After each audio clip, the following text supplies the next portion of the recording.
Alice Adams. By Booth Tarkington. Chapter 1. The patient, an old-fashioned man, thought the nurse made a mistake in keeping both of the windows open, and her sprightly disregard of his protests added something to his hatred of her. Every evening he told her that anybody with ordinary gumption ought to realize that night air was bad for the human frame. The human frame won't stand everything, Miss Perry, he warned her, resentfully.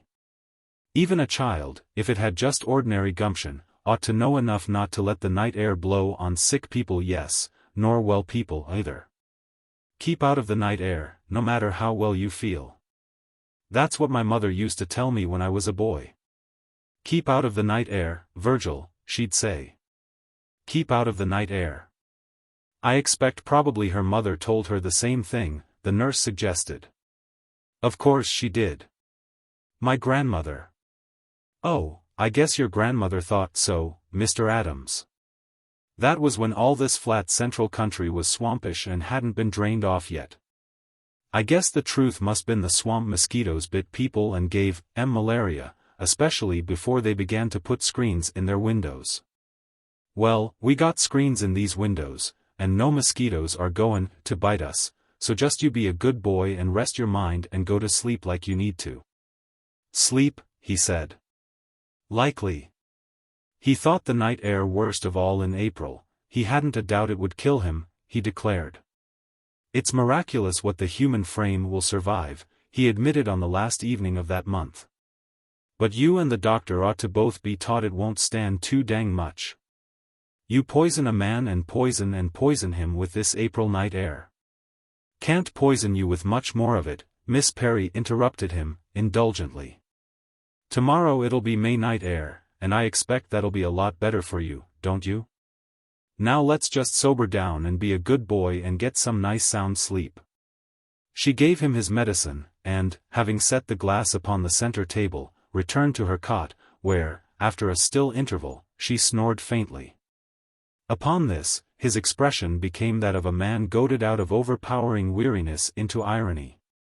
Sleep? Oh, certainly, thank you. However, he did sleep intermittently, drowsed between times, and even dreamed. But, forgetting his dreams before he opened his eyes, and having some part of him all the while aware of his discomfort, he believed, as usual, that he lay awake the whole night long. He was conscious of the city as of some single great creature resting fitfully in the dark outside his windows. It lay all round about, in the damp cover of its night cloud of smoke, and tried to keep quiet for a few hours after midnight, but was too powerful a growing thing ever to lie altogether still. Even while it strove to sleep it muttered with digestions of the day before, and these already merged with rumblings of the morrow. Cars, bringing in last passengers over distant trolley lines, now and then howled on a curve. Faraway metallic stirrings could be heard from factories in the sooty suburbs on the plain outside the city, east, west, and south, switch engines chugged and snorted on sidings. And everywhere in the air there seemed to be a faint, voluminous hum as of innumerable wires trembling overhead to vibration of machinery underground. In his youth Adams might have been less resentful of sounds such as these when they interfered with his night's sleep. Even during an illness he might have taken some pride in them as proof of his citizenship in a live town. But at 55 he merely hated them because they kept him awake. They pressed on his nerves, as he put it, and so did almost everything else, for that matter. He heard the milk wagon drive into the cross street beneath his windows and stop at each house. The milkman carried his jars round to the back porch, while the horse moved slowly ahead to the gate of the next customer and waited there. He's gone into Pollock's, Adams thought, following this progress. I hope it'll sour on before breakfast. Delivered the Andersons. Now he's getting out ours. Listen to the darn brute. What's he care who wants to sleep? His complaint was of the horse, who casually shifted weight with a clink of steel shoes on the worn brick pavement of the street, and then heartily shook himself in his harness. Perhaps to dislodge a fly far ahead of its season. Light had just filmed the windows, and with that the first sparrow woke, chirped instantly, and roused neighbors in the trees of the small yard, including a loud-voiced robin. Vociferations began irregularly, but were soon unanimous. Sleep? Dang likely now, ain't it? Night sounds were becoming day sounds. The far-away hooting of freight engines seemed brisker than an hour ago in the dark. A cheerful whistler passed the house, even more careless of sleepers than the milkman's horse had been. Then a group of colored workmen came by, and although it was impossible to be sure whether they were homeward bound from night work or on their way to day work, at least it was certain that they were jocose. Loose, aboriginal laughter preceded them afar, and beat on the air long after they had gone by. The sickroom nightlight, shielded from his eyes by a newspaper propped against a water pitcher, still showed a thin glimmering that had grown offensive to Adams. In his wandering and enfeebled thoughts, which were much more often imaginings than reasonings, the attempt of the nightlight to resist the dawn reminded him of something unpleasant, though he could not discover just what the unpleasant thing was. Here was a puzzle that irritated him the more because he could not solve it, yet always seemed just on the point of a solution. However, he may have lost nothing cheerful by remaining in the dark upon the matter. For if he had been a little sharper in this introspection he might have concluded that the squalor of the nightlight, in its seeming effort to show against the forerunning of the sun itself, had stimulated some half-buried perception within him to sketch the painful little synopsis of an autobiography. In spite of noises without, he drowsed again, not knowing that he did, and when he opened his eyes the nurse was just rising from her cot. He took no pleasure in the sight, it may be said. She exhibited to him a face mismodeled by sleep, and set like a clay face left on its cheek in a hot and dry studio. She was still only in part awake, however, and by the time she had extinguished the nightlight and given her patient his tonic, she had recovered enough plasticity. "Well, isn't that grand? We've had another good night," she said as she departed to dress in the bathroom. "Yes, you had another," he retorted, though not until after she had closed the door. Presently he heard his daughter moving about in her room across the narrow hall, and so knew that she had risen. He hoped she would come in to see him soon, for she was the one thing that didn't press on his nerves, he felt, though the thought of her hurt him, as, indeed, every thought hurt him. But it was his wife who came first. She wore a lank cotton wrapper, and a crescent of gray hair escaped to one temple from beneath the handkerchief she had worn upon her head for the night and still retained. But she did everything possible to make her expression cheering. "Oh, you're better again. I can see that, as soon as I look at you," she said. "Miss Perry tells me you've had another splendid night." He made a sound of irony, which seemed to dispose unfavorably of Miss Perry, and then, in order to be more certainly intelligible, he added, "She slept well, as usual." But his wife's smile persisted. "It's a good sign to be cross, it means you're practically convalescent right now." "Oh, I am I?" "No doubt in the world," she exclaimed. "Why, you're practically a well man, Virgil, all except getting your strength back, of course, and that isn't going to take long. You'll be right on your feet in a couple of weeks from now." "Oh, I will?" "Of course you will." She laughed briskly, and, going to the table in the center of the room, moved his glass of medicine an inch or two, turned a book over so that it lay upon its other side, and for a few moments occupied herself with similar futilities, having taken on the air of a person who makes things neat, though she produced no such actual effect upon them. "Of course you will," she repeated, absently. "You'll be as strong as you ever were, maybe stronger." She paused for a moment, not looking at him, then added, cheerfully, "so that you can fly around and find something really good to get into." Something important between them came near the surface here, for though she spoke with what seemed but a casual cheerfulness, there was a little betraying break in her voice, a trembling just perceptible in the utterance of the final word. And she still kept up the affectation of being helpfully preoccupied with the table, and did not look at her husband, perhaps because they had been married so many years that without looking she knew just what his expression would be, and preferred to avoid the actual sight of it as long as possible. Meanwhile, he stared hard at her, his lips beginning to move with little distortions and not lacking in the pathos of a sick man's agitation. "So that's it," he said. "That's what you're hinting at." "Hinting?" Mrs. Adams looked surprised and indulgent. "Why, I'm not doing any hinting, Virgil." "What did you say about my finding something good to get into?" he asked, sharply. "Don't you call that hinting?" Mrs. Adams turned toward him now. She came to the bedside and would have taken his hand, but he quickly moved it away from her. "You mustn't let yourself get nervous," she said. "But of course when you get well there's only one thing to do. You mustn't go back to that old hole again." "Old hole? That's what you call it, is it?" In spite of his weakness, anger made his voice strident, and upon this stimulation she spoke more urgently. "You just mustn't go back to it, Virgil. It's not fair to any of us, and you know it isn't. Don't tell me what I know, please." She clasped her hands, suddenly carrying her urgency to plaintive entreaty. "Virgil, you won't go back to that hole?" "That's a nice word to use to me," he said. "Call a man's business a hole. Virgil, if you don't owe it to me to look for something different, don't you owe it to your children? Don't tell me you won't do what we all want you to, and what you know in your heart you ought to. And if you have got into one of your stubborn fits and are bound to go back there for no other reason except to have your own way, don't tell me so, for I can't bear it." He looked up at her fiercely. "You've got a fine way to cure a sick man," he said. But she had concluded her appeal, for that time, and instead of making any more words in the matter, let him see that there were tears in her eyes, shook her head, and left the room. Alone, he lay breathing rapidly, his emaciated chest proving itself equal to the demands his emotion put upon it. "Fine," he repeated, with husky indignation. "Fine way to cure a sick man. Fine." Then, after a silence, he gave forth whispering sounds as of laughter, his expression the while remaining sore and far from humor.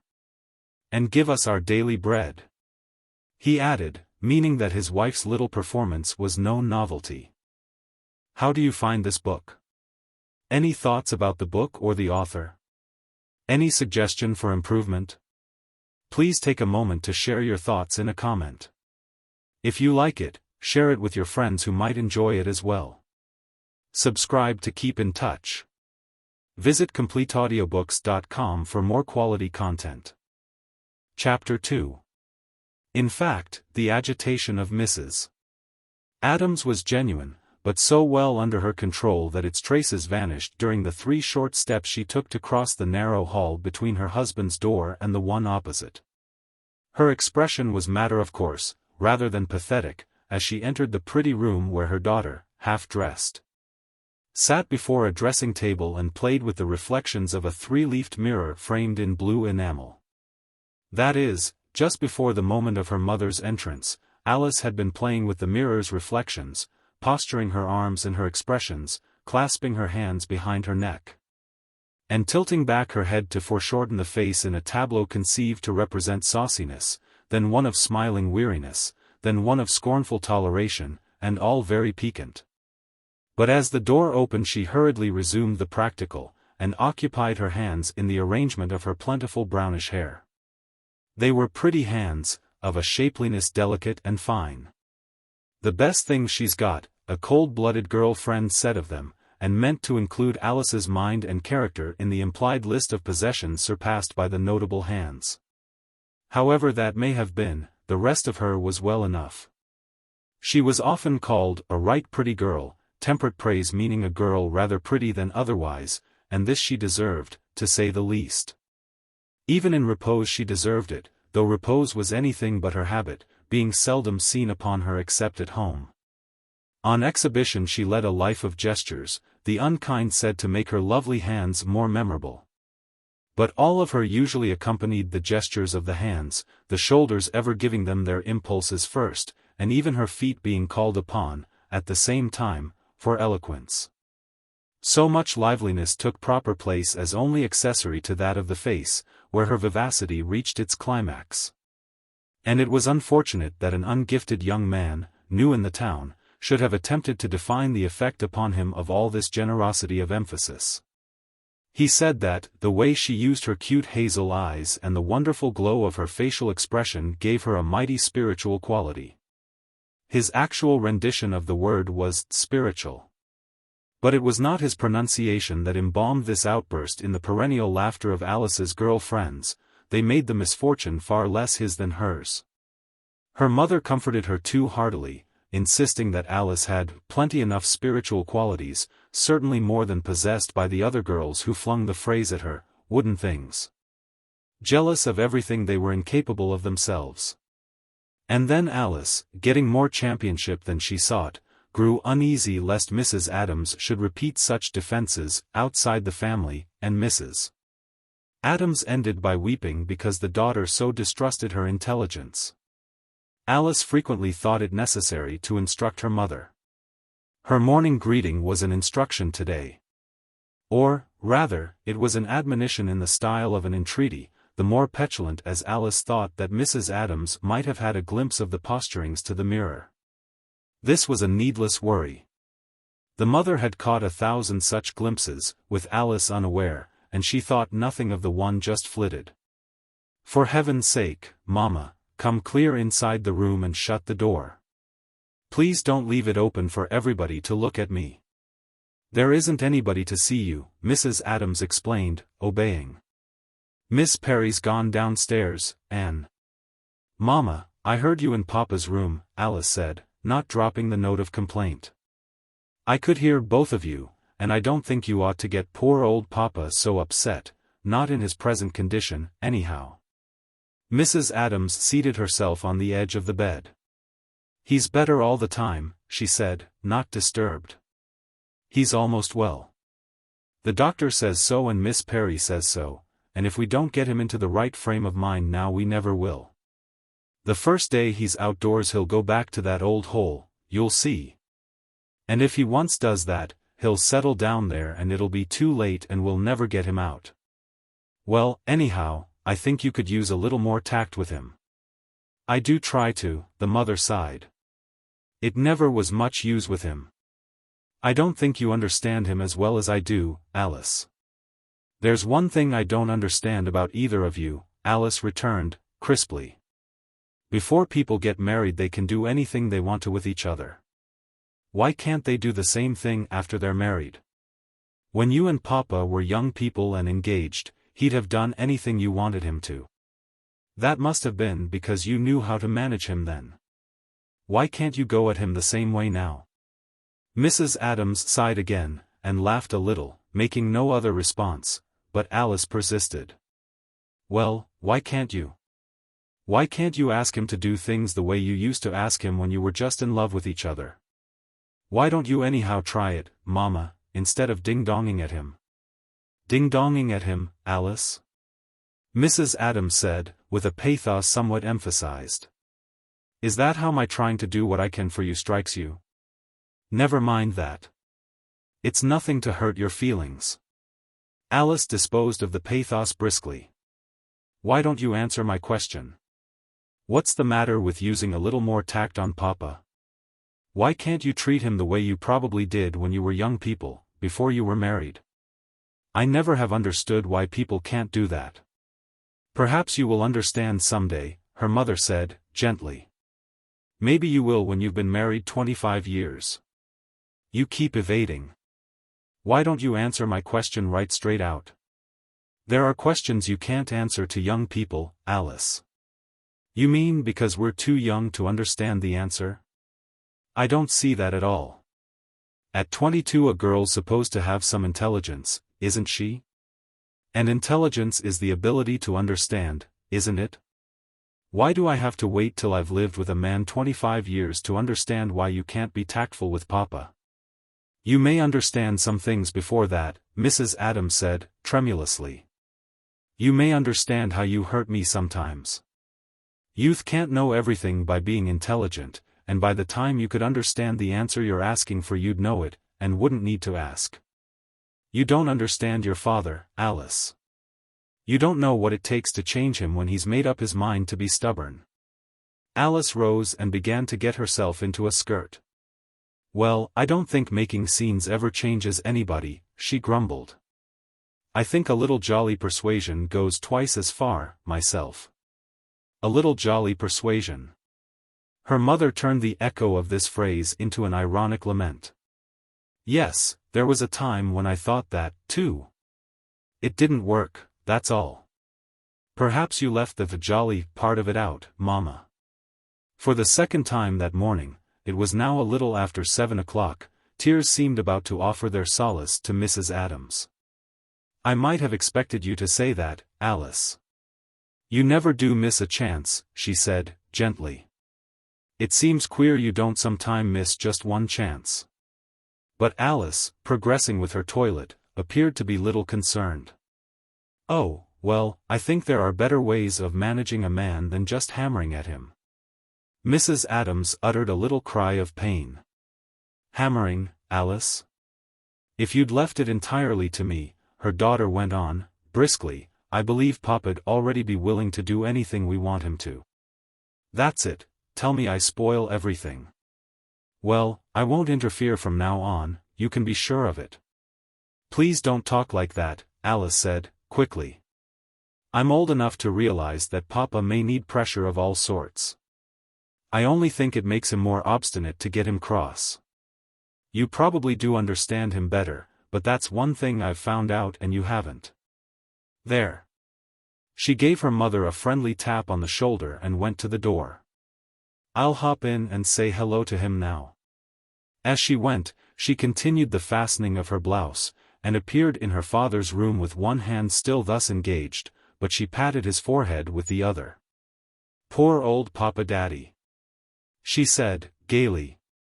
"Every time he's better somebody talks him into getting so mad he has a relapse. It's a shame." Her father's eyes, beneath their melancholy brows, looked up at her wistfully. "I suppose you heard your mother going for me," he said. "I heard you going for her, too." Alice laughed. "What was it all about?" "Oh, the same dongate old story." "You mean she wants you to try something new when you get well?" Alice asked, with cheerful innocence. "So we could all have a lot more money?" At this his sorrowful forehead was more sorrowful than ever. The deep horizontal lines moved upward to a pattern of suffering so familiar to his daughter that it meant nothing to her. But he spoke quietly. "Yes, so we wouldn't have any money at all, most likely." "Oh, no," she laughed, and, finishing with her blouse, patted his cheeks with both hands. "Just think how many grand openings there must be for a man that knows as much as you do. I always did believe you could get rich if you only cared to, Papa." But upon his forehead the painful pattern still deepened. "Don't you think we've always had enough, the way things are, Alice?" "Not the way things are." She patted his cheeks again, laughed again. "It used to be enough, maybe anyway we did skimp along on it, but the way things are now I expect Mama's really pretty practical in her ideas, though. I think it's a shame for her to bother you about it while you're so weak. Don't you worry about it, though, just think about other things till you get strong." "You know," he said. "You know it isn't exactly the easiest thing in the world for a man of my age to find these grand openings you speak of. And when you've passed halfway from 50 to 60 you're apt to see some risk in giving up what you know how to do and trying something new." "My, what a frown," she cried, blithely. "Didn't I tell you to stop thinking about it till you get all well?" She bent over him, giving him a gay little kiss on the bridge of his nose. "There. I must run to breakfast. Cheer up now. Au revoir." And with her pretty hand she waved further encouragement from the closing door as she departed. Lightsomely descending the narrow stairway, she whistled as she went, her fingers drumming time on the rail. And, still whistling, she came into the dining room, where her mother and her brother were already at the table. The brother, a thin and sallow boy of 20, greeted her without much approval as she took her place. "Nothing seems to trouble you," he said. "No, nothing much," she made airy response. "What's troubling yourself, Walter?" Don't let that worry you, he returned, seeming to consider this to be repartee of an effective sort. For he furnished a short laugh to go with it, and turned to his coffee with the manner of one who has satisfactorily closed an episode. Walter always seems to have so many secrets, Alice said, studying him shrewdly, but with a friendly enough amusement in her scrutiny.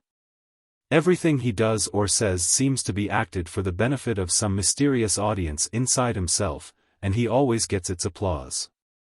Take what he said just now, he seems to think it means something, but if it does, why, that's just another secret between him and the secret audience inside of him. We don't really know anything about Walter at all, do we, Mama? Walter laughed again, in a manner that sustained her theory well enough. Then after finishing his coffee, he took from his pocket a flattened packet in glazed blue paper. Extracted with stained fingers a bent and wrinkled little cigarette, lighted it, hitched up his belted trousers with the air of a person who turns from trifles to things better worth his attention, and left the room. Alice laughed as the door closed. "He's all secrets," she said. "Don't you think you really ought to know more about him, Mama?" "I'm sure he's a good boy," Mrs. Adams returned, thoughtfully. "He's been very brave about not being able to have the advantages that are enjoyed by the boys he's grown up with. I've never heard a word of complaint from him." "About his not being sent to college?" Alice cried. "I should think you wouldn't. He didn't even have enough ambition to finish high school." Mrs. Adams sighed. "It seemed to me Walter lost his ambition when nearly all the boys he'd grown up with went to Eastern schools to prepare for college, and we couldn't afford to send him." "If only your father would have listened." Alice interrupted, "What nonsense. Walter hated books and studying, and athletics, too, for that matter. He doesn't care for anything nice that I ever heard of." "What do you suppose he does like, Mama?" "He must like something or other somewhere. But what do you suppose it is?" "What does he do with his time?" "Why, the poor boy's at Lamb and Company's all day. He doesn't get through until 5 in the afternoon, he doesn't have much time. Well, we never have dinner until about 7, and he's always late for dinner, and goes out, heaven knows where, right afterward." Alice shook her head. "He used to go with our friends' boys, but I don't think he does now." "Why? How could he?" Mrs. Adams protested. "That isn't his fault, poor child. The boys he knew when he was younger are nearly all away at college." "Yes, but he doesn't see anything of them when they're here at holiday time or vacation. None of them come to the house anymore. I suppose he's made other friends. It's natural for him to want companions, at his age." "Yes," Alice said, with disapproving emphasis. "But who are they?" "I've got an idea he plays pool at some rough place downtown." "Oh, no, I'm sure he's a steady boy, Mrs. Adams protested, but her tone was not that of thoroughgoing conviction, and she added, "Life might be a very different thing for him if only your father can be brought to see." "Never mind, Mama. It isn't me that has to be convinced, you know, and we can do a lot more with Papa if we just let him alone about it for a day or two. Promise me you won't say any more to him until, well, until he's able to come downstairs to table. Will you?" Mrs. Adams bit her lip, which had begun to tremble. "I think you can trust me to know a few things, Alice," she said. "I'm a little older than you know." "That's a good girl." Alice jumped up, laughing. "Don't forget it's the same as a promise, and do just cheer him up a little. I'll say goodbye to him before I go out." "Where are you going?" "Oh, I've got lots to do. I thought I'd run out to Mildred's to see what she's going to wear tonight. And then I want to go down and buy a yard of chiffon and some narrow ribbon to make new bows for my slippers. You'll have to give me some money." "If he'll give it to me."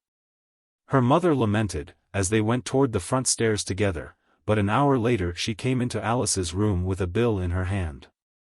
"He has some money in his bureau drawer," she said. "He finally told me where it was." There were traces of emotion in her voice, and Alice, looking shrewdly at her, saw moisture in her eyes. "Mama," she cried. "You didn't do what you promised me you wouldn't, did you? Not before Miss Perry." "Miss Perry's getting him some broth," Mrs. Adams returned, calmly. "Besides, you're mistaken in saying I promised you anything. I said I thought you could trust me to know what is right. So you did bring it up again." And Alice swung away from her, strode to her father's door, flung it open, went to him, and put a light hand soothingly over his unrelaxed forehead. "Poor old papa," she said. "It's a shame how everybody wants to trouble him. He shan't be bothered any more at all. He doesn't need to have everybody telling him how to get away from that old hole he's worked in so long and begin to make us all nice and rich. He knows how." Thereupon she kissed him a consoling goodbye, and made another gay departure, the charming hand again fluttering like a white butterfly in the shadow of the closing door. Chapter 3. Mrs. Adams had remained in Alice's room, but her mood seemed to have changed, during her daughter's little more than momentary absence. "What did he say?" she asked, quickly, and her tone was hopeful. "Say?" Alice repeated, impatiently. "Why, nothing. I didn't let him." "Really, Mama, I think the best thing for you to do would be to just keep out of his room, because I don't believe you can go in there and not talk to him about it. And if you do talk we'll never get him to do the right thing. Never." The mother's response was a grieving silence. She turned from her daughter and walked to the door. "Now, for goodness sake," Alice cried. "Don't go making tragedy out of my offering you a little practical advice." "I'm not," Mrs. Adams gulped, halting. "I'm just going to dust the downstairs, Alice." And with her face still averted, she went out into the little hallway, closing the door behind her. A moment later she could be heard descending the stairs, the sound of her footsteps carrying somehow an effect of resignation. Alice listened, sighed, and, breathing the words, "Oh, murder," turned to cheerier matters. She put on a little apple-green turban with a dim gold band round it, and then, having shrouded the turban in a white veil, which she kept pushed up above her forehead, she got herself into a tan coat of soft cloth fashioned with rakish severity. After that, having studied herself gravely in a long glass, she took from one of the drawers of her dressing-table a black leather card-case cornered in silver filigree, but found it empty. She opened another drawer wherein were two white pasteboard boxes of cards, the one set showing simply, Miss Adams, the other engraved in Gothic characters, Miss Alice Tuttle Adams. The latter belonged to Alice's, Alice, period, most girls go through it. And Alice must have felt that she had graduated, for, after frowning thoughtfully at the exhibit this morning, she took the box with its contents and let the white shower fall from her fingers into the wastebasket beside her small desk. She replenished the card case from the Miss Adams box, then, having found a pair of fresh white gloves, she tucked an ivory-topped Malacca walking stick under her arm and set forth. She went down the stairs, buttoning her gloves and still wearing the frown with which she had put Alice finally out of her life. She descended slowly, and paused on the lowest step, looking about her with an expression that needed but a slight deepening to betoken bitterness. Its connection with her dropping Alice forever was slight, however. The small frame house, about 15 years old, was already inclining to become a new colonial relic. The Adamses had built it, moving into it from the Queen and house they had rented until they took this step in fashion. But 15 years is a long time to stand still in the Midland country, even for a house, and this one was lightly made. Though the Adamses had not realized how flimsily until they had lived in it for some time. Solid, compact, and convenient were the instructions to the architect, and he had made it compact successfully. Alice, pausing at the foot of the stairway, was at the same time fairly in the living room. For the only separation between the living room and the hall was a demarcation suggested to willing imaginations by a pair of wooden columns painted white. These columns, pine under the paint, were bruised and chipped at the base, one of them showed a crack that threatened to become a split, the hardwood floor had become uneven. And in a corner the walls apparently failed of solidity, where the wallpaper had declined to accompany some staggerings of the plaster beneath it. The furniture was in great part an accumulation begun with the wedding gifts, though some of it was older, 2 large patent rocking chairs and a footstool having belonged to Mrs. Adams's mother in the days of hard brown plush and veneer. For decoration there were pictures and vases. Mrs. Adams had always been fond of vases, she said, and every year her husband's Christmas present to her was a vase of one sort or another, whatever the clerk showed him. Marked at about $12 or $14. The pictures were some of them etchings framed in gilt, Rheims, Canterbury, schooners grouped against a wharf. And Alice could remember how, in her childhood, her father sometimes pointed out the watery reflections in this last as very fine. But it was a long time since he had shown interest in such things, or in anything much, as she thought. Other pictures were 2 watercolors in Baroque frames. One being the Amalfi monk on a pergola wall, while the second was a yard-wide display of iris blossoms, painted by Alice herself at 14, as a birthday gift to her mother. Alice's glance paused upon it now with no great pride, but showed more approval of an enormous photograph of the Colosseum. This she thought of as the only good thing in the room. It possessed and bestowed distinction, she felt, and she did not regret having won her struggle to get it hung in its conspicuous place of honor over the mantelpiece. Formerly that place had been held for years by a steel engraving, an accurate representation of the suspension bridge at Niagara Falls. It was almost as large as its successor, the Colosseum, and it had been presented to Mr. Adams by colleagues in his department at Lamb and Company's. Adams had shown some feeling when Alice began to urge its removal to obscurity in the upstairs hall. He even resisted for several days after she had the Colosseum charged to him, framed in oak, and sent to the house. She cheered him up, of course, when he gave way. And her heart never misgave her that there might be a doubt which of the 2 pictures was the more dismaying. Over the pictures, the vases, the old brown plush rocking chairs and the stool, over the 3 gilt chairs. Over the new chintz-covered easy chair and the grey velour sofa, over everything everywhere, was the familiar coating of smoke grime. It had worked into every fibre of the lace curtains, dingying them to an unpleasant grey, it lay on the windowsills and it dimmed the glass panes. It covered the walls, covered the ceiling, and was smeared darker and thicker in all corners. Yet here was no fault of housewifery. The curse could not be lifted, as the ingrained smudges permanent on the once white woodwork proved. The grime was perpetually renewed, scrubbing only ground it in. This particular ugliness was small part of Alice's discontent, for though the coating grew a little deeper each year she was used to it. Moreover, she knew that she was not likely to find anything better in 1,000 miles, so long as she kept to cities, and that none of her friends, however opulent, had any advantage of her here. Indeed, throughout all the great soft coal country, people who consider themselves comparatively poor may find this consolation: cleanliness has been added to the virtues and beatitudes that money cannot buy. Alice brightened a little as she went forward to the front door, and she brightened more when the spring breeze met her there.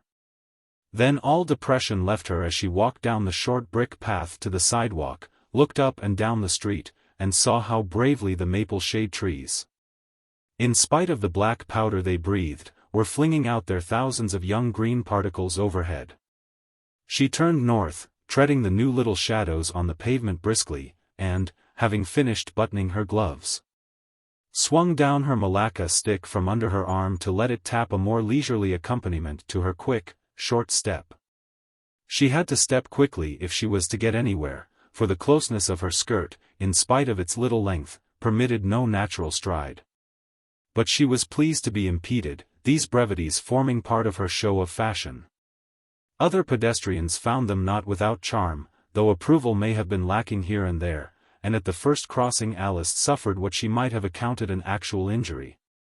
Had she allowed herself to be so sensitive? An elderly woman in fussy black silk stood there, waiting for a streetcar. She was all of a globular modeling, with a face patterned like a frostbitten peach. And that the approaching gracefulness was uncongenial she naively made too evident. Her round, wan eyes seemed roused to bitter life as they rose from the curved high heels of the buckled slippers to the tight little skirt, and thence with startled ferocity to the malacca cane, which plainly appeared to her as a decoration not more astounding than it was insulting. Perceiving that the girl was bowing to her, the globular lady hurriedly made shift to alter her injurious expression. "Good morning, Mrs. Dowling," Alice said, gravely. "Mrs. Dowling returned the salutation with a smile as convincingly benevolent as the ghastly smile upon a Santa Claus face. And then, while Alice passed on, exploded toward her a single compacted breath through tightened lips. The sound was eloquently audible, though Mrs. Dowling remained unaware that in this or any manner whatever she had shed a light upon her thoughts. For it was her lifelong innocent conviction that other people saw her only as she wished to be seen, and heard from her only what she intended to be heard. At home it was always her husband who pulled down the shades of their bedroom window. Alice looked serious for a few moments after the little encounter, then found some consolation in the behavior of a gentleman of 40 or so who was coming toward her. Like Mrs. Dowling, he had begun to show consciousness of Alice's approach while she was yet afar off, but his tokens were of a kind pleasanter to her. He was like Mrs. Dowling again, however, in his conception that Alice would not realize the significance of what he did. He passed his hand over his neck scarf to see that it lay neatly to his collar, smoothed the lapel of his coat, and adjusted his hat, seeming to be preoccupied the while with problems that kept his eyes to the pavement. Then, as he came within a few feet of her, he looked up, as in a surprised recognition almost dramatic, smiled winningly, lifted his hat decisively, and carried it to the full arm's length. Alice's response was all he could have asked. The cane in her right hand stopped short in its swing, while her left hand moved in a pretty gesture as if an impulse carried it toward the heart. And she smiled, with her under lip caught suddenly between her teeth. Months ago she had seen an actress use this smile in a play, and it came perfectly to Alice now, without conscious direction, it had been so well acquired. But the pretty hand's little impulse toward the heart was an original bit all her own, on the spur of the moment. The gentleman went on, passing from her forward vision as he replaced his hat. Of himself he was nothing to Alice, except for the gracious circumstance that he had shown strong consciousness of a pretty girl. He was middle-aged, substantial, a family man, securely married. And Alice had with him one of those long acquaintances that never become emphasized by so much as 5 minutes of talk. Yet for this inconsequent meeting she had enacted a little part like a fragment in a pantomime of Spanish wooing. It was not for him, not even to impress him, except as a messenger. Alice was herself almost unaware of her thought, which was one of the running thousands of her thoughts that took no deliberate form in words. Nevertheless, she had it, and it was the impulse of all her pretty bits of pantomime when she met other acquaintances who made their appreciation visible, as this substantial gentleman did. In Alice's unworded thought, he was to be thus encouraged as in some measure a champion to speak well of her to the world. But more than this, he was to tell some magnificent unknown bachelor how wonderful, how mysterious, she was. She hastened on gravely, a little stirred reciprocally with the supposed stirrings in the breast of that shadowy ducal mate, who must be somewhere, waiting, or perhaps already seeking her. For she more often thought of herself as waiting while he sought her, and sometimes this view of things became so definite that it shaped into a murmur on her lips. Waiting. Just waiting. And she might add, for him. Then, being 22, she was apt to conclude the mystic interview by laughing at herself, though not without a continued wistfulness. She came to a group of small-colored children playing waywardly in a puddle at the mouth of a muddy alley, and at sight of her they gave over their pastime in order to stare. She smiled brilliantly upon them, but they were too struck with wonder to comprehend that the manifestation was friendly. And as Alice picked her way in a little detour to keep from the mud, she heard one of them say, "Lady got cane." Geez! She knew that many colored children use impieties familiarly, and she was not startled. She was disturbed, however, by an unfavorable hint in the speaker's tone. He was 6, probably, but the sting of a criticism is not necessarily allayed by knowledge of its ignoble source, and Alice had already begun to feel a slight uneasiness about her cane. Mrs. Dowling's stare had been strikingly projected at it. Other women more than merely glanced, their brows and lips contracting impulsively. And Alice was aware that one or two of them frankly halted as soon as she had passed. She had seen in several magazines pictures of ladies with canes, and on that account she had bought this one, never questioning that fashion is recognized, even in the provinces, as soon as beheld. On the contrary, these staring women obviously failed to realize that what they were being shown was not an eccentric outburst, but the bright harbinger of an illustrious mode. Alice had applied a bit of artificial pigment to her lips and cheeks before she set forth this morning. She did not need it, having a ready color of her own, which now mounted high with annoyance. Then a splendidly shining closed black automobile, with windows of polished glass, came silently down the street toward her. Within it, as in a luxurious little apartment, 3 comely ladies in mourning sat and gossiped, but when they saw Alice they clutched one another. They instantly recovered, bowing to her solemnly as they were borne by, yet were not gone from her sight so swiftly but the edge of her side glance caught a flash of teeth in mouths suddenly opened. And the dark glisten of black gloves again clutching to share mirth.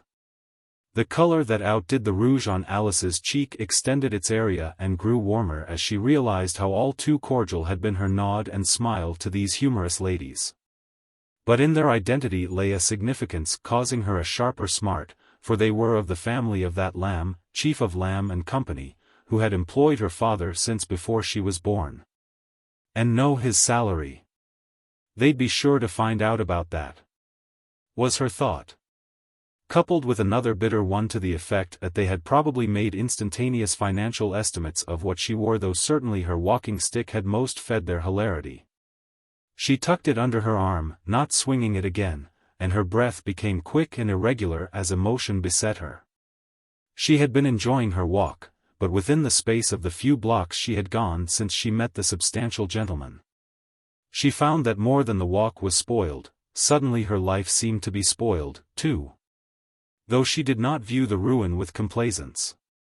These Lamb women thought her and her cane ridiculous, did they? She said to herself. That was their parvenu blood, to think because a girl's father worked for their grandfather she had no right to be rather striking in style, especially when the striking was her style.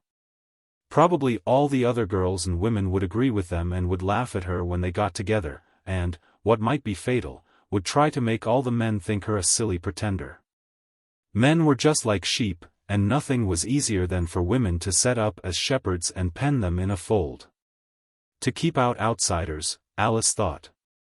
And make them believe I am an outsider. What's the use of living? All seemed lost when a trim young man appeared, striding out of a cross street not far before her, and, turning at the corner, came toward her. Visibly, he slackened his gait to lengthen the time of his approach, and, as he was a stranger to her, no motive could be ascribed to him other than a wish to have a longer time to look at her. She lifted a pretty hand to a pin at her throat, bit her lip, not with the smile, but mysteriously, and at the last instant before her shadow touched the stranger, let her eyes gravely meet his. A moment later, having arrived before the house which was her destination, she halted at the entrance to a driveway leading through fine lawns to the intentionally important mansion.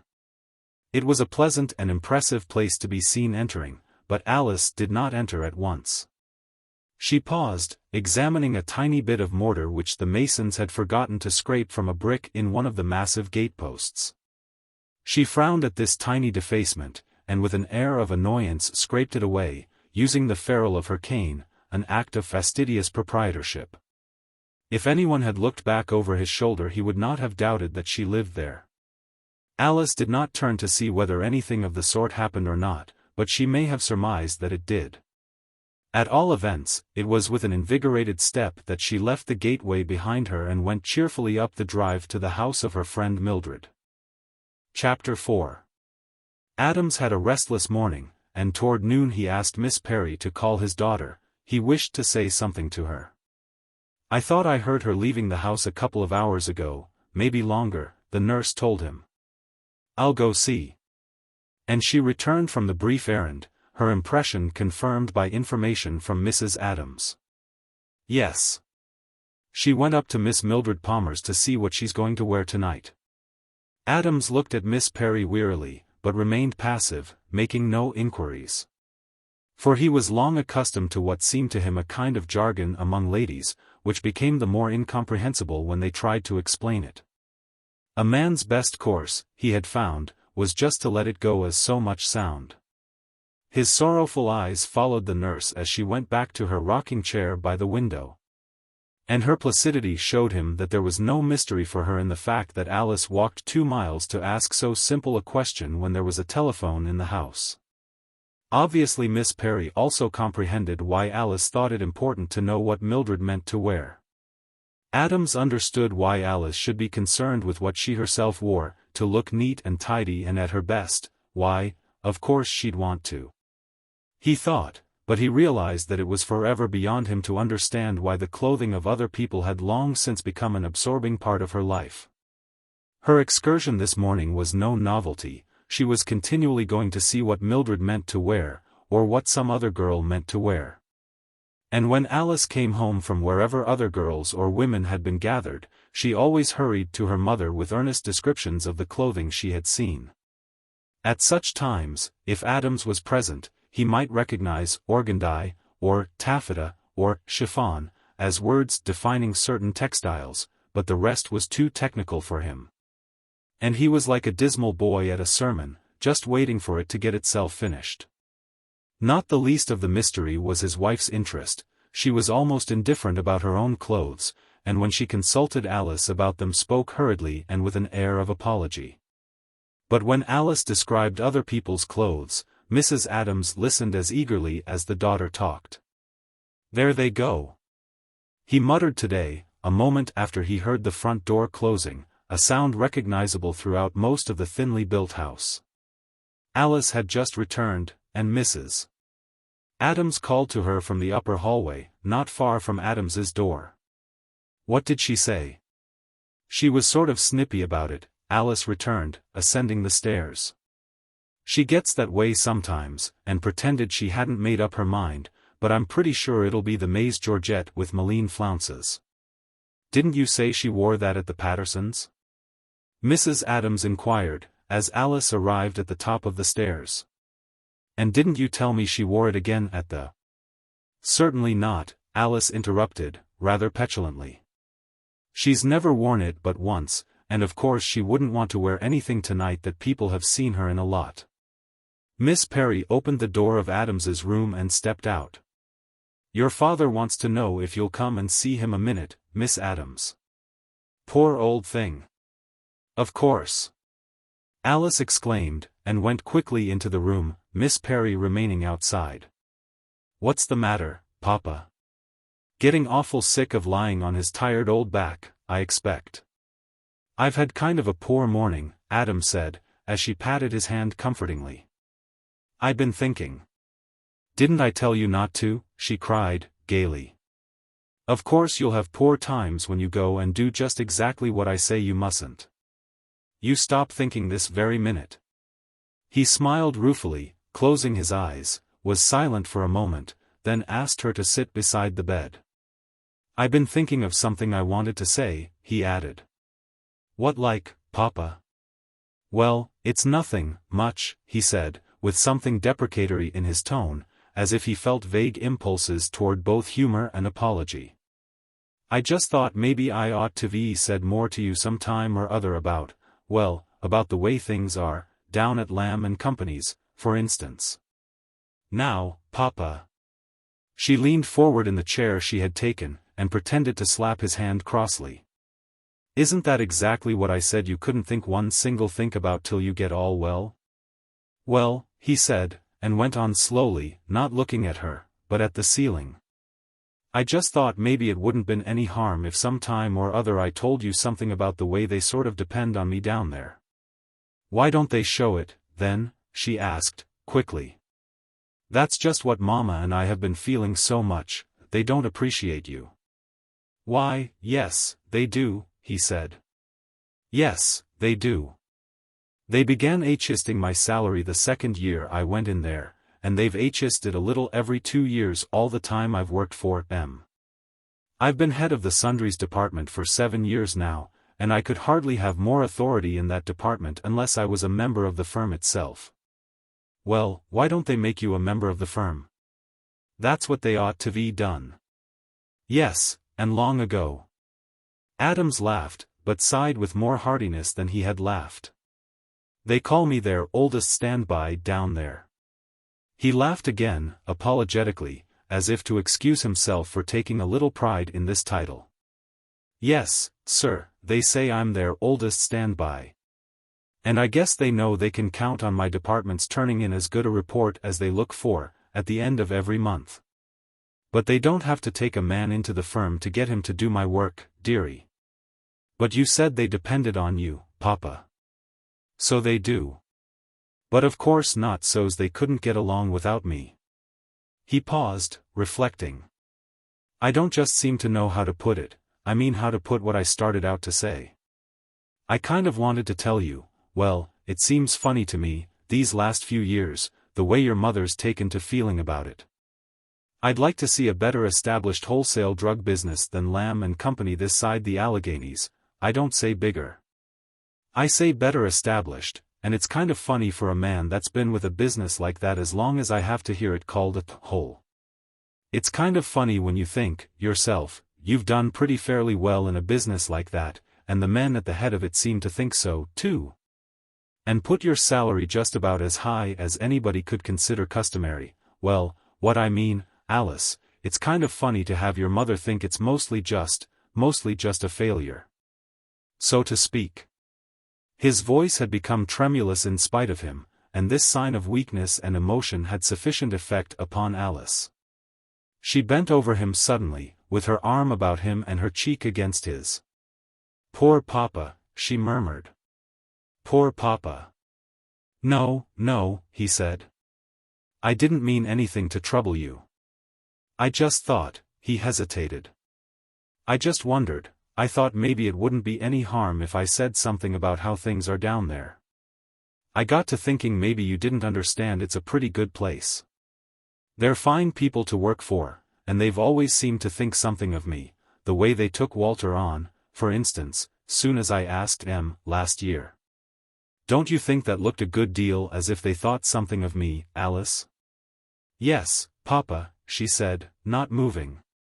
And the work's right pleasant, he went on. Mighty nice boys in our department, Alice. Well, they are in all the departments, for that matter. We have a good deal of fun down there some days. She lifted her head.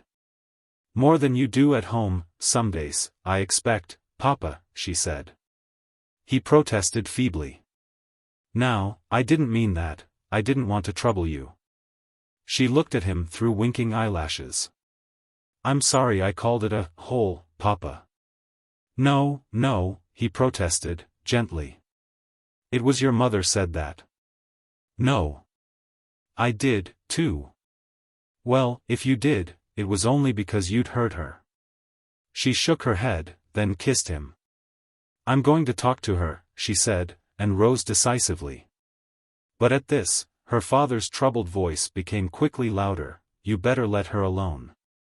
I just wanted to have a little talk with you. I didn't mean to start any, your mother won't. Now, Papa. Alice spoke cheerfully again, and smiled upon him. I want you to quit worrying. Everything's going to be all right and nobody's going to bother you any more about anything. You'll see. She carried her smile out into the hall, but after she had closed the door her face was all pity, and her mother, waiting for her in the opposite room, spoke sympathetically. What's the matter, Alice? What did he say that's upset you? Wait a minute, Mama. Alice found a handkerchief, used it for eyes and suffused nose, gulped, then suddenly and desolately sat upon the bed. Poor Papa, she whispered. Why? Mrs. Adams inquired, mildly. "What's the matter with him? Sometimes you act as if he weren't getting well. What's he been talking about?"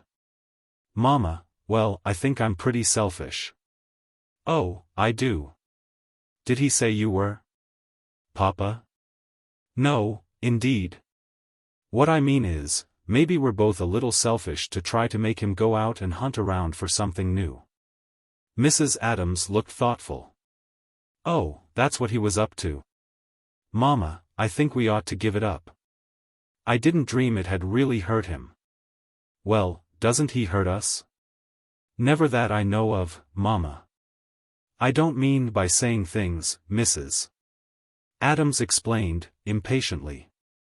There are more ways than that of hurting people. When a man sticks to a salary that doesn't provide for his family, isn't that hurting them?" "Oh, it provides for us well enough, Mama. We have what we need, if I weren't so extravagant." "Oh, I know I am." But at this admission her mother cried out sharply. "Extravagant? You haven't 1/10 of what the other girls you go with have. And you can't have what you ought to as long as he doesn't get out of that horrible place. It provides bare food and shelter for us, but what's that? I don't think we ought to try any more to change him." "You don't?" Mrs. Adams came and stood before her. "Listen, Alice, your father's asleep, that's his trouble, and he's got to be waked up. He doesn't know that things have changed. When you and Walter were little children we did have enough, at least it seemed to be about as much as most of the people we knew. But the town isn't what it was in those days, and times aren't what they were then, and these fearful prices aren't the old prices. Everything else but your father has changed, and all the time he's stood still. He doesn't know it. He thinks because they've given him $100 more every 2 years he's quite a prosperous man. And he thinks that because his children cost him more than he and I cost our parents he gives them enough. But Walter," Alice faltered. "Walter doesn't cost him anything at all anymore." And she concluded, in a stricken voice, "It's all me." "Why shouldn't it be?" her mother cried. "You're young, you're just at the time when your life should be fullest of good things and happiness. Yet what do you get?" Alice's lip quivered. She was not unsusceptible to such an appeal, but she contrived the semblance of a protest. "I don't have such a bad time, not a good deal of the time, anyhow. I've got a good many of the things other girls have." "You have?" Mrs. Adams was piteously satirical. "I suppose you've got a limousine to go to that dance tonight? I suppose you've only got to call a florist and tell him to send you some orchids? I suppose you've—" But Alice interrupted this list. Apparently in a single instant all emotion left her, and she became businesslike, as one in the midst of trifles reminded of really serious matters. She got up from the bed and went to the door of the closet where she kept her dresses. "Oh, see here," she said, briskly. "I've decided to wear my white organ dye if you could put in a new lining for me. I'm afraid it'll take you nearly all afternoon." She brought forth the dress, displayed it upon the bed, and Mrs. Adams examined it attentively. "Do you think you could get it done, Mama?" "I don't see why not," Mrs. Adams answered, passing a thoughtful hand over the fabric. "It oughtn't to take more than 4 or 5 hours." "It's a shame to have you sit at the machine that long," Alice said, absently, adding, "and I'm sure we ought to let Papa alone. Let's just give it up, Mama." Mrs. Adams continued her thoughtful examination of the dress. "Did you buy the chiffon and ribbon, Alice?" "Yes." "I'm sure we oughtn't to talk to him about it any more, Mama." "Well, we'll see. Let's both agree that we'll never say another single word to him about it," said Alice. "It'll be a great deal better if we just let him make up his mind for himself." Chapter 5. With this, having more immediately practical questions before them, they dropped the subject, to bend their entire attention upon the dress. And when the lunch gong sounded downstairs Alice was still sketching repairs and alterations. She continued to sketch them, not heeding the summons. "I suppose we'd better go down to lunch, Mrs. Adams said, absently. "She's at the gong again." "In a minute, Mama." "Now about the sleeves," and she went on with her planning. Unfortunately, the gong was inexpressive of the mood of the person who beat upon it. It consisted of 3 little metal bowls upon a string. They were unequal in size, and, upon being tapped with a padded stick, gave forth vibrations almost musically pleasant. It was Alice who had substituted this contrivance for the brass dinner bell in use throughout her childhood.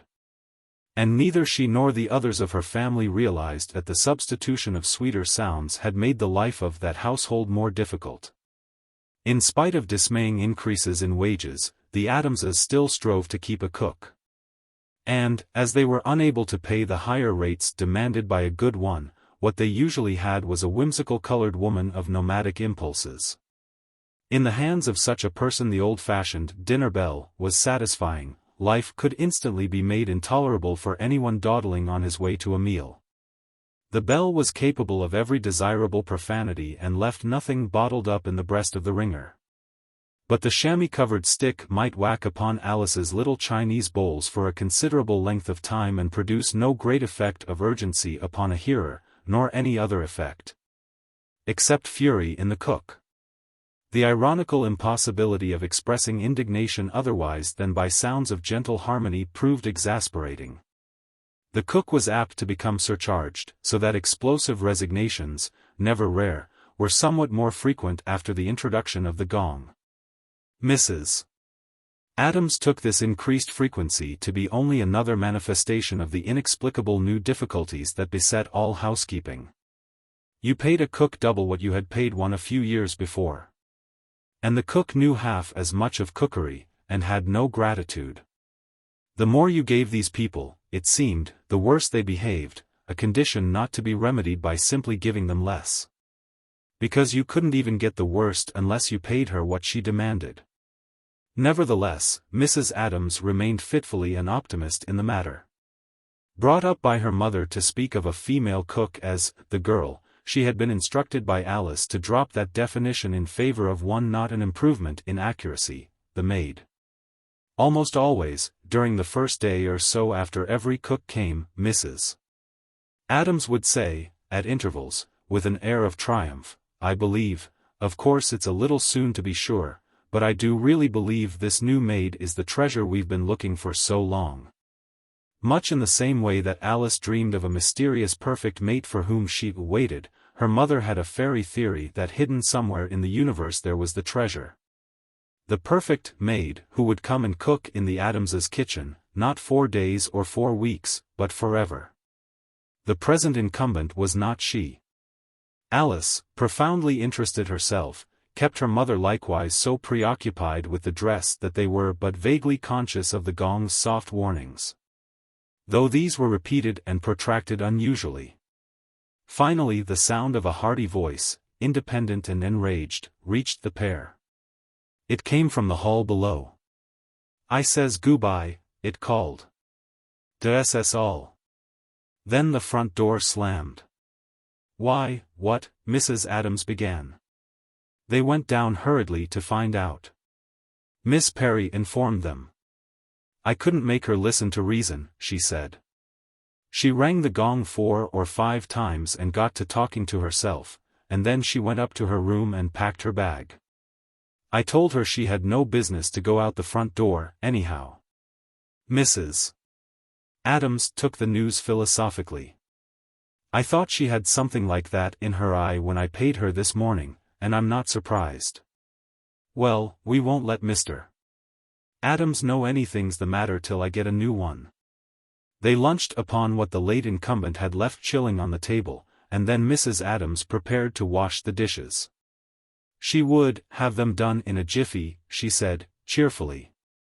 But it was Alice who washed the dishes. "I don't like to have you do that, Alice," her mother protested, following her into the kitchen. "It roughens the hands, and when a girl has hands like yours." "I know, Mama." Alice looked troubled, but shook her head. "It can't be helped this time. You'll need every minute to get that dress done." Mrs. Adams went away lamenting, while Alice, no expert, began to splash the plates and cups and saucers in the warm water. After a while, as she worked, her eyes grew dreamy. She was making little gay-colored pictures of herself, unfounded prophecies of how she would look and what would happen to her that evening. She saw herself, charming and demure, wearing a fluffy idealization of the dress her mother now determinedly struggled with upstairs. She saw herself framed in a garlanded archway, the entrance to a ballroom, and saw the people on the shining floor turning dramatically to look at her. Then from all points a rush of young men shouting for dances with her. And she constructed a superb stranger, tall, dark, masterfully smiling, who swung her out of the clamoring group as the music began. She saw herself dancing with him, saw the half-troubled smile she would give him, and she accurately smiled that smile as she rinsed the knives and forks.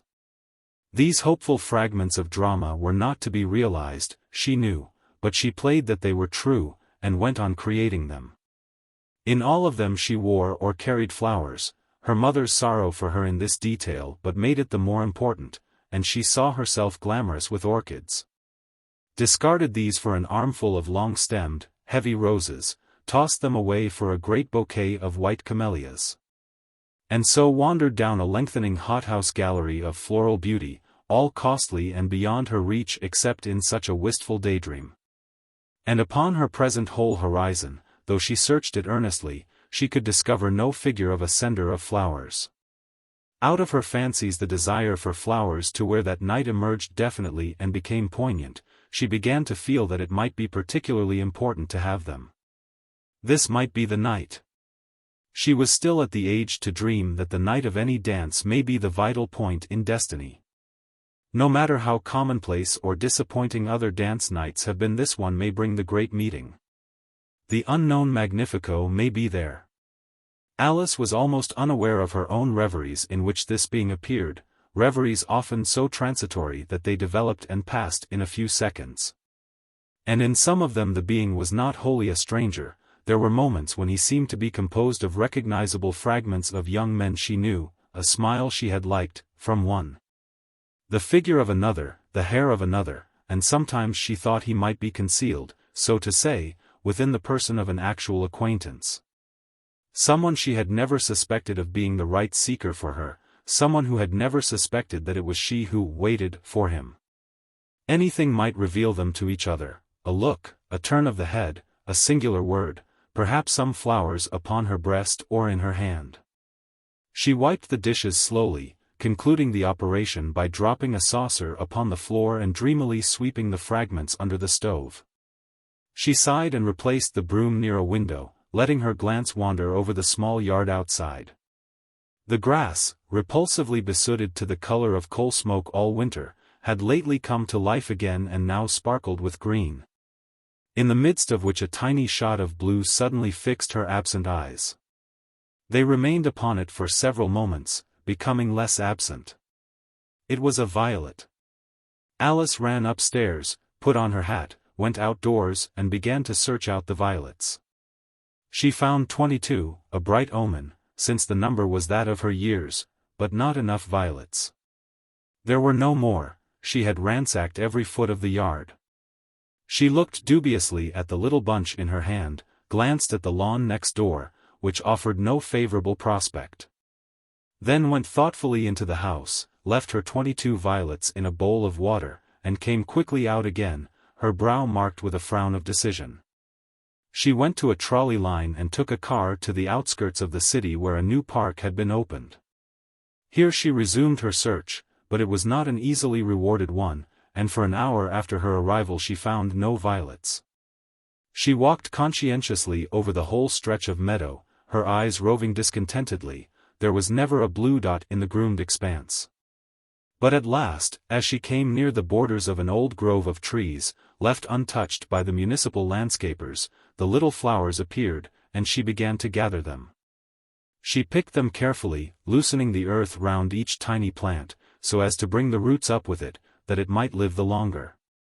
And she had brought a napkin, which she drenched at a hydrant, and kept loosely wrapped about the stems of her collection. The turf was too damp for her to kneel. She worked patiently, stooping from the waist. And when she got home in a drizzle of rain at 5 o'clock, her knees were tremulous with strain, her back ached, and she was tired all over, but she had 300 violets. Her mother moaned when Alice showed them to her, fragrant in a basin of water. "Oh, you poor child. To think of your having to work so hard to get things that other girls only need lift their little fingers for." "Never mind," said Alice, huskily. "I've got them and I am going to have a good time tonight." "You've just got to." Mrs. Adams agreed, intensely sympathetic. "The Lord knows you deserve to, after picking all these violets, poor thing, and He wouldn't be mean enough to keep you from it. I may have to get dinner before I finish the dress, but I can get it done in a few minutes afterward, and it's going to look right pretty. Don't you worry about that. And with all these lovely violets. I wonder," Alice began, paused, then went on, fragmentarily, "I suppose, well. I wonder, do you suppose it would have been better policy to have told Walter before?" "No," said her mother. "It would only have given him longer to grumble. But he might." "Don't worry," Mrs. Adams reassured her. "He'll be a little cross, but he won't be stubborn. Just let me talk to him and don't you say anything at all, no matter what he says." These references to Walter concerned some necessary maneuvers which took place at dinner, and were conducted by the mother, Alice having accepted her advice to sit in silence. Mrs. Adams began by laughing cheerfully. "I wonder how much longer it took me to cook this dinner than it does Walter to eat it," she said. "Don't gobble, child. There's no hurry." In contact with his own family, Walter was no squanderer of words. "Is for me," he said. "Got date?" "I know you have, but there's plenty of time." He smiled in benevolent pity. "You know, do you? If you made any coffee, don't bother if you didn't. Get some downtown." He seemed about to rise and depart, whereupon Alice, biting her lip, sent a panic-stricken glance at her mother. But Mrs. Adams seemed not at all disturbed, and laughed again. "Why, what nonsense, Walter. I'll bring your coffee in a few minutes, but we're going to have dessert first." "What sort?" "Some lovely peaches." "Don't want New York canned peaches," said the frank Walter, moving back his chair. "Good night, Walter. It doesn't begin till about 9 o'clock at the earliest." He paused, mystified. "What doesn't?" "The dance." "What dance?" "Why, Mildred Palmer's dance, of course." Walter laughed briefly. "What's that to me?" "Why, you haven't forgotten it's tonight, have you?" Mrs. Adams cried. "What a boy. I told you a week ago I wasn't going to that old dance," he returned, frowning. "You heard me, Walter," she exclaimed. "Of course you're going. I got your clothes all out this afternoon, and brushed them for you. They'll look very nice, Anne." "They won't look nice on me," he interrupted. "Got date downtown, I tell you." "But of course you'll." "See here," Walter said, decisively. "Don't get any wrong ideas in your head. I'm just as liable to go up to that old dance at the Palmers as I am to eat a couple of barrels of broken glass." "But, Walter." Walter was beginning to be seriously annoyed. "Don't Walter to me. I'm no XVIII snake. I wouldn't jazz with that Palmer crowd if they coaxed me with diamonds." "Walter. Didn't I tell you it's no use to Walter me?" he demanded. "My dear child." "Oh, glory." At this Mrs. Adams abandoned her air of amusement, looked hurt, and glanced at the demure Miss Perry across the table. "I'm afraid Miss Perry won't think you have very good manners, Walter." "You're right, she won't," he agreed, grimly. "Not if I have to hear any more about me going to." But his mother interrupted him with some asperity. "It seems very strange that you always object to going anywhere among our friends, Walter." "Your friends," he said, and, rising from his chair, gave utterance to an ironical laugh strictly monosyllabic. "Your friends," he repeated, going to the door. "Oh, yes. Certainly. Good night." And looking back over his shoulder to offer a final brief view of his derisive face, he took himself out of the room. Alice gasped, "Mama." "I'll stop him," her mother responded, sharply. And hurried after the truant, catching him at the front door with his hat and raincoat on. "Walter. Told you had a date downtown," he said, gruffly, and would have opened the door, but she caught his arm and detained him. "Walter, please come back and finish your dinner. When I take all the trouble to cook it for you, I think you might at least." Now, he said. "That isn't what you're up to. You don't want to make me eat, you want to make me listen." "Well, you must listen." She retained her grasp upon his arm, and made it tighter. "Walter, please," she entreated, her voice becoming tremulous. "Please don't make me so much trouble." He drew back from her as far as her hold upon him permitted, and looked at her sharply. "Look here," he said. "I get you, all right. What's the matter of Alice goin' to that party by herself? She just can't." "Why not?"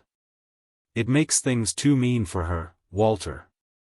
All the other girls have somebody to depend on after they get there." "Well, why doesn't she have somebody?" he asked, testily. "Somebody besides me, I mean. Why hasn't somebody asked her to go? She ought to be that popular, anyhow. I think she tries enough." "I don't understand how you can be so hard," his mother wailed, huskily. "You know why they don't run after her the way they do the other girls she goes with, Walter. It's because we're poor, and she hasn't got any background." "Background?" Walter repeated. "Background? What kind of talk is that? You will go with her tonight, Walter?" His mother pleaded, not stopping to enlighten him. "You don't understand how hard things are for her and how brave she is about them, or you couldn't be so selfish. It'd be more than I can bear to see her disappointed tonight. She went clear out to Bellevue Park this afternoon, Walter, and spent hours and hours picking violets to wear. You will." Walter's heart was not iron, and the episode of the violets may have reached it. "Oh, blub," he said, and flung his soft hat violently at the wall. His mother beamed with delight. "That's a good boy, darling. You'll never be sorry you." "Cut it out," he requested. "If I take her, will you pay for a taxi?" "Oh, Walter." And again Mrs. Adams showed distress. "Couldn't you?" "No, I couldn't. I'm not goin' to throw away my good money like that, and you can't tell what time o' night it'll be before she's willin' to come home. What's the matter you payin' for one?" "I haven't any money." "Well, father." She shook her head dolefully. "I got some from him this morning, and I can't bother him for any more, it upsets him. He's always been so terribly close with money." "I guess he couldn't help that," Walter observed. "We're liable to go to the poorhouse the way it is. Well, what's the matter our walkin' to this rotten party? In the rain, Walter?" "Well, it's only a drizzle and we can take a streetcar to within a block of the house." Again his mother shook her head. "It wouldn't do." "Well, darn the luck, all right," he consented, explosively. "I'll get her something to ride in. It means 75 cents. "Why, Walter!" Mrs. Adams cried, much pleased. "Do you know how to get a cab for that little?" "How splendid!" "'Tain't a cab," Walter informed her crossly. "It's a Tin Lizzie, but you don't have to tell her what it is till I get her into it, do you?" Mrs. Adams agreed that she didn't. Chapter 6. Alice was busy with herself for 2 hours after dinner, but a little before 9 o'clock she stood in front of her long mirror, completed, bright-eyed and solemn. Her hair, exquisitely arranged, gave all she asked of it, What artificialities in color she had used upon her face were only bits of emphasis that made her prettiness the more distinct. And the dress, not rumpled by her mother's careful hours of work, was a white cloud of loveliness. Finally there were 2 triumphant bouquets of violets, each with the stems wrapped in tin foil shrouded by a bough of purple chiffon. And one bouquet she wore at her waist and the other she carried in her hand. Miss Perry, called in by a rapturous mother for the free treat of a look at this radiance, insisted that Alice was a vision. Purely and simply a vision, she said, meaning that no other definition whatever would satisfy her. I never saw anybody look a vision if she don't look one tonight, the admiring nurse declared.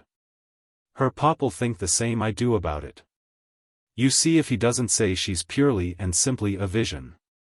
Adams did not fulfill the prediction quite literally when Alice paid a brief visit to his room to show him and bid him good night, but he chuckled feebly. Well, well, well, he said. You look mighty fine, mighty fine. And he waggled a bony finger at her 2 bouquets.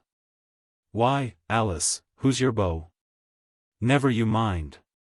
She laughed, archly brushing his nose with the violets in her hand.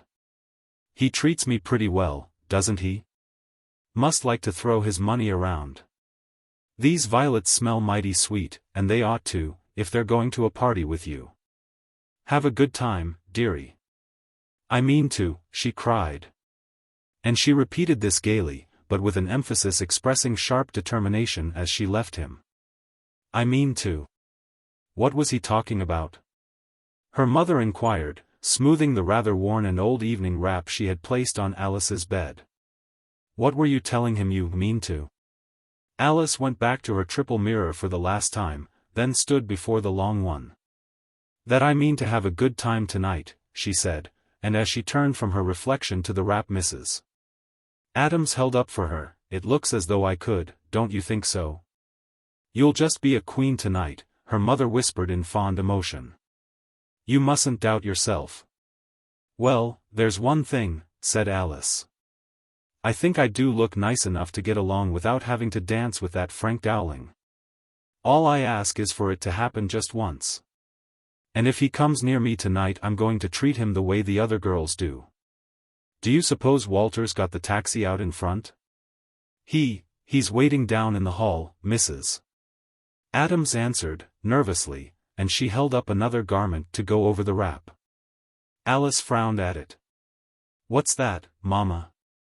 It's your father's raincoat. I thought you'd put it on over. But I won't need it in a taxicab. You will to get in and out, and you needn't take it into the Palmers. You can leave it in the, it's drizzling, and you'll need it. Oh, well, Alice consented. And a few minutes later, as with Walter's assistance she climbed into the vehicle he had provided, she better understood her mother's solicitude. What on earth is this, Walter? She asked. Never mind, it'll keep you dry enough with the top up, he returned, taking his seat beside her. Then for a time, as they went rather jerkily up the street, she was silent. But finally she repeated her question, what is it, Walter? What's what? This car? It's a automobile. I mean, what kind is it? Haven't you got eyes? It's too dark. It's a second-hand Tin Lizzie, said Walter. D'you know what that means? It means a flivver. Yes, Walter. Got New York objections? Why, no, dear, she said, placatively. Is it yours, Walter? Have you bought it? Me? He laughed. I couldn't buy a used wheelbarrow. I rent this sometimes when I'm going out among 'em. Costs me 75 cents and the price o' the gas. That seems very moderate. I guess it is. The feller owes me some money, and this is the only way I'd ever get it off him. Is he a garage keeper? Not exactly. Walter uttered husky sounds of amusement. You'll be just as happy, I guess, if you don't know who he is, he said. His tone misgave her. And she said truthfully that she was content not to know who owned the car. I joke sometimes about how you keep things to yourself, she added, but I really never do pry in your affairs, Walter. Oh, no, you don't. Indeed, I don't. Yes, you're mighty nice and cooing when you got me where you want me, he jeered. Well, I just as soon tell you where I get this car. I just as soon you wouldn't, Walter, she said, hurriedly. Please don't. But Walter meant to tell her. Why, there's nothing exactly criminal about it, he said. It belongs to old J.A. Lamb himself. He keeps it for their coon chauffeur. I rent it from him. From Mr. Lamb? No, from the coon chauffeur. Walter, she gasped. Sure I do. I can get it any night when the coon isn't goin' to use it himself. He's drivin' their limousine tonight, that little Henrietta Lamb's goin' to the party, no matter if her father has only been dead less'n a year. He paused, then inquired, well, how'd you like it? She did not speak, and he began to be remorseful for having imparted so much information, though his way of expressing regret was his own. Well, you will make the folks make me take you to parties, he said. I got to do it the best way I can, don't I? Then as she made no response, oh, the car's clean enough, he said. This coon, he's as particular as any white man, you needn't worry about that. And as she still said nothing, he added gruffly, I'd have had a better car if I could afforded it. You needn't get so upset about it. I don't understand, she said in a low voice, I don't understand how you know such people. Such people as who? As, colored chauffeurs. Oh, look here, now, he protested, loudly. Don't you know this is a democratic country? Not quite that democratic, is it, Walter? The trouble with you, he retorted, you don't know there's anybody in town except just this silk-shirt crowd. He paused, seeming to await a refutation. But as none came, he expressed himself definitely, they make me sick. They were coming near their destination, and the glow of the big, brightly lighted house was seen before them in the wet night. Other cars, not like theirs, were approaching this center of brilliance, long triangles of light near the ground swept through the fine drizzle. Small red taillights gleamed again from the moist pavement of the street. And, through the myriads of little glistening leaves along the curving driveway, glimpses were caught of lively colors moving in a white glare as the limousines released their occupants under the shelter of the porte-cochere. Alice clutched Walter's arm in a panic, they were just at the driveway entrance. Walter, we mustn't go in there. What's the matter? Leave this awful car outside.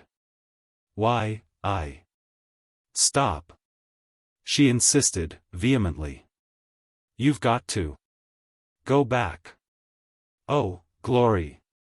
The little car was between the entrance posts. But Walter backed it out, avoiding a collision with an impressive machine which swerved away from them and passed on toward the porte-cochere, showing a man's face grinning at the window as it went by. Flivver Runabout got the wrong number, he said. Did he see us? Alice cried. Did who see us? Harvey Malone, in that foreign coupe. No. He couldn't tell who we were under this top, Walter assured her as he brought the little car to a standstill beside the curbstone, out in the street. What's it matter if he did, the big fish? Alice responded with a loud sigh, and sat still. Well, want to go on back? Walter inquired. You bet I'm willing. No. Well, then, what's the matter our drivin' on up to the porte-cochere? There's room for me to park just the other side of it. No. What you expect to do? Sit here all night? No, leave the car here. I don't care where we leave it, he said. Sit still till I lock her, so none o' these millionaires around here'll run off with her. He got out with a padlock and chain, and, having put these in place, offered Alice his hand. Come on, if you're ready. Wait, she said, and, divesting herself of the raincoat, handed it to Walter. Please leave this with your things in the men's dressing room, as if it were an extra one of your own, Walter." He nodded, she jumped out, and they scurried through the drizzle. As they reached the porte-cochere she began to laugh airily, and spoke to the impassive man in livery who stood there. "Joke on us," she said, hurrying by him toward the door of the house. "Our car broke down outside the gate." The man remained impassive, though he responded with a faint gleam as Walter, looking back at him, produced for his benefit a cynical distortion of countenance which offered little confirmation of Alice's account of things. Then the door was swiftly opened to the brother and sister, and they came into a marble-floored hall, where a dozen sleek young men lounged, smoked cigarettes and fastened their gloves, as they waited for their ladies. Alice nodded to one or another of these, and went quickly on, her face uplifted and smiling, but Walter detained her at the door to which she hastened. "Listen here," he said. "I suppose you want me to dance the first dance with you." "If you please, Walter," she said, meekly. "How long you goin' to hang around fixin' up in that dressin' room?" "I'll be out before you're ready yourself," she promised him, and kept her word, she was so eager for her good time to begin. When he came for her, they went down the hall to a corridor opening upon 3 great rooms which had been thrown open together, with the furniture removed and the broad floors waxed. At one end of the corridor musicians sat in a green grove, and Walter, with some interest, turned toward these, but his sister, pressing his arm, impelled him in the opposite direction. "What's the matter now?" he asked. "That's Jazz Louis and his half-breed bunch, 3 white and 4 mulatto. Let's—" "No, no," she whispered. "We must speak to Mildred and Mr. and Mrs. Palmer."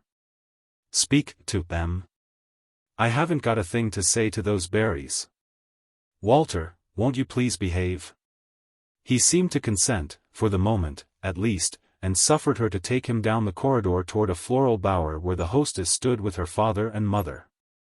Other couples and groups were moving in the same direction, carrying with them a hubbub of laughter and fragmentary chatterings. And Alice, smiling all the time, greeted people on every side of her eagerly, a little more eagerly than most of them responded, while Walter nodded in a noncommittal manner to one or two, said nothing, and yawned audibly, the last resource of a person who finds himself nervous in a false situation. He repeated his yawn and was beginning another when a convulsive pressure upon his arm made him understand that he must abandon this method of reassuring himself. They were close upon the floral bower. Mildred was giving her hand to one and another of her guests as rapidly as she could, passing them on to her father and mother, and at the same time resisting the efforts of 3 or 4 detached bachelors who besought her to give over her duty in favor of the dance music just beginning to blare. She was a large, fair girl, with a kindness of eye somewhat withheld by an expression of fastidiousness. At first sight of her it was clear that she would never in her life do anything incorrect, or wear anything incorrect. But her correctness was of the finer sort, and had no air of being studied or achieved. Conduct would never offer her a problem to be settled from a book of rules, for the rules were so deep within her that she was unconscious of them.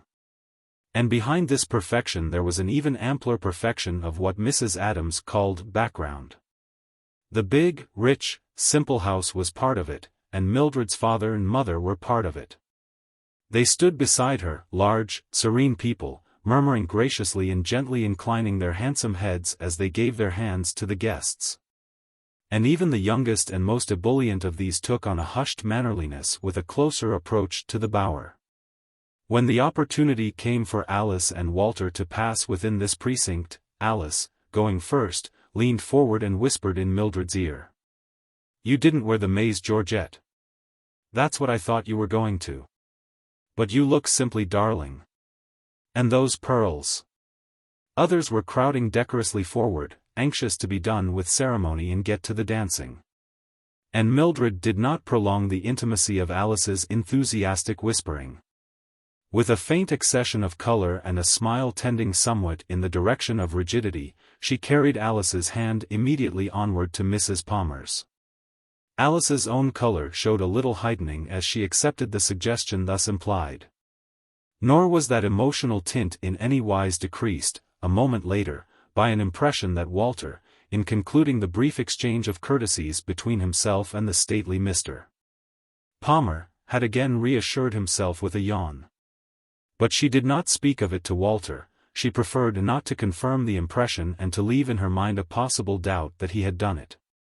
He followed her out upon the waxed floor, said resignedly, "Well, come on," put his arm about her, and they began to dance. Alice danced gracefully and well, but not so well as Walter. Of all the steps and runs, of all the whimsical turns and twirlings, of all the rhythmic swayings and dips commanded that season by such blarings as were the barbaric product, loud and wild, of the jazz louis and their half-breed bunches, the thin and sallow youth was a master. Upon his face could be seen contempt of the easy marvels he performed as he moved in swift precision from one smooth agility to another. And if some too dainty or jealous cavalier complained that to be so much a stylist in dancing was not quite like a gentleman, at least Walter's style was what the music called for. No other dancer in the room could be thought comparable to him. Alice told him so. "It's wonderful," she said. "And the mystery is, where you ever learned to do it. You never went to dancing school, but there isn't a man in the room who can dance half so well. I don't see why, when you dance like this, you always make such a fuss about coming to parties." He sounded his brief laugh, a jeering bark out of one side of the mouth, and swung her miraculously through a closing space between two other couples. "You know a lot about what goes on, don't you? You probably think there's no other place to dance in this town except these frozen face joints." "Frozen face?" she echoed, laughing. "Why, everybody's having a splendid time. Look at them." "Oh, they holler loud enough," he said. "They do it to make each other think they're havin' a good time. You don't call that Palmer family frozen face berries, I suppose?" "No. Certainly not. They're just dignified and—" "You," said Walter.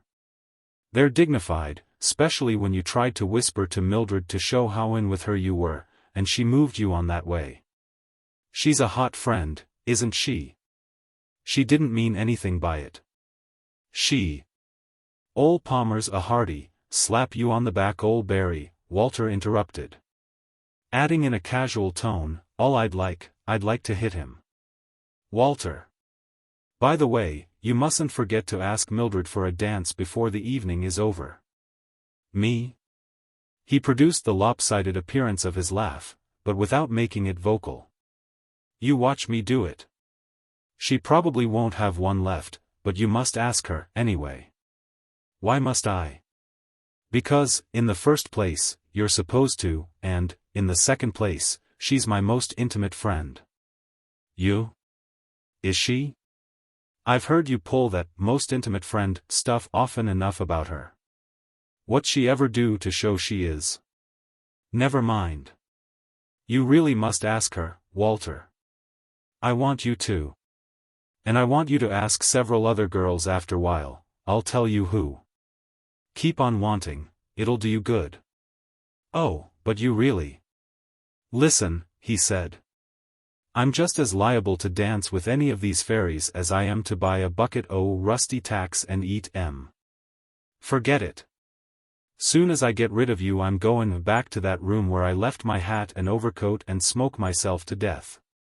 "Well," she said, a little ruefully, as the frenzy of Jazz Louis and his half-breeds was suddenly abetted to silence, you mustn't get rid of me too soon, Walter."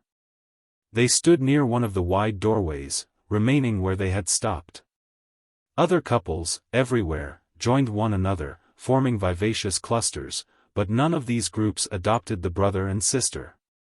Nor did anyone appear to be hurrying in Alice's direction to ask her for the next dance. She looked about her, still maintaining that jubilance of look and manner she felt so necessary, for it is to the girls who are having a good time that partners are attracted, and, in order to lend greater color to her impersonation of a lively belle, she began to chatter loudly, bringing into play an accompaniment of frolicsome gesture. She brushed Walter's nose saucily with the bunch of violets in her hand, tapped him on the shoulder, shook her pretty forefinger in his face, flourished her arms, kept her shoulders moving, and laughed continuously as she spoke. "You naughty old Walter," she cried. "Aren't you ashamed to be such a wonderful dancer and then only dance with your own little sister? You could dance on the stage if you wanted to. Why, you could made your fortune that way. Why don't you? Wouldn't it be just lovely to have all the rows and rows of people clapping their hands and shouting, 'Hurrah! Hurrah, for Walter Adams! Hurrah! Hurrah! Hurrah!'" He stood looking at her in stolid pity. "Cut it out," he said. "You better be given some of these berries the eye so they'll ask you to dance." She was not to be so easily checked, and laughed loudly, flourishing her violets in his face again. "You would like it, you know you would, you needn't pretend. Just think. A whole big audience shouting, 'Hurrah! Hurrah! Her!'" "The place'll be pulled if you get any noisier," he interrupted, not ungently. "Besides, I'm no muley cow." "A cow?" she laughed. "What on earth?" "I can't eat dead violets," he explained. "So don't keep trying to make me do it." This had the effect he desired, and subdued her. She abandoned her unsisterly coquetries, and looked beamingly about her, but her smile was more mechanical than it had been at first. At home she had seemed beautiful. But here, where the other girls competed, things were not as they had been there, with only her mother and Miss Perry to give contrast. These crowds of other girls had all done their best, also, to look beautiful, though not one of them had worked so hard for such a consummation as Alice had. They did not need to. They did not need to get their mothers to make old dresses over, they did not need to hunt violets in the rain. At home her dress had seemed beautiful. But that was different, too, where there were dozens of brilliant fabrics, fashioned in new ways, some of these new ways startling, which only made the wearers centers of interest and shocked no one. And Alice remembered that she had heard a girl say, not long before, "Oh, organdie. Nobody wears organdie for evening gowns except in midsummer." Alice had thought little of this. But as she looked about her and saw no organdie except her own, she found greater difficulty in keeping her smile as arch and spontaneous as she wished it. In fact, it was beginning to make her face ache a little. Mildred came in from the corridor, heavily attended. She carried a great bouquet of violets laced with lilies of the valley. And the violets were lusty, big purple things, their stems wrapped in cloth of gold, with silken cords dependent, ending in long tassels. She and her convoy passed near the two young Adamses. And it appeared that one of the convoy besought his hostess to permit cutting in, they were doing it other places, of late, he urged. But he was denied and told to console himself by holding the bouquet, at intervals, until his third of the 16th dance should come. Alice looked dubiously at her own bouquet. Suddenly she felt that the violets betrayed her, that anyone who looked at them could see how rustic, how innocent of any florist's craft they were. "I can't eat dead violets," Walter said. The little wild flowers, dying indeed in the warm air, were drooping in a forlorn mass, and it seemed to her that whoever noticed them would guess that she had picked them herself. She decided to get rid of them. Walter was becoming restive. "Look here," he said. "Can't you flag one o' these long-tailed birds to take you on for the next dance? You came to have a good time. Why don't you get busy and have it? I want to get out and smoke." "You mustn't leave me, Walter," she whispered, hastily. "Somebody'll come for me before long, but until they do." "Well, couldn't you sit somewhere?" "No, no. There isn't anyone I could sit with." "Well, why not? Look at those old dames in the corners. What's the matter, you're tying up with some o' them for a while?" "Please, Walter, no." In fact, that indomitable smile of hers was the more difficult to maintain because of these very elders to whom Walter referred. They were mothers of girls among the dancers, and they were there to fend and contrive for their offspring, to keep them in countenance through any trial. to lend them diplomacy in the carrying out of all enterprises, to be background for them. And in these essentially biological functionings to imitate their own matings and renew the excitement of their nuptial periods. Older men, husbands of these ladies and fathers of eligible girls, were also to be seen, most of them with Mr. Palmer in a billiard room across the corridor. Mr. and Mrs. Adams had not been invited. Of course Papa and Mama just barely know Mildred Palmer, Alice thought, and most of the other girls' fathers and mothers are old friends of Mr. and Mrs. Palmer, but I do think she might have asked Papa and Mama, anyway, she needn't have been afraid just to ask them, she knew they couldn't come.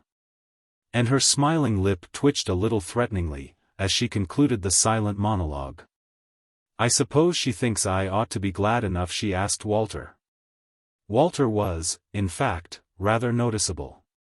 He was not Mildred's only guest to wear a short coat and to appear without gloves. But he was singular, at least in his present surroundings, on account of a kind of coiffuring he favored, his hair having been shaped after what seemed a Mongol inspiration. Only upon the top of the head was actual hair perceived, the rest appearing to be nudity. And even more than by any difference in mode he was set apart by his look and manner, in which there seemed to be a brooding, secretive and jeering superiority, and this was most vividly expressed when he felt called upon for his loud, short, lopsided laugh. Whenever he uttered it Alice laughed, too, as loudly as she could, to cover it. "Well," he said. "How long we goin' to stand here? My feet are sproutin' roots." Alice took his arm, and they began to walk aimlessly through the rooms, though she tried to look as if they had a definite destination, keeping her eyes eager and her lips parted. People had called jovially to them from the distance, she meant to imply, and they were going to join these merry friends. She was still upon this ghostly errand when a furious outbreak of drums and saxophones sounded a prelude for the second dance. Walter danced with her again, but he gave her a warning. "I don't want to leave you high and dry," he told her, "but I can't stand it. I got to get somewhere I don't have to hurt my eyes with these berries. I'll go blind if I got to look at any more of them. I'm goin' out to smoke as soon as the music begins the next time, and you better get fixed for it." Alice tried to get fixed for it. As they danced she nodded sunnily to every man whose eye she caught, smiled her smile with the under lip caught between her teeth. But it was not until the end of the intermission after the dance that she saw help coming. Across the room sat the globular lady she had encountered that morning, and beside the globular lady sat a round-headed, round-bodied girl, her daughter, at first glance. The family contour was also as evident a characteristic of the short young man who stood in front of Mrs. Dowling, engaged with her in a discussion which was not without evidences of an earnestness almost impassioned. Like Walter, he was declining to dance a third time with sister. He wished to go elsewhere. Alice from a sidelong eye watched the controversy. She saw the globular young man glance toward her, over his shoulder, whereupon Mrs. Dowling, following this glance, gave Alice a look of open fury, became much more vehement in the argument, and even struck her knee with a round, fat fist for emphasis. "I'm on my way," said Walter. "There's the music startin' up again, and I told you." She nodded gratefully. "It's all right, but come back before long, Walter."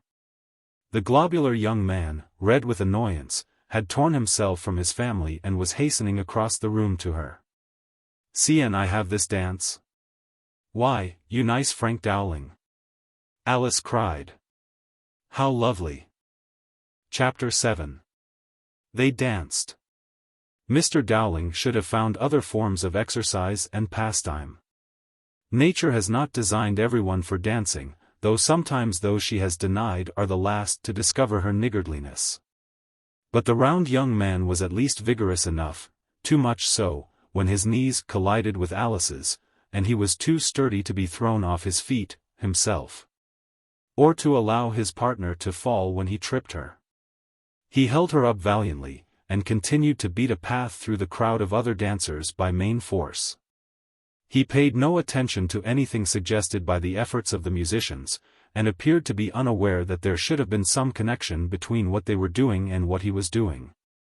But he may have listened to other music of his own, for his expression was of high content. He seemed to feel no doubt whatever that he was dancing.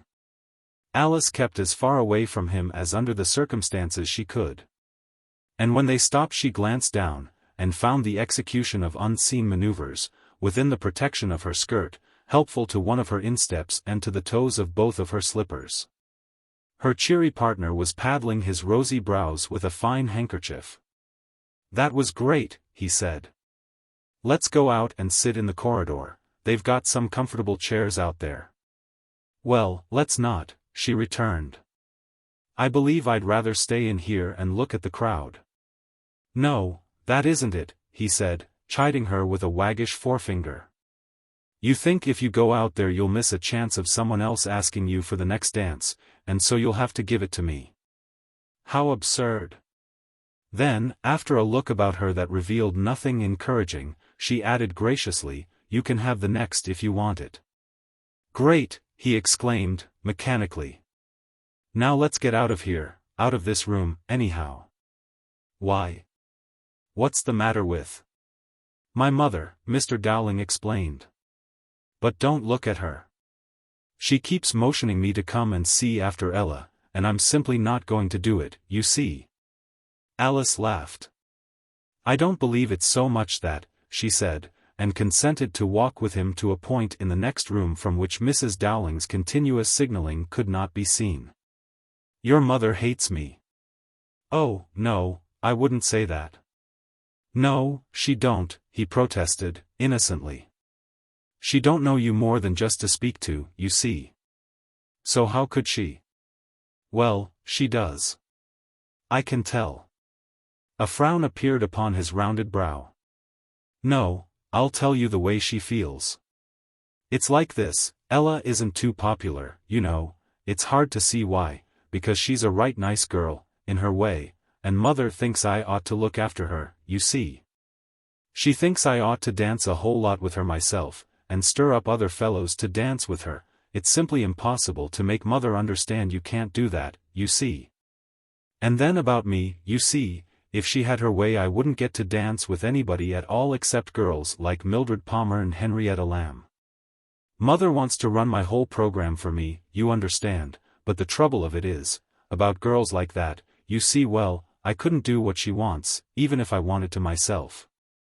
Because you take those girls, and by the time I get Ella off my hands for a minute, why, their dances are always every last one taken, and where do I come in?"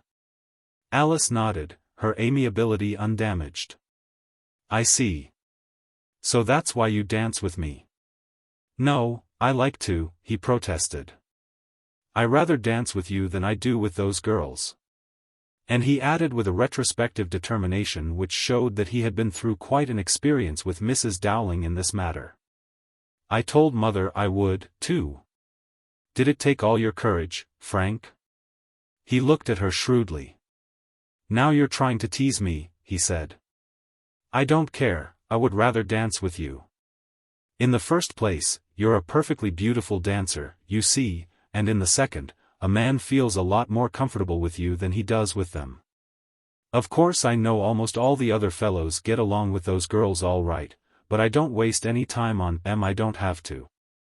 I like people that are always cordial to everybody, you see, the way you are." "Thank you," she said, thoughtfully. "Oh, I mean it," he insisted.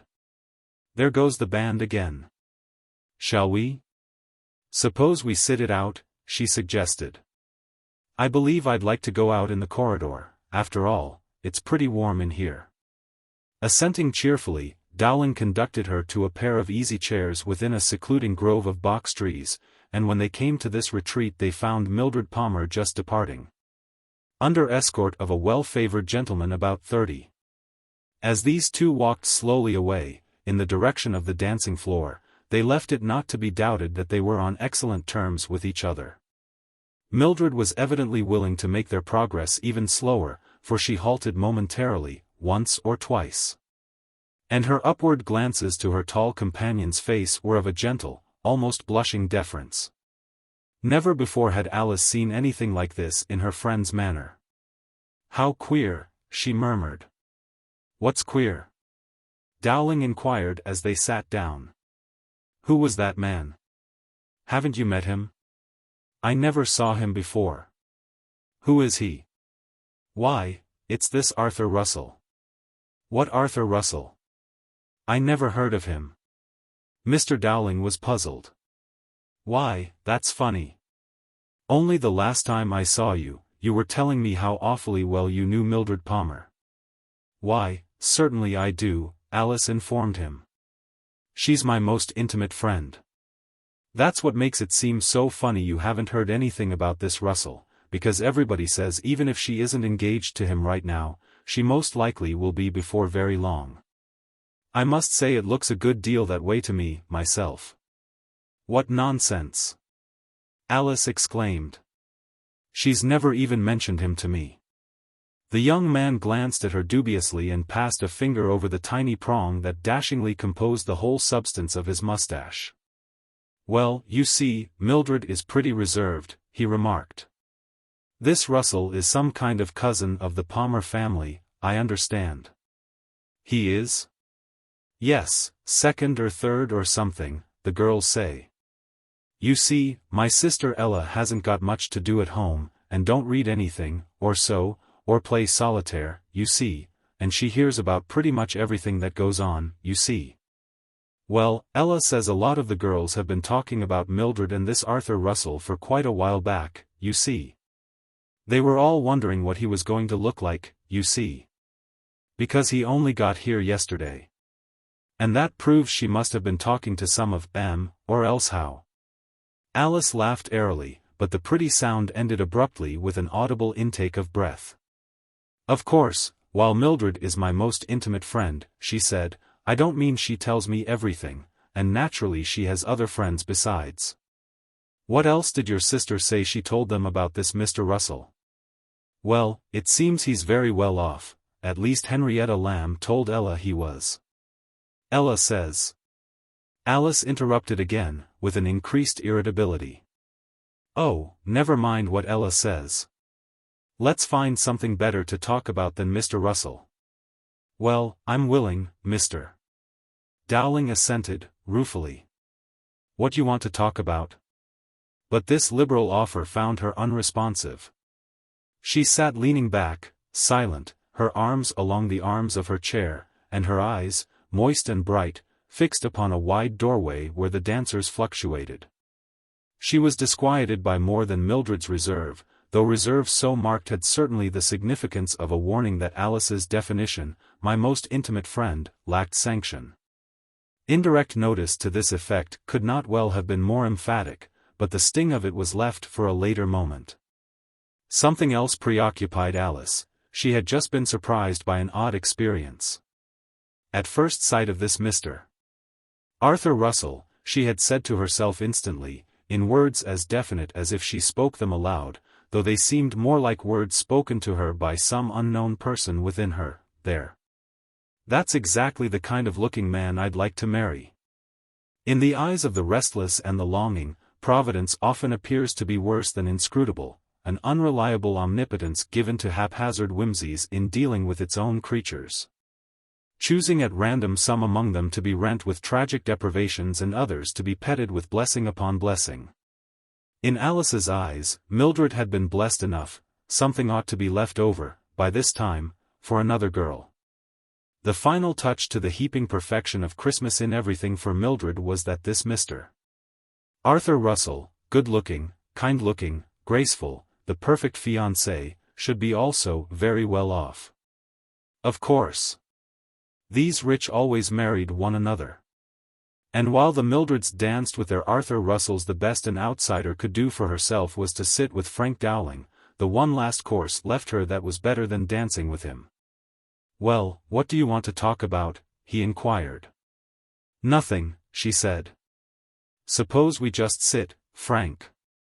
But a moment later she remembered something, and, with a sudden animation, began to prattle. She pointed to the musicians down the corridor. "Oh, look at them. Look at the leader. Aren't they funny? Someone told me they're called Jazz Louis and his half-breed bunch. Isn't that just crazy? Don't you love it? Do watch them, Frank. She continued to chatter, and, while thus keeping his glance away from herself, she detached the forlorn bouquet of dead violets from her dress and laid it gently beside the one she had carried. The latter already reposed in the obscurity selected for it at the base of one of the box trees. Then she was abruptly silent. "You certainly are a funny girl," Dowling remarked. "You say you don't want to talk about anything at all, and all of a sudden you break out and talk a blue streak, and just about the time I begin to get interested in what you're saying you shut off. What's the matter with girls, anyhow, when they do things like that?" "I don't know, we're just queer, I guess." "I say so." "Well, what'll we do now? Talk, or just sit?" "Suppose we just sit some more." "Anything to oblige," he assented. "I'm willing to sit as long as you like." But even as he made his amiability clear in this matter, the peace was threatened. His mother came down the corridor like a rolling, ominous cloud. She was looking about her on all sides, in a fidget of annoyance, searching for him, and to his dismay she saw him. She immediately made a horrible face at his companion, beckoned to him imperiously with a dumpy arm, and shook her head reprovingly. The unfortunate young man tried to repulse her with an icy stare, but this effort having obtained little to encourage his feeble hope of driving her away. He shifted his chair so that his back was toward her discomfiting pantomime. He should have known better. The instant result was Mrs. Dowling in motion at an impetuous waddle. She entered the box-tree seclusion with the lower rotundities of her face hastily modeled into the resemblance of an over-benevolent smile, a contortion which neglected to spread its intended geniality upward to the exasperated eyes and anxious forehead. "I think your mother wants to speak to you, Frank," Alice said, upon this advent. Mrs. Dowling nodded to her. "Good evening, Miss Adams," she said. "I just thought as you and Frank weren't dancing you wouldn't mind my disturbing you." "Not at all," Alice murmured. Mr. Dowling seemed of a different mind. "Well, what do you want?" he inquired, whereupon his mother struck him roguishly with her fan. "Bad fellow." She turned to Alice.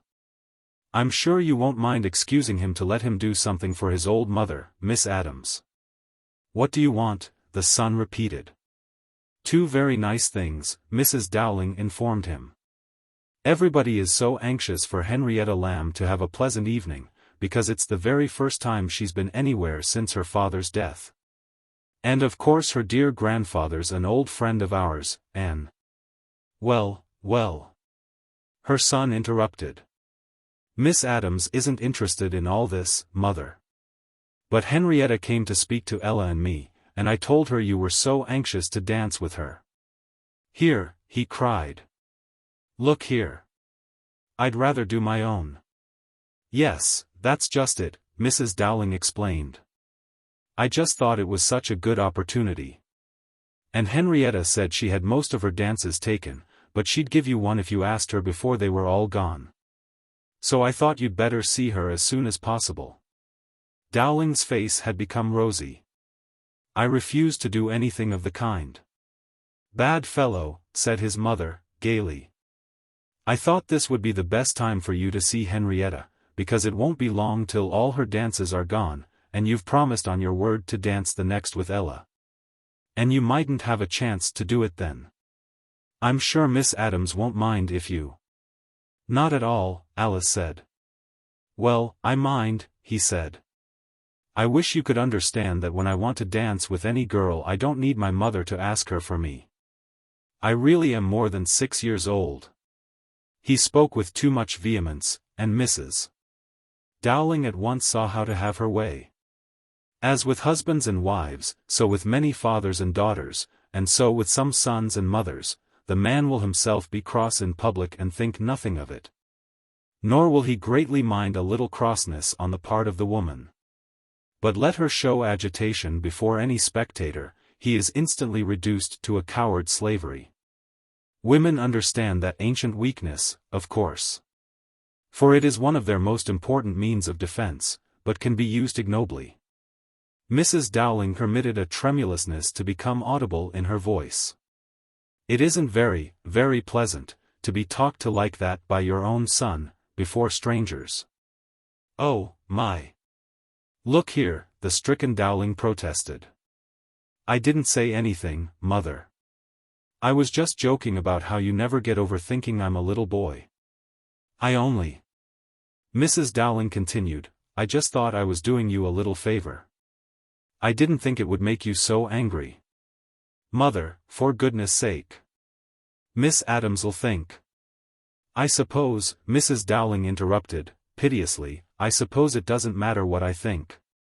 Oh, gracious. Alice interfered, she perceived that the ruthless Mrs. Dowling meant to have her way.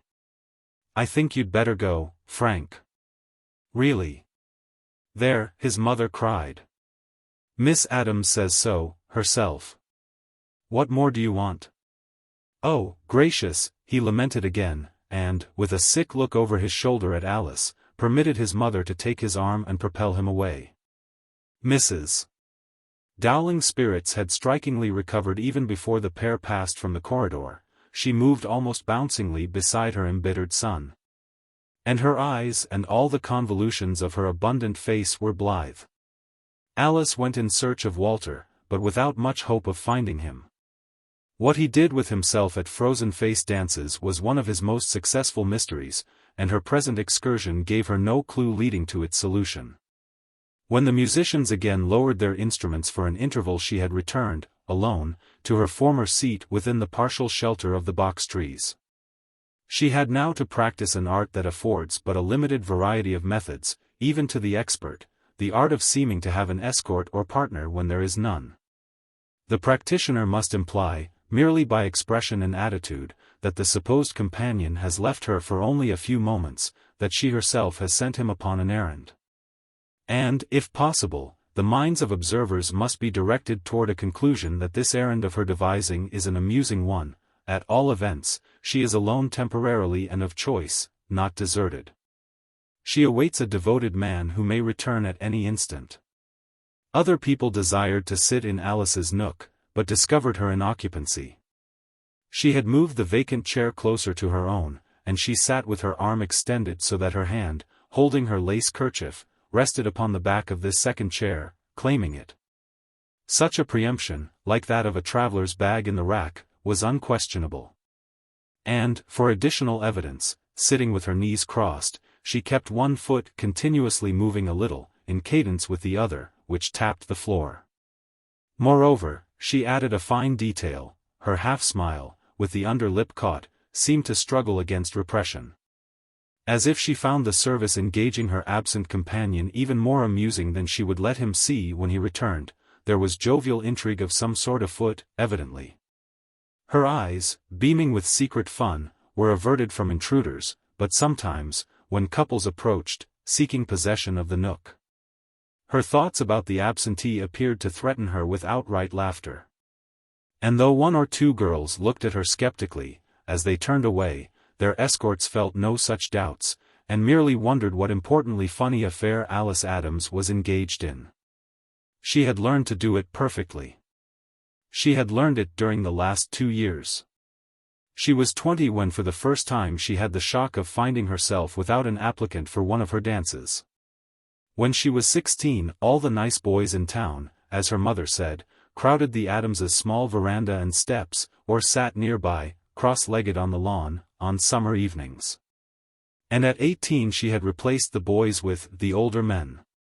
By this time most of the other girls, her contemporaries, were away at school or college, and when they came home to stay, they came out, that feeble revival of an ancient custom offering the maiden to the ceremonial inspection of the tribe. Alice neither went away nor came out, and, in contrast with those who did, she may have seemed to lack freshness of luster. Jewels are richest when revealed all new in a white velvet box. And Alice may have been too eager to secure new retainers, too kind in her efforts to keep the old ones. She had been a belle too soon. Chapter 8. The device of the absentee partner has the defect that it cannot be employed for longer than 10 or 15 minutes at a time. And it may not be repeated more than twice in one evening. A single repetition, indeed, is weak, and may prove a betrayal. Alice knew that her present performance could be effective during only this interval between dances. And though her eyes were guarded, she anxiously counted over the partnerless young men who lounged together in the doorways within her view. Every one of them ought to have asked her for dances, she thought, and although she might have been put to it to give a reason why any of them ought, her heart was hot with resentment against them. For a girl who has been a belle, it is harder to live through these bad times than it is for one who has never known anything better. Like a figure of painted and brightly varnished wood, Ella Dowling sat against the wall through dance after dance with glassy imperturbability. It was easier to be wooden, Alice thought, if you had your mother with you, as Ella had. You were left with at least the shred of a pretense that you came to sit with your mother as a spectator. And not to offer yourself to be danced with by men who looked you over and rejected you, not for the first time. Not for the first time, there lay a sting. Why had you thought this time might be different from the other times? Why had you broken your back picking those hundreds of violets? Hating the fatuous young men in the doorways more bitterly for every instant that she had to maintain her tableau, the smiling Alice knew fierce impulses to spring to her feet and shout at them. You idiots! Hands in pockets, they lounged against the pilasters, or faced one another, laughing vaguely, each one of them seeming to Alice no more than so much mean beef in clothes. She wanted to tell them they were no better than that, and it seemed a cruel thing of heaven to let them go on believing themselves young lords. They were doing nothing, killing time. Wasn't she at her lowest value at least a means of killing time? Evidently the mean beeves thought not. And when one of them finally lounged across the corridor and spoke to her, he was the very one to whom she preferred her loneliness. Waiting for somebody, Lady Alicia? He asked, negligently. And his easy burlesque of her name was like the familiarity of the rest of him. He was one of those full-bodied, grossly handsome men who are powerful and active, but never submit themselves to the rigor of becoming athletes, though they shoot and fish from expensive camps. Gloss is the most shining outward mark of the type. Nowadays these men no longer use brilliantine on their mustaches, but they have gloss bought from manicure girls, from masseurs, and from automobile makers. And their eyes, usually large, are glossy. None of this is allowed to interfere with business. These are good business men, and often make large fortunes. They are men of imagination about two things, women and money, and, combining their imaginings about both, usually make a wise first marriage. Later, however, they are apt to imagine too much about some little woman without whom life seems duller than need be. They run away, leaving the first wife well enough dowered. They are never intentionally unkind to women, and in the end they usually make the mistake of thinking they have had their money's worth of life. Here was Mr. Harvey Malone, a young specimen in an earlier stage of development, trying to marry Henrietta Lamb, and now sauntering over to speak to Alice, as a time-killer before his next dance with Henrietta. Alice made no response to his question, and he dropped lazily into the vacant chair, from which she sharply withdrew her hand. I might as well use his chair till he comes, don't you think? You don't mind, do you, old girl? Oh, no, Alice said. It doesn't matter one way or the other. Please don't call me that. So that's how you feel? Mr. Malone laughed indulgently, without much interest. I've been meaning to come to see you for a long time, honestly I have, because I wanted to have a good talk with you about old times. I know you think it was funny, after the way I used to come to your house 2 or 3 times a week, and sometimes oftener. Well, I don't blame you for being hurt. The way I stopped without explaining or anything. The truth is there wasn't any reason, I just happened to have a lot of important things to do and couldn't find the time. But I am going to call on you some evening, honestly I am. I don't wonder you think. You're mistaken, Alice said. I've never thought anything about it at all. Well, he said, and looked at her languidly. What's the use of being cross with this old man? He always means well. And, extending his arm, he would have given her a friendly pat upon the shoulder, but she evaded it. Well, well, he said. Seems to me you're getting awful tetchy. Don't you like your old friends any more? Not all of them. Who's the new one? He asked, teasingly. Come on and tell us, Alice. Who is it you were holding this chair for? Never mind. Well, all I've got to do is to sit here till he comes back, then I'll see who it is. He may not come back before you have to go. Guess you got me that time, Malone admitted, laughing as he rose. They're tuning up, and I've got this dance. I am coming around to see you some evening. He moved away, calling back over his shoulder, honestly, I am. Alice did not look at him. She had held her tableau as long as she could, it was time for her to abandon the box trees. And she stepped forth frowning, as if a little annoyed with the absentee for being such a time upon her errand. Whereupon the two chairs were instantly seized by a coquetting pair who intended to sit out the dance. She walked quickly down the broad corridor, turned into the broader hall, and hurriedly entered the dressing room where she had left her wraps. She stayed here as long as she could, pretending to arrange her hair at a mirror, then fidgeting with one of her slipper buckles. But the intelligent elderly woman in charge of the room made an indefinite sojourn impracticable. Perhaps I could help you with that buckle, miss, she suggested, approaching. Has it come loose? Alice wrenched desperately, then it was loose. The competent woman, producing needle and thread, deftly made the buckle fast. And there was nothing for Alice to do but to express her gratitude and go. She went to the door of the cloakroom opposite, where a colored man stood watchfully in the doorway. I wonder if you know which of the gentlemen is my brother, Mr. Walter Adams, she said. Yes'm, I know him. Could you tell me where he is?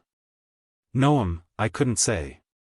Well, if you see him, would you please tell him that his sister, Miss Adams, is looking for him and very anxious to speak to him? Yes'm. Sho'ly. As she went away he stared after her and seemed to swell with some bursting emotion. In fact, it was too much for him, and he suddenly retired within the room, releasing strangulated laughter.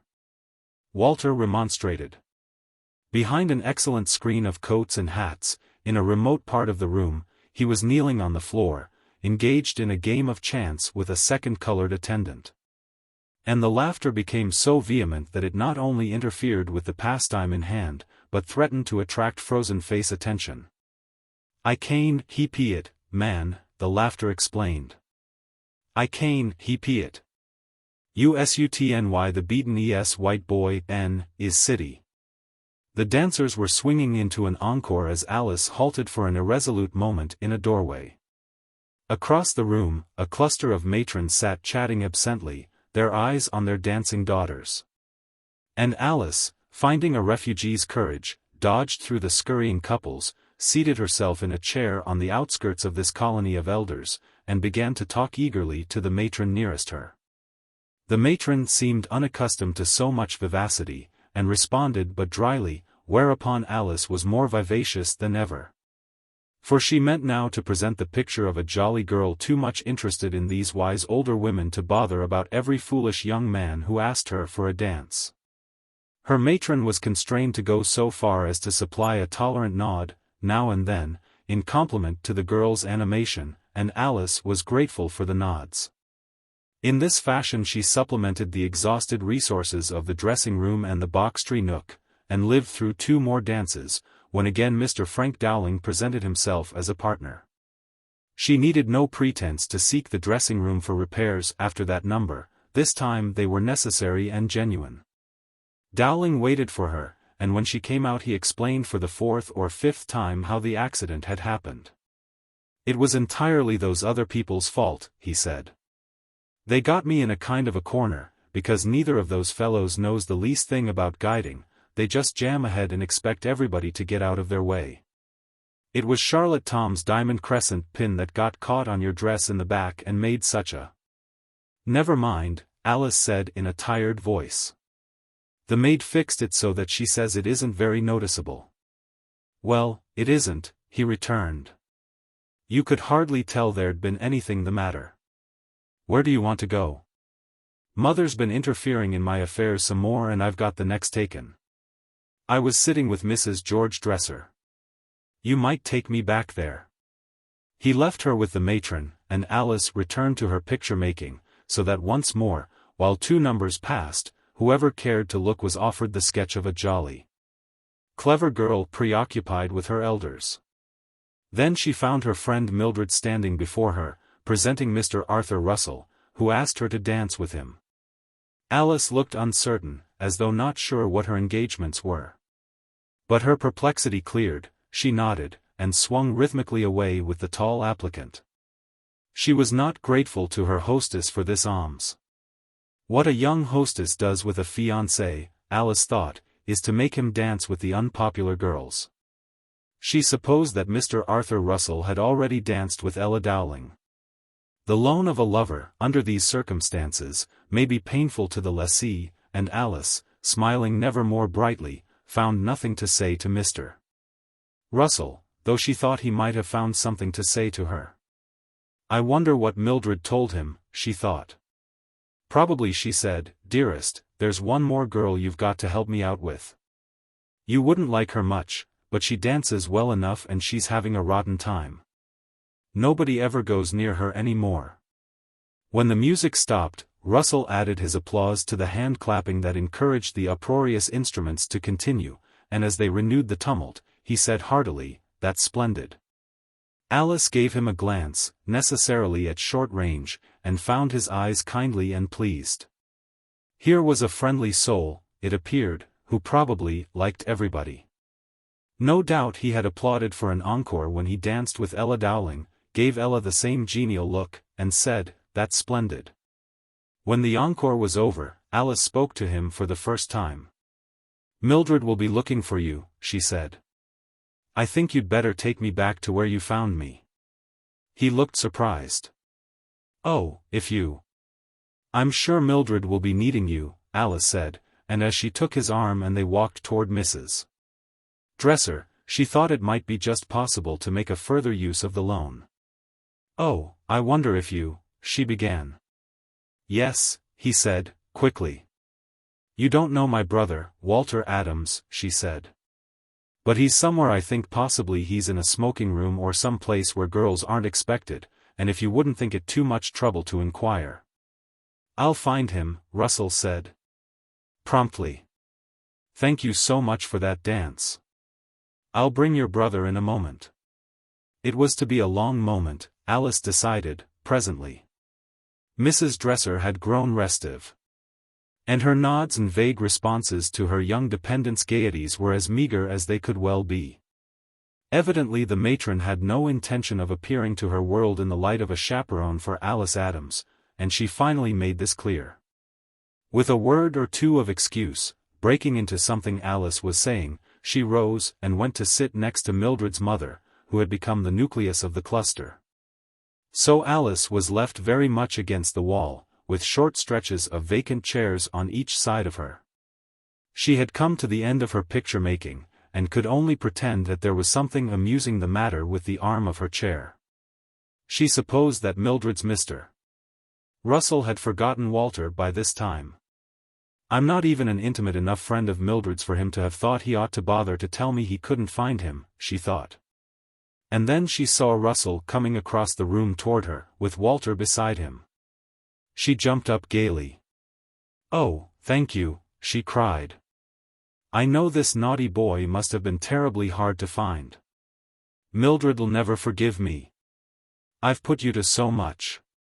"Not at all," he said, amiably, and went away, leaving the brother and sister together. "Walter, let's dance just once more," Alice said, touching his arm placatively. "I thought, well, perhaps we might go home then." But Walter's expression was that of a person upon whom an outrage has just been perpetrated. "No," he said. "We've stayed this long, I'm goin' to wait and see what they got to eat. And you look here." He turned upon her angrily. "Don't you ever do that again. Do what? Send somebody after me that pokes his nose into every corner of the house till he finds me. Are you Mr. Walter Adams, he says. I guess he must asked everybody in the place if they were Mr. Walter Adams. Well, I'll bet a few iron men you wouldn't send anybody to hunt for me again if you knew where he found me. Where was it? Walter decided that her fit punishment was to know. I was shootin' dice with those coons in the cloakroom. And he saw you? Unless he was blind, said Walter. Come on, I'll dance this one more dance with you. Supper comes after that, and then we'll go home. Mrs. Adams heard Alice's key turning in the front door and hurried down the stairs to meet her. Did you get wet coming in, darling? She asked. Did you have a good time? Just lovely, Alice said, cheerily, and after she had arranged the latch for Walter, who had gone to return the little car, she followed her mother upstairs and hummed a dance tune on the way. Oh, I'm so glad you had a nice time, Mrs. Adams said, as they reached the door of her daughter's room together. You deserve to, and it's lovely to think. But at this, without warning, Alice threw herself into her mother's arms, sobbing so loudly that in his room, close by, her father, half drowsing through the night, started to full wakefulness. Chapter 9. On a morning, a week after this collapse of festal hopes, Mrs. Adams and her daughter were concluding a 3 days' disturbance, the spring housecleaning, postponed until now by Adams's long illness, and Alice, on her knees before a chest of drawers in her mother's room, paused thoughtfully after dusting a packet of letters wrapped in worn muslin. She called to her mother, who was scrubbing the floor of the hallway just beyond the open door. These old letters you had in the bottom drawer. Weren't they some Papa wrote you before you were married? Mrs. Adams laughed and said, yes. Just put "M" back where they were, or else up in the attic, anywhere you want to. Do you mind if I read one, Mama? Mrs. Adams laughed again. Oh, I guess you can if you want to. I expect they're pretty funny. Alice laughed in response, and chose the topmost letter of the packet. My dear, beautiful girl, it began. And she stared at these singular words. They gave her a shock like that caused by overhearing some bewildering impropriety. And, having read them over to herself several times, she went on to experience other shocks. My dear, beautiful girl. This time yesterday I had a mighty bad case of blues because I had not had a word from you in 2 whole long days, and when I do not hear from you every day things look mighty down in the mouth to me. Now it is all so different because your letter has arrived, and besides I have got a piece of news I believe you will think as fine as I do. Darling, you will be surprised, so get ready to hear about a big effect on our future. It is this way. I had sort of a suspicion the head of the firm kind of took a fancy to me from the first when I went in there, and liked the way I attended to my work, and so when he took me on this business trip with him I felt pretty sure of it, and now it turns out I was about right. In return I guess I have got about the best boss in this world, and I believe you will think so too. Yes, sweetheart, after the talk I have just had with him, if J.A. Lamb asked me to cut my hand off for him I guess I would come pretty near doing it, because what he says means the end of our waiting to be together. From New Year's on he is going to put me in entire charge of the sundries department, and what do you think is going to be my salary? $1,100 cool dollars a year, $1,100. That's all. Just only a cool $1,100 per annum. Well, I guess that will show your mother whether I can take care of you or not. And oh, how I would like to see your dear, beautiful, loving face when you get this news. I would like to go out on the public streets and just dance and shout, and it is all I can do to help doing it, especially when I know we will be talking it all over together this time next week. And oh my darling, now that your folks have no excuse for putting it off any longer, we might be in our own little home before Christmas. Would you be glad? Well, darling, this settles everything and makes our future just about as smooth for us as anybody could ask. I can hardly realize after all this waiting life's troubles are over for you and me and we have nothing to do but to enjoy the happiness granted us by this wonderful, beautiful thing we call life. I know I am not any poet and the one I tried to write about you the day of the picnic was fearful, but the way I think about you is a poem. Write me what you think of the news. I know, but write me anyhow. I'll get it before we start home and I can be reading it over all the time on the tram. You're always loving. Virgil. The sound of her mother's diligent scrubbing in the hall came back slowly to Alice's hearing, as she restored the letter to the packet, wrapped the packet in its muslin covering, and returned it to the drawer. She had remained upon her knees while she read the letter. Now she sank backward, sitting upon the floor with her hands behind her, an unconscious relaxing for better ease to think. Upon her face there had fallen a look of wonder. For the first time she was vaguely perceiving that life is everlasting movement. Youth really believes what is running water to be a permanent crystallization and sees time fixed to a point. Some people have dark hair, some people have blonde hair, some people have gray hair. Until this moment, Alice had no conviction that there was a universe before she came into it. She had always thought of it as the background of herself. The moon was something to make her prettier on a summer night. But this old letter, through which she saw still flickering an ancient starlight of young love, astounded her. Faintly before her it revealed the whole lives of her father and mother, who had been young, after all, they really had, and their youth was now so utterly passed from them that the picture of it, in the letter, was like a burlesque of them. And so she, herself, must pass to such changes, too, and all that now seemed vital to her would be nothing. When her work was finished, that afternoon, she went into her father's room.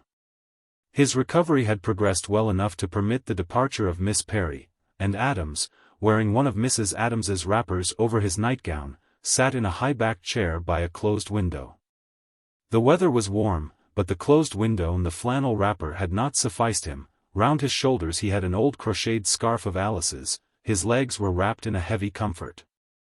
And, with these swathings about him, and his eyes closed, his thin and grizzled head making but a slight indentation in the pillow supporting it, he looked old and little and queer. Alice would have gone out softly, but without opening his eyes, he spoke to her. "Don't go, dearie. Come sit with the old man a little while." She brought a chair near his. "I thought you were napping." "No. I don't hardly ever do that. I just drift a little sometimes." "How do you mean you drift, Papa?" He looked at her vaguely. "Oh, I don't know. Kind of pictures. They get a little mixed up, old times with times still ahead, like planning what to do, you know. That's as near a nap as I get, when the pictures mix up some. I suppose it's sort of drowsing." She took one of his hands and stroked it. "What do you mean when you say you have pictures like, planning what to do?" she asked. "I mean planning what to do when I get out and able to go to work again." "But that doesn't need any planning," Alice said, quickly. "You're going back to your old place at Lamb's, of course." Adams closed his eyes again, sighing heavily, but made no other response. "Why, of course you are," she cried. "What are you talking about?" His head turned slowly toward her, revealing the eyes, open in a haggard stare. "I heard you the other night when you came from the party," he said. "I know what was the matter." "Indeed, you don't," she assured him. "You don't know anything about it, because there wasn't anything the matter at all. Don't you suppose I heard you crying? What did you cry for if there wasn't anything the matter?" "Just nerves, Papa. It wasn't anything else in the world." "Never mind," he said. "Your mother told me. She promised me not to." At that Adams laughed mournfully. "It wouldn't be very likely I'd hear you so upset and not ask about it, even if she didn't come and tell me on her own hook. You needn't try to fool me. I tell you I know what was the matter." "The only matter was I had a silly fit," Alice protested. "It did me good, too." "How's that?"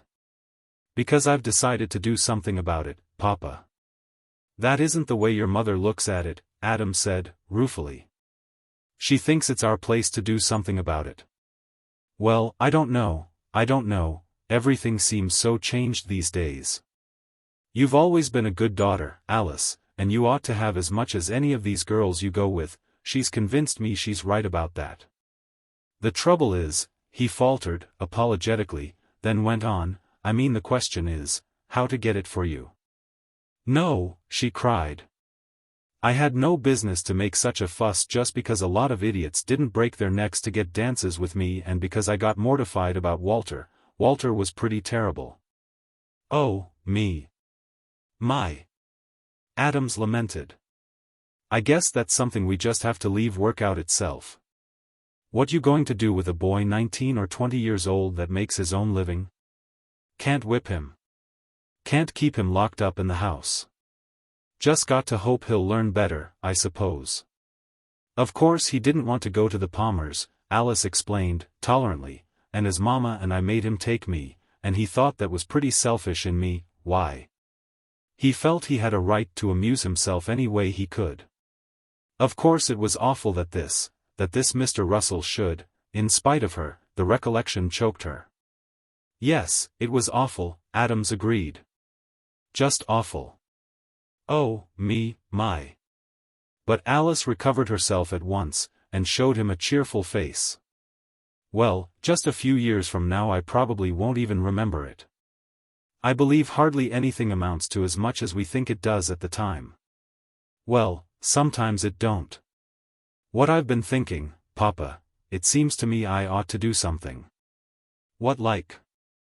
She looked dreamy, but was obviously serious as she told him, well, I mean I ought to be something besides just a kind of nobody. I ought to, she paused. What, dearie? Well, there's one thing I'd like to do. I'm sure I could do it, too. What? I want to go on the stage, I know I could act. At this, her father abruptly gave utterance to a feeble cackling of laughter, and when Alice, surprised and a little offended, pressed him for his reason, he tried to evade, saying, nothing, dearie. I just thought of something. But she persisted until he had to explain. It made me think of your mother's sister, your Aunt Flora, that died when you were little, he said. She was always telling how she was going on the stage, and talking about how she was certain she'd make a great actress, and all so on. And one day your mother broke out and said she ought, gone on the stage, herself, because she always knew she had the talent for it, and, well. They got into kind of a spat about which one'd make the best actress. I had to go out in the hall to laugh. Maybe you were wrong, Alice said, gravely. If they both felt it, why wouldn't that look as if there was talent in the family? I've always thought. No, dearie, he said, with a final chuckle. Your mother and Flora weren't different from a good many others. I expect 90% of all the women I ever knew were just sure they'd be mighty fine actresses if they ever got the chance. Well, I guess it's a good thing. They enjoy thinking about it and it don't do anybody any harm. Alice was piqued. For several days she had thought almost continuously of a career to be won by her own genius. Not that she planned details, or concerned herself with first steps, her picturings overleaped all that. Principally, she saw her name great on all the billboards of that unkind city, and herself, unchanged in age but glamorous with fame and Paris clothes, returning in a private car. No doubt the pleasantest development of her vision was a dialogue with Mildred. And this became so real that, as she projected it, Alice assumed the proper expressions for both parties to it, formed words with her lips, and even spoke some of them aloud. No, I haven't forgotten you, Mrs. Russell. I remember you quite pleasantly, in fact. You were a Miss Palmer, I recall, in those funny old days. Very kind of you, I'm sure. I appreciate your eagerness to do something for me in your own little home. As you say, a reception would renew my acquaintanceship with many old friends, but I'm sure you won't mind my mentioning that I don't find much inspiration in these provincials. I really must ask you not to press me. An artist's time is not her own, though of course I could hardly expect you to understand. Thus Alice illuminated the dull time. But she retired from the interview with her father still manfully displaying an outward cheerfulness, while depression grew heavier within, as if she had eaten soggy cake. Her father knew nothing whatever of the stage, and she was aware of his ignorance, yet for some reason his innocently skeptical amusement reduced her bright project almost to nothing. Something like this always happened, it seemed. She was continually making these illuminations, all gay with gildings and colorings. And then as soon as anybody else so much as glanced at them, even her father, who loved her, the pretty designs were stricken with a desolating pallor. Is this life? Alice wondered, not doubting that the question was original and all her own. Is it life to spend your time imagining things that aren't so, and never will be? Beautiful things happen to other people, why should I be the only one they never can happen to? The mood lasted overnight, and was still upon her the next afternoon when an errand for her father took her downtown. Adams had decided to begin smoking again, and Alice felt rather degraded, as well as embarrassed, when she went into the large shop her father had named, and asked for the cheap tobacco he used in his pipe. She fell back upon an air of amused indulgence, hoping thus to suggest that her purchase was made for some faithful old retainer, now infirm. And although the calmness of the clerk who served her called for no such elaboration of her sketch, she ornamented it with a little laugh and with the remark, as she dropped the package into her coat pocket, "I'm sure it'll please him. They tell me it's the kind he likes." Still playing Lady Bountiful, smiling to herself in anticipation of the joy she was bringing to the simple old Negro or Irish follower of the family, she left the shop. But as she came out upon the crowded pavement her smile vanished quickly. Next to the door of the tobacco shop, there was the open entrance to a stairway, and, above this rather bleak and dark aperture, a signboard displayed in begrimed gilt letters the information that Frincke's Business College occupied the upper floors of the building. Furthermore, Frincke here publicly offered personal instruction and training in practical mathematics, bookkeeping, and all branches of the business life, including stenography, typewriting, etc. Alice halted for a moment, frowning at this signboard as though it were something surprising and distasteful which she had never seen before. Yet it was conspicuous in a busy quarter. She almost always passed it when she came downtown, and never without noticing it.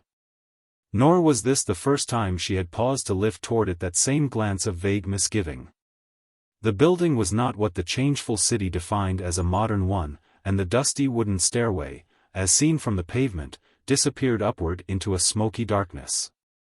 So would the footsteps of a girl ascending there lead to a hideous obscurity, Alice thought, an obscurity as dreary and as permanent as death. And like dry leaves falling about her she saw her wintry imaginings in the May air, pretty girls turning into withered creatures as they worked at typing machines. Old maids taking dictation from men with double chins. Alice saw old maids of a dozen different kinds taking dictation. Her mind's eye was crowded with them, as it always was when she passed that stairway entrance, and though they were all different from one another, all of them looked a little like herself. She hated the place, and yet she seldom hurried by it or averted her eyes. It had an unpleasant fascination for her, and a mysterious reproach, which she did not seek to fathom. She walked on thoughtfully today, and when, at the next corner, she turned into the street that led toward home, she was given a surprise. Arthur Russell came rapidly from behind her, lifting his hat as she saw him. "Are you walking north, Miss Adams?" he asked. "Do you mind if I walk with you?" She was not delighted, but seemed so. "How charming," she cried, giving him a little flourish of the shapely hands. And then, because she wondered if he had seen her coming out of the tobacco shop, she laughed and added, "I've just been on the most ridiculous errand." "What was that?" "To order some cigars for my father. He's been quite ill, poor man, and he's so particular, but what in the world do I know about cigars?" Russell laughed. "Well, what do you know about M? Did you select by the price?" "Mercy, no," she exclaimed, and added, with an afterthought, "Of course he wrote down the name of the kind he wanted and I gave it to the shopman. I could never have pronounced it."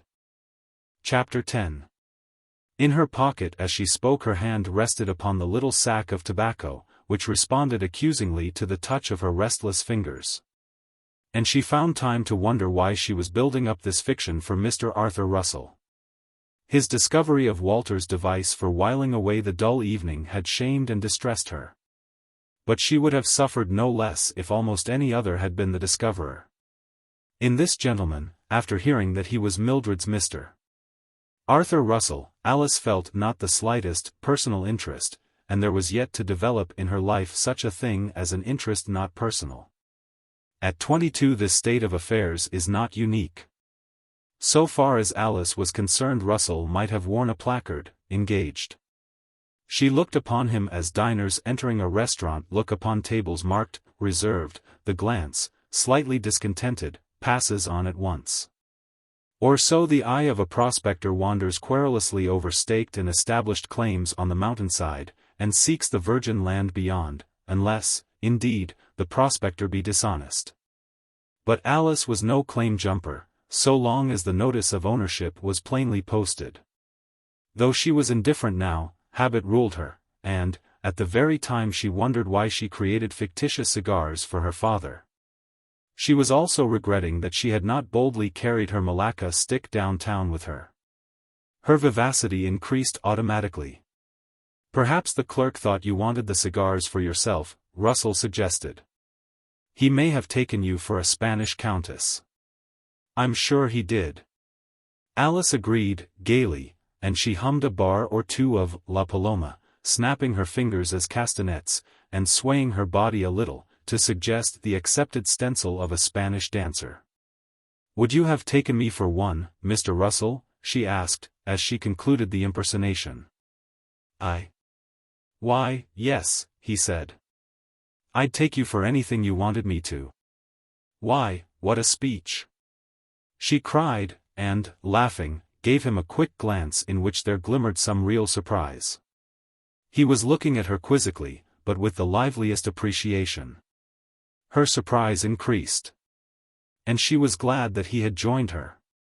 To be seen walking with such a companion added to her pleasure.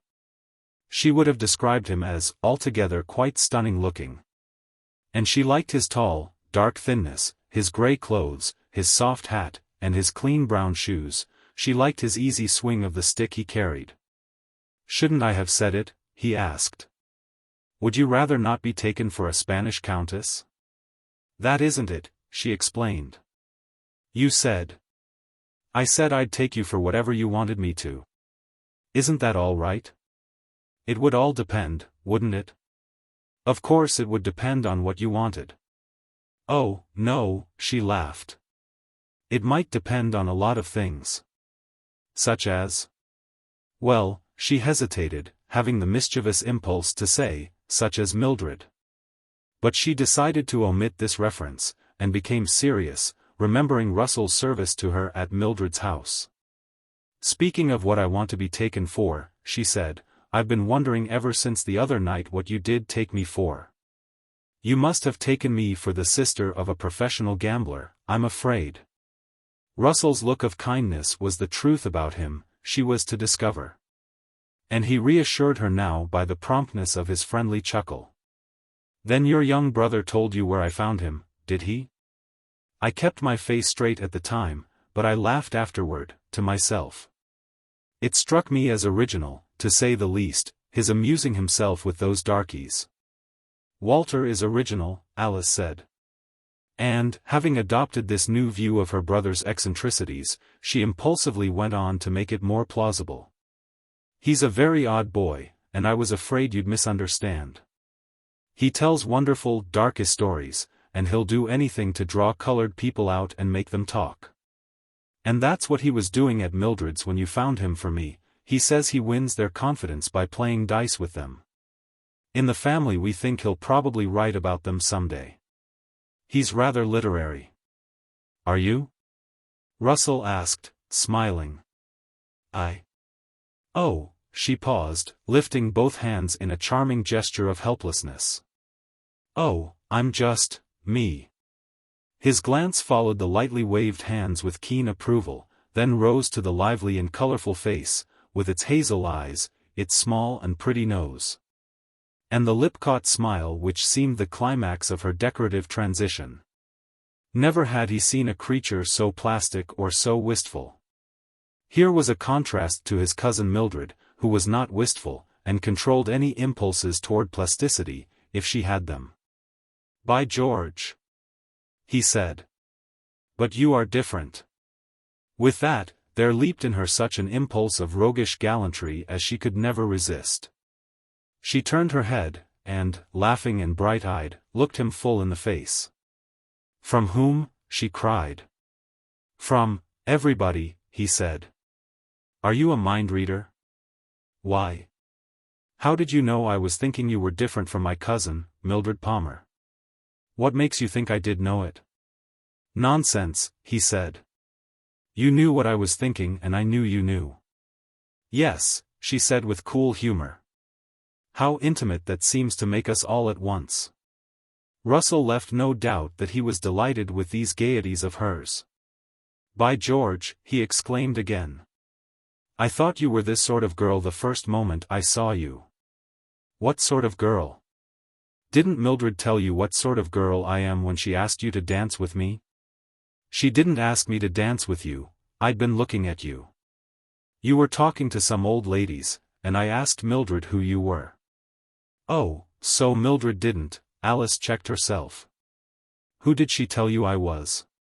"She just said you were a Miss Adams, so I—" "A Miss Adams?" Alice interrupted. "Yes. Then I said I'd like to meet you." "I see. You thought you'd save me from the old ladies." "No. I thought I'd save myself from some of the girls Mildred was getting me to dance with. There was a Miss Dowling." "Poor man," Alice said, gently, and her impulsive thought was that Mildred had taken few chances, and that as a matter of self-defense her carefulness might have been well-founded. This Mr. Arthur Russell was a much more responsive person than one had supposed. "So, Mr. Russell, you don't know anything about me except what you thought when you first saw me?" "Yes, I know I was right when I thought it." "You haven't told me what you thought." "I thought you were like what you are like." "Not very definite, is it?"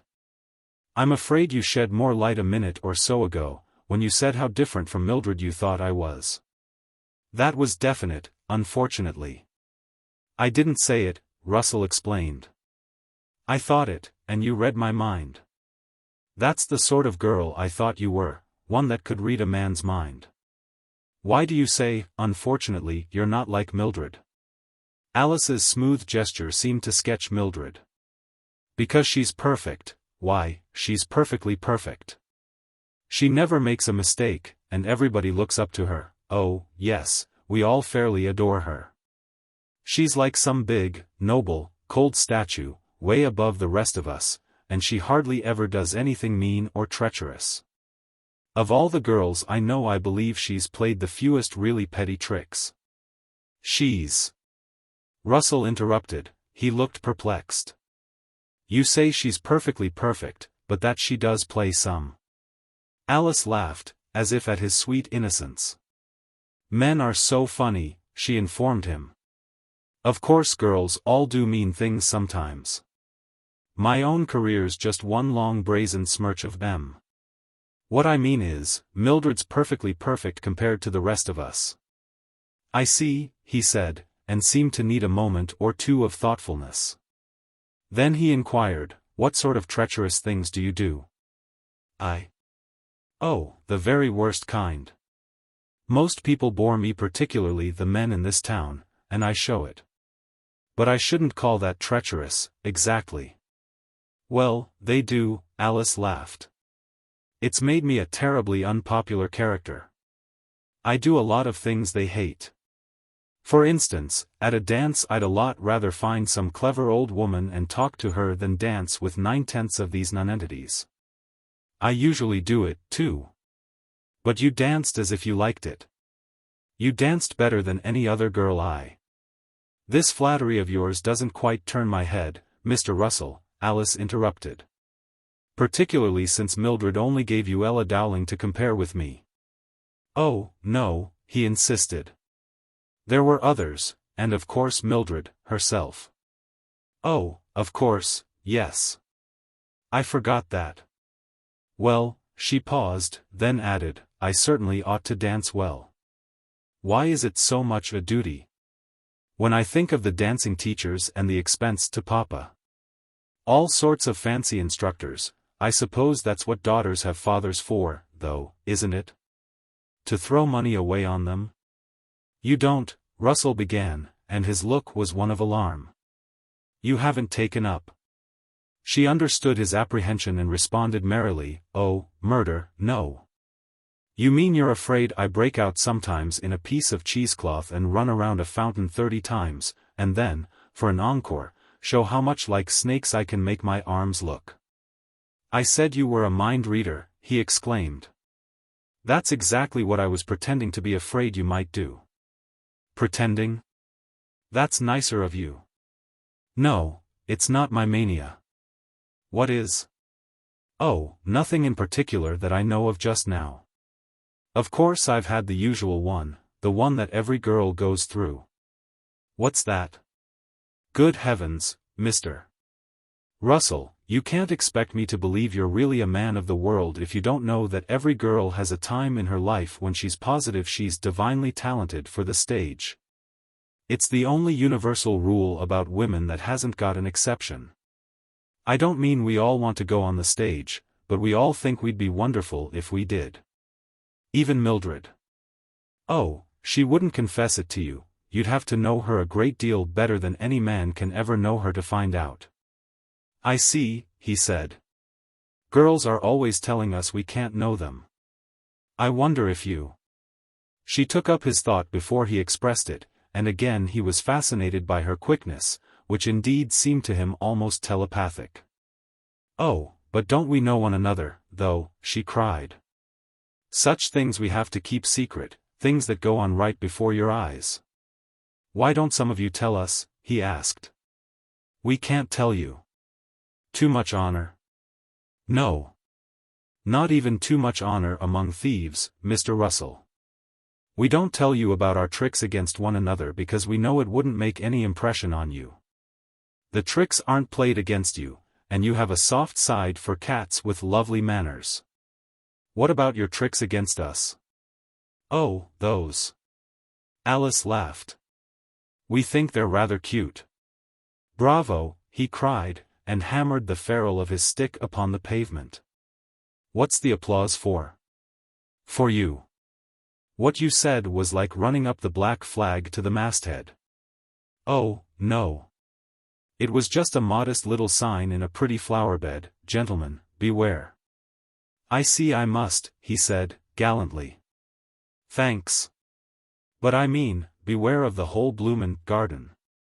Then, picking up a thread that had almost disappeared, you needn't think you'll ever find out whether I'm right about Mildred's not being an exception by asking her, she said. She won't tell you, she's not the sort that ever makes a confession. But Russell had not followed her shift to the former topic. Mildred's not being an exception, he said, vaguely. I don't. An exception about thinking she could be a wonderful thing on the stage if she only cared to. If you asked her I'm pretty sure she'd say, what nonsense. Mildred's the dearest, finest thing anywhere, but you won't find out many things about her by asking her. Russell's expression became more serious, as it did whenever his cousin was made their topic. You think not, he said. You think she's... No. But it's not because she isn't sincere exactly. It's only because she has such a lot to live up to. She has to live up to being a girl on the grand style to herself, I mean, of course. And without pausing Alice rippled on, you ought to have seen me when I had the stage fever. I used to play Juliet all alone in my room. She lifted her arms in graceful entreaty, pleading musically. Oh, swear not by the moon, the inconstant moon. That monthly changes in her circled orb. Lest thy love prove. She broke off abruptly with a little flourish, snapping thumb and finger of each outstretched hand, then laughed and said, Papa used to make such fun of me. Thank heaven, I was only 15, I was all over it by the next year. No wonder you had the fever, Russell observed. You do it beautifully. Why didn't you finish the line? Which one? Lest thy love prove likewise variable? Juliet was saying it to a man, you know. She seems to have been ready to worry about his constancy pretty early in their affair. Her companion was again thoughtful. Yes, he said, seeming to be rather irksomely impressed with Alice's suggestion. Yes, it does appear so. Alice glanced at his serious face, and yielded to an audacious temptation. You mustn't take it so hard, she said, flippantly. It isn't about you, it's only about Romeo and Juliet. See here, he exclaimed. You aren't at your mind reading again, are you? There are times when it won't do, you know. She leaned toward him a little, as if companionably.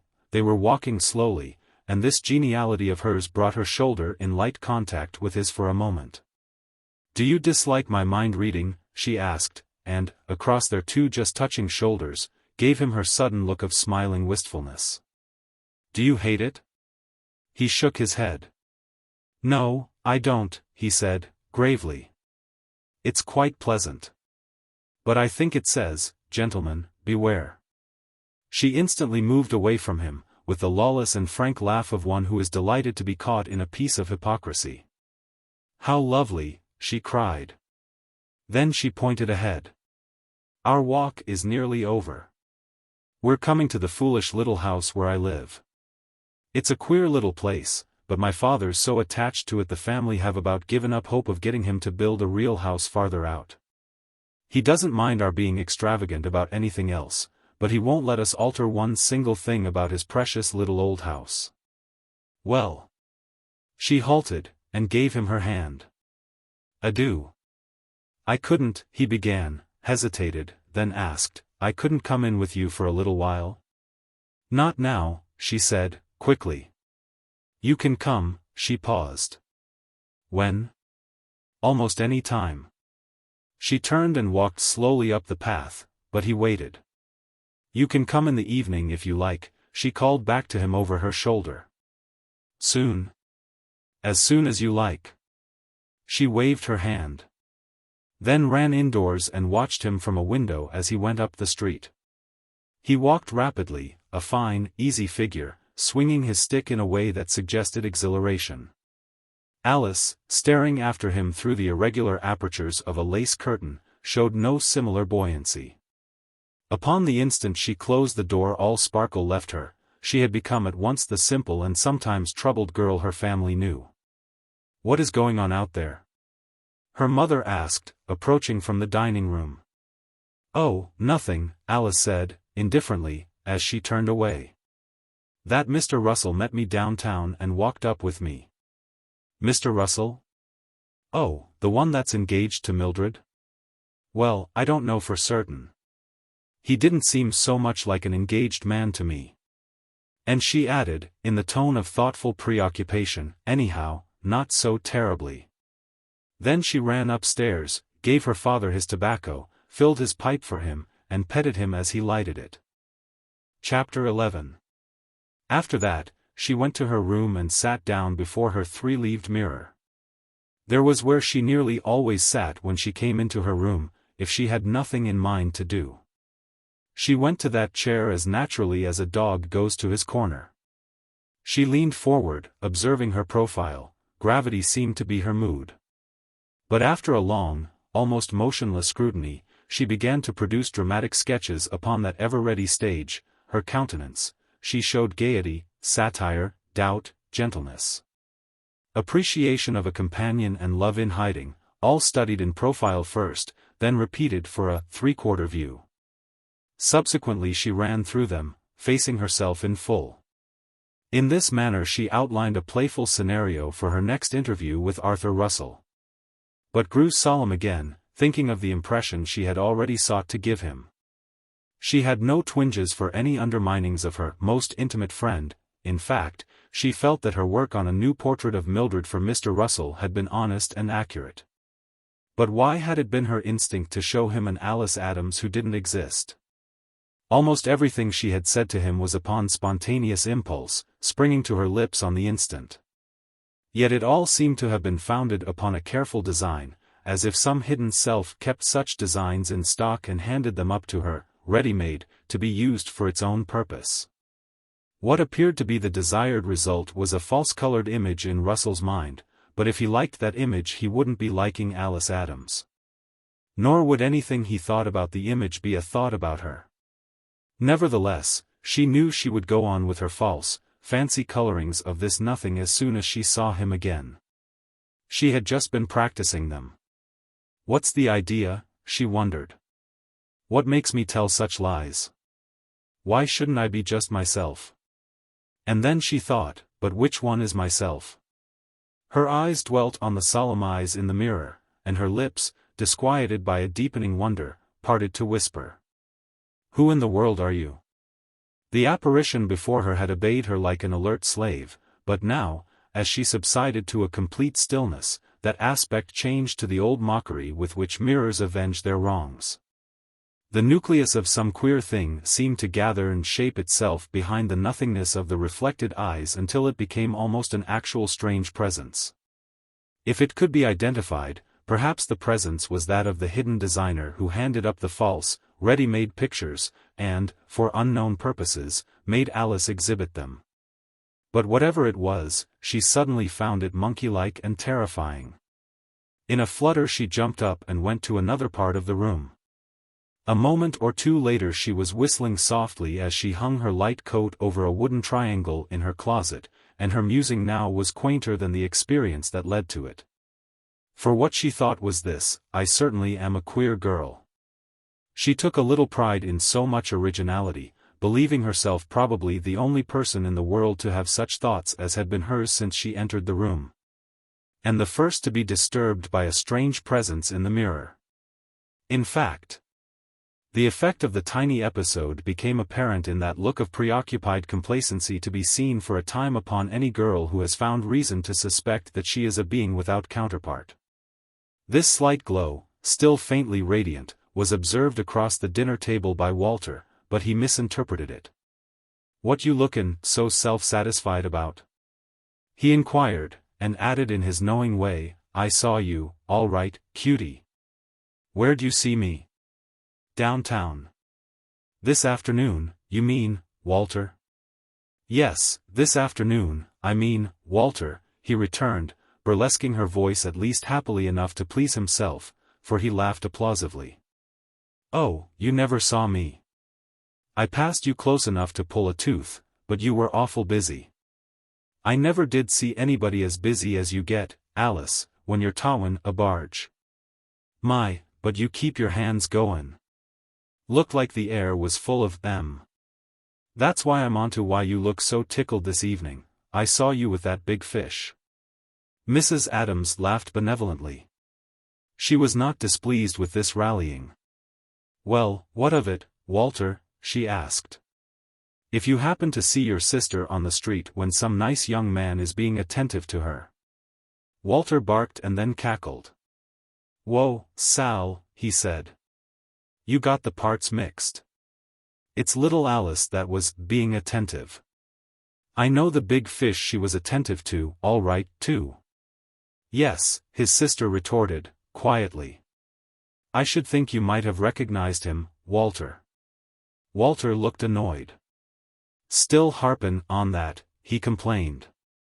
"The kind of women I like, if they get sore they just hit you somewhere on the face and then they're through. By the way, I heard this Russell was supposed to be your dear, old, sweet friend Mildred Steady. What you doin' walkin' as close to him as all that?" Mrs. Adams addressed her son in gentle reproof. "Why, Walter?" "Oh, never mind, Mama," Alice said. "To the horrid all things are horrid. Get out." Walter protested, carelessly. "I heard all about this Russell down at the shop. Young Joe Lamb's such a talker, I wonder he don't ruin his grandfather's business. He keeps all us cheap help standin' round listening to him 9/10 of our time. Well, Joe told me this Russell's some kin or other to the Palmer family, and he's got some little money of his own. And he's puttin' it into old Palmer's trust company and Palmer's goin' to make him a vice president of the company. Sort of a keep the money in the family arrangement, Joe Lamb says. Mrs. Adams looked thoughtful. I don't see, she began. Why, this Russell's supposed to be tied up to Mildred, her son explained. When old Palmer dies this Russell will be his son-in-law, and all he'll have to do'll be to barely lift his feet and step into the old man's shoes. It's certainly a mighty fat hand-me-out for this Russell. You better lay off there, Alice. Pick somebody that's got less to lose and you'll make better showing. Mrs.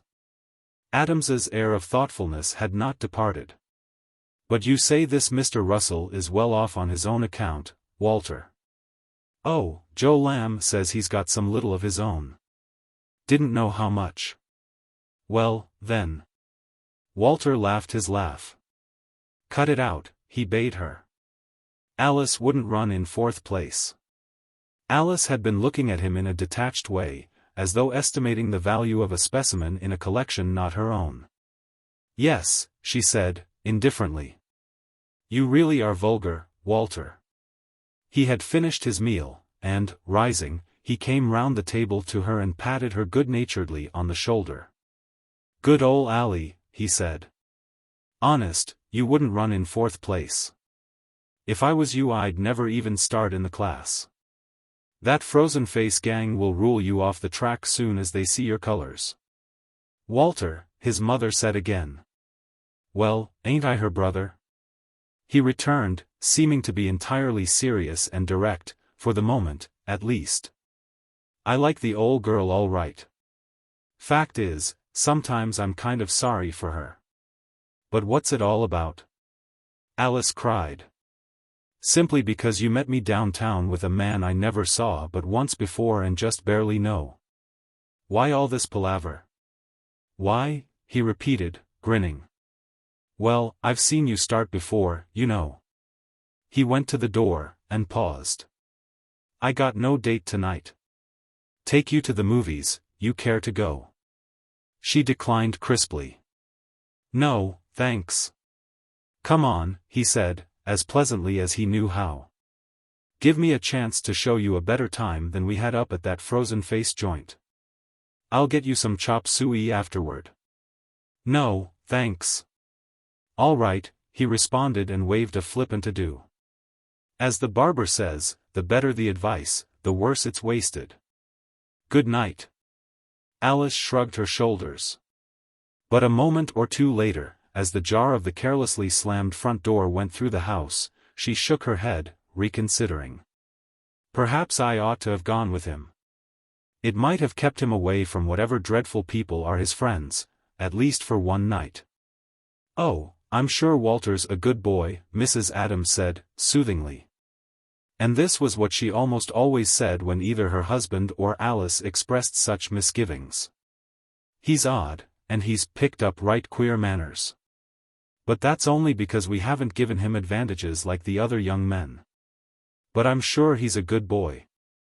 She reverted to the subject a little later, while she washed the dishes and Alice wiped them. Of course Walter could take his place with the other nice boys of the town even yet, she said. I mean, if we could afford to help him financially. They all belong to the country clubs and have cars and... Let's don't go into that any more, Mama, the daughter begged her. What's the use? It could be of use, Mrs. Adams insisted. It could if your father. But Papa can't. Yes, he can. But how can he? He told me a man of his age can't give up a business he's been in practically all his life, and just go groping about for something that might never turn up at all. I think he's right about it, too, of course. Mrs. Adams splashed among the plates with a new vigor heightened by an old bitterness. Oh, yes, she said. He talks that way, but he knows better. How could he know better, Mama? He knows how. But what does he know? Mrs. Adams tossed her head. You don't suppose I'm such a fool I'd be urging him to give up something for nothing, do you, Alice? Do you suppose I'd want him to just go groping around like he was telling you? That would be crazy, of course. Little as his work at Lamb's brings in, I wouldn't be so silly as to ask him to give it up just on a chance he could find something else. Good gracious, Alice, you must give me credit for a little intelligence once in a while. Alice was puzzled. But what else could there be except a chance? I don't see. Well, I do, her mother interrupted, decisively. That man could make us all well off right now if he wanted to. We could have been rich long ago if he'd ever really felt as he ought to about his family. What? Why, how could? You know how as well as I do, Mrs. Adams said, crossly. I guess you haven't forgotten how he treated me about it the Sunday before he got sick. She went on with her work, putting into it a sudden violence inspired by the recollection. But Alice, enlightened, gave utterance to a laugh of lugubrious derision. Oh, the glue factory again, she cried. How silly. And she renewed her laughter. So often do the great projects of parents appear ignominious to their children. Mrs. Adams's conception of a glue factory as a fairy godmother of this family was an absurd old story which Alice had never taken seriously. She remembered that when she was about 15 her mother began now and then to say something to Adams about a glue factory, rather timidly, and as a vague suggestion. But never without irritating him. Then, for years, the preposterous subject had not been mentioned, possibly because of some explosion on the part of Adams, when his daughter had not been present. But during the last year Mrs. Adams had quietly gone back to these old hints, reviving them at intervals and also reviving her husband's irritation. Alice's bored impression was that her mother wanted him to found, or buy, or do something, or other, about a glue factory, and that he considered the proposal so impracticable as to be insulting. The parental conversations took place when neither Alice nor Walter was at hand, but sometimes Alice had come in upon the conclusion of one, to find her father in a shouting mood, and shocking the air behind him with profane monosyllables as he departed. Mrs. Adams would be left quiet and troubled. And when Alice, sympathizing with the goaded man, inquired of her mother why these tiresome bickerings had been renewed, she always got the brooding and cryptic answer. He could do it, if he wanted to. Alice failed to comprehend the desirability of a glue factory. To her mind a father engaged in a glue factory lacked impressiveness, had no advantage over a father employed by Lamb and Company. And she supposed that Adams knew better than her mother whether such an enterprise would be profitable or not. Emphatically, he thought it would not, for she had heard him shouting at the end of one of these painful interviews, "You can keep up your dang talk till you die and I die. But I'll never make one God sent that way." There had been a culmination. Returning from church on the Sunday preceding the collapse with which Adams's illness had begun, Alice found her mother downstairs, weeping and intimidated, while her father's stamping footsteps were loudly audible as he strode up and down his room overhead.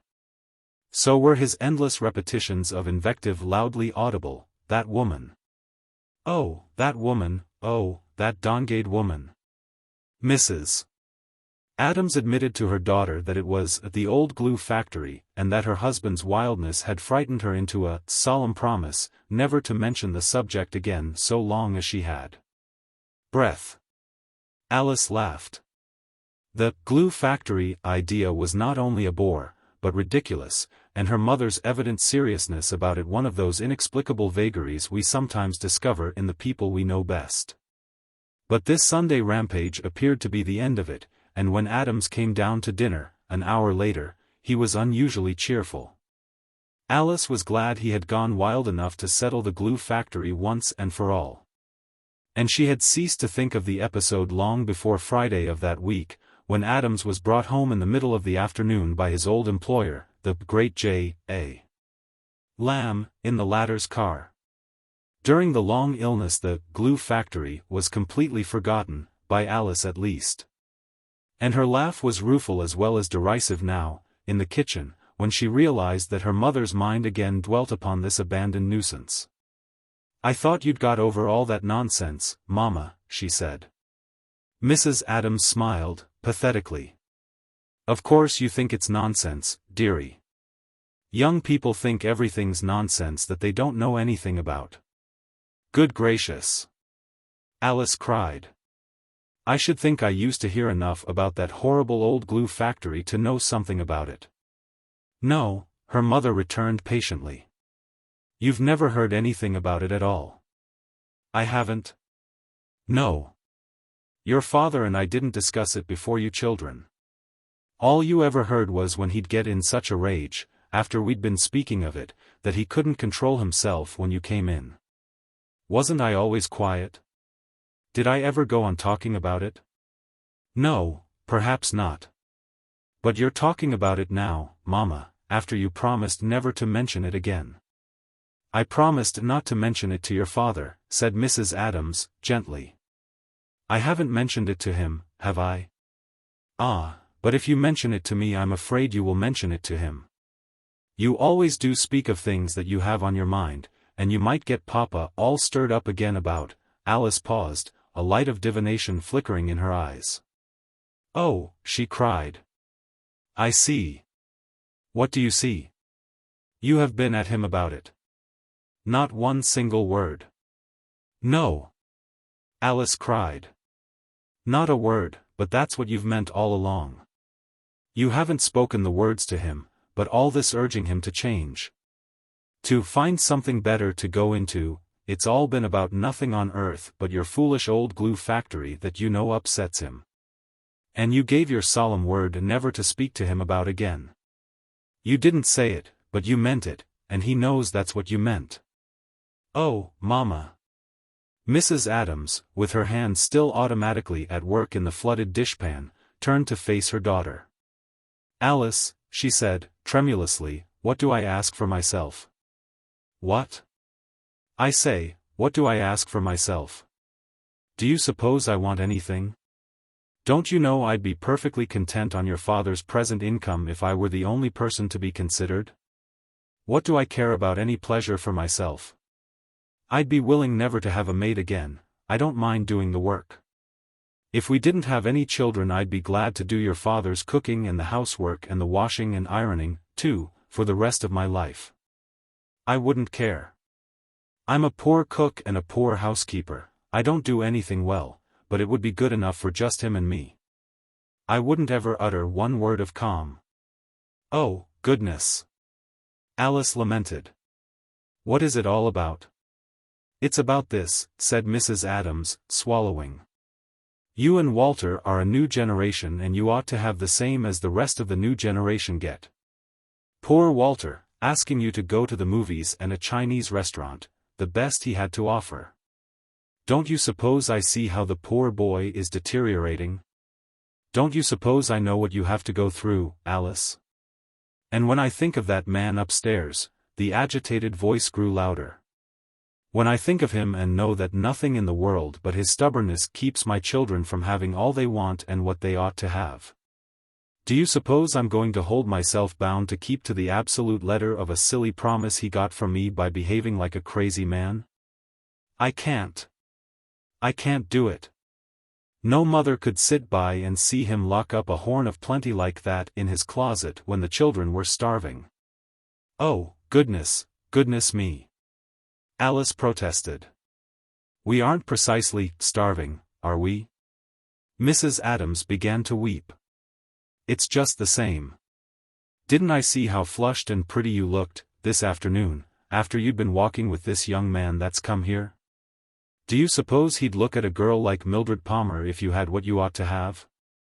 Do you suppose he'd be going into business with her father if your father? Good heavens, Mama! You're worse than Walter, I just barely know the man. Don't be so absurd.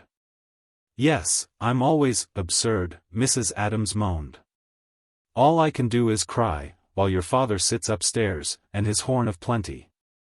But Alice interrupted with a peal of desperate laughter. Oh, that horn of plenty. Do come down to earth, Mama. How can you call a glue factory, that doesn't exist except in your mind, a horn of plenty? Do let's be a little rational. It could be a horn of plenty, the tearful Mrs. Adams insisted. It could. You don't understand a thing about it. Well, I'm willing, Alice said, with tired skepticism. Make me understand, then. Where'd you ever get the idea? Mrs. Adams withdrew her hands from the water, dried them on a towel, and then wiped her eyes with a handkerchief. Your father could make a fortune if he wanted to, she said, quietly. At least, I don't say a fortune, but anyhow a great deal more than he does make. Yes, I've heard that before, Mama, and you think he could make it out of a glue factory. What I'm asking is, how? How? Why, by making glue and selling it. Don't you know how bad most glue is when you try to mend anything? A good glue is one of the rarest things there is. And it would just sell itself, once it got started. Well, your father knows how to make as good a glue as there is in the world. Alice was not interested. What of it? I suppose probably anybody could make it if they wanted to. I said you didn't know anything about it. Nobody else could make it. Your father knows a formula for making it. What of that? It's a secret formula. It isn't even down on paper. It's worth any amount of money. Any amount? Alice said, remaining incredulous. Why hasn't Papa sold it then? Just because he's too stubborn to do anything with it at all. How did Papa get it? He got it before you were born, just after we were married. I didn't think much about it then. It wasn't till you were growing up and I saw how much we needed money that I... Yes, but how did Papa get it? Alice began to feel a little more curious about this possible buried treasure. Did he invent it? Partly, Mrs. Adams said, looking somewhat preoccupied. He and another man invented it. Then maybe the other man. He's dead. Then his family. I don't think he left any family, Mrs. Adams said. Anyhow, it belongs to your father. At least it belongs to him as much as it does to anyone else. He's got an absolutely perfect right to do anything he wants to with it, and it would make us all comfortable if he'd do what I want him to, and he knows it would, too. Alice shook her head pityingly. Poor Mama, she said. Of course he knows it wouldn't do anything of the kind, or else he'd have done it long ago. He would, you say? Her mother cried. That only shows how little you know him. Poor Mama. Alice said again, soothingly.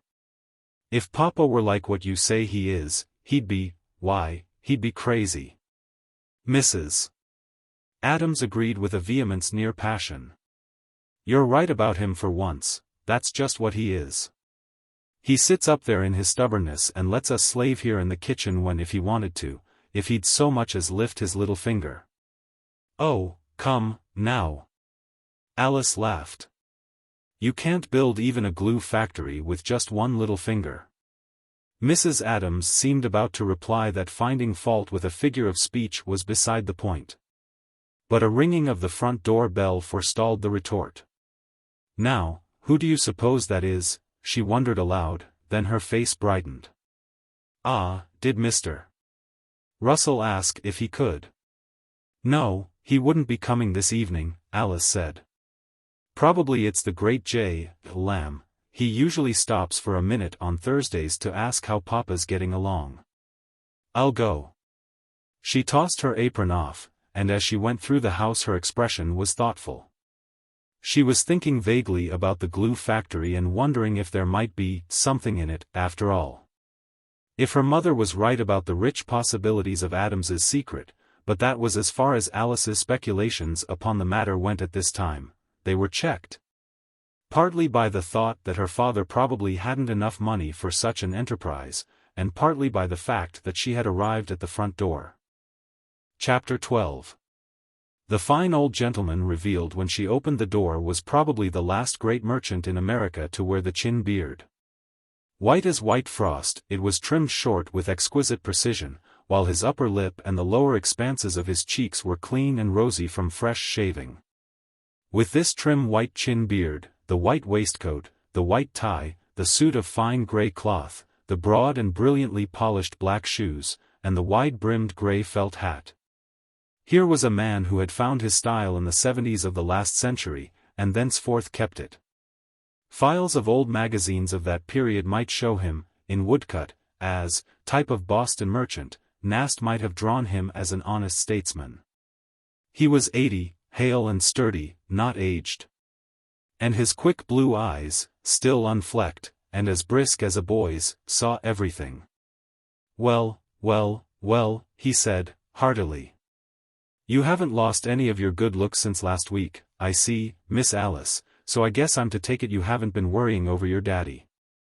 The young feller's getting along all right, is he?" "He's much better, he's sitting up, Mr. Lamb."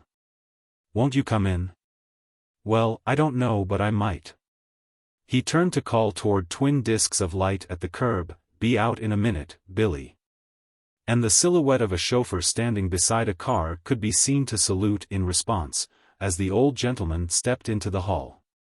"You don't suppose your daddy's receiving callers yet, is he?" "He's a good deal stronger than he was when you were here last week, but I'm afraid he's not very presentable, though." "Presentable?" The old man echoed her jovially. "Pshaw! I've seen lots of sick folks. I know what they look like and how they love to kind of nest in among a pile of old blankets and wrappers. Don't you worry about that, Miss Alice, if you think he'd like to see me." Of course he would, if. Alice hesitated. Then said quickly, "Of course he'd love to see you and he's quite able to, if you care to come up." She ran up the stairs ahead of him, and had time to snatch the crocheted wrap from her father's shoulders. Swathed as usual, he was sitting beside a table, reading the evening paper. But when his employer appeared in the doorway he half rose as if to come forward in greeting. "Sit still," the old gentleman shouted. "What do you mean? Don't you know you're weak as a cat? D'you think a man can be sick as long as you have and not be weak as a cat? What you trying to do the polite with me for?" Adams gratefully protracted the handshake that accompanied these inquiries. "This is certainly mighty fine of you, Mr. Lamb," he said. "I guess Alice has told you how much our whole family appreciate your coming here so regularly to see how this old bag o' bones was getting along. Haven't you, Alice?" "Yes, Papa," she said. And turned to go out, but Lamb checked her. "Stay right here, Miss Alice, I'm not even going to sit down. I know how it upsets sick folks when people outside the family come in for the first time." "You don't upset me," Adams said. "I'll feel a lot better for getting a glimpse of you, Mr. Lamb." The visitor's laugh was husky, but hearty and reassuring, like his voice in speaking. "That's the way all my boys blarney me, Miss Alice," he said. "They think I'll make the work lighter on them if they can get me kind of flattered up. You just tell your daddy it's no use. He doesn't get on my soft side, pretending he likes to see me even when he's sick." "Oh, I'm not so sick anymore," Adams said. "I expect to be back in my place 10 days from now at the longest." "Well, now, don't hurry it, Virgil, don't hurry it. You take your time, take your time." This brought to Adams's lips a feeble smile not lacking in a kind of vanity, as feeble. "Why?" he asked. "I suppose you think my department runs itself down there, do you?" His employer's response was another husky laugh. "Well, well, well," he cried, and patted Adams's shoulder with a strong pink hand. "Listen to this young feller, Miss Alice, will you? He thinks we can't get along without him a minute. Yes, sir, this daddy of yours believes the whole works'll just take and run down if he isn't there to keep 'em wound up. I always suspected he thought a good deal of himself, and now I know he does." Adams looked troubled. "Well, I don't like to feel that my salary's going on with me not earning it. Listen to him, Miss Alice. Wouldn't you think, now, he'd let me be the one to worry about that? Why, on my word, if your daddy had his way, I wouldn't be anywhere. He'd take all my worrying and everything else off my shoulders and shove me right out of Lamb and Company. He would. It seems to me I've been soldiering on you a pretty long while, Mr. Lamb, the convalescent said, querulously. I don't feel right about it, but I'll be back in 10 days. You'll see. The old man took his hand in parting. All right, we'll see, Virgil. Of course we do need you, seriously speaking, but we don't need you so bad we'll let you come down there before you're fully fit and able. He went to the door. You hear, Miss Alice? That's what I wanted to make the old feller understand, and what I want you to kind of enforce on him. The old place is there waiting for him, and it'd wait 10 years if it took him that long to get good and well. You see that he remembers it, Miss Alice. She went down the stairs with him, and he continued to impress this upon her until he had gone out of the front door. And even after that, the husky voice called back from the darkness, as he went to his car, "Don't forget, Miss Alice, let him take his own time. We always want him, but we want him to get good and well first. Good night, young lady." When she closed the door her mother came from the farther end of the living room, where there was no light, and Alice turned to her. "I can't help liking that old man, Mama," she said. "He always sounds so, well, so solid and honest and friendly. I do like him." But Mrs. Adams failed in sympathy upon this point. "He didn't say anything about raising your father's salary, did he?" she asked, dryly. No. I thought not." She would have said more, but Alice, indisposed to listen, began to whistle, ran up the stairs, and went to sit with her father. She found him bright-eyed with the excitement a first caller brings into a slow convalescence. His cheeks showed actual hints of color, and he was smiling tremulously as he filled and lit his pipe. She brought the crocheted scarf and put it about his shoulders again, then took a chair near him. "I believe seeing Mr. Lamb did do you good, Papa," she said. "I sort of thought it might, and that's why I let him come up. You really look a little like your old self again." Adams exhaled a breathy "ha" with the smoke from his pipe as he waved the match to extinguish it. "That's fine," he said. "The smoke I had before dinner didn't taste the way it used to, and I kind of wondered if I'd lost my liking for tobacco, but this one seems to be all right. You bet it did me good to see J. Lamb. He's the biggest man that's ever lived in this town or ever will live here. And you can take all the governors and senators or anything they've raised here, and put 'em in a pot with him, and they won't come out 1, 2, 3 alongside him. And to think as big a man as that, with all his interests and everything he's got on his mind, to think he'd never let anything prevent him from coming here once every week to ask how I was getting along. And then walk right upstairs and kind of call on me, as it were. Well, it makes me sort of feel as if I wasn't so much of a nobody, so to speak, as your mother seems to like to make out sometimes." "How foolish, Papa. Of course you're not a nobody." Adams chuckled faintly upon his pipe stem. What vanity he had, seeming to be further stimulated by his daughter's applause. "I guess there aren't a whole lot of people in this town that could claim J. showed that much interest in them," he said. "Of course I don't set up to believe it's all because of merit, or anything like that. He'd do the same for anybody else that had been with the company as long as I have, but still it is something to be with the company that long and have him show he appreciates it." "Yes, indeed, it is, Papa." "Yes, sir," Adams said, reflectively.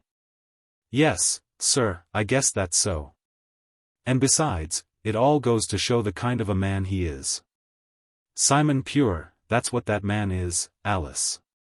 Simon Pure. There's never been anybody work for him that didn't respect him more than they did any other man in the world, I guess. And when you work for him you know he respects you, too. Right from the start you get the feeling that J. puts absolute confidence in you, and that's mighty stimulating. It makes you want to show him he hasn't misplaced it. There's great big moral values to the way a man like him gets you to feeling about your relations with the business. It ain't all just dollars and cents, not by any means." He was silent for a time, then returned with increasing enthusiasm to this theme, and Alice was glad to see so much renewal of life in him. He had not spoken with a like cheerful vigor since before his illness. The visit of his idolized great man had indeed been good for him, putting new spirit into him. And liveliness of the body followed that of the spirit. His improvement carried over the night. He slept well and awoke late, declaring that he was pretty near a well man and ready for business right now. Moreover, having slept again in the afternoon, he dressed and went down to dinner, leaning but lightly on Alice, who conducted him. "My! But you and your mother have been at it with your scrubbing and dusting," he said, as they came through the living room. "I don't know I ever did see the house so spick and span before." His glance fell upon a few carnations in a vase, and he chuckled admiringly. "Flowers, too.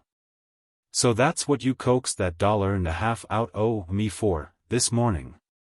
Other embellishments brought forth his comment when he had taken his old seat at the head of the small dinner table. "Why, I declare, Alice," he exclaimed. "I been so busy looking at all the spick-and-spanishness after the house cleaning, and the flowers out in the parlor, living room, I suppose you want me to call it. If I just got to be fashionable, I been so busy studying over all this so-and-so, I declare I never noticed you till this minute. My, but you are all dressed up. What's going on? What's it about, you so all dressed up, and flowers in the parlor and everything? Don't you see, Papa? It's in honor of your coming downstairs again, of course." "Oh, so that's it," he said. "I never would, thought of that, I guess." But Walter looked sidelong at his father, and gave forth his sly and knowing laugh. "Neither would I," he said. Adams lifted his eyebrows jocosely. "You're jealous, are you, sonny? You don't want the old man to think our young lady'd make so much fuss over him, do you?" "Go on thinkin' it's over you," Walter retorted, amused. "Go on and think it. It'll do you good." "Of course I'll think it," Adams said. "It isn't anybody's birthday. Certainly the decorations are on account of me coming downstairs. Didn't you hear Alice say so?" "Sure, I heard her say so." "Well, then." Walter interrupted him with a little music. Looking shrewdly at Alice, he sang. "I was walkin' out on Monday with my sweet thing. She's my neat thing. My sweet thing. I'll go round on Tuesday night to see her." "Oh, how we'll spoon." "Walter," his mother cried. "Where do you learn such vulgar songs?" However, she seemed not greatly displeased with him, and laughed as she spoke. "So that's it, Alice," said Adams. "Playing the hypocrite with your old man, are you? It's some new beau, is it?" "I only wish it were," she said, calmly. "No. It's just what I said, it's all for you, dear. Don't let her con you," Walter advised his father. "She's got expectations. You hang around downstairs a while after dinner and you'll see." But the prophecy failed, though Adams went to his own room without waiting to test it. No one came. Alice stayed in the living room until 9:30, when she went slowly upstairs. Her mother, almost tearful, met her at the top, and whispered, "You mustn't mind, dearie." "Mustn't mind what?" Alice asked, and then, as she went on her way, laughed scornfully. "What utter nonsense," she said. Next day she cut the stems of the rather scant show of carnations and refreshed them with new water. At dinner, her father, still in high spirits, observed that she had again dressed up in honor of his second descent of the stairs, and Walter repeated his fragment of objectionable song. But these jocularities were rendered pointless by the eventless evening that followed, and in the morning the carnations began to appear tarnished and flaccid.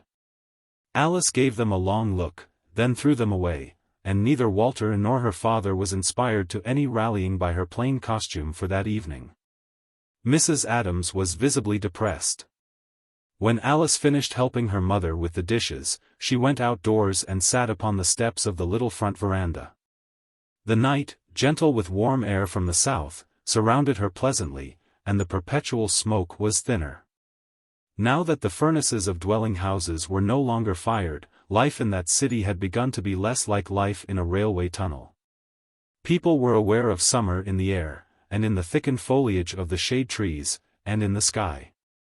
Stars were unveiled by the passing of the denser smoke fogs, and tonight they could be seen clearly. They looked warm and near. Other girls sat upon verandas and stoops in Alice's street, cheerful as young fishermen along the banks of a stream. Alice could hear them from time to time. Thin sopranos persistent in laughter that fell dismally upon her ears. She had set no lines or nets herself, and what she had of expectations, as Walter called them, were vanished. For Alice was experienced, and one of the conclusions she drew from her experience was that when a man says, "I'd take you for anything you wanted me to," he may mean it or, he may not. But, if he does, he will not postpone the first opportunity to say something more. Little affairs, once begun, must be warmed quickly, for if they cool they are dead. But Alice was not thinking of Arthur Russell. When she tossed away the carnations she likewise tossed away her thoughts of that young man. She had been like a boy who sees upon the street, some distance before him, a bit of something round and glittering, a possible dime. He hopes it is a dime, and, until he comes near enough to make sure, he plays that it is a dime. In his mind he has an adventure with it, he buys something delightful. If he picks it up, discovering only some tinfoil which has happened upon a round shape, he feels a sinking. A dullness falls upon him. So Alice was dull with the loss of an adventure. And when the laughter of other girls reached her, intermittently, she had not sprightliness enough left in her to be envious of their gaiety. Besides, these neighbors were ineligible even for her envy, being of another caste. They could never know a dance at the Palmers, except remotely, through a newspaper. Their laughter was for the encouragement of snappy young men of the stores and offices downtown, clerks, bookkeepers, what not, some of them probably graduates of Frincke's Business College. Then, as she recalled that dark portal, with its dusty stairway mounting between close walls to disappear in the upper shadows, her mind drew back as from a doorway to purgatory. Nevertheless, it was a picture often in her reverie, and sometimes it came suddenly, without sequence, into the midst of her other thoughts, as if it leaped up among them from a lower darkness. And when it arrived it wanted to stay. So a traveler, still roaming the world afar, sometimes broods without apparent reason upon his family burial lot. I wonder if I shall end there. The foreboding passed abruptly, with a jerk of her breath, as the street lamp revealed a tall and easy figure approaching from the north, swinging a stick in time to its stride. She had given Russell up, and he came. "What luck for me," he exclaimed. "To find you alone." Alice gave him her hand for an instant, not otherwise moving. "I'm glad it happened so," she said. "Let's stay out here, shall we? Do you think it's too provincial to sit on a girl's front steps with her?" "Provincial? Why, it's the very best of our institutions," he returned, taking his place beside her. "At least, I think so tonight." "Thanks. Is that practice for other nights somewhere else?" "No," he laughed. "The practicing all led up to this. Did I come too soon?" "No," she replied, gravely. "Just in time. I'm glad to be so accurate. I've spent 2 evenings wanting to come, Miss Adams, instead of doing what I was doing." "What was that?" "Dinners. Large and long dinners. Your fellow citizens are immensely hospitable to a newcomer." "Oh, no," Alice said. "We don't do it for everybody." "Didn't you find yourself charmed?" "One was a men's dinner," he explained. "Mr. Palmer seemed to think I ought to be shown to the principal business men." "What was the other dinner?" "My cousin Mildred gave it." "Oh, did she?" Alice said, sharply, but she recovered herself in the same instant, and laughed. "She wanted to show you to the principal business women, I suppose." "I don't know. At all events, I shouldn't give myself out to be so much fêted by your fellow citizens. After all, seeing these were both done by my relatives, the Palmers. However, there are others to follow, I'm afraid. I was wondering, I hoped maybe you'd be coming to some of them. Aren't you? I rather doubt it, Alice said, slowly. Mildred's dance was almost the only evening I've gone out since my father's illness began. He seemed better that day, so I went. He was better the other day when he wanted those cigars. He's very much up and down. She paused. I'd almost forgotten that Mildred is your cousin. Not a very near one, he explained. Mr. Palmer's father was my great-uncle. Still, of course you are related. Yes, that distantly. Alice said placidly, it's quite an advantage. He agreed. Yes. It is. No, she said, in the same placid tone. I mean for Mildred. I don't see. She laughed. No. You wouldn't. I mean it's an advantage over the rest of us who might like to compete for some of your time. And the worst of it is we can't accuse her of being unfair about it. We can't prove she showed any trickiness in having you for a cousin. Whatever else she might plan to do with you, she didn't plan that. So the rest of us must just bear it. The rest of you, he laughed. It's going to mean a great deal of suffering. Alice resumed her placid tone. You're staying at the Palmers', aren't you? No, not now. I've taken an apartment. I'm going to live here, I'm permanent. Didn't I tell you? I think I'd heard somewhere that you were, she said. Do you think you'll like living here? How can one tell? If I were in your place I think I should be able to tell, Mr. Russell. How? Why, good gracious, she cried. Haven't you got the most perfect creature in town for your cousin? She expects to make you like living here, doesn't she? How could you keep from liking it, even if you tried not to, under the circumstances? Well, you see, there's such a lot of circumstances, he explained. I'm not sure I'll like getting back into a business again. I suppose most of the men of my age in the country have been going through the same experience. The war left us with a considerable restlessness of spirit. You were in the war? She asked, quickly, and as quickly answered herself, of course you were. I was a leftover, they only let me out about 4 months ago, he said. It's quite a shake-up trying to settle down again. You were in France, then? Oh, yes, but I didn't get up to the front much, only 2 or 3 times, and then just for a day or so.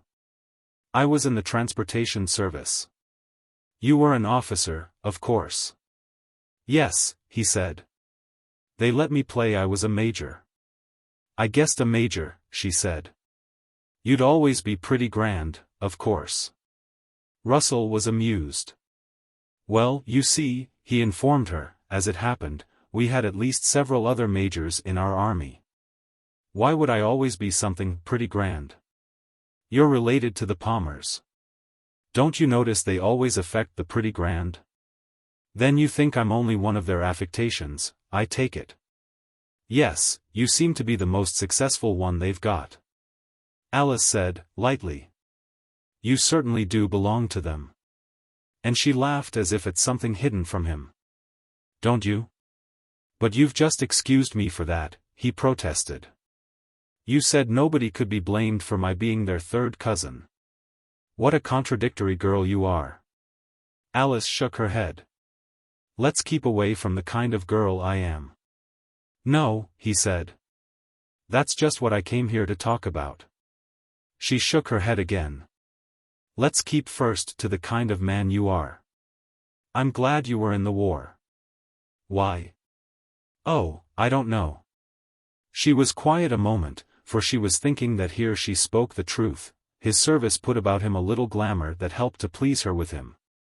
She had been pleased with him during their walk, pleased with him on his own account, and now that pleasure was growing keener.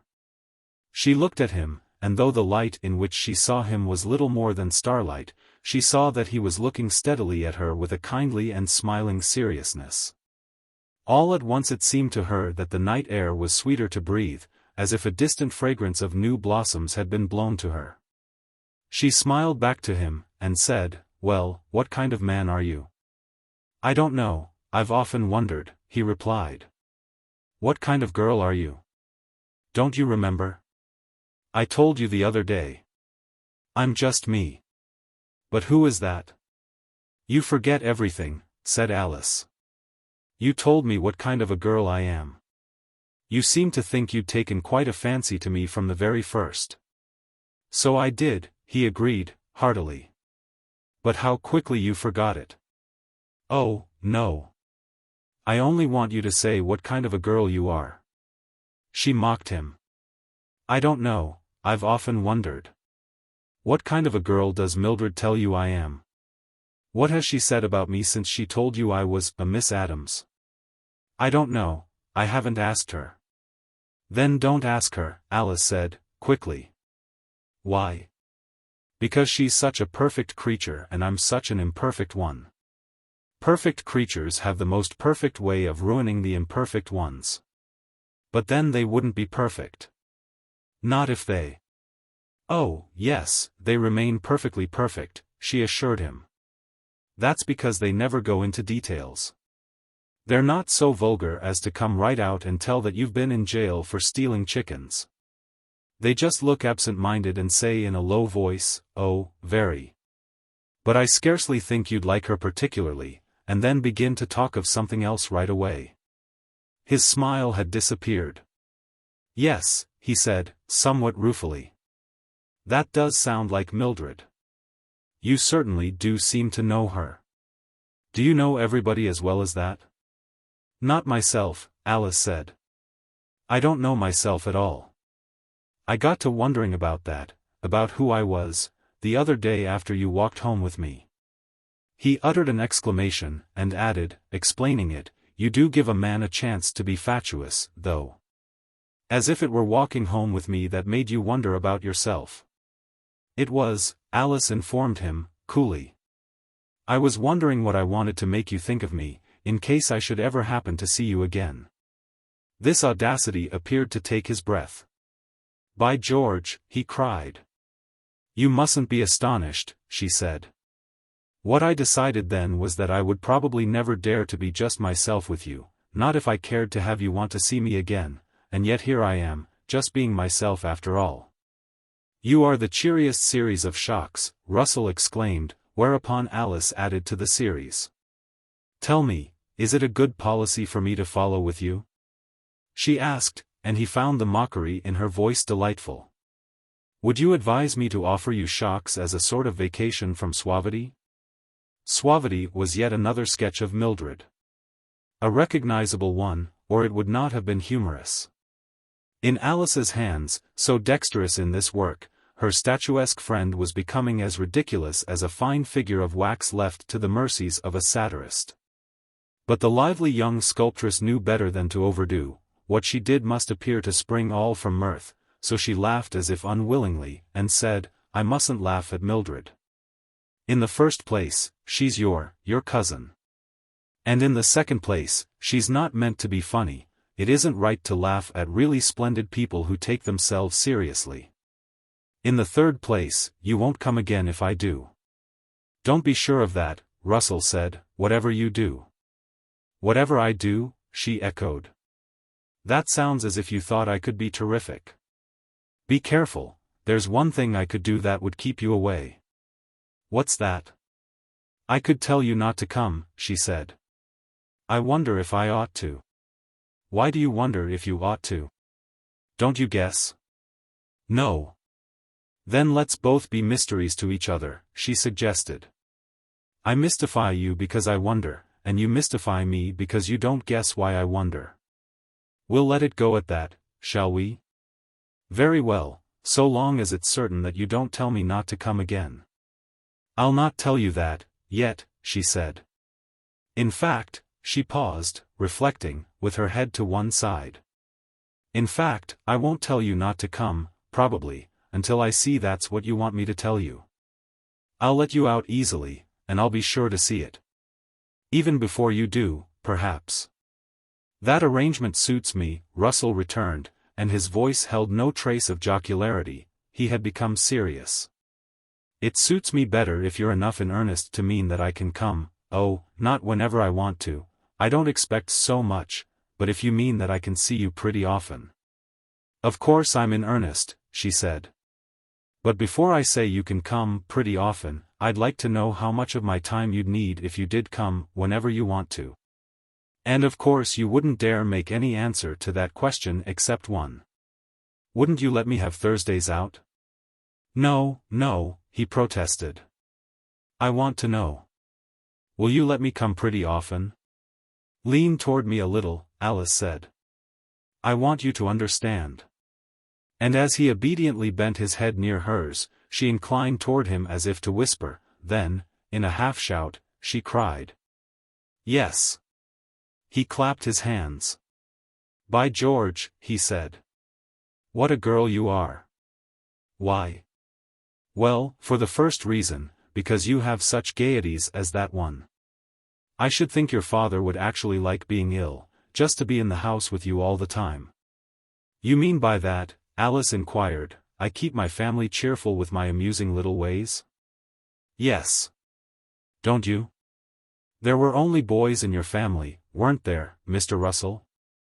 "I was an only child, unfortunately." "Yes," she said. "I see you hadn't any sisters." For a moment he puzzled over her meaning, then saw it, and was more delighted with her than ever. "I can answer a question of yours, now, that I couldn't a while ago." "Yes, I know," she returned, quietly. "But how could you know?" "It's the question I asked you about whether you were going to like living here," she said. "You're about to tell me that now you know you will like it." "More telepathy," he exclaimed. "Yes, that was it, precisely.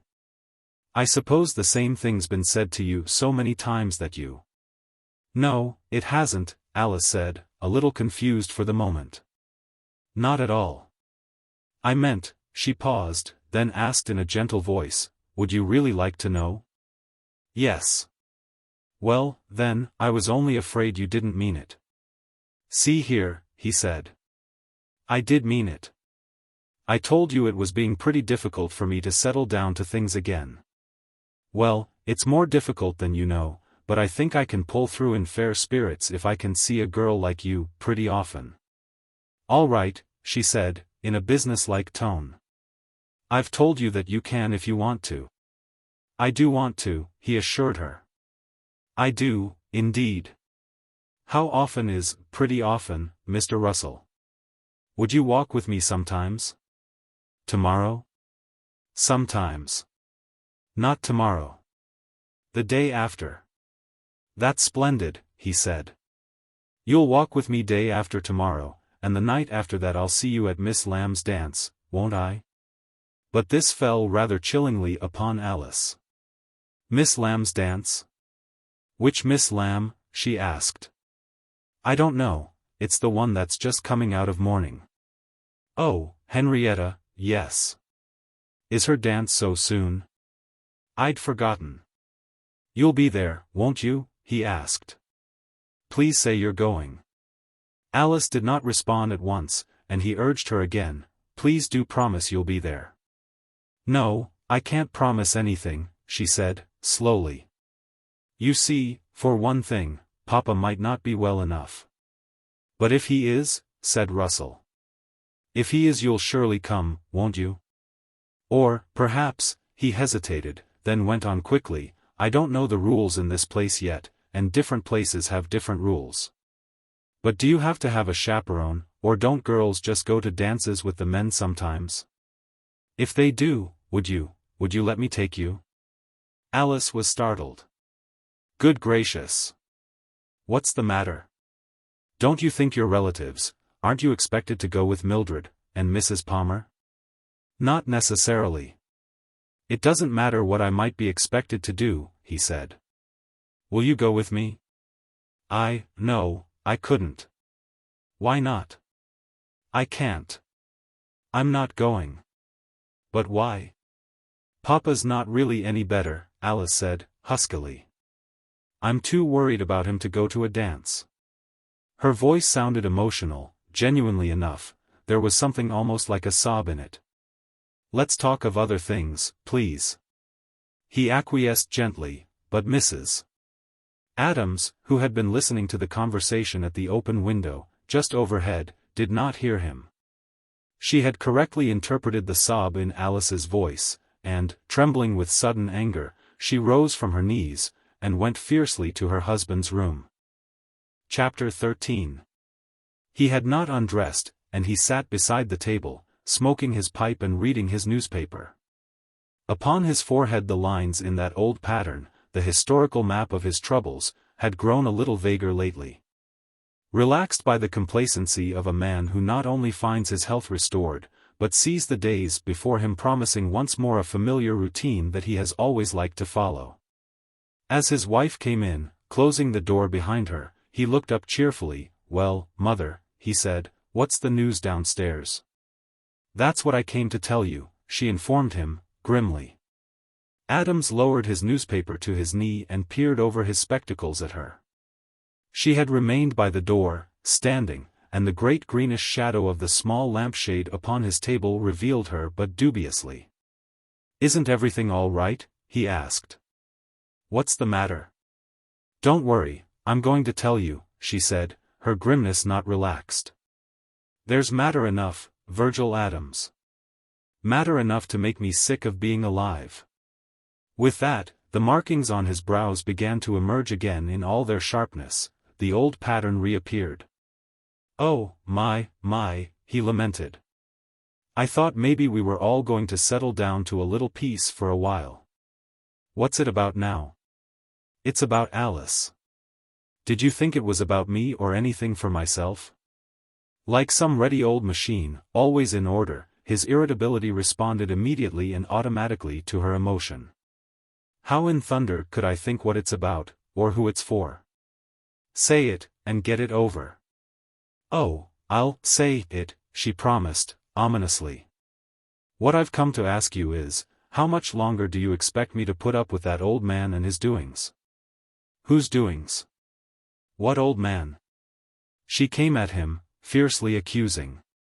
"You know well enough what old man, Virgil Adams. That old man who was here the other night." "Mr. Lamb?" "Yes, Mr. Lamb." She mocked his voice. "What other old man would I be likely to mean except J. Lamb?" "What's he been doing now?" her husband inquired, satirically. "Where'd you get something new against him since the last time you—" "Just this," she cried.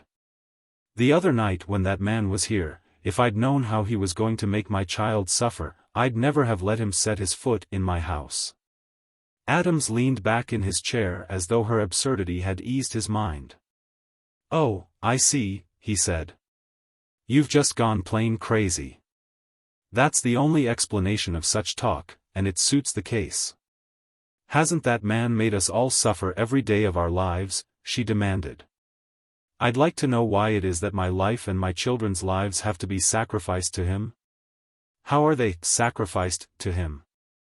"Because you keep on working for him. Because you keep on letting him hand out whatever miserable little pittance he chooses to give you, that's why. It's as if he were some horrible old juggernaut and I had to see my children's own father throwing them under the wheels to keep him satisfied. I won't hear any more such stuff." Lifting his paper, Adams affected to read. "You'd better listen to me," she admonished him. "You might be sorry you didn't, in case he ever tried to set foot in my house again. I might tell him to his face what I think of him." At this, Adams slapped the newspaper down upon his knee. "Oh, the devil! What's it matter what you think of him? It had better matter to you," she cried. "Do you suppose I'm going to submit forever to him and his family and what they're doing to my child? What are he and his family doing to your child?" Mrs. Adams came out with it. "That snippy little Henrietta Lamb has always snubbed Alice every time she's ever had the chance. She's followed the lead of the other girls. They've always all of them been jealous of Alice because she dared to try and be happy, and because she's showier and better looking than they are. Even though you do give her only about 35 cents a year to do it on. They've all done everything on earth they could to drive the young men away from her and belittle her to them. And this mean little Henrietta Lamb's been the worst of the whole crowd to Alice, every time she could see a chance. What for? Adams asked, incredulously. Why should she or anybody else pick on Alice? Why? What for? His wife repeated with a greater vehemence. Do you ask me such a thing as that? Do you really want to know? Yes. I'd want to know, I would if I believed it. Then I'll tell you, she said in a cold fury. It's on account of you, Virgil, and nothing else in the world. He hooted at her. Oh, yes. These girls don't like me, so they pick on Alice. Quit your palavering and evading, she said. A crowd of girls like that, when they get a pretty girl like Alice among them, they act just like wild beasts. They'll tear her to pieces, or else they'll chase her and run her out, because they know if she had half a chance she'd outshine them. They can't do that to a girl like Mildred Palmer because she's got money and family to back her. Now you listen to me, Virgil Adams, the way the world is now, money is family. Alice would have just as much family as any of them every single bit, if you hadn't fallen behind in the race. How did I? Yes, you did, she cried. 25 years ago when we were starting and this town was smaller, you and I could have gone with any of them if we tried hard enough. Look at the people we knew then that do hold their heads up alongside of anybody in this town. Why can they?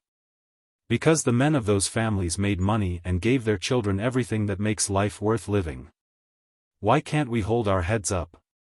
Because those men passed you in the race. They went up the ladder, and you're still a clerk down at that old hole. You leave that out, please, he said. I thought you were going to tell me something Henrietta Lamb had done to our Alice. You bet I'm going to tell you, she assured him, vehemently. But first I'm telling why she does it. It's because you've never given Alice any backing nor any background, and they all know they can do anything they like to her with perfect impunity. If she had the 100th part of what they have to fall back on, she'd have made them sing a mighty different song long ago. How would she? Oh, my heavens, but you're slow. Mrs. Adams moaned. Look here. You remember how practically all the nicest boys in this town used to come here a few years ago. Why, they were all crazy over her, and the girls had to be nice to her then.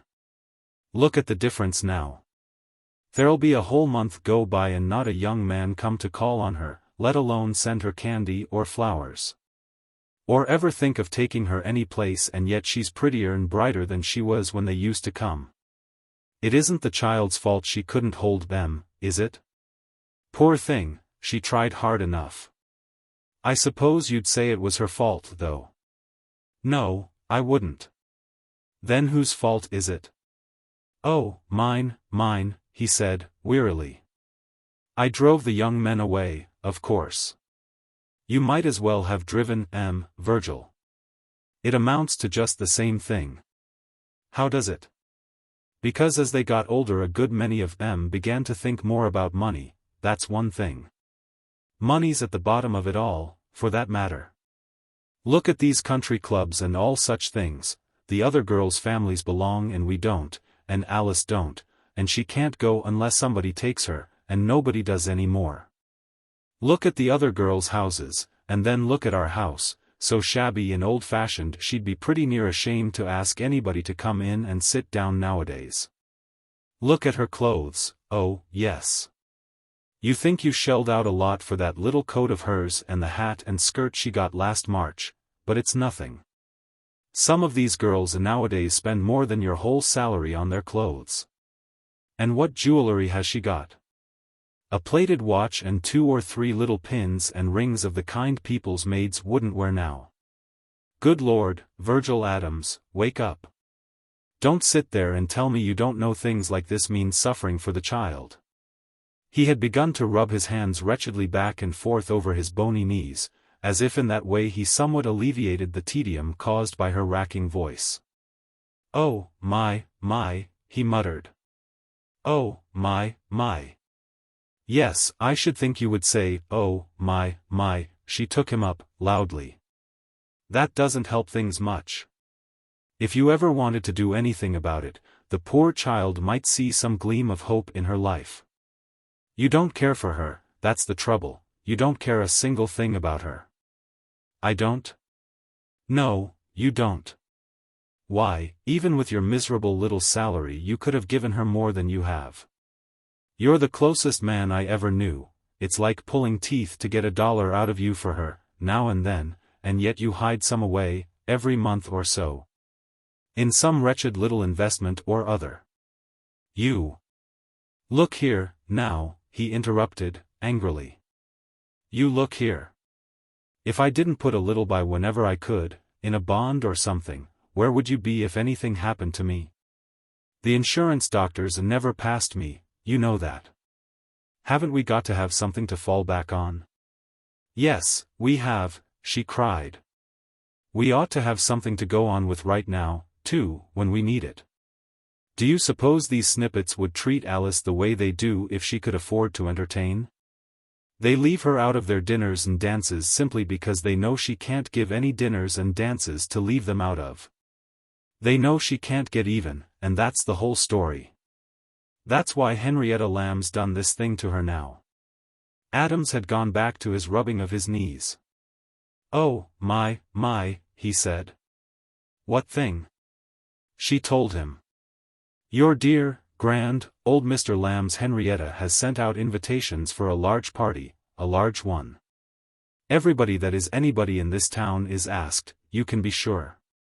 There's a very fine young man, a Mr. Russell, has just come to town, and he's interested in Alice, and he's asked her to go to this dance with him. Well, Alice can't accept. She can't go with him, though she'd give anything in the world to do it. Do you understand? The reason she can't is because Henrietta Lamb hasn't invited her. Do you want to know why Henrietta hasn't invited her?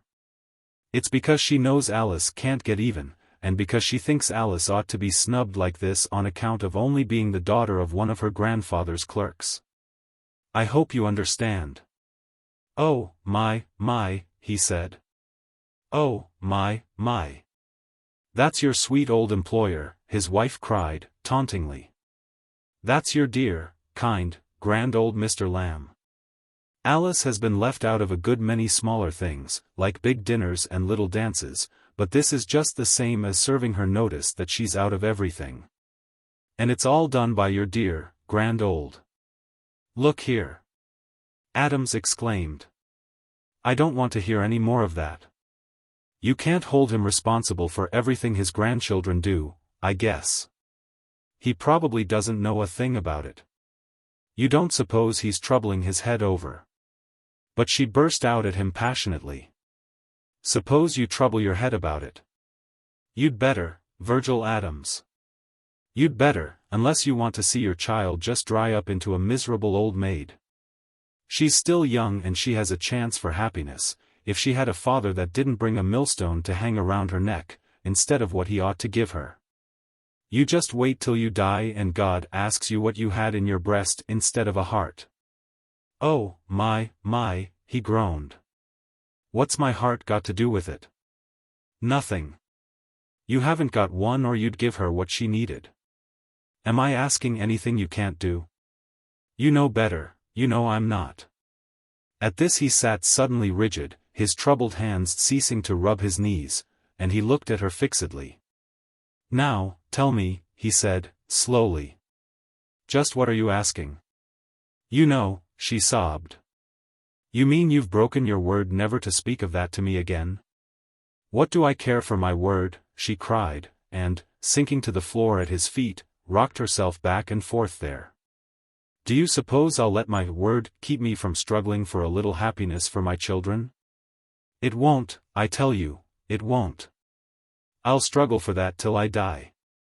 I will, till I die.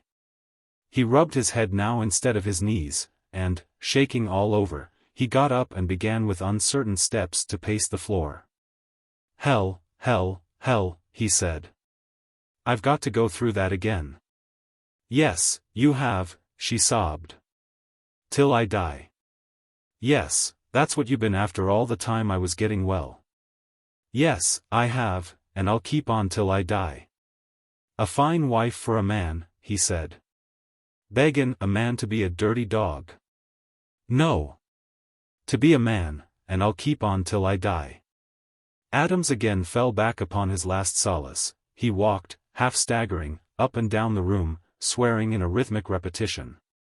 His wife had repetitions of her own, and she kept at them in a voice that rose to a higher and higher pitch, like the sound of an old well pump. Till I die. Till I die. Till I die. She ended in a scream, and Alice, coming up the stairs, thanked heaven that Russell had gone. She ran to her father's door and went in. Adams looked at her, and gesticulated shakily at the convulsive figure on the floor. Can you get her out of here? Alice helped Mrs. Adams to her feet. And the stricken woman threw her arms passionately about her daughter. Get her out. Adams said, harshly, then cried, wait. Alice, moving toward the door, halted, and looked at him blankly, over her mother's shoulder. What is it, Papa? He stretched out his arm and pointed at her. She says you have a mean life, Alice. No, Papa. Mrs. Adams turned in her daughter's arms. Do you hear her lie? Couldn't you be as brave as she is, Virgil? Are you lying, Alice? He asked. Do you have a mean time? No, Papa. He came toward her. Look at me, he said. Things like this dance now, is that so hard to bear? Alice tried to say, no, Papa, again, but she couldn't. Suddenly and in spite of herself she began to cry. Do you hear her? His wife sobbed. Now do you? He waved at them fiercely. Get out of here, he said. Both of you. Get out of here. As they went, he dropped in his chair and bent far forward, so that his haggard face was concealed from them. Then, as Alice closed the door, he began to rub his knees again, muttering, oh, my. Oh, my. Chapter 14. There shone a jovial sun overhead on the appointed day after tomorrow, a day not cool yet of a temperature friendly to walkers. And the air, powdered with sunshine, had so much life in it that it seemed to sparkle. To Arthur Russell this was a day like a gay companion who pleased him well. But the gay companion at his side pleased him even better. She looked her prettiest, chattered her wittiest, smiled her wistfulest, and delighted him with all together. You look so happy it's easy to see your father's taken a good turn, he told her.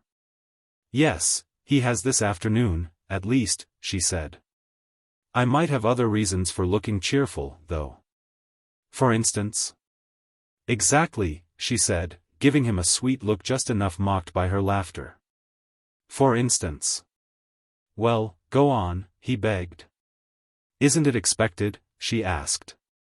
Of you, you mean? No, she returned. For you, I mean. In this style, which uses a word for any meaning that quick look and colorful gesture care to endow it with, she was an expert. And she carried it merrily on, leaving him at liberty, one of the great values of the style, to choose as he would how much or how little she meant. He was content to supply mere cues, for although he had little coquetry of his own, he had lately begun to find that the only interesting moments in his life were those during which Alice Adams coquetted with him. Happily, these obliging moments extended themselves to cover all the time he spent with her. However serious she might seem, whatever appeared to be her topic, all was thou and I. He planned for more of it, seeing otherwise a dull evening ahead, and reverted, after while, to a forbidden subject. About that dance at Miss Lamb's, since your father's so much better. She flushed a little. Now, she chided him. We agreed not to say any more about that. Yes, but since he is better. Alice shook her head. He won't be better tomorrow. He always has a bad day after a good one, especially after such a good one as this is. But if this time it should be different, Russell persisted, wouldn't you be willing to come if he's better by tomorrow evening? Why not wait and decide at the last minute? She waved her hands airily. What a pother, she cried. What does it matter whether poor little Alice Adams goes to a dance or not? Well, I thought I'd made it clear that it looks fairly bleak to me if you don't go. Oh, yes, she jeered. It's the simple truth, he insisted. I don't care a great deal about dances these days, and if you aren't going to be there, you could stay away, she suggested. You wouldn't. Unfortunately, I can't. I'm afraid I'm supposed to be the excuse. Miss Lamb, in her capacity as a friend of my relatives. Oh, she's giving it for you. I see. On Mildred's account, you mean? At that his face showed an increase of color. I suppose just on account of my being a cousin of Mildred's and of. Of course. You'll have a beautiful time, too. Henriette'll see that you have somebody to dance with besides Miss Dowling, poor man. But what I want somebody to see is that I dance with you. And perhaps your father. Wait. She said, frowning as if she debated whether or not to tell him something of import, then, seeming to decide affirmatively, she asked, would you really like to know the truth about it? If it isn't too unflattering. It hasn't anything to do with you at all, she said. Of course I'd like to go with you and to dance with you, though you don't seem to realize that you wouldn't be permitted much time with me. Oh, yes, Never mind, she laughed. Of course you wouldn't. But even if Papa should be better tomorrow, I doubt if I'd go. In fact, I know I wouldn't. There's another reason besides Papa. Is there? Yes. The truth is, I don't get on with Henrietta Lamb. As a matter of fact, I dislike her, and of course that means she dislikes me. I should never think of asking her to anything I gave, and I really wonder she asks me to things she gives. This was a new inspiration. And Alice, beginning to see her way out of a perplexity, wished that she had thought of it earlier. She should have told him from the first that she and Henrietta had a feud, and consequently exchanged no invitations. Moreover, there was another thing to beset her with little anxieties. She might better not have told him from the first, as she had indeed told him by intimation. That she was the pampered daughter of an indulgent father, presumably able to indulge her. For now she must elaborately keep to the part. Veracity is usually simple, and its opposite, to be successful, should be as simple.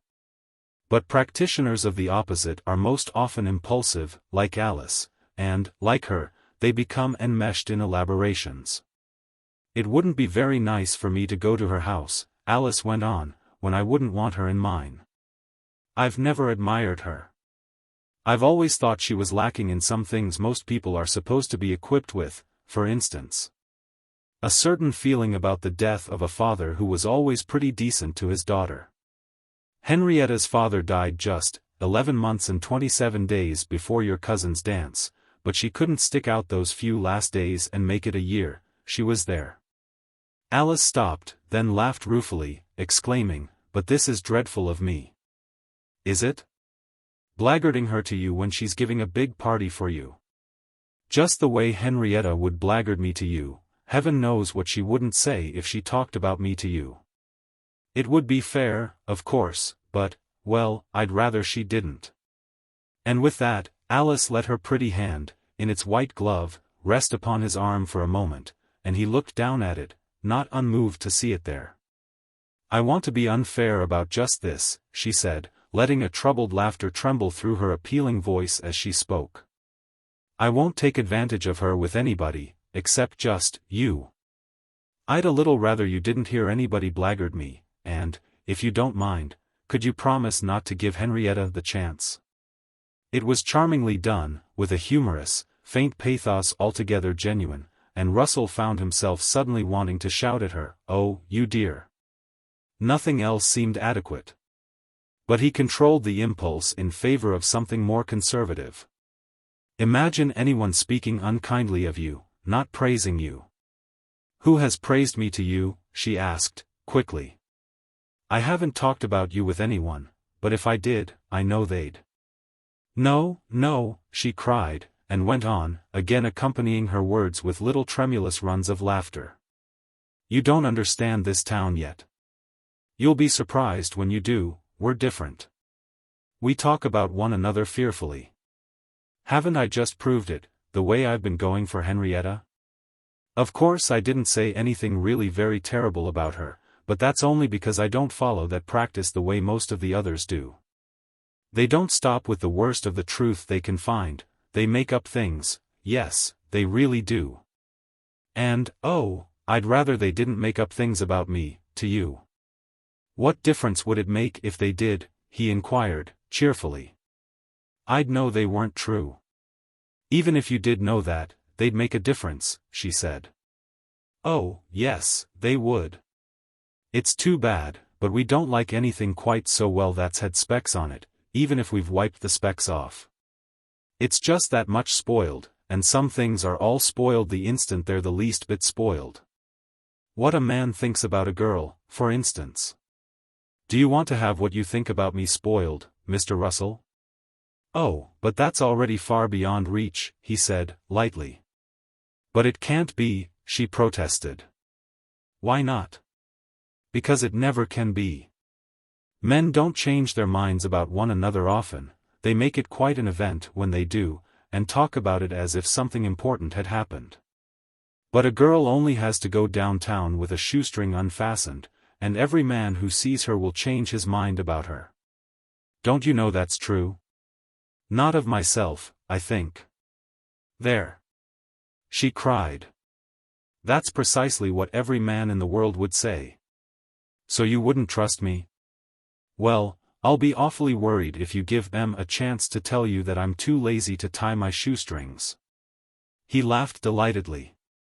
Is that what they do say? He asked. Just about. Whatever they hope will get results. She shook her head wisely. Oh, yes, we do that here. But I don't mind loose shoestrings, he said. Not if they're yours. They'll find out what you do mind. But suppose, he said, looking at her whimsically, suppose I wouldn't mind anything, so long as it's yours? She courtesied. Oh, pretty enough. But a girl who's talked about has a weakness that's often a fatal one. What is it? It's this. When she's talked about she isn't there. That's how they kill her. I'm afraid I don't follow you. Don't you see? If Henrietta, or Mildred, or any of them, or some of their mothers, oh, we all do it. Well, if any of them told you I didn't tie my shoestrings, and if I were there, so that you could see me, you'd know it wasn't true. Even if I were sitting so that you couldn't see my feet, and couldn't tell whether the strings were tied or not just then, still you could look at me. And see that I wasn't the sort of girl to neglect my shoestrings. But that isn't the way it happens, they'll get at you when I'm nowhere around and can't remind you of the sort of girl I really am. But you don't do that, he complained. You don't remind me, you don't even tell me, the sort of girl you really are. I'd like to know. Let's be serious then, she said, and looked serious enough herself. Would you honestly like to know? Yes. Well, then, you must be careful. Careful? The word amused him. I mean careful not to get me mixed up, she said. Careful not to mix up the girl you might hear somebody talking about with the me I honestly try to make you see. If you do get those two mixed up, well, the whole show'll be spoiled. What makes you think so? Because she checked herself, having begun to speak too impulsively, and she was disturbed, realizing in what tricky stuff she dealt. What had been on her lips to say was, because it's happened before. She changed to, because it's so easy to spoil anything, easiest of all to spoil anything that's pleasant.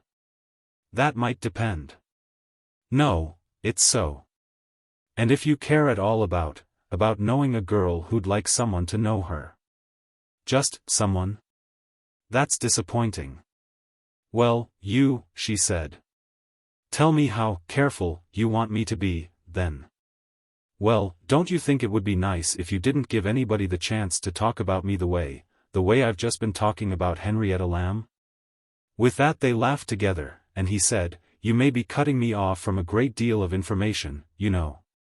Yes, Alice admitted. Somebody might begin to praise me to you, too. So it's dangerous to ask you to change the subject if I ever happen to be mentioned. But after all, she paused. After all isn't the end of a thought, is it? Sometimes it is of a girl's thought. I suppose men are neater about their thoughts, and always finish, It isn't the end of the thought I had then, though. What is the end of it? She looked at him impulsively.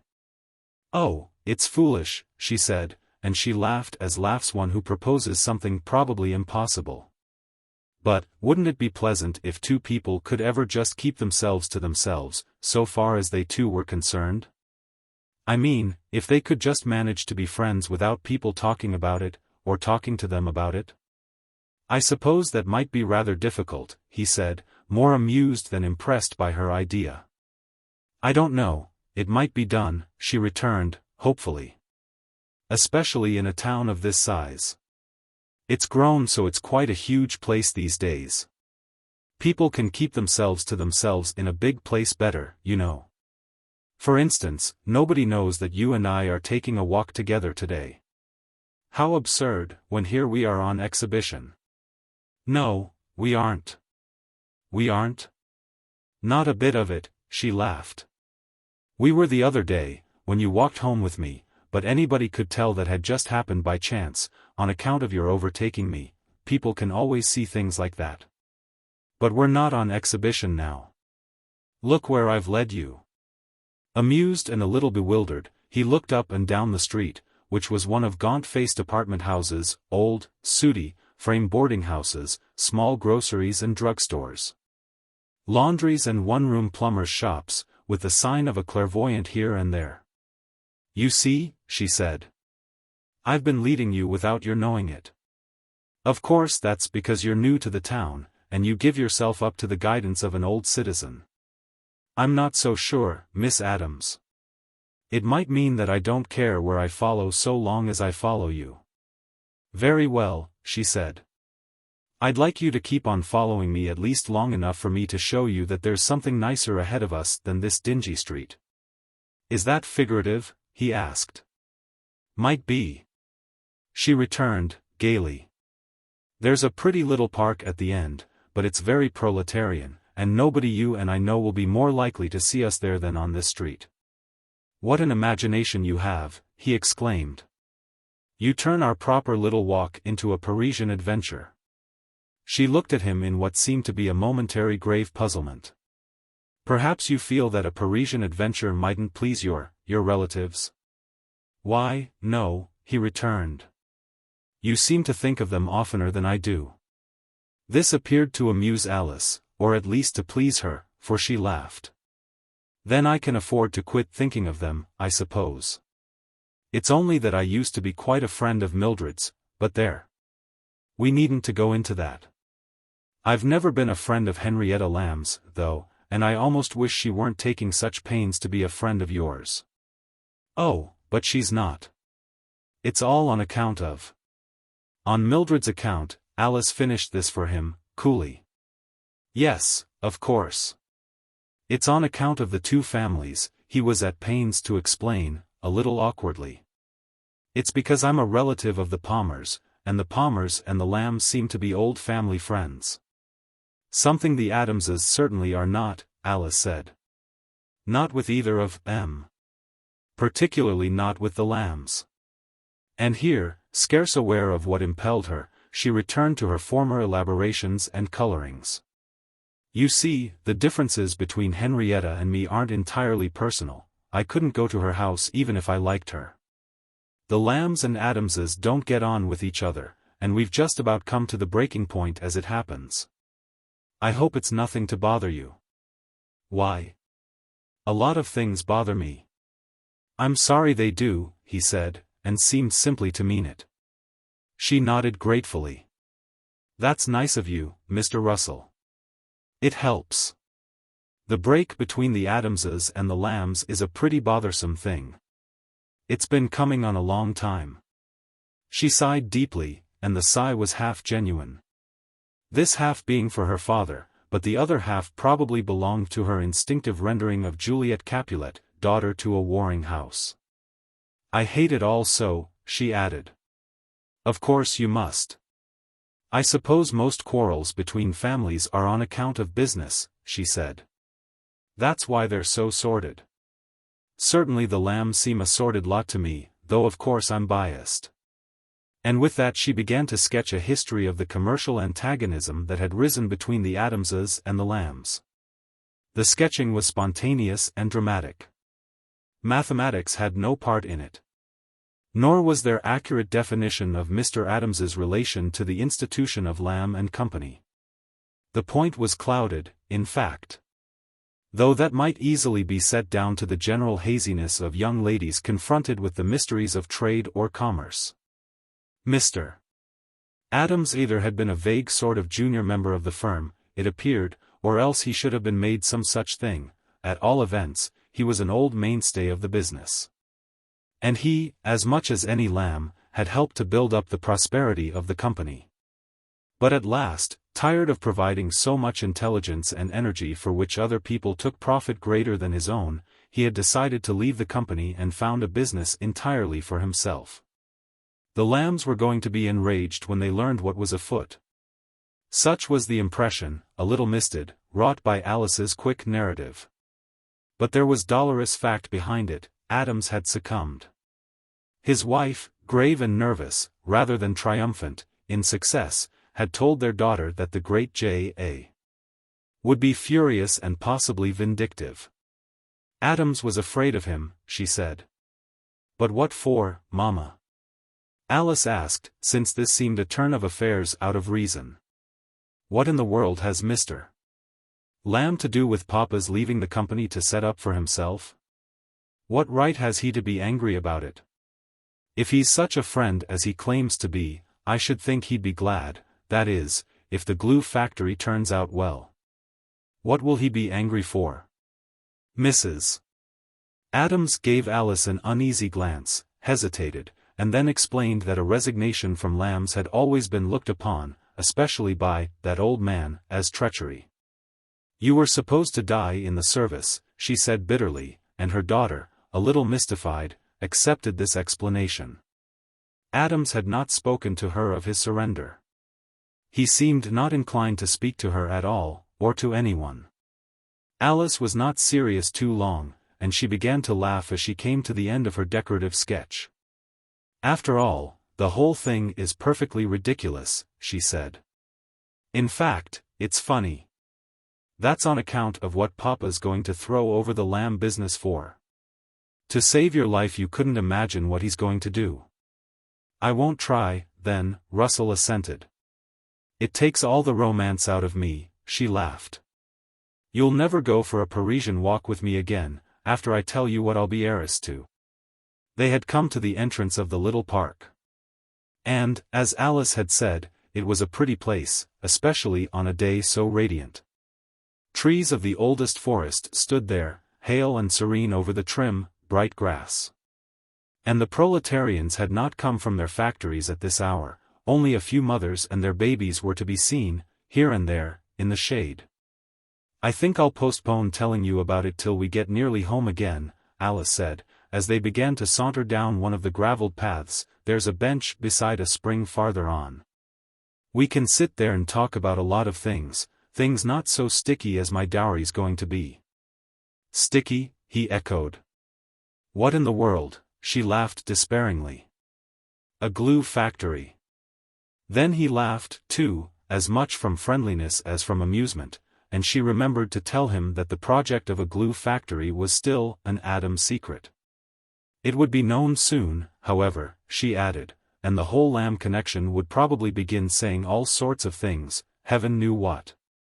Thus Alice built her walls of flimsy, working always gaily, or with at least the air of gaiety, and even as she rattled on, there was somewhere in her mind a constant little wonder. Everything she said seemed to be necessary to support something else she had said. How had it happened?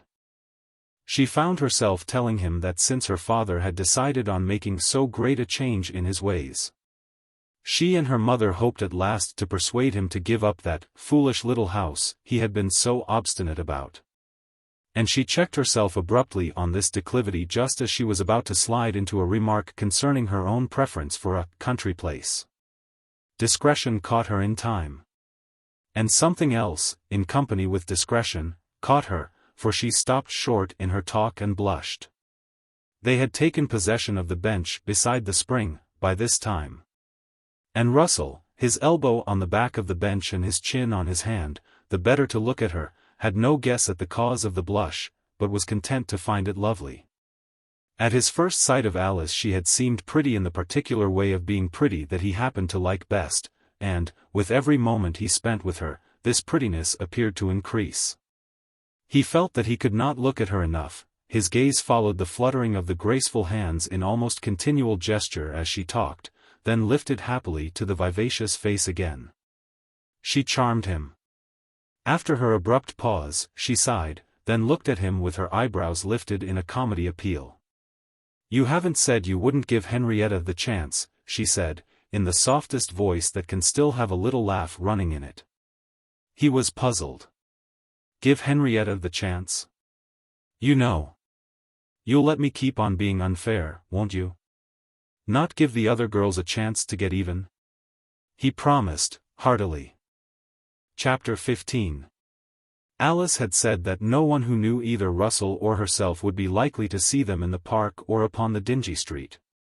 But although they returned by that same ungenteel thoroughfare, they were seen by a person who knew them both. Also, with some surprise on the part of Russell, and something more poignant than surprise for Alice, they saw this person. All of the dingy street was ugly, but the greater part of it appeared to be honest. The two pedestrians came upon a block or two, however, where it offered suggestions of a less upright character, like a steady enough workingman with a naughty book sticking out of his pocket. 3 or 4 dim shops, a single story in height, exhibited foul signboards, yet fair enough so far as the wording went. One proclaiming a tobacconist, one a junk dealer, one a dispenser of soft drinks and cigars. The most credulous would have doubted these signboards. For the craft of the modern tradesman is exerted to lure indoors the passing glance, since if the glance is pleased the feet may follow. But this alleged tobacconist and his neighbors had long been fond of dust on their windows, evidently, and shades were pulled far down on the glass of their doors. Thus the public eye, small of pupil in the light of the open street, was intentionally not invited to the dusky interiors. Something different from mere lack of enterprise was apparent. And the signboards might have been omitted. They were pains thrown away, since it was plain to the world that the business parts of these shops were the brighter back rooms implied by the dark front rooms. And that the commerce there was in perilous new liquors and in dice and rough girls. Nothing could have been more innocent than the serenity with which these wicked little places revealed themselves for what they were. And, bound by this final tie of guilelessness, they stood together in a row which ended with a companionable barber shop, much like them. Beyond was a series of soot-harried frame 2-story houses, once part of a cheerful neighborhood, and the town was middle-aged and settled, and not old and growing. These houses, all carrying the label rooms, had the worried look of vacancy that houses have when they are too full of everybody without being anybody's home. And there was, too, a surreptitious air about them, as if, like the false little shops, they advertised something by concealing it. One of them, the one next to the barber shop, had across its front an ample, jigsawed veranda, where aforetime, no doubt, the father of a family had fanned himself with a palm leaf fan on Sunday afternoons, watching the Surreys go by, and where his daughter listened to mandolins and badinage on starlit evenings. But, although youth still held the veranda, both the youth and the veranda were in decay. The 4 or 5 young men who lounged there this afternoon were of a type known to shady pool parlors. Hats found no favor with them, all of them wore caps, and their tight clothes, apparently from a common source, showed a vivacious fancy for oblique pockets, false belts, and Easter egg colorings. Another thing common to the group was the expression of eye and mouth, and Alice, in the midst of her other thoughts, had a distasteful thought about this. The veranda was within a dozen feet of the sidewalk, and as she and her escort came nearer, she took note of the young men, her face hardening a little. Even before she suspected there might be a resemblance between them and anyone she knew. Then she observed that each of these loungers wore not for the occasion, but as of habit, a look of furtively amused contempt. The mouth smiled to one side as if not to dislodge a cigarette, while the eyes kept languidly superior. All at once Alice was reminded of Walter. And the slight frown caused by this idea had just begun to darken her forehead when Walter himself stepped out of the open door of the house and appeared upon the veranda. Upon his head was a new straw hat, and in his hand was a malacca stick with an ivory top, for Alice had finally decided against it for herself and had given it to him. His mood was lively, he twirled the stick through his fingers like a drum major's baton, and whistled loudly. Moreover, he was indeed accompanied. With him was a thin girl who had made a violent black and white poster of herself, black dress, black flimsy boa, black stockings, white slippers, great black hat down upon the black eyes. And beneath the hat a curve of cheek and chin made white as whitewash, and in strong bilateral motion with gum. The loungers on the veranda were familiars of the pair, hailed them with cacklings. And one began to sing, in a voice all tin. Then my skirt, Sal, and me did go right straight to the moving picture show. Oh, you bashful vamp. The girl laughed airily. God, but you guys are wise, she said. Come on, Wally. Walter stared at his sister, then grinned faintly, and nodded at Russell as the latter lifted his hat in salutation. Alice uttered an incoherent syllable of exclamation, and, as she began to walk faster, she bit her lip hard, not in order to look wistful, this time, but to help her keep tears of anger from her eyes. Russell laughed cheerfully. Your brother certainly seems to have found the place for color today, he said. That girl's talk must be full of it. But Alice had forgotten the color she herself had used in accounting for Walter's peculiarities, and she did not understand. What? She said, huskily. Don't you remember telling me about him? How he was going to write, probably, and would go anywhere to pick up types and get them to talk. She kept her eyes ahead, and said sharply, I think his literary tastes scarcely cover this case. Don't be too sure. He didn't look at all disconcerted. He didn't seem to mind your seeing him. That's all the worse, isn't it? Why, no, her friend said, genially. It means he didn't consider that he was engaged in anything out of the way. You can't expect to understand everything boys do at his age, they do all sorts of queer things, and outgrow them. Your brother evidently has a taste for queer people, and very likely he's been at least half sincere when he's made you believe he had a literary motive behind it. We all go through. Thanks, Mr. Russell, she interrupted. Let's don't say any more. He looked at her flushed face and enlarged eyes. And he liked her all the better for her indignation. This was how good sisters ought to feel, he thought, failing to understand that most of what she felt was not about Walter. He ventured only a word more. Try not to mind it so much, it really doesn't amount to anything. She shook her head, and they went on in silence. She did not look at him again until they stopped before her own house. Then she gave him only one glimpse of her eyes before she looked down. It's spoiled, isn't it? She said, in a low voice. What's spoiled? Our walk, well, everything. Somehow it always is. Always is what? He asked. Spoiled, she said. He laughed at that. But without looking at him she suddenly offered him her hand, and, as he took it, he felt a hurried, violent pressure upon his fingers. As if she meant to thank him almost passionately for being kind. She was gone before he could speak to her again. In her room, with the door locked, she did not go to her mirror, but to her bed, flinging herself face down, not caring how far the pillows put her hat awry. Sheer grief had followed her anger. Grief for the calamitous end of her bright afternoon, grief for the end of everything, as she thought then.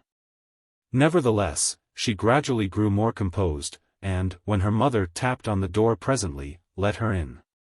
Mrs. Adams looked at her with quick apprehension. "Oh, poor child! Wasn't he?" Alice told her. "You see how it made me look, Mama," she quavered, having concluded her narrative. "I'd tried to cover up Walter's awfulness at the dance with that story about his being literary, but no story was big enough to cover this up, and oh, it must make him think I tell stories about other things." "No, no, no," Mrs. Adams protested. "Don't you see? At the worst, all he could think is that Walter told stories to you about why he likes to be with such dreadful people, and you believe them. That's all he'd think, don't you see?"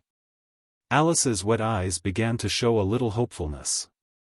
"You honestly think it might be that way, Mama?" "Why, from what you've told me," he said, "I know it's that way." "Didn't he say he wanted to come again?" "No," Alice said, uncertainly. "But I think he will.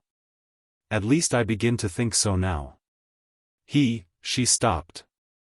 "From all you tell me, he seems to be a very desirable young man," Mrs. Adams said, primly.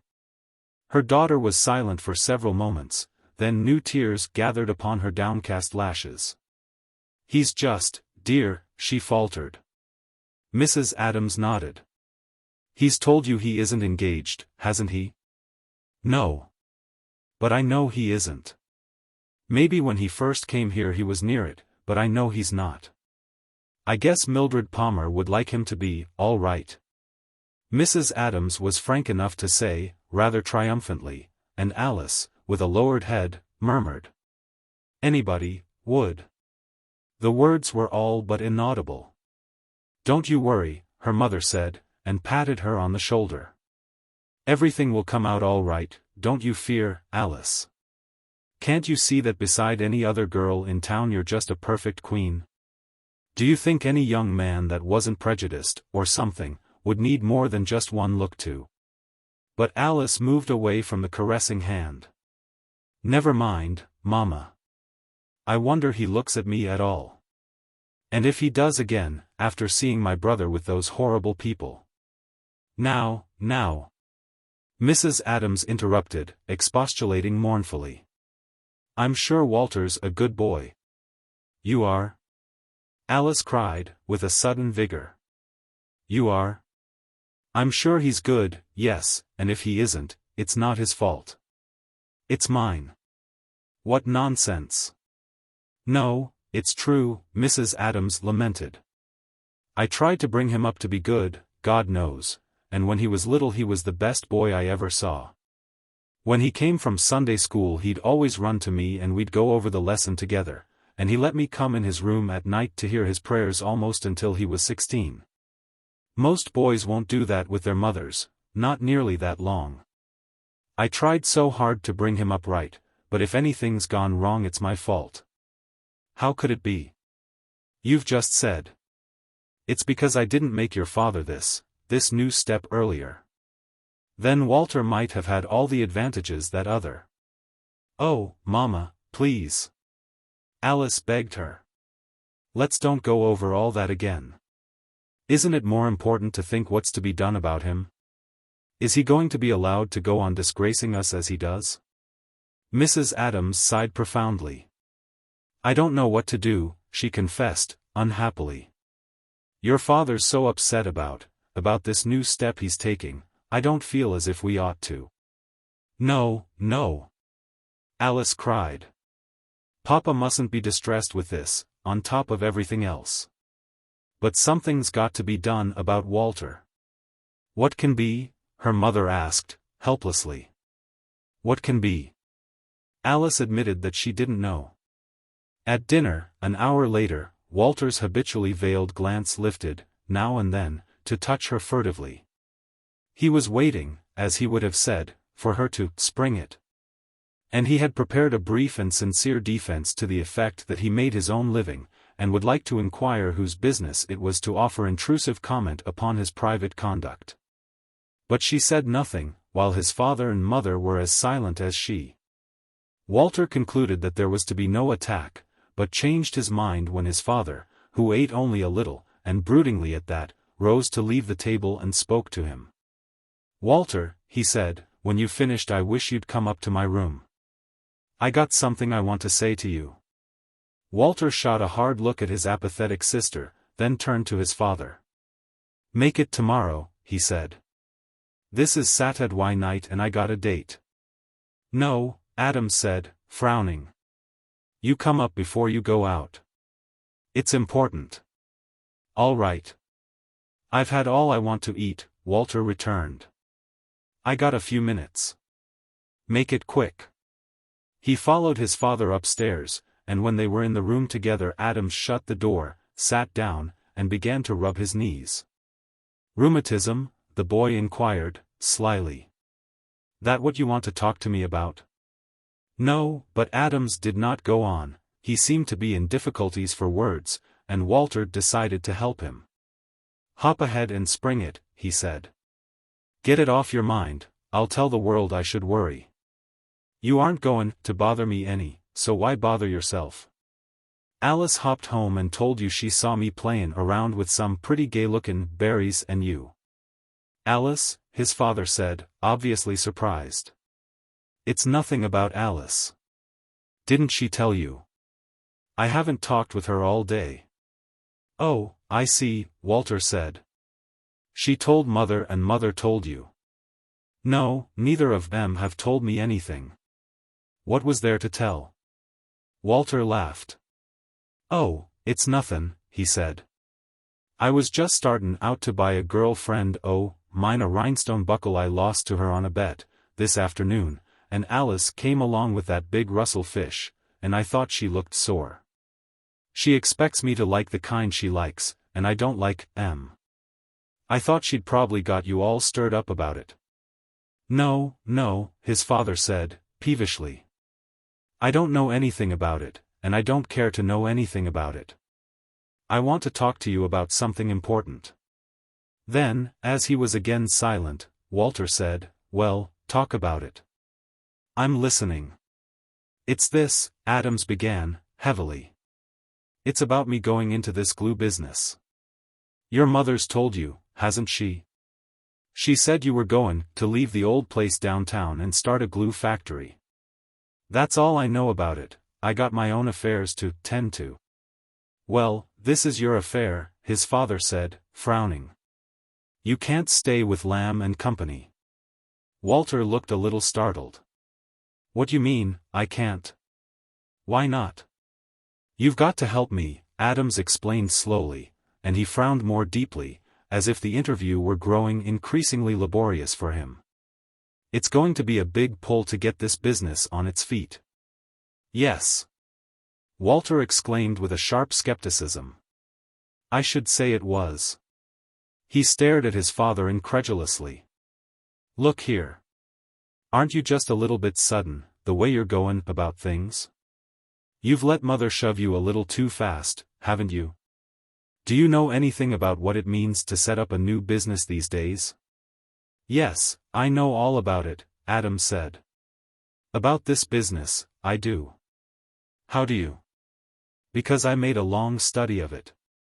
I'm not afraid of going about it the wrong way, but it's a hard job and you'll have to put in all whatever sense and strength you've got." Walter began to breathe quickly, and his lips were agitated, then he set them obstinately. "Oh, I will," he said. "Yes, you will," Adams returned, not noticing that his son's inflection was satiric. "It's going to take every bit of energy in your body, and all the energy I got left in mine, and every cent of the little I've saved, besides something I'll have to raise on this house.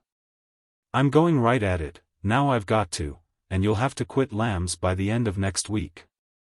"Oh, I will?" Walter's voice grew louder, and there was a shrillness in it. "I got to quit Lamb's the end of next week, have I?" He stepped forward, angrily. "Listen," he said. I'm not walkin' out Lambs, see? I'm not quit Tin down there, I stay with see? Adams looked up at him, astonished. You'll leave there next Saturday, he said. I've got to have you. You don't anything the kind, Walter told him, sharply. Do you expect to pay me anything? I'd pay you about what you've been getting down there. Then pay somebody else, I don't know anything about glue. You get somebody else. No. You've got to. Walter cut him off with the utmost vehemence. Don't tell me what I got to do. I know what I got to do better'n you, I guess. I stay at Lamb's, see? Adams rose angrily. You'll do what I tell you. You can't stay down there. Why can't I? Because I won't let you. Listen. Keep on not lettin' me, I'll be there just the same. At that his father broke into a sour laughter. They won't let you, Walter. They won't have you down there after they find out I'm going. Why won't they? You don't think they're goin' to be all shot to pieces over losin' you, do you? I tell you they won't let you stay, his father insisted, loudly. Why, what do they care whether you go or not? They'll care enough to fire you, my boy. Look here, then, show me why. They'll do it. Yes, Walter jeered. You keep sayin' they will, but when I ask you to show me why, you keep sayin' they will. That makes little headway with me, I can tell you. Adams groaned, and, rubbing his head, began to pace the floor. Walter's refusal was something he had not anticipated. And he felt the weakness of his own attempt to meet it. He seemed powerless to do anything but utter angry words, which, as Walter said, made little headway. Oh, my, he muttered, oh, my. Walter, usually sallow, had grown pale. He watched his father narrowly, and now took a sudden resolution. Look here, he said. When you say Lambs is likely to fire me because you're goin' to quit, you talk like the people that have to be locked up. I don't know where you get such things in your head. Lamb and Company won't know you're gone. Listen, I can stay there long as I want to. But I'll tell you what I'll do, make it worth my while and I'll hook up with your old glue factory, after all. Adams stopped his pacing abruptly, and stared at him. Make it worth your while? What you mean? I got a good use for $300 right now, Walter said. Let me have it and I'll quit Lambs to work for you. Don't let me have it and I swear I won't. Are you crazy? Is everybody crazy that needs $300? Yes, Adams said. They are if they ask me for it, when I got to stretch every cent I can lay my hands on to make it look like $1. You won't do it? Adams burst out at him. You little fool.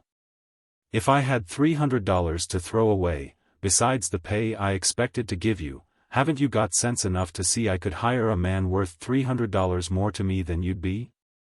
It's a fine time to ask me for $300, isn't it? What for?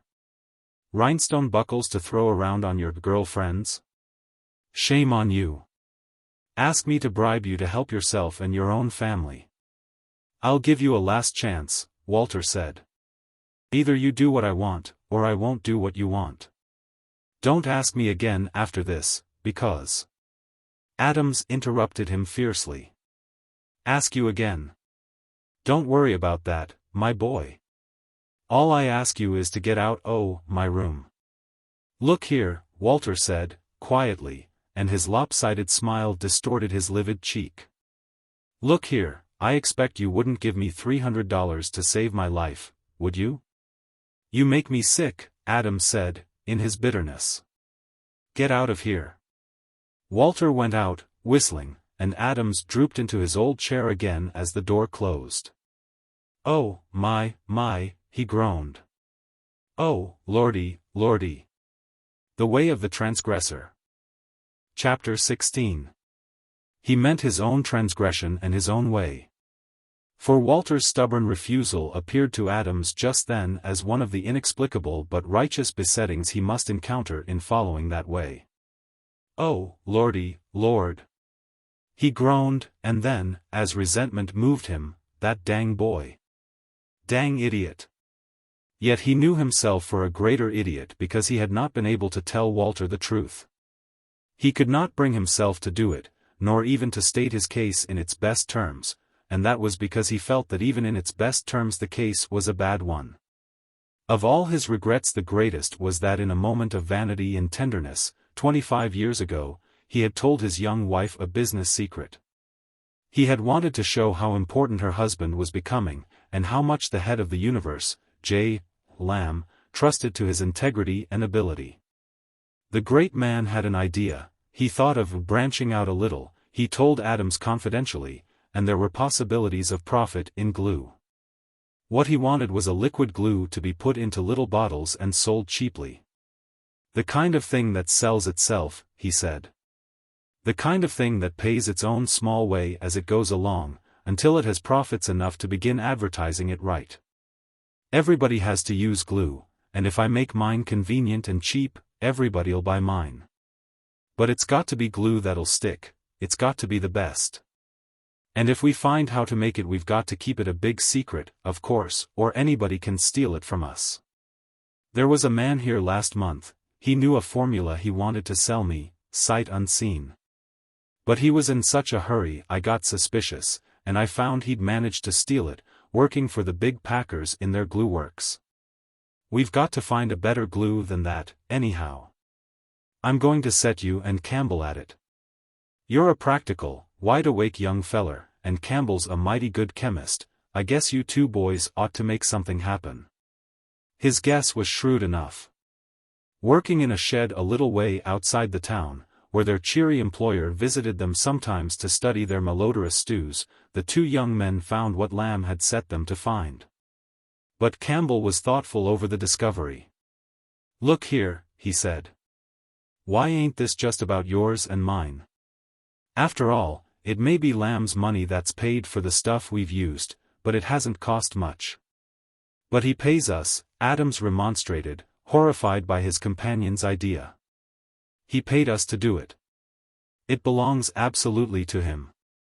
"Oh, I know he thinks it does," Campbell admitted, plaintively. "I suppose we've got to let him take it.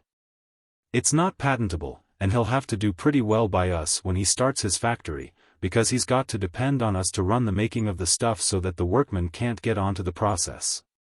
You better ask him the same salary I do, and mine's going to be high." But the high salary, thus pleasantly imagined, was never paid. Campbell died of typhoid fever that summer, leaving Adams and his employer the only possessors of the formula, an unwritten one. And Adams, pleased to think himself more important to the great man than ever, told his wife that there could be little doubt of his being put in sole charge of the prospective glue works. Unfortunately, the enterprise remained prospective. Its projector had already become inveigled into another sideline, as he told Adams. One of his sons had persuaded him to take up a cough lozenge, to be called the Lamb bomb trochee, and the lozenge did well enough to amuse Mr. Lamb and occupy his spare time, which was really about all he had asked of the glue project. He had all the money anybody ought to want, he said, when Adams urged him. And he could start up this little glue sideline at any time. The formula was safe in their two heads. At intervals Adams would seek opportunity to speak of the little glue sideline to his patron, and to suggest that the years were passing, but Lamb, petting other hobbies, had lost interest. "Oh, I'll start it up someday, maybe. If I don't, I may turn it over to my heirs. It's always an asset, worth something or other, of course. We'll probably take it up someday, though, you and I." The sun persistently declined to rise on that day, and, as time went on, Adams saw that his rather timid urgings bored his employer, and he ceased to bring up the subject. Lamb apparently forgot all about glue, but Adams discovered that unfortunately there was someone else who remembered it. "It's really yours," she argued, that painful day when for the first time she suggested his using his knowledge for the benefit of himself and his family. Mr. Campbell might have had a right to part of it, but he died and didn't leave any kin, so it belongs to you. Suppose Lamb hired me to saw some wood, Adams said. Would the sticks belong to me? He hasn't got any right to take your invention and bury it, she protested. What good is it doing him if he doesn't do anything with it? What good is it doing anybody? None in the world. And what harm would it do him if you went ahead and did this for yourself and for your children? None in the world. And what could he do to you if he was old pig enough to get angry with you for doing it? He couldn't do a single thing, and you've admitted he couldn't, yourself. So what's your reason for depriving your children and your wife of the benefits you know you could give them? Nothing but decency, he answered, and she had her reply ready for that. It seemed to him that, strive as he would, he could not reach her mind with even the plainest language. While everything that she said to him, with such vehemence, sounded like so much obstinate gibberish. Over and over he pressed her with the same illustration, on the point of ownership, though he thought he was varying it. Suppose he hired me to build him a house, would that be my house? He didn't hire you to build him a house. You and Campbell invented. Look here, suppose you give a cook a soup bone and some vegetables, and pay her to make you a soup, has she got a right to take and sell it? You know better. I know one thing, if that old man tried to keep your own invention from you he's no better than a robber. They never found any point of contact in all their passionate discussions of this ethical question. And the question was no more settled between them, now that Adams had succumbed, than it had ever been. But at least the wrangling about it was over, they were grave together, almost silent, and an uneasiness prevailed with her as much as with him. He had already been out of the house, to walk about the small green yard. And on Monday afternoon he sent for a taxicab and went downtown, but kept a long way from the wholesale section, where stood the formidable old oblong pile of Lamb and Company. He arranged for the sale of the bonds he had laid away, and for placing a mortgage upon his house. And on his way home, after 5 o'clock, he went to see an old friend, a man whose term of service with Lamb and Company was even a little longer than his own. This veteran, returned from the day's work, was sitting in front of the apartment house where he lived, but when the cab stopped at the curb he rose and came forward, offering a jocular greeting. Well, Virgil Adams. I always thought you had a sporty streak in you. Travel in your own hired private automobile nowadays, do you? Pamperin' yourself because you're still layin' off sick, I expect. Oh, I'm well enough again, Charlie Lore, Adams said, as he got out and shook hands. Then, telling the driver to wait, he took his friend's arm, walked to the bench with him, and sat down. I've been practically well for some time, he said. I'm fixin' to get into harness again. Bein' sick has certainly produced a change of heart in you, his friend laughed. You're the last man I ever expected to see blowin' yourself, or anybody else to a taxicab. For that matter, I never heard of you bein' in any kind of a cab, less'n it might be when you been pallbearer for somebody. What's come over you? Well, I got to turn over a new leaf, and that's a fact, Adams said. I got a lot to do, and the only way to accomplish it, it's got to be done soon, or I won't have anything to live on while I'm doing it. What you talkin' about? What you got to do except to get strong enough to come back to the old place? Well, Adams paused, then coughed, and said slowly, fact is, Charlie Lore, I've been thinking likely I wouldn't come back. What? What you talkin' about? No, said Adams. I been thinking I might likely kind of branch out on my own account. Well, I'll be doggoned. Old Charlie Lore was amazed. He ruffled up his gray mustache with thumb and forefinger, leaving his mouth open beneath, like a dark cave under a tangled wintry thicket. Why, that's the doggonedest thing I ever heard, he said. I already am the oldest inhabitant down there, but if you go, there won't be anybody else of the old generation at all. What on earth you thinkin' of goin' into? Well, said Adams, I rather you didn't mention it till I get started. Of course anybody'll know what it is by then, but I have been kind of planning to put a liquid glue on the market. His friend, still ruffling the grey mustache upward, stared at him in frowning perplexity. "Glue?" he said. "Glue? Yes. I been sort of milling over the idea of taking up something like that." "Handlin' it for some firm, you mean?" "No. Making it.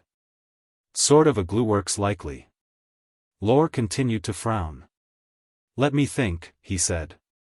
"Didn't the old man have some such idea once, himself?" Adams leaned forward, rubbing his knees, and he coughed again before he spoke. "Well, yes. Fact is, he did. That is to say, a mighty long while ago he did." "I remember," said Lore. "He never said anything about it that I know of. But seems to me I recollect we had sort of a rumor around the place how you and that man, Lee C., wasn't his name Campbell, that died of typhoid fever?" "Yes, that was it, Campbell. Didn't the old man have you and Campbell workin' sort of private on some glue proposition or other?" "Yes, he did." Adams nodded. "I found out a good deal about glue then, too." "Been workin' on it since, I suppose?" "Yes. Kept it in my mind and studied out new things about it." Lore looked serious. "Well, but see here," he said. "I hope it ain't anything the old man'll think might infringe on whatever he had you doin' for him. You know how he is, broad-minded, liberal, free-hand man as walks this earth, and if he thought he owed you a cent he'd sell his right hand for a pork chop to pay it, if that was the only way. But if he got the idea anybody was tryin' to get the better of him, he'd sell both his hands, if he had to keep 'em from doin' it. Yes, at 80, he would. Not that I mean I think you might be tryin' to get the better of him, Virg. You're a mighty close old codger, but such a thing ain't in you. What I mean, I hope there ain't any chance for the old man to think you might be." "Oh, no," Adams interrupted. "As a matter of fact, I don't believe he'll ever think about it at all. And if he did he wouldn't have any real right to feel offended at me. The process I'm going to use is one I expect to change and improve a lot different from the one Campbell and I worked on for him." "Well, that's good," said Lore. "Of course you know what you're up to, you're old enough, God knows." He laughed ruefully. "My, but it will seem funny to me, down there with you gone. I expect you and I both been gettin' to be pretty much deadwood in the place, the way the young fellows look at it, and the only one that'd miss either of us would be the other one. Have you told the old man yet?" "Well," Adams spoke laboriously. No, I haven't. I thought, well, that's what I wanted to see you about." "What can I do?" "I thought I'd write him a letter and get you to hand it to him for me." "My soul," his friend exclaimed. "Why on earth don't you just go down there and tell him?" Adams became pitiably embarrassed. He stammered, coughed, stammered again, wrinkling his face so deeply he seemed about to weep, but finally he contrived to utter an apologetic laugh. "I ought to do that, of course, but in some way or other I just don't seem to be able to manage it." "Why in the world not?" the mystified Lore inquired. "I could hardly tell you, less'n it is to say that when you been with one boss all your life it's so kind of embarrassing, to quit him. I just can't make up my mind to go and speak to him about it. No, I got it in my head a letter's the only satisfactory way to do it, and I thought I'd ask you to hand it to him." "Well, of course I don't mind doin' that for you," Lore said, mildly. "But why in the world don't you just mail it to him?" "Well, I'll tell you," Adams returned. "You know, like that, it'd have to go through a clerk and that secretary of his, and I don't know who all. There's a couple of kind of delicate points I want to put in it, for instance. I want to explain to him how much improvement and so on I'm going to introduce on the old process I helped to work out with Campbell when we were working for him. So't he'll understand it's a different article and no infringement at all. Then there's another thing. You see, all during while I was sick he had my salary paid to me. It amounts to considerable, I was on my back so long. Under the circumstances, because I'm quitting, I don't feel as if I ought to accept it, and so I'll have a check for him in the letter to cover it, and I want to be sure he knows it. And gets it personally. If it had to go through a lot of other people, the way it would if I put it in the mail, why, you can't tell. So what I thought, if you'd hand it to him for me, and maybe if he happened to read it right then, or anything. It might be you'd notice whatever he'd happen to say about it, and you could tell me afterward. All right, Lore said. Certainly if you'd rather do it that way, I'll hand it to him and tell you what he says, that is, if he says anything and I hear him. Got it written? No. I'll send it around to you last of the week. Adams moved toward his taxicab. Don't say anything to anybody about it, Charlie, especially till after that. All right. And, Charlie, I'll be mighty obliged to you, Adams said, and came back to shake hands in farewell. There's one thing more you might do, if you'd ever happen to feel like it. He kept his eyes rather vaguely fixed on a point above his friend's head as he spoke, and his voice was not well controlled. I've been down there a good many years and I may not been so much use lately as I was at first, but I always tried to do my best for the old firm. If anything turned out so's they did kind of take offense with me, down there, why, just say a good word for me, if you'd happen to feel like it, maybe. Old Charlie Lore assured him that he would speak a good word if opportunity became available. Then, after the cab had driven away, he went up to his small apartment on the third floor and muttered ruminatively until his wife inquired what he was talking to himself about. Old Virg Adams, he told her.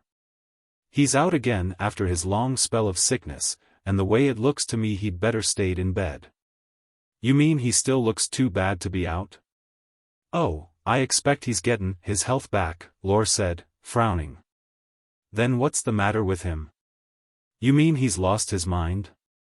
My goodness, but women do jump at conclusions, he exclaimed. Well, said Mrs. Lore, what other conclusion did you leave me to jump at? Her husband explained with a little heat, people can have a sickness that affects their mind, can't they? Their mind can get some affected without bein' lost, can't it? Then you mean the poor man's mind does seem affected? Why, no. I'd scarcely go as far as that, Lore said, inconsistently, and declined to be more definite. Adams devoted the latter part of that evening to the composition of his letter, a disquieting task not completed when, at 11 o'clock, he heard his daughter coming up the stairs. She was singing to herself in a low, sweet voice, and Adams paused to listen incredulously, with his pen lifted and his mouth open, as if he heard the strangest sound in the world.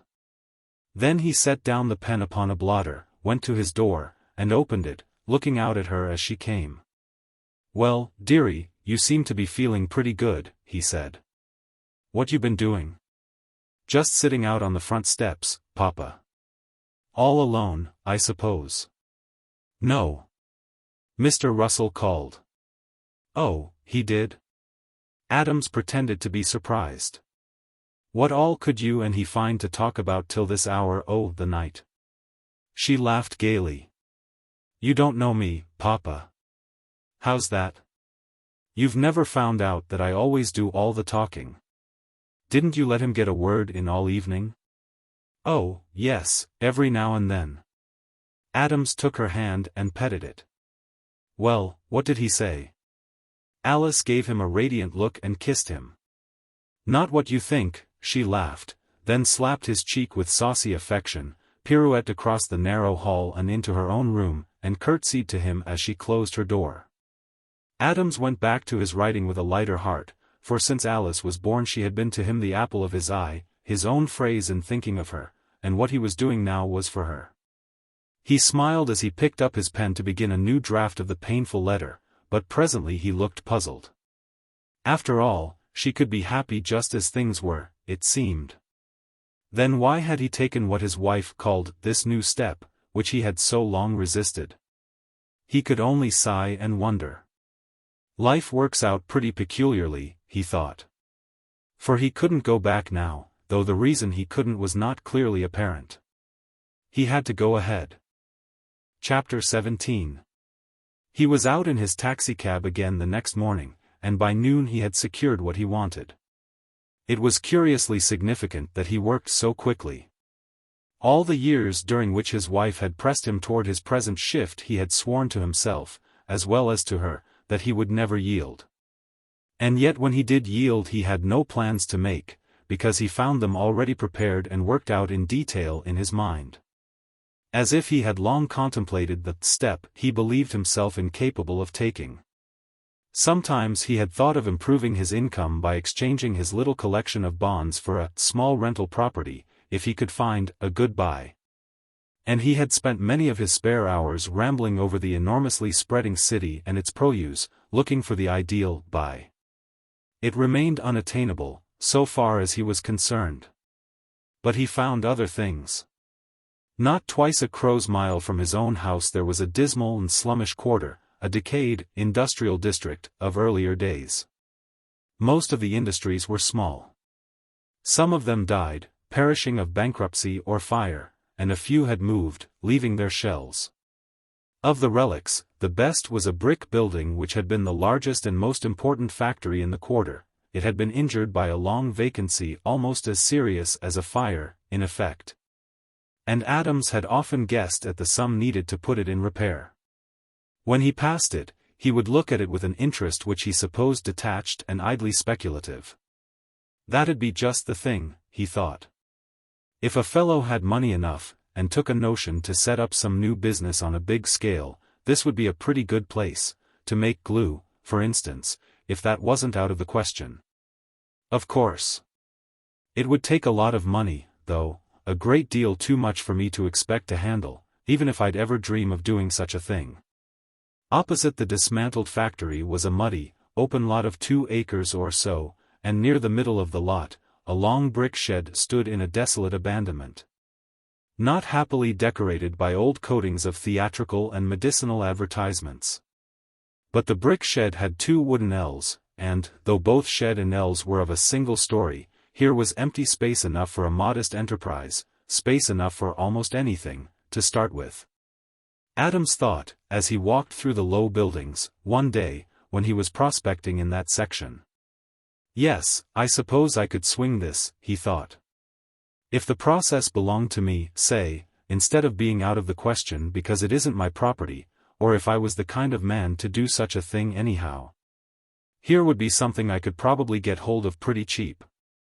They'd want a lot of money for a lease on that big building over the way, but this, why, I should think it'd be practically nothing at all.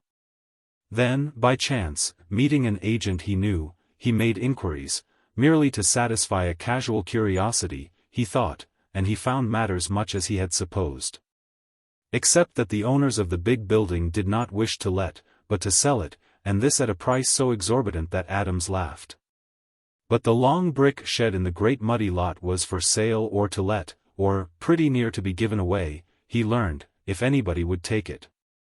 Adams took it now, though without seeing that he had been destined to take it, and that some dreary wizard in the back of his head had foreseen all along that he would take it. And planned to be ready. He drove in his taxicab to look the place over again, then downtown to arrange for a lease, and came home to lunch with his wife and daughter. Things were moving, he told them. He boasted a little of having acted so decisively, and said that since the dang thing had to be done, it was going to be done right. He was almost cheerful, in a feverish way, and when the cab came for him again, soon after lunch, he explained that he intended not only to get things done right, but also to get done quick. Alice, following him to the front door, looked at him anxiously and asked if she couldn't help. He laughed at her grimly. Then let me go along with you in the cab, she begged. You don't look able to start in so hard, Papa, just when you're barely beginning to get your strength back. Do let me go with you and see if I can't help, or at least take care of you if you should get to feeling badly. He declined, but upon pressure let her put a tiny bottle of spirits of ammonia in his pocket, and promised to make use of it if he felt faint or anything. Then he was off again. And the next morning had men at work in his sheds, though the wages he had to pay frightened him. He directed the workmen in every detail, hurrying them by example and exhortations, and receiving, in consequence, several declarations of independence, as well as one resignation, which took effect immediately. Us capitalists seem to think a man's got nothin' to do but break his back p-dussen wealth fair used to squander, the resigning person loudly complained. You look out, the twaller's day is a-comin', and it ain't so fur off, neither. But the capitalist was already out of hearing, gone to find a man to take this orator's place. By the end of the week, Adams felt that he had moved satisfactorily forward in his preparations for the simple equipment he needed, but he hated the pause of Sunday. He didn't want any rest, he told Alice impatiently, when she suggested that the idle day might be good for him. Late that afternoon he walked over to the apartment house where old Charlie Lohr lived, and gave his friend the letter he wanted the head of Lamb and Company to receive personally. "I'll take it as a mighty great favor in you to hand it to him personally, Charlie," he said, in parting. "And you won't forget, in case he says anything about it, and remember if you ever do get a chance to put in a good word for me later, you know." Old Charlie promised to remember, and, when Mrs. Lohr came out of the kitchenette, after the door closed, he said thoughtfully, "Just skin and bones." "You mean Mr. Adams is?" Mrs. Lohr inquired. "Who'd you think I meant?" he returned. These partridges in the wallpaper? Did he look so badly?" "Looked kind of distracted to me," her husband replied. "These little thin fellers can stand a heap sometimes, though. He'll be over here again Monday." "Did he say he would?" "No," said Lohr. "But he will. You'll see. He'll be over to find out what the big boss says when I give him this letter. Expect I'd be kind of anxious, myself, if I was him." "Why would you? What's Mr. Adams doing to be so anxious about?" Lohr's expression became one of reserve, the look of a man who has found that when he speaks his inner thoughts his wife jumps too far to conclusions. "Oh, nothing," he said. "Of course any man starting up a new business is bound to be pretty nervous a while. He'll be over here tomorrow evening, all right, you'll see." The prediction was fulfilled. Adams arrived just after Mrs. Lohr had removed the dinner dishes to her kitchenette, but Lohr had little information to give his caller. "He didn't say a word, Virgil. Nary a word. I took it into his office and handed it to him, and he just sat and read it, that's all. I kind of stood around as long as I could, but he was sittin' at his desk with his side to me, and he never turned around full toward me, as it were, so I couldn't hardly even tell anything. All I know, he just read it." "Well, but see here," Adams began, nervously. Well, what, Virg?" "Well, but what did he say when he did speak?" "He didn't speak. Not so long I was in there, anyhow. He just sat there and read it. Read kind of slow. Then, when he came to the end, he turned back and started to read it all over again. By that time there was 3 or 4 other men standin' around in the office waitin' to speak to him, and I had to go." Adams sighed, and stared at the floor, irresolute. "Well, I'll be getting along back home then, I guess, Charlie." "So you're sure you couldn't tell anything what he might have thought about it, then?" "Not a thing in the world. I've told you all I know, Virg." I guess so," Adams said, mournfully. "I feel mighty obliged to you, Charlie Lohr, mighty obliged. Good night to you." And he departed, sighing in perplexity. On his way home, preoccupied with many thoughts, he walked so slowly that once or twice he stopped and stood motionless for a few moments, without being aware of it. And when he reached the juncture of the sidewalk with the short brick path that led to his own front door, he stopped again, and stood for more than a minute. "Ah, I wish I knew," he whispered, plaintively. "I do wish I knew what he thought about it." He was roused by a laugh that came lightly from the little veranda nearby. "Papa!" Alice called gaily. "What are you standing there muttering to yourself about?" "Oh, are you there, dearie?" he said, and came up the path. A tall figure rose from a chair on the veranda. "Papa, this is Mr. Russell." The two men shook hands, Adams saying, "Pleased to make your acquaintance," as they looked at each other in the faint light diffused through the opaque glass in the upper part of the door. Adams's impression was of a strong and tall young man, fashionable but gentle. And Russell's was of a dried, little old business man with a grizzled mustache, worried bright eyes, shapeless dark clothes, and a homely manner. "Nice evening," Adams said further, as their hands parted. "Nice time year it is, but we don't always have as good weather as this, that's the trouble of it." Well, he went to the door. "Well, I bid you good evening," he said, and retired within the house. Alice laughed. "He's the old-fashionedest man in town, I suppose, and frightfully impressed with you, I could see." "What nonsense," said Russell. "How could anybody be impressed with me?" "Why not?" "Because you're quiet?" "Good gracious! Don't you know that you're the most impressive sort? We chatterers spend all our time playing to you quiet people." "Yes, we're only the audience." "Only," she echoed. "Why, we live for you, and we can't live without you." "I wish you couldn't," said Russell. "That would be a new experience for both of us, wouldn't it?" "It might be a rather bleak one for me," she answered, lightly. "I'm afraid I'll miss these summer evenings with you when they're over." "I'll miss them enough, thanks." "Do they have to be over some time?" he asked. "Oh, everything's over some time, isn't it?" Russell laughed at her. "Don't let's look so far ahead as that," he said. "We don't need to be already thinking of the cemetery, do we?" "I didn't," she said, shaking her head. "Our summer evenings will be over before then, Mr. Russell." "Why?" he asked. "Good heavens," she said. "There's laconic eloquence, almost a proposal in a single word." "Never mind, I shan't hold you to it. But to answer you, well, I'm always looking ahead, and somehow I usually see about how things are coming out." "Yes," he said. "I suppose most of us do. At least it seems as if we did, because we so seldom feel surprised by the way they do come out. But maybe that's only because life isn't like a play in a theater, and most things come about so gradually we get used to them." "No, I'm sure I can see quite a long way ahead," she insisted, gravely. "And it doesn't seem to me as if our summer evenings could last very long. Something'll interfere, somebody will, they'll say something." "What if they do?" She moved her shoulders in a little apprehensive shiver. "It'll change you," she said. "I'm just sure something spiteful's going to happen to me. You'll feel differently about things." "Now, isn't that an idea?" he exclaimed. "It will," she insisted. "I know something spiteful's going to happen." "You seem possessed by a notion not a bit flattering to me," he remarked.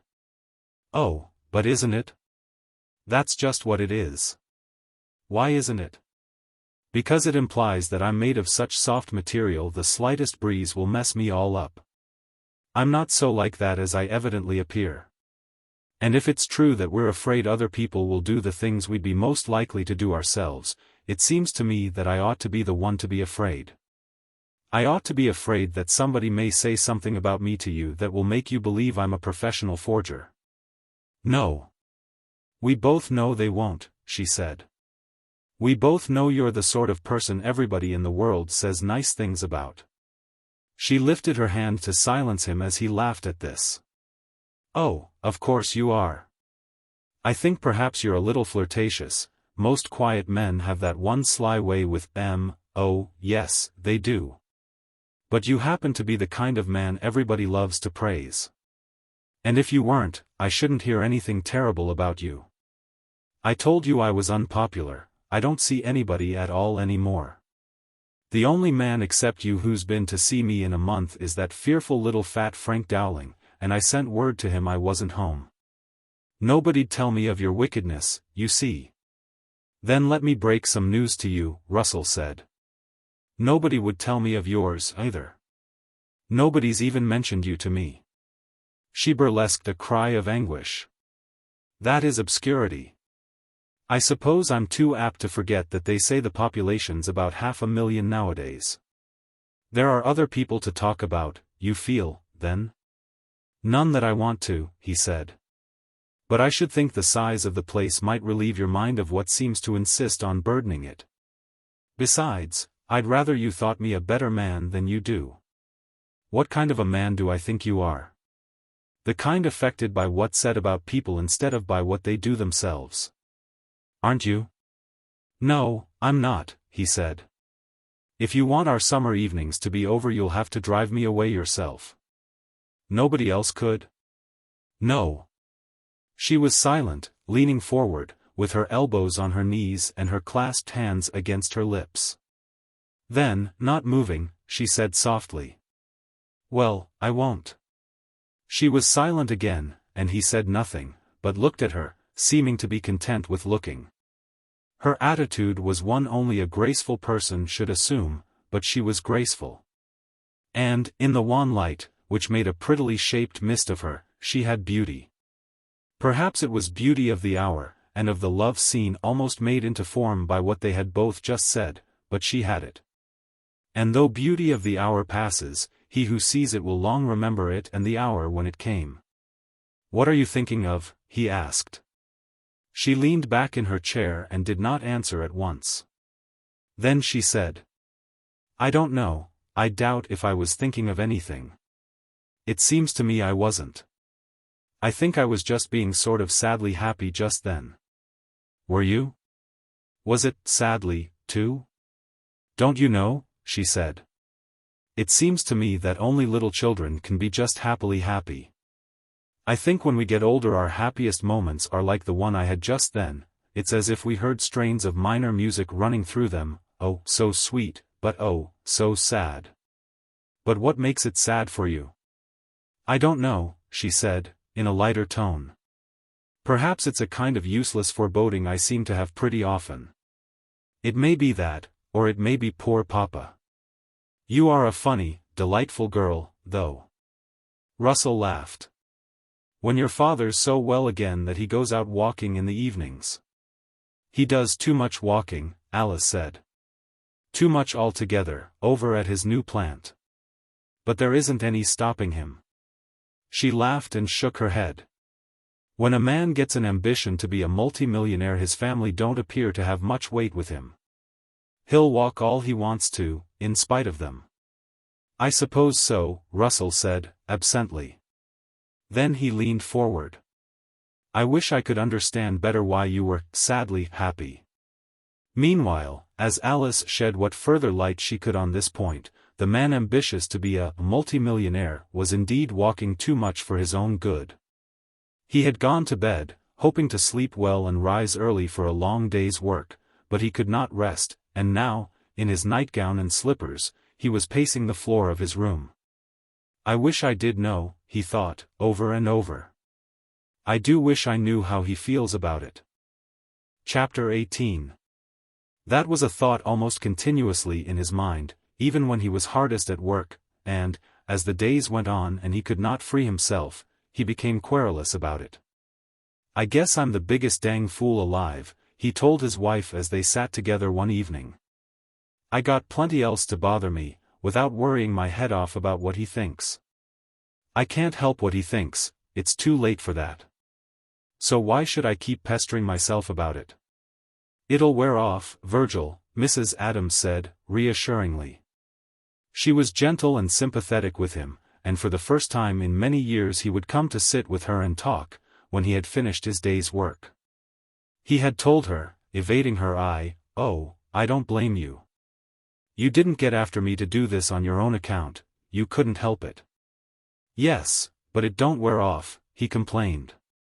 "This afternoon I was showing the men how I wanted my vats to go, and I caught my fool self standing there saying to my fool self, 'It's funny I don't hear how he feels about it from somebody.' I was saying it aloud, almost, and it is funny I don't hear anything." "Well, you see what it means, don't you, Virgil? It only means he hasn't said anything to anybody about it. Don't you think you're getting kind of morbid over it?" Maybe, he muttered. "Why, yes," she said, briskly. You don't realize what a little bit of a thing all this is to him.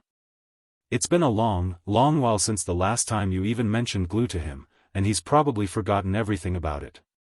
You're off your base. It isn't like him to forget things, Adams returned, peevishly. He may seem to forget, but he don't. But he's not thinking about this, or you'd have heard from him before now. Her husband shook his head. Ah, that's just it, he said. Why haven't I heard from him? It's all your morbidness, Virgil. Look at Walter. If Mr. Lamb held this up against you, would he still let Walter stay there? Wouldn't he have discharged Walter if he felt angry with you? That dang boy. Adams said. If he wanted to come with me now, I wouldn't hardly let him. What do you suppose makes him so bull-headed? But hasn't he a right to choose for himself? She asked. I suppose he feels he ought to stick to what he thinks is sure pay. As soon as he sees that you're going to succeed with the glue works, he'll want to be with you quick enough.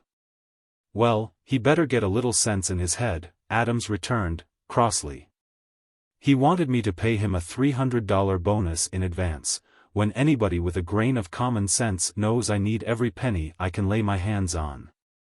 Never mind, she said. He'll come around later and be glad of the chance. He'll have to beg for it then. I won't ask him again. Oh, Walter will come out all right, you needn't worry. And don't you see that Mr. Lamb's not discharging him means there's no hard feeling against you, Virgil? I can't make it out at all, he said, frowning. The only thing I can think it means is that J.A. Lamb is so fair-minded, and of course he is one of the fair-mindedest men alive. I suppose that's the reason he hasn't fired Walter. He may know, Adams concluded, morosely, he may know that's just another thing to make me feel all the meaner, keeping my boy there on a salary after I've done him an injury. Now, she said, trying to comfort him. You couldn't do anybody an injury to save your life, and everybody knows it. Well, anybody ought to know I wouldn't want to do an injury, but this world isn't built so we can do just what we want. He paused, reflecting.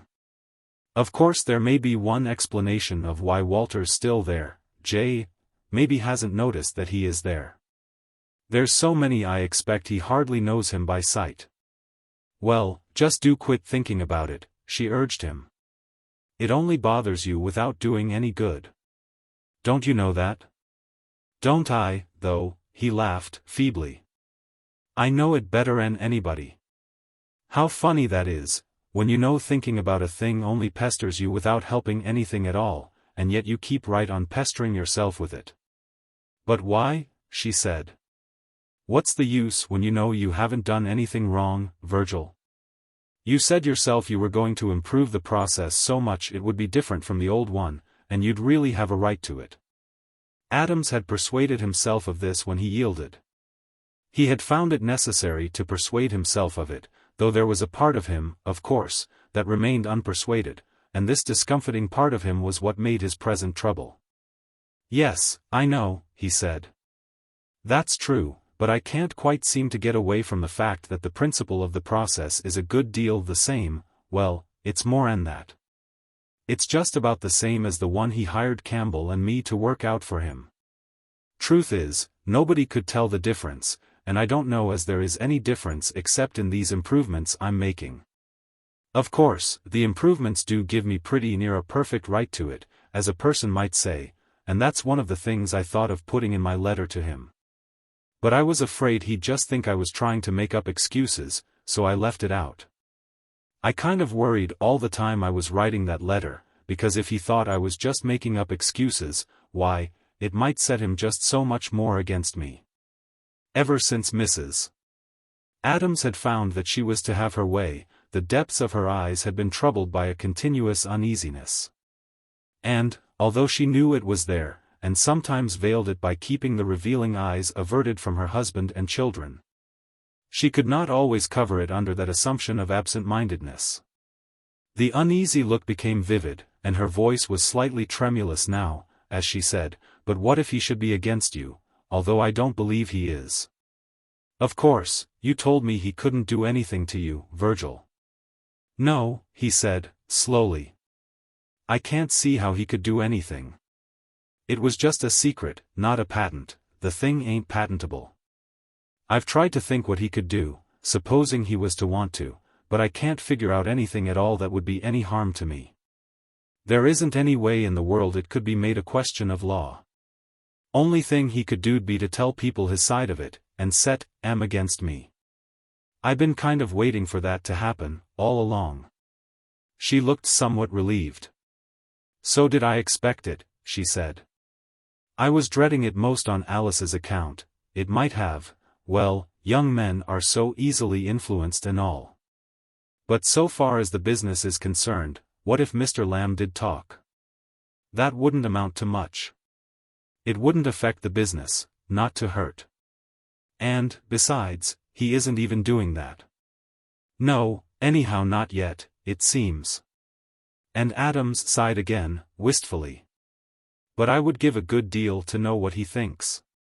Before his surrender he had always supposed that if he did such an unthinkable thing as to seize upon the glue process for himself, what he would feel must be an overpowering shame. But shame is the rarest thing in the world. What he felt was this unremittent curiosity about his old employer's thoughts. It was an obsession, yet he did not want to hear what Lamb thought from Lamb himself, for Adams had a second obsession, and this was his dread of meeting the old man face to face. Such an encounter could happen only by chance and unexpectedly. Since Adams would have avoided any deliberate meeting, so long as his legs had strength to carry him, even if Lamb came to the house to see him. But people do meet unexpectedly. And when Adams had to be downtown he kept away from the wholesale district. One day he did see Lamb, as the latter went by in his car, impassive, going home to lunch. And Adams, in the crowd at a corner, knew that the old man had not seen him. Nevertheless, in a streetcar, on the way back to his sheds, an hour later, he was still subject to little shivering seizures of horror. He worked unceasingly, seeming to keep at it even in his sleep. For he always woke in the midst of a planning and estimating that must have been going on in his mind before consciousness of himself returned. Moreover, the work, thus urged, went rapidly, in spite of the high wages he had to pay his laborers for their short hours. "It eats money," he complained, and, in fact, by the time his vats and boilers were in place it had eaten almost all he could supply. But in addition to his equipment he now owned a stock of raw material, raw indeed, and when operations should be a little further along he was confident his banker would be willing to carry him. 6 weeks from the day he had obtained his lease he began his glue-making. The terrible smells came out of the sheds and went writhing like snakes all through that quarter of the town. A smiling man, strolling and breathing the air with satisfaction, would turn a corner and smile no more, but hurry. However, colored people had almost all the dwellings of this old section to themselves, and although even they were troubled, there was recompense for them. Being philosophic about what appeared to them as in the order of nature, they sought neither escape nor redress, and soon learned to bear what the wind brought them. They even made use of it to enrich those figures of speech with which the native impulses of colored people decorate their communications. They flavored metaphor, simile, and invective with it, and thus may be said to have enjoyed it. But the man who produced it took a hot bath as soon as he reached his home the evening of that first day when his manufacturing began. Then he put on fresh clothes, but after dinner he seemed to be haunted, and asked his wife if she'd noticed anything. She laughed and inquired what he meant. "Seems to me as if that gluework smell hadn't quit hanging to me," he explained. "Don't you notice it?" "No." "What an idea." He laughed, too, but uneasily. And told her he was sure the dang glue smell was somehow sticking to him. Later, he went outdoors and walked up and down the small yard in the dusk. But now and then he stood still, with his head lifted, and sniffed the air suspiciously. "Can you smell it?" he called to Alice, who sat upon the veranda, prettily dressed and waiting in a reverie. "Smell what, Papa?" "That dang glueworks." She did the same thing her mother had done, laughed, and said, "No." How foolish. Why, Papa, it's over 2 miles from here. You don't get it at all? He insisted. The idea. The air is lovely tonight, Papa. The air did not seem lovely to him, for he was positive that he detected the taint. He wondered how far it carried, and if J.A. Lamb would smell it, too, out on his own lawn a mile to the north, and if he did, would he guess what it was? Then Adams laughed at himself for such nonsense, but could not rid his nostrils of their disgust. To him the whole town seemed to smell of his glue works. Nevertheless, the glue was making, and his sheds were busy.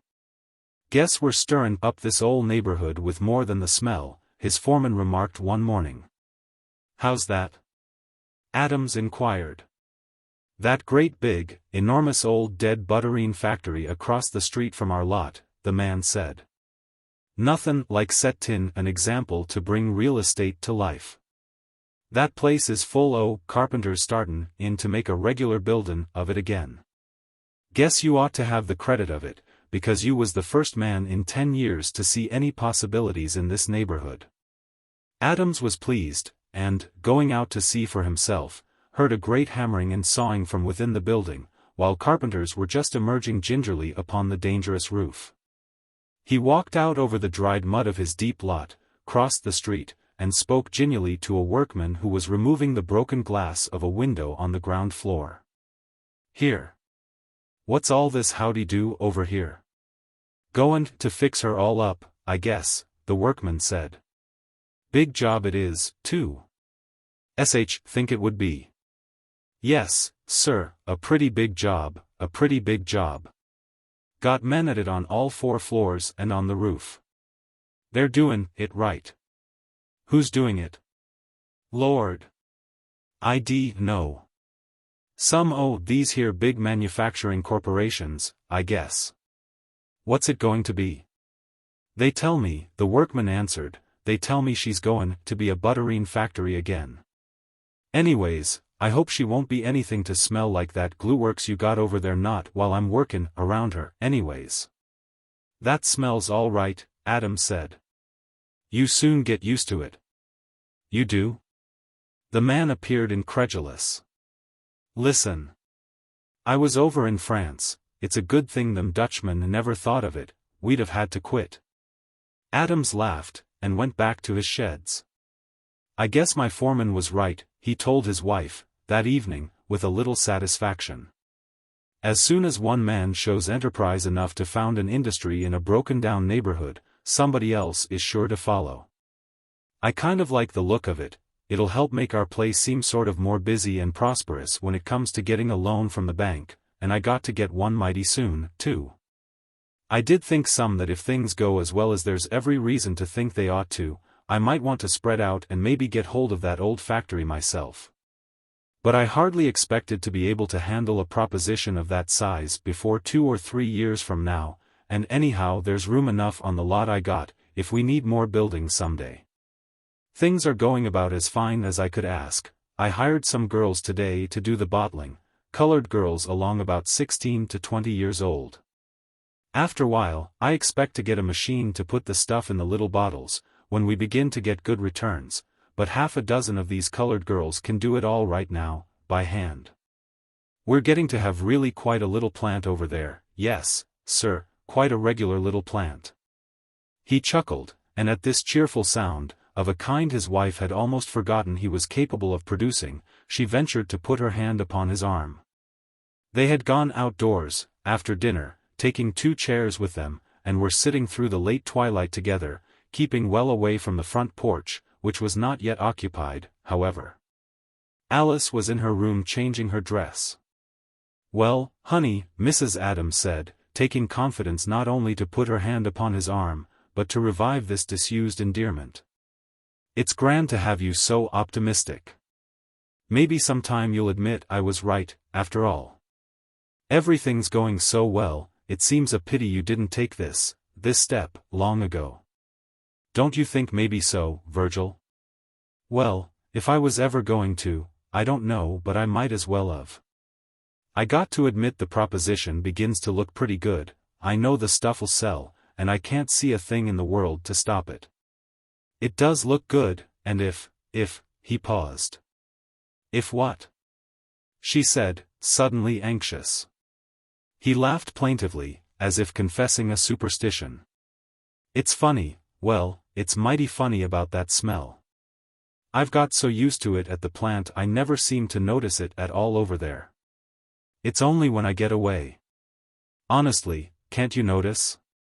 Virgil. She lifted her hand to strike his arm chidingly. Do quit harping on that nonsense. Oh, of course it don't amount to anything, he said. A person can stand a good deal of just smell. It don't worry me any. I should think not, especially as there isn't any.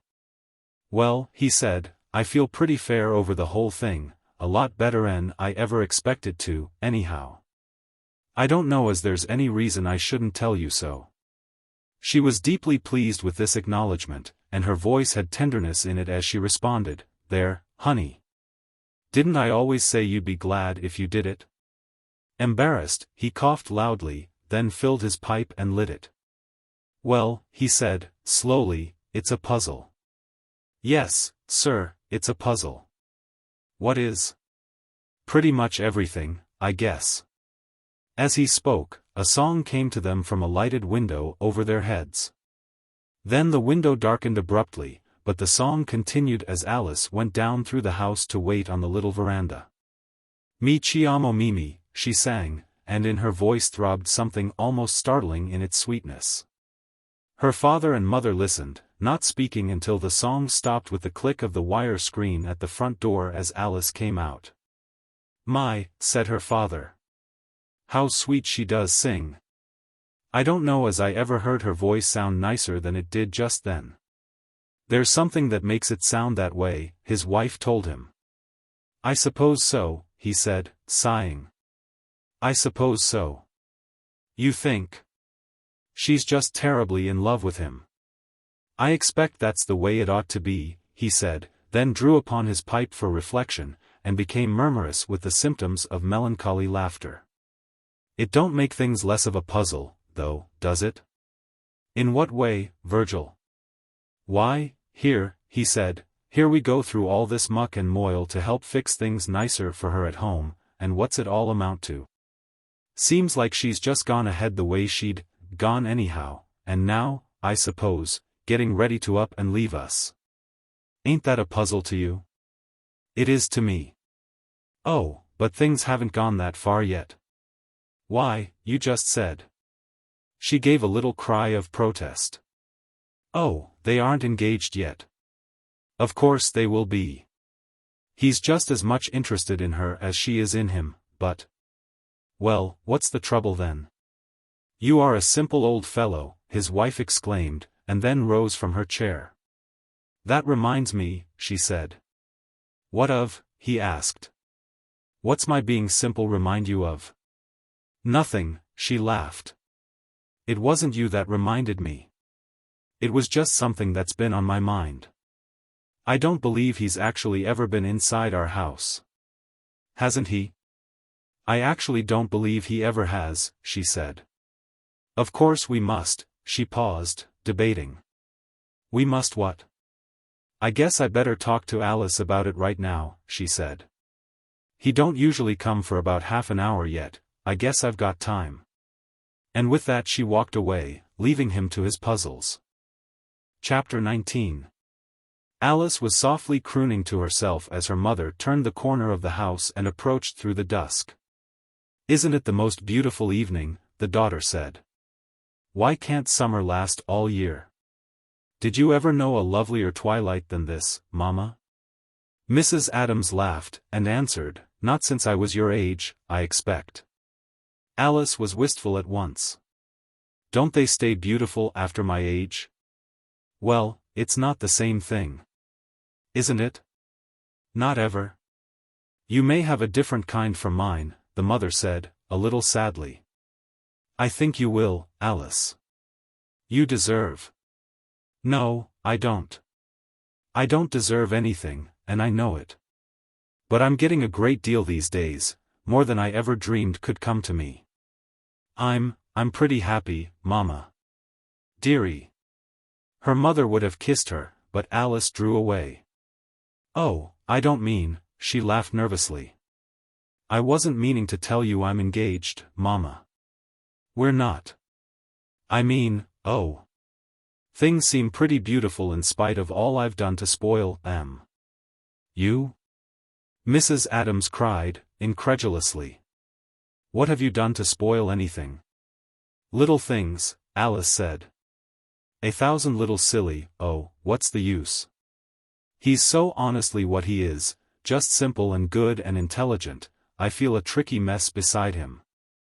I don't see why he likes me, and sometimes I'm afraid he wouldn't if he knew me. He'd just worship you, said the fond mother. And the more he knew you, the more he'd worship you. Alice shook her head. He's not the worshipping kind. Not like that at all. He's more. But Mrs. Adams was not interested in this analysis, and she interrupted briskly, of course it's time your father and I showed some interest in him. I was just saying I actually don't believe he's ever been inside the house. No, Alice said, musingly, that's true, I don't believe he has. Except when we've walked in the evening we've always sat out here, even those 2 times when it was drizzly. It's so much nicer. We'll have to do something or other, of course, her mother said. What like? I was thinking, Mrs. Adams paused. Well, of course we could hardly put off asking him to dinner, or something, much longer.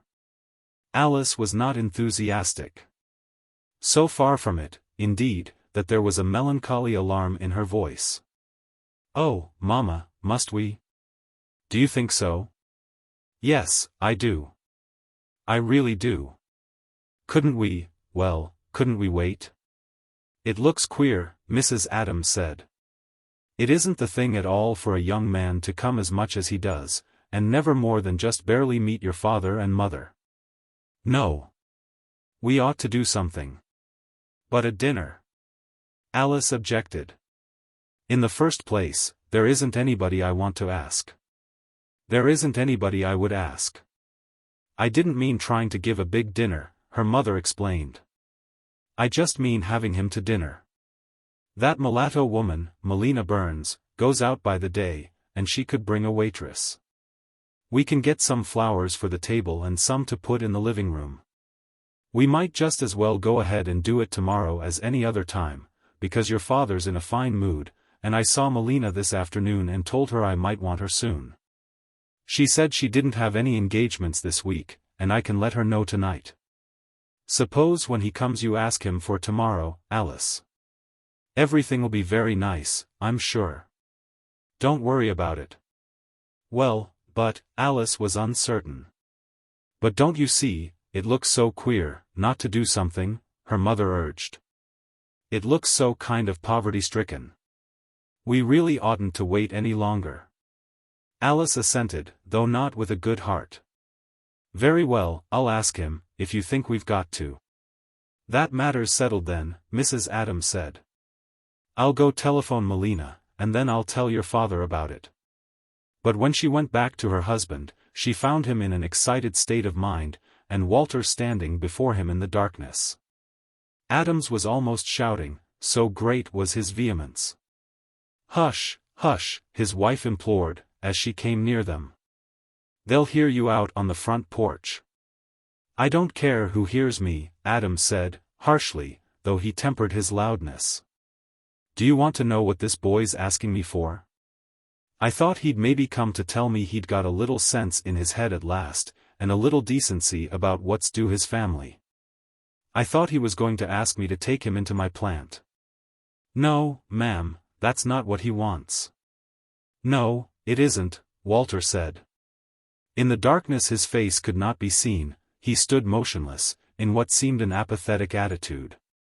And he spoke quietly, no, he repeated. That isn't what I want. You stay down at that place, Adams went on, hotly, instead of trying to be a little use to your family. And the only reason you're allowed to stay there is because Mr. Lamb's never happened to notice you are still there. You just wait. You're off, Walter said, in the same quiet way. He knows I'm there. He spoke to me yesterday, he asked me how I was getting along with my work. He did? Adams said, seeming not to believe him. Yes. He did. What else did he say, Walter? Mrs. Adams asked quickly. Nothing. Just walked on. I don't believe he knew who you were, Adams declared. Think not. He called me Walter Adams. At this Adams was silent. And Walter, after waiting a moment, said, Well, are you going to do anything about me? About what I told you I got to have? What is it, Walter? His mother asked, since Adams did not speak. Walter cleared his throat, and replied in a tone as quiet as that he had used before, though with a slight huskiness, I got to have $350. You better get him to give it to me if you can. Adams found his voice. Yes, he said, bitterly. That's all he asks. He won't do anything I ask him to, and in return he asks me for $350. That's all. What in the world? Mrs. Adams exclaimed. What for, Walter? I got to have it, Walter said. But what for? His quiet huskiness did not alter. I got to have it. But can't you tell us? I got to have it. That's all you can get out of him, Adams said. He seems to think it'll bring him in $350. A faint tremulousness became evident in the husky voice.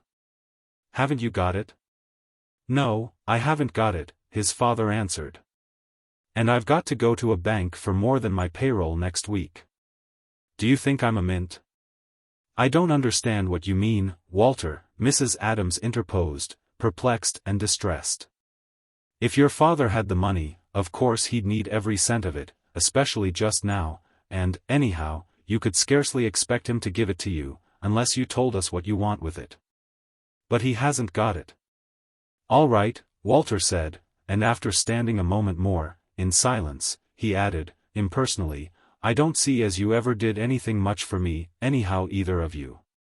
Then, as if this were his valedictory, he turned his back upon them, walked away quickly, and was at once lost to their sight in the darkness. There's a fine boy to be had the trouble of raising. Adams grumbled. Just crazy, that's all. What in the world do you suppose he wants all that money for? His wife said, wonderingly. I can't imagine what he could do with it. I wonder, she paused. I wonder if he what? Adams prompted her irritably. If he could have bad associates. God knows, said Adams. I don't. It just looks to me like he had something in him I don't understand. You can't keep your eye on a boy all the time in a city this size, not a boy Walter's age. You got a girl pretty much in the house, but a boy'll follow his nature. I don't know what to do with him. Mrs. Adams brightened a little. He'll come out all right, she said. I'm sure he will. I'm sure he'd never be anything really bad, and he'll come around all right about the glue works, too, you'll see. Of course every young man wants money, it doesn't prove he's doing anything wrong just because he asks you for it. No. All it proves to me is that he hasn't got good sense asking me for $350, when he knows as well as you do the position I'm in. If I wanted to, I couldn't hardly let him have 350 cents, let alone dollars. I'm afraid you'll have to let me have that much, and maybe a little more, she ventured, timidly. And she told him of her plans for the morrow. He objected vehemently. Oh, but Alice has probably asked him by this time, Mrs. Adams said. It really must be done, Virgil, you don't want him to think she's ashamed of us, do you? Well, go ahead, but just let me stay away, he begged. Of course I expect to undergo a kind of talk with him, when he gets ready to say something to us about Alice, but I do hate to have to sit through a fashionable dinner. Why, it isn't going to bother you, she said, just one young man as a guest. Yes, I know, but you want to have all this fancy cookin'. And I see well enough you're going to get that old dress suit out of the cedar chest in the attic, and try to make me put it on me. I do think you better, Virgil. I hope the moths have got in it, he said. Last time I wore it was to the banquet, and it was pretty old then. Of course I didn't mind wearing it to the banquet so much, because that was what you might call quite an occasion. He spoke with some reminiscent complacency. The banquet, an affair now 5 years past, having provided the one time in his life when he had been so distinguished among his fellow citizens as to receive an invitation to be present, with some 700 others, at the annual eating and speech-making of the city's Chamber of Commerce. Anyhow, as you say, I think it would look foolish of me to wear a dress suit for just one young man, he went on protesting, feebly. What's the use of all so much howdy-do, anyway? You don't expect him to believe we put on all that style every night, do you? Is that what you're after? Well, we want him to think we live nicely, she admitted. So that's it, he said, querulously. You want him to think that's our regular gait, do you? Well, he'll know better about me, no matter how you fix me up, because he saw me in my regular suit the evening she introduced me to him.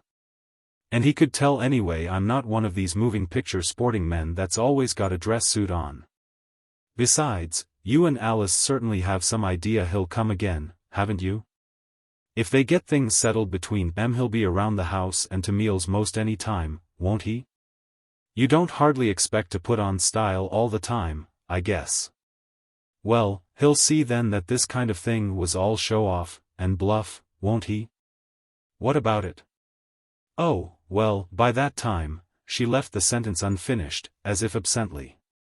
You could let us have a little money for tomorrow, couldn't you, honey? Oh, I reckon, he mumbled.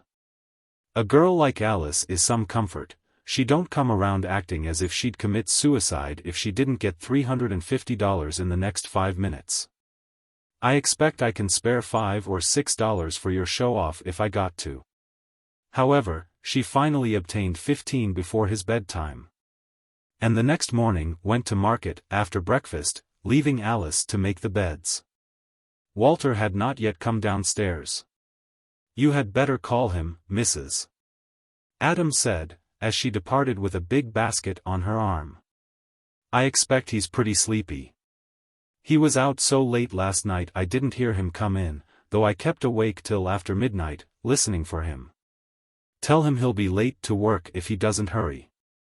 And see that he drinks his coffee, even if he hasn't time for anything else. And when Melina comes, get her started in the kitchen, show her where everything is. She waved her hand, as she set out for a corner where the cars stopped. Everything will be lovely. Don't forget about Walter. Nevertheless, Alice forgot about Walter for a few minutes. She closed the door, went into the living room absently, and stared vaguely at one of the old brown plush rocking chairs there. Upon her forehead were the little shadows of an apprehensive reverie, and her thoughts overlapped one another in a fretful jumble. What will he think? These old chairs, they're hideous. I'll scrub those soot streaks on the columns, it won't do any good, though. That long crack in the column, nothing can help it. What will he think of Papa? I hope Mama won't talk too much. When he thinks of Mildred's house, or of Henrietta's, or any of them, beside this, she said she'd buy plenty of roses, that ought to help some. Nothing could be done about these horrible chairs, can't take them up in the attic, a room's got to have chairs. Might have rented some. No, if he ever comes again he'd see they weren't here. If he ever comes again, oh, it won't be that bad. But it won't be what he expects. I'm responsible for what he expects just what the airs I've put on have made him expect. What did I want to pose so to him for, as if Papa were a wealthy man and all that? What will he think? The photograph of the Colosseum's a rather good thing, though. It helps some, as if we'd bought it in Rome perhaps. I hope he'll think so, he believes I've been abroad, of course. The other night he said, you remember the feeling you get in the Sainte-Chapelle, there's another lie of mine, not saying I didn't remember because I'd never been there. What makes me do it? Papa must wear his evening clothes. But Walter. With that she recalled her mother's admonition, and went upstairs to Walter's door. She tapped upon it with her fingers. Time to get up, Walter. The rest of us had breakfast over half an hour ago, and it's nearly 8 o'clock. You'll be late. Hurry down and I'll have some coffee and toast ready for you. There came no sound from within the room, so she rapped louder. Wake up, Walter. She called and rapped again, without getting any response, and then, finding that the door yielded to her, opened it and went in. Walter was not there. He had been there, however. Had slept upon the bed, though not inside the covers, and Alice supposed he must have come home so late that he had been too sleepy to take off his clothes. Near the foot of the bed was a shallow closet where he kept his other suit and his evening clothes, and the door stood open, showing a bare wall. Nothing whatever was in the closet, and Alice was rather surprised at this for a moment. That's queer, she murmured. And then she decided that when he woke he found the clothes he had slept in so mussy. He had put on his other suit, and had gone out before breakfast with the mussed clothes to have them pressed, taking his evening things with them. Satisfied with this explanation, and failing to observe that it did not account for the absence of shoes from the closet floor, she nodded absently, yes, that must be it. And, when her mother returned, told her that Walter had probably breakfasted downtown. They did not delay over this. The colored woman had arrived, and the basket's disclosures were important. I stopped at Whirlig's on the way back, said Mrs. Adams, flushed with hurry and excitement. I bought a can of caviar there. I thought we'd have little sandwiches brought into the living room before dinner, the way you said they did when you went to that dinner at the... But I think that was to go with cocktails, Mama. And of course we haven't. No, Mrs. Adams said.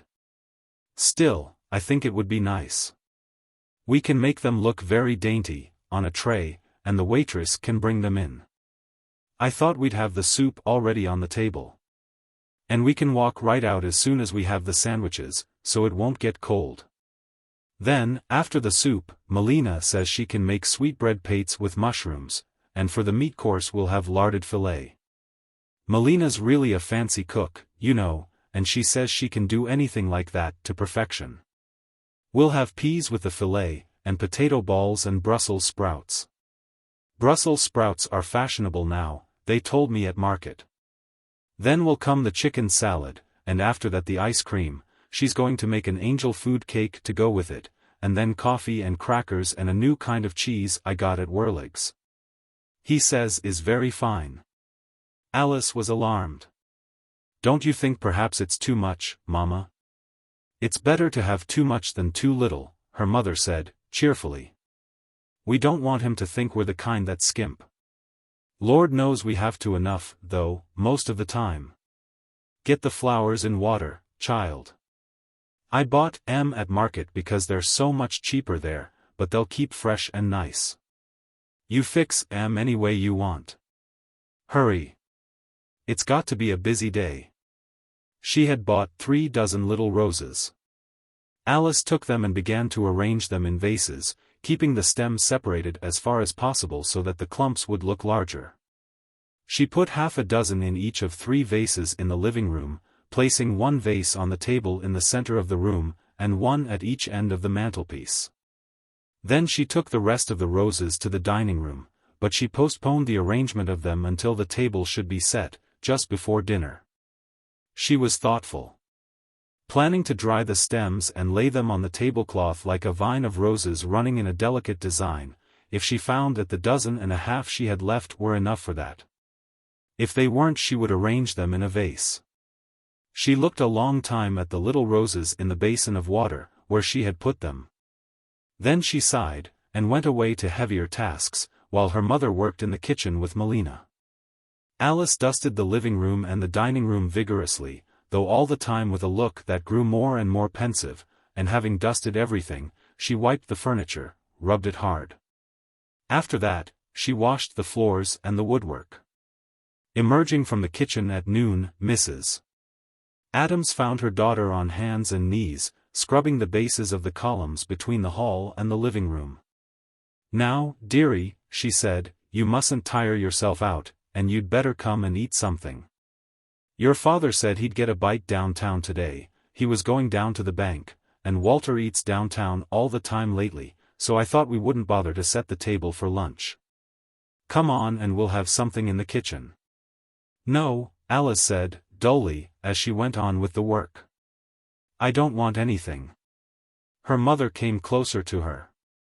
"Why, what's the matter?" she asked, briskly. "You seem kind of pale, to me, and you don't look happy." "Well," Alice began, uncertainly, but said no more.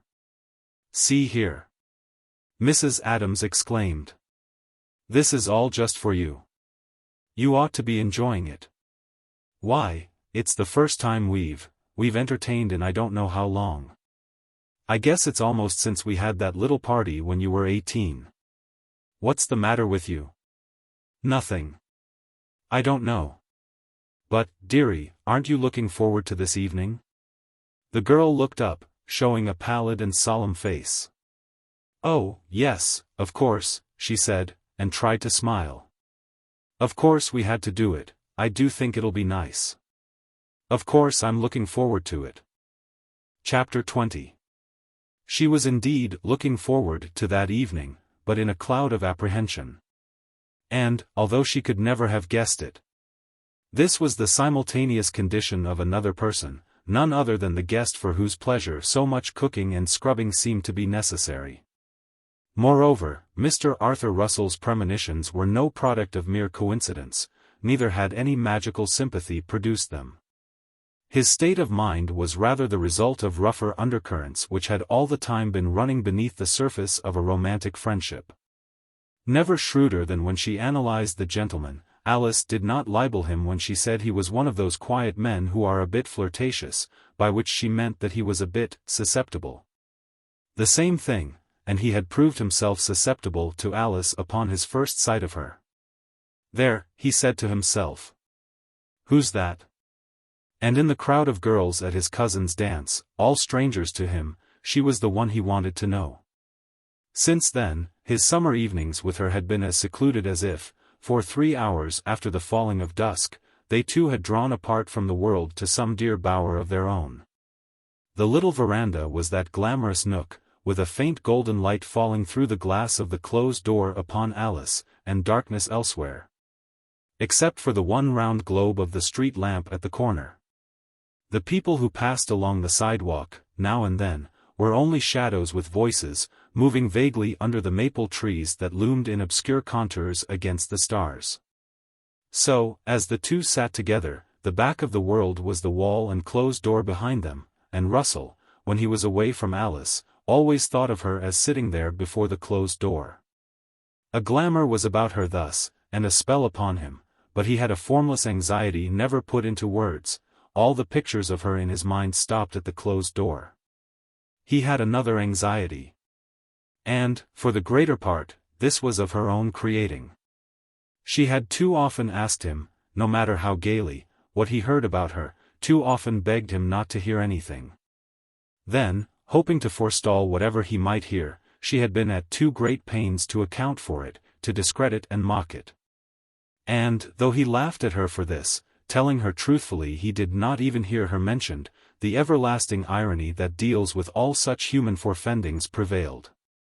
Lately, he had half confessed to her what a nervousness she had produced. "You make me dread the day when I'll hear somebody speaking of you.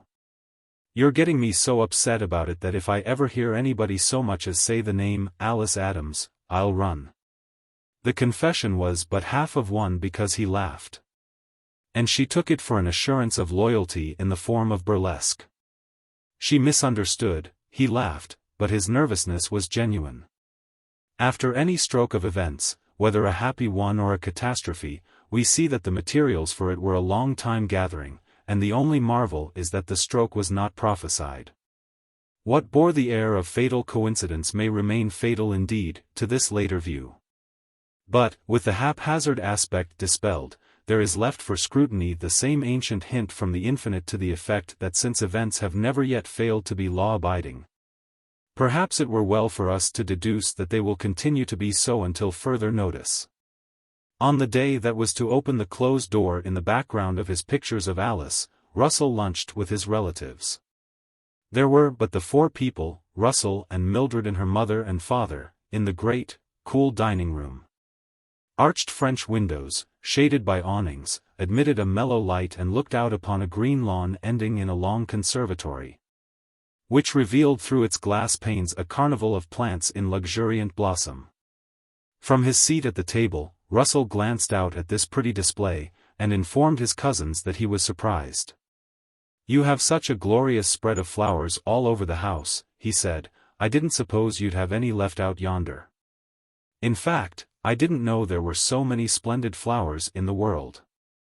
Mrs. Palmer, large, calm, fair, like her daughter, responded with a mild reproach, "That's because you haven't been cousinly enough to get used to them, Arthur. You've almost taught us to forget what you look like."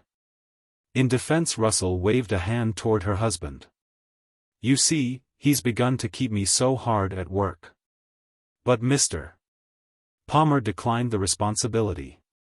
"Up to 4 or 5 in the afternoon, perhaps," he said. "After that, the young gentleman is as much a stranger to me as he is to my family. I've been wondering who she could be." "When a man's preoccupied there must be a lady then?" Russell inquired. "That seems to be the view of your sex," Mrs. Palmer suggested. "It was my husband who said it, not Mildred or I." Mildred smiled faintly. "Papa may be singular in his ideas, they may come entirely from his own experience, and have nothing to do with Arthur." "Thank you, Mildred," her cousin said, bowing to her gratefully.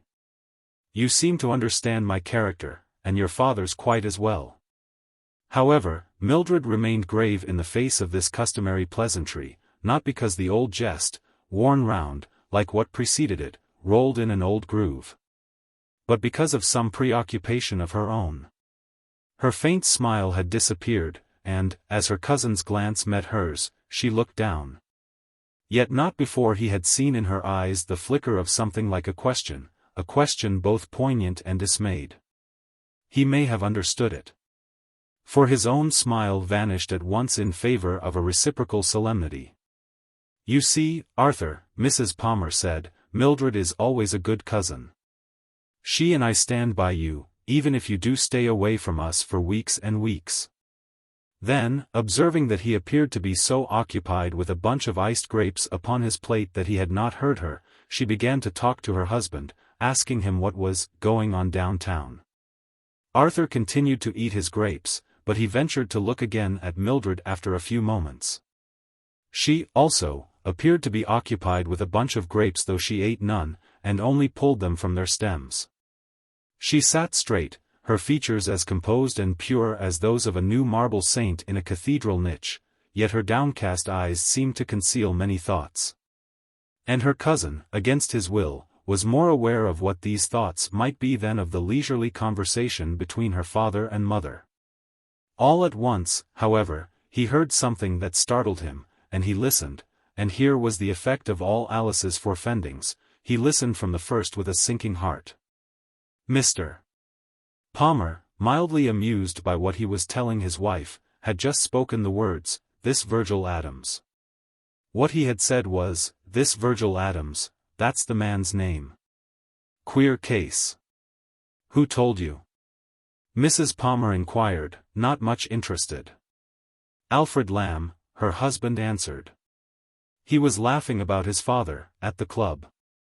You see, the old gentleman takes a great pride in his judgment of men, and always boasted to his sons that he'd never in his life made a mistake in trusting the wrong man. Now Alfred and James Albert, Jr., think they have a great joke on him, and they've twigged him so much about it he'll scarcely speak to them. From the first, Alfred says, the old chap's only repartee was, 'You wait and you'll see.' And they've asked him so often to show them what they're going to see that he won't say anything at all." "He's a funny old fellow," Mrs. Palmer observed. "But he's so shrewd I can't imagine his being deceived for such a long time." 20 years, you said? Yes, longer than that, I understand.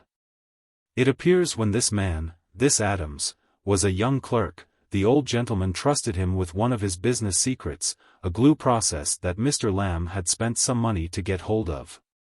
The old chap thought this Adams was going to have quite a future with the Lamb concern, and of course never dreamed he was dishonest.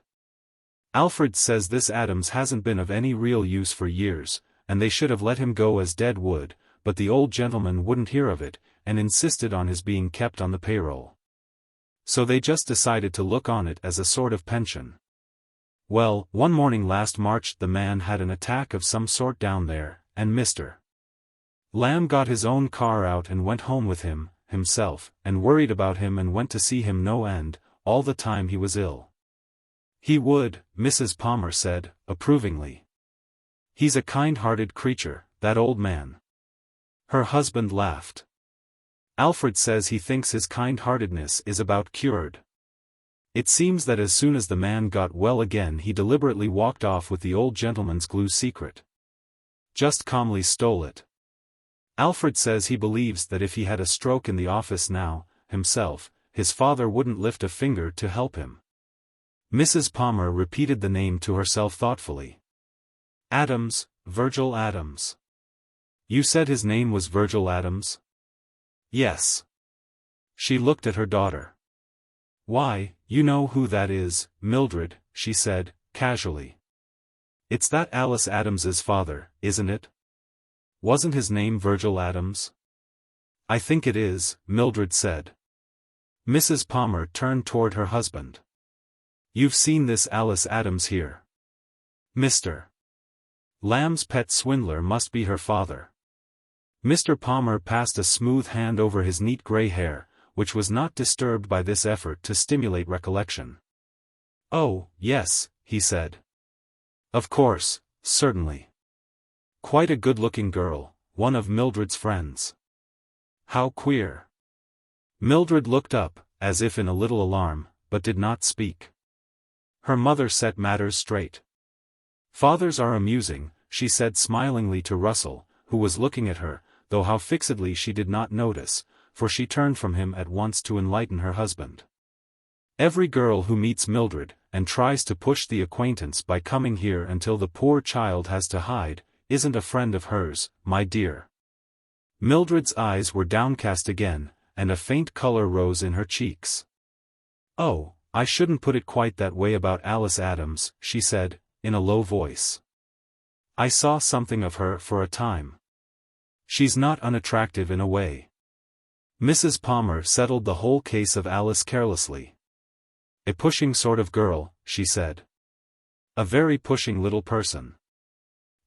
Mildred began. And, after hesitating, concluded, I rather dropped her. Fortunate you've done so, her father remarked, cheerfully. Especially since various members of the Lamb connection are here frequently. They mightn't think you'd show great tact in having her about the place. He laughed, and turned to his cousin. All this isn't very interesting to poor Arthur. How terrible people are with a newcomer in a town, they talk as if he knew all about everybody. But we don't know anything about these queer people, ourselves, said Mrs. Palmer. We know something about the girl, of course, she used to be a bit too conspicuous, in fact. However, as you say, we might find a subject more interesting for Arthur. She smiled whimsically upon the young man. Tell the truth, she said. Don't you fairly detest going into business with that tyrant yonder? What? Yes, I beg your pardon, he stammered. You were right, Mrs. Palmer said to her husband. You've bored him so, talking about thievish clerks, he can't even answer an honest question. But Russell was beginning to recover his outward composure. Try me again, he said. I'm afraid I was thinking of something else. This was the best he found to say. There was a part of him that wanted to protest and deny, but he had not heat enough, in the chill that had come upon him. Here was the first mention of Alice, and with it the reason why it was the first. Mr. Palmer had difficulty in recalling her, and she happened to be spoken of, only because her father's betrayal of a benefactor's trust had been so peculiarly atrocious that, in the view of the benefactor's family, it contained enough of the element of humor to warrant a mild laugh at a club. There was the deadliness of the story, its lack of malice, even of resentment. Deadlier still were Mrs. Palmer's phrases, a pushing sort of girl, a very pushing little person, and used to be a bit too conspicuous, in fact. But she spoke placidly and by chance. Being as obviously without unkindly motive as Mr. Palmer was when he related the cause of Alfred Lamb's amusement. Her opinion of the obscure young lady momentarily her topic had been expressed, moreover, to her husband, and at her own table. She sat there, large, kind, serene, a protest might astonish but could not change her. And Russell, crumpling in his strained fingers the lace-edged little web of a napkin on his knee, found heart enough to grow red, but not enough to challenge her. She noticed his color, and attributed it to the embarrassment of a scrupulously gallant gentleman caught in a lapse of attention to a lady. "Don't be disturbed," she said, benevolently. "People aren't expected to listen all the time to their relatives. A high color's very becoming to you, Arthur, but it really isn't necessary between cousins. You can always be informal enough with us to listen only when you care to." His complexion continued to be ruddier than usual, however, throughout the meal, and was still somewhat tinted when Mrs. Palmer rose. "The man's bringing you cigarettes here," she said, nodding to the two gentlemen. "We'll give you a chance to do the sordid kind of talking we know you really like. Afterwhile, Mildred will show you what's in bloom in the hothouse, if you wish, Arthur." Mildred followed her, and, when they were alone in another of the spacious rooms, went to a window and looked out, while her mother seated herself near the center of the room in a gilt armchair, mellowed with old Aubusson tapestry. Mrs. Palmer looked thoughtfully at her daughter's back, but did not speak to her until coffee had been brought for them. "Thanks," Mildred said, not turning, "I don't care for any coffee, I believe." "No?" Mrs. Palmer said, gently. "I'm afraid our good-looking cousin won't think you're very talkative, Mildred. You spoke only about twice at lunch. I shouldn't care for him to get the idea you're piqued because he's come here so little lately, should you?" "No, I shouldn't," Mildred answered in a low voice, and with that she turned quickly, and came to sit near her mother. "But it's what I am afraid of. Mamma, did you notice how red he got?" "You mean when he was caught not listening to a question of mine?" "Yes, it's very becoming to him." "Mamma, I don't think that was the reason." "I don't think it was because he wasn't listening, I mean." "No?" "I think his color and his not listening came from the same reason," Mildred said, and although she had come to sit near her mother, she did not look at her. "I think it happened because you and Papa," she stopped. "Yes?" Mrs. Palmer said, good-naturedly, to prompt her. "Your father and I did something embarrassing?" "Mamma, it was because of those things that came out about Alice Adams." "How could that bother Arthur? Does he know her?" "Don't you remember?" the daughter asked. "The day after my dance I mentioned how odd I thought it was in him. I was a little disappointed in him. I'd been seeing that he met everybody, of course, but she was the only girl he asked to meet. And he did it as soon as he noticed her. I hadn't meant to have him meet her, in fact, I was rather sorry I'd felt I had to ask her, because she's the sort that tries for the new man, if she has half a chance. And sometimes they seem quite fascinated, for a time, that is. I thought Arthur was above all that, or at the very least I gave him credit for being too sophisticated." "I see, Mrs. Palmer said, thoughtfully. "I remember now that you spoke of it. You said it seemed a little peculiar, but of course it really wasn't.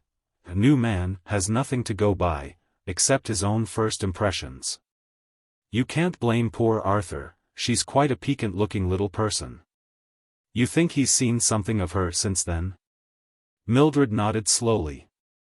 "I never dreamed such a thing till yesterday, and even then I rather doubted it, till he got so red, just now. I was surprised when he asked to meet her, but he just danced with her once and didn't mention her afterward. I forgot all about it. In fact, I virtually forgot all about her. I'd seen quite a little of her. Yes, said Mrs. Palmer. She did keep coming here. But I'd just about decided that it really wouldn't do, Mildred went on. She isn't, well, I didn't admire her.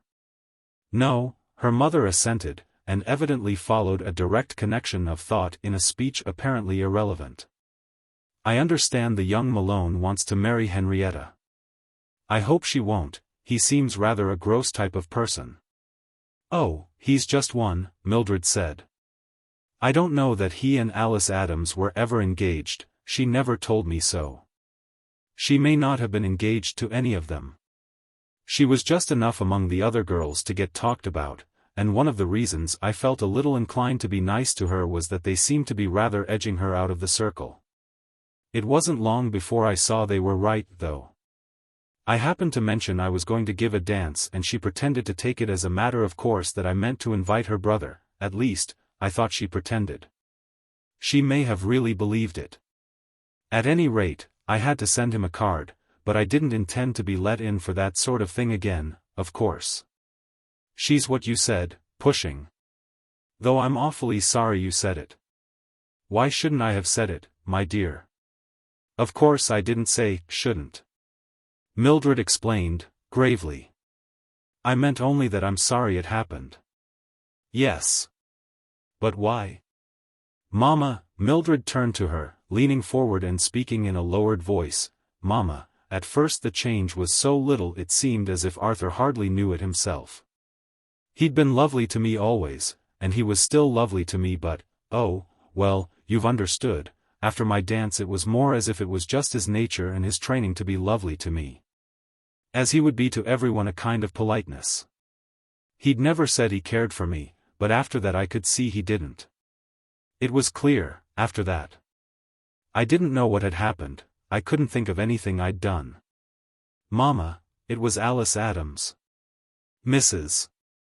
Palmer set her little coffee cup upon the table beside her, calmly following her own motion with her eyes. And not seeming to realize with what serious entreaty her daughter's gaze was fixed upon her. Mildred repeated the last sentence of her revelation, and introduced a stress of insistence. Mama, it was Alice Adams. But Mrs.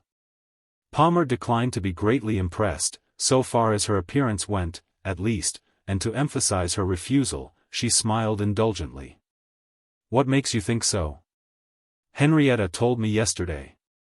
At this Mrs. Palmer permitted herself to laugh softly aloud. Good heavens! Is Henrietta a soothsayer? Or is she Arthur's particular confidante? No. Ella Dowling told her.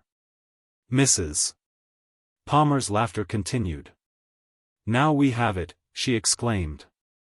It's a game of gossip, Arthur tells Ella, Ella tells Henrietta, and Henrietta tells. Don't laugh, please, Mama, Mildred begged. Of course Arthur didn't tell anybody. It's roundabout enough, but it's true. I know it. I hadn't quite believed it, but I knew it was true when he got so red. He looked, oh, for a second or so he looked, stricken. He thought I didn't notice it. Mama, he's been to see her almost every evening lately. They take long walks together. That's why he hasn't been here. Of Mrs. Palmer's laughter there was left only her indulgent smile, which she had not allowed to vanish.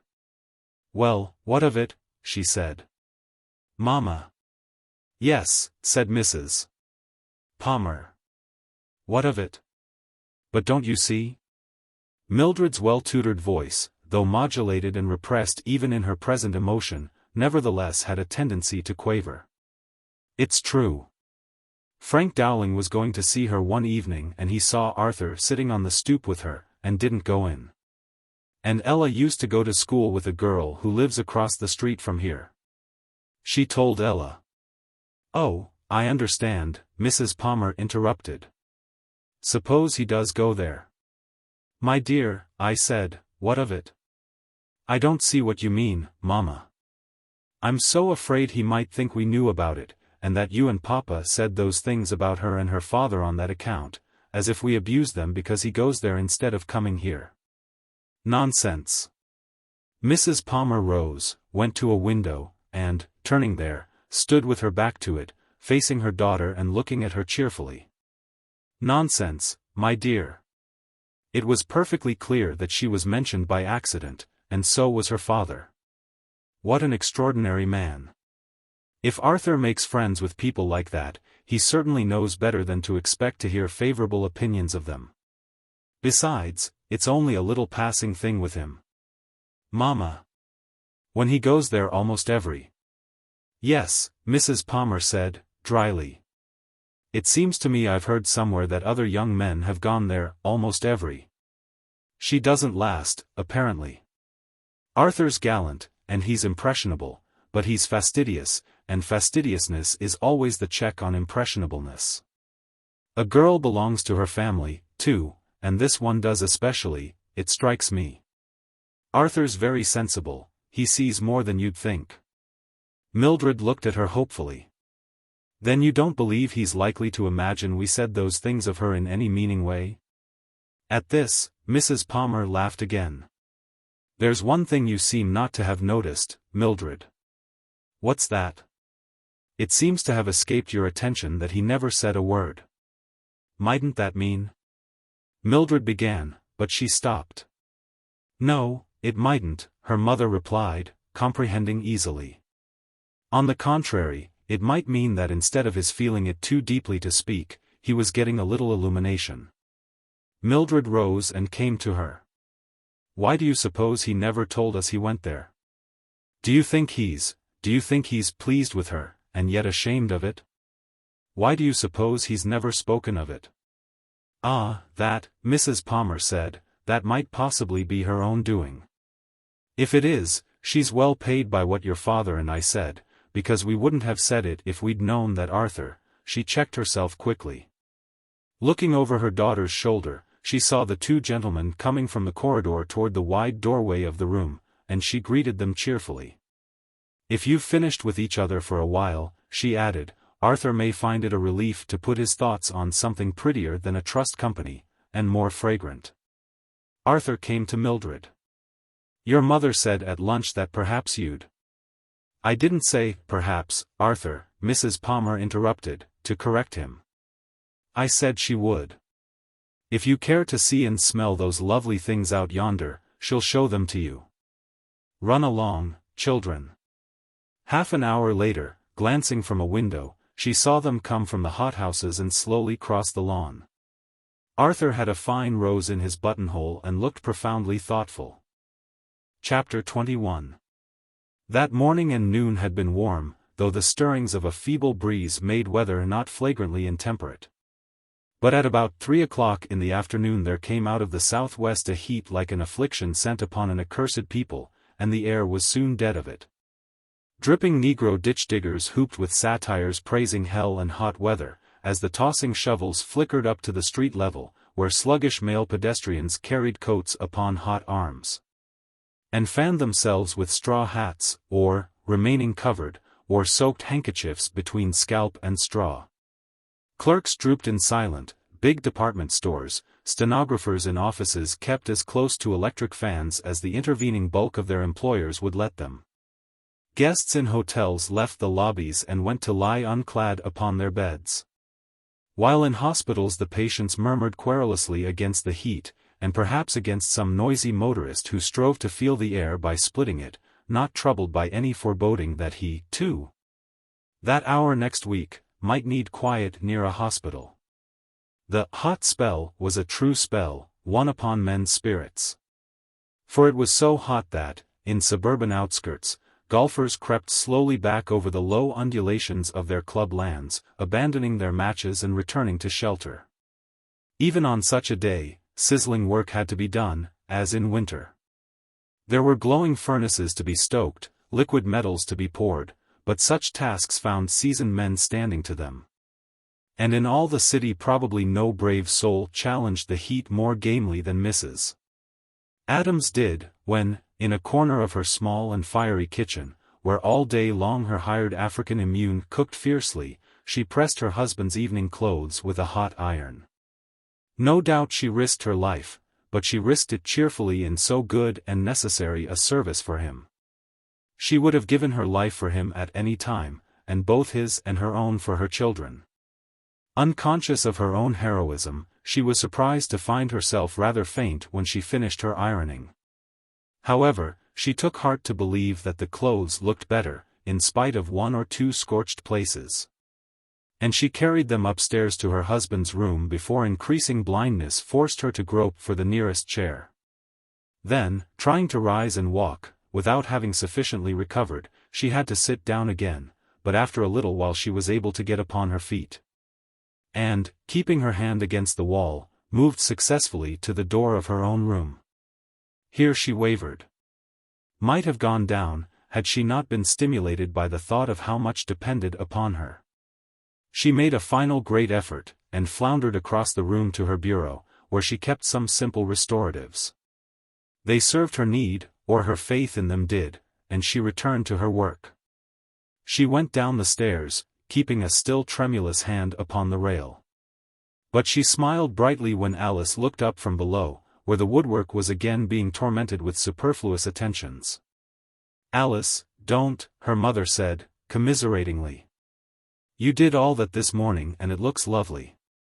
What's the use of wearing yourself out on it? You ought to be lying down, so's to look fresh for tonight. Hadn't you better lie down yourself?" The daughter returned. "Are you ill, Mamma?" "Certainly not. What in the world makes you think so?" "You look pretty pale," Alice said, and sighed heavily. "It makes me ashamed, having you work so hard, for me. How foolish. I think it's fun, getting ready to entertain a little again, like this.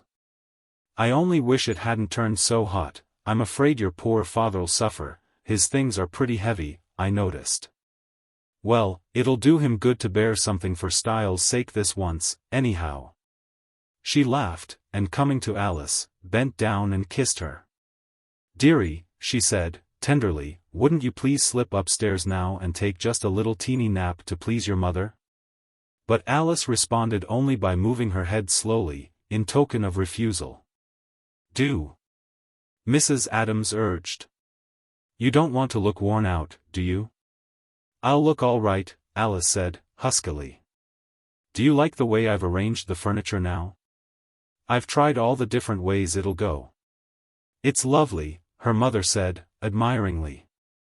"I thought the last way you had it was pretty, too. But you know best, I never knew anybody with so much taste. If you'd only just quit now, and take a little rest. There'd hardly be time, even if I wanted to. It's after 5 but I couldn't. Really, I couldn't. How do you think we can manage about Walter, to see that he wears his evening things, I mean?" Mrs. Adams pondered. "I'm afraid he'll make a lot of objections, on account of the weather and everything. I wish we'd had a chance to tell him last night or this morning. I'd have telephoned to him this afternoon except, well, I scarcely like to call him up at that place, since your father—" "No, of course not, Mamma. If Walter gets home late, Mrs. Adams went on, I'll just slip out and speak to him, in case Mr. Russell's here before he comes. I'll just tell him he's got to hurry and get his things on." "Maybe he won't come home to dinner," Alice suggested, rather hopefully. "Sometimes he doesn't." "No, I think he'll be here. When he doesn't come he usually telephones by this time to say not to wait for him, he's very thoughtful about that. Well, it really is getting late, I must go and tell her she ought to be preparing her fillet. Dearie, do rest a little." "You'd much better do that yourself," Alice called after her, but Mrs. Adams shook her head cheerily, not pausing on her way to the fiery kitchen. Alice continued her useless labors for a time. Then carried her bucket to the head of the cellar stairway, where she left it upon the top step, and, closing the door, returned to the living room. Again she changed the positions of the old plush rocking chairs, moving them into the corners where she thought they might be least noticeable. And while thus engaged she was startled by a loud ringing of the doorbell.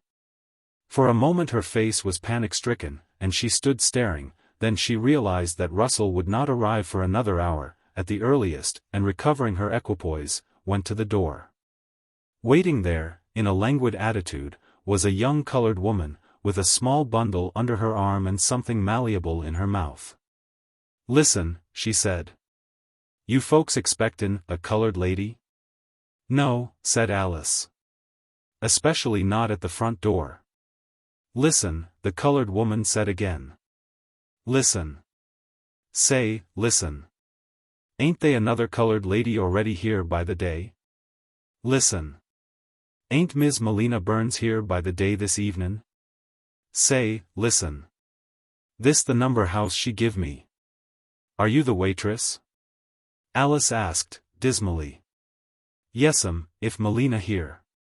"Melina is here," Alice said, and hesitated, but she decided not to send the waitress to the back door, it might be a risk. She let her in. "What's your name?" "Me? I'm named Gertrude. Miss Gertrude Calamus. Did you bring a cap and apron?" Gertrude took the little bundle from under her arm. "Yes'm. I'm all fixed. I've already set the table," Alice said. "I'll show you what we want done." She led the way to the dining room, and, after offering some instruction there, received by Gertrude with languor and a slowly moving jaw, she took her into the kitchen, where the cap and apron were put on. The effect was not fortunate. Gertrude's eyes were noticeably bloodshot, an affliction made more apparent by the white cap. And Alice drew her mother apart, whispering anxiously, "Do you suppose it's too late to get someone else?" "I'm afraid it is," Mrs. Adams said. "Melina says it was hard enough to get her. You have to pay them so much that they only work when they feel like it. Mama, could you ask her to wear her cap straighter? Every time she moves her head she gets it on one side, and her skirt's too long behind and too short in front, and oh, I've never seen such feet." Alice laughed desolately. "And she must quit that terrible chewing." "Never mind, I'll get to work with her. I'll straighten her out all I can, dearie, don't worry." Mrs. Adams patted her daughter's shoulder encouragingly. "Now you can't do another thing, and if you don't run and begin dressing you won't be ready. It'll only take me a minute to dress, myself, and I'll be down long before you will. Run, darling. I'll look after everything." Alice nodded vaguely, went up to her room, and, after only a moment with her mirror, brought from her closet the dress of white organdie she had worn the night when she met Russell for the first time. She laid it carefully upon her bed, and began to make ready to put it on. Her mother came in, half an hour later, to fasten her. "I'm all dressed," Mrs. Adams said, briskly. "Of course it doesn't matter. He won't know what the rest of us even look like, how could he? I know I'm an old sight, but all I want is to look respectable." "Do I?" "You look like the best woman in the world, that's all," Alice said, with a little gulp. Her mother laughed and gave her a final scrutiny. "You might use just a tiny bit more color, dearie. I'm afraid the excitement's made you a little pale. And you must brighten up. There's sort of a look in your eyes as if you'd got in a trance and couldn't get out. You've had it all day. I must run, your father wants me to help him with his studs. Walter hasn't come yet, but I'll look after him, don't worry. And you better hurry, dearie, if you're going to take any time fixing the flowers on the table." She departed, while Alice sat at the mirror again, to follow her advice concerning a tiny bit more color. Before she had finished, her father knocked at the door, and, when she responded, came in. He was dressed in the clothes his wife had pressed. But he had lost substantially in weight since they were made for him. No one would have thought that they had been pressed. They hung from him voluminously, seeming to be the clothes of a larger man. "Your mother's gone downstairs," he said, in a voice of distress. "One of the buttonholes in my shirt is too large and I can't keep the dang thing fastened. I don't know what to do about it. I only got one other white shirt, and it's kind of ruined. I tried it before I did this one. Do you suppose you could do anything? I'll see, she said. My collar's got a frayed edge, he complained, as she examined his troublesome shirt. It's a good deal like wearing a saw, but I expect it'll wilt down flat pretty soon, and not bother me long. I'm liable to wilt down flat, myself, I expect. I don't know as I remember any such hot night in the last 10 or 12 years. He lifted his head and sniffed the flaccid air, which was laden with a heavy odor. My, but that smell is pretty strong, he said. Stand still, please, Papa, Alice begged him. I can't see what's the matter if you move around. How absurd you are about your old glue smell, Papa. There isn't a vestige of it, of course. I didn't mean glue, he informed her. I mean cabbage. Is that fashionable now, to have cabbage when there's company for dinner? That isn't cabbage, Papa. It's Brussels sprouts. Oh, is it? I don't mind it much, because it keeps that glue smell off me, but it's fairly strong. I expect you don't notice it so much because you've been in the house with it all along, and got used to it while it was growing. It is pretty dreadful, Alice said. Are all the windows open downstairs? I'll go down and see, if you'll just fix that hole up for me. I'm afraid I can't, she said. Not unless you take your shirt off and bring it to me. I'll have to sew the hole smaller. Oh, well, I'll go ask your mother to. No, said Alice. She's got everything on her hands. Run and take it off. Hurry, Papa. I've got to arrange the flowers on the table before he comes. He went away, and came back presently, half undressed, bringing the shirt. There's one comfort, he remarked, pensively, as she worked. I've got that collar off, for a while, anyway. I wish I could go to table like this, I could stand it a good deal better. Do you seem to be making any headway with the dang thing? I think probably I can. Downstairs the doorbell rang, and Alice's arms jerked with the shock. Golly, her father said. Did you stick your finger with that fool needle? She gave him a blank stare. He's come. She was not mistaken, for, upon the little veranda, Russell stood facing the closed door at last. However, it remained closed for a considerable time after he rang. Inside the house the warning summons of the bell was immediately followed by another sound, audible to Alice and her father as a crash preceding a series of muffled falls. Then came a distant voice, bitter in complaint. Oh, Lord, said Adams. What's that? Alice went to the top of the front stairs, and her mother appeared in the hall below. Mama. Mrs. Adams looked up. It's all right, she said, in a loud whisper. Gertrude fell down the cellar stairs. Somebody left a bucket there, and, she was interrupted by a gasp from Alice, and hastened to reassure her. Don't worry, dearie. She may limp a little, but... Adams leaned over the banisters. Did she break anything? He asked.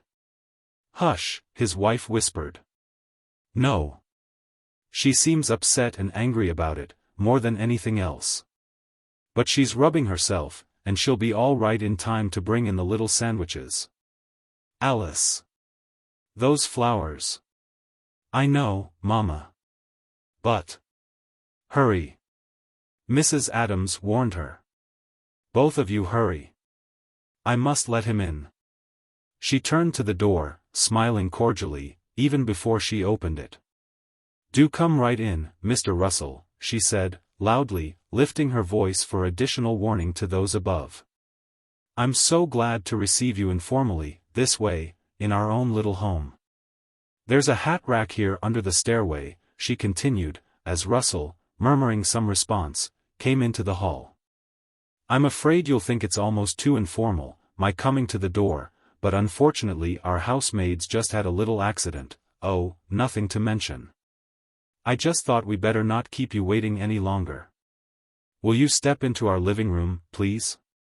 She led the way between the two small columns, and seated herself in one of the plush rocking chairs, selecting it because Alice had once pointed out that the chairs, themselves, were less noticeable when they had people sitting in them. "Do sit down, Mr. Russell, it's so very warm, it's really quite a trial just to stand up." "Thank you," he said, as he took a seat. "Yes. It is quite warm." And this seemed to be the extent of his responsiveness for the moment. He was grave, rather pale, and Mrs.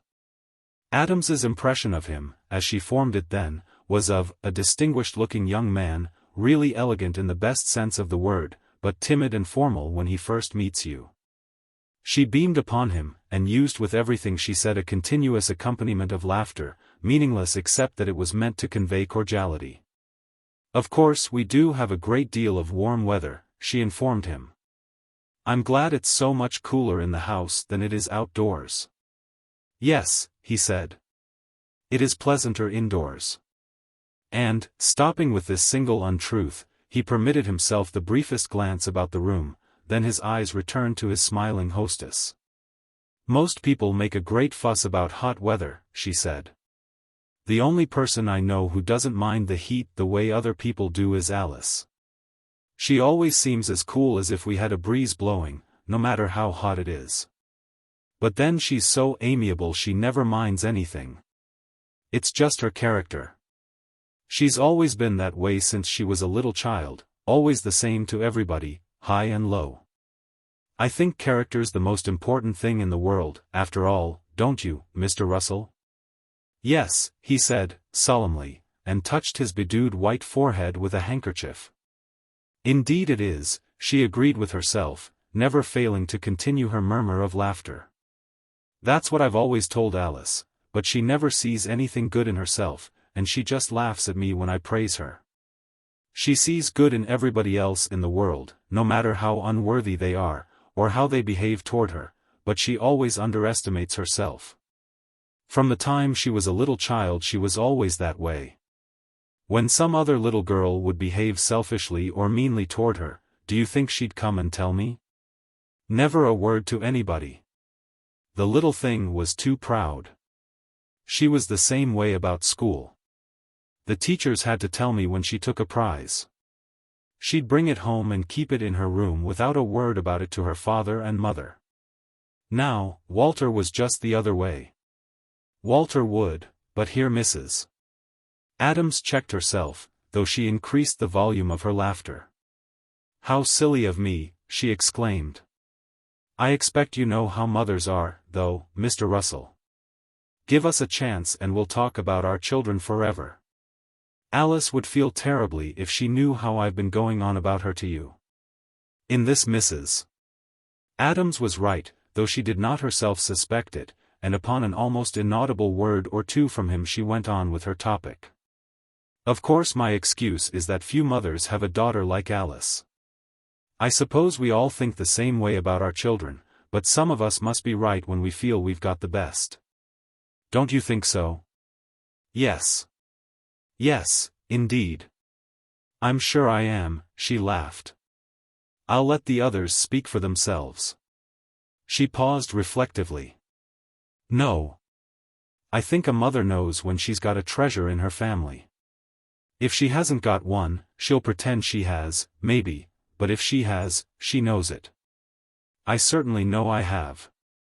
She's always been what people call the joy of the household, always cheerful, no matter what went wrong, and always ready to smooth things over with some bright, witty saying. You must be sure not to tell we've had this little chat about her, she'd just be furious with me, but she is such a dear child. You won't tell her, will you?" "No," he said, and again applied the handkerchief to his forehead for an instant. "No, he paused, and finished lamely, "I'll not tell her." Thus reassured, Mrs. Adams set before him some details of her daughter's popularity at 16, dwelling upon Alice's impartiality among her young suitors. She never could bear to hurt their feelings, and always treated all of them just alike. About half a dozen of them were just bound to marry her. Naturally, her father and I considered any such idea ridiculous. She was too young, of course. Thus the mother went on with her biographical sketches, while the pale young man sat facing her under the hard overhead light of a white globe, set to the ceiling, and listened without interrupting. She was glad to have the chance to tell him a few things about Alice he might not have guessed for himself, and, indeed, she had planned to find such an opportunity, if she could. But this was getting to be altogether too much of one, she felt. As time passed, she was like an actor who must improvise to keep the audience from perceiving that his fellow players have missed their cues, but her anxiety was not betrayed to the still listener. She had a valiant soul. Alice, meanwhile, had arranged her little roses on the table in as many ways, probably, as there were blossoms. And she was still at it when her father arrived in the dining room by way of the back stairs and the kitchen. "It's pulled out again," he said. "But I guess there's no help for it now. It's too late, and anyway it lets some air into me when it bulges. I can sit so's it won't be noticed much, I expect. Isn't it time you quit bothering about the looks of the table? Your mother's been talking to him about half an hour now, and I had the idea he came on your account, not hers. Hadn't you better go, Anne?"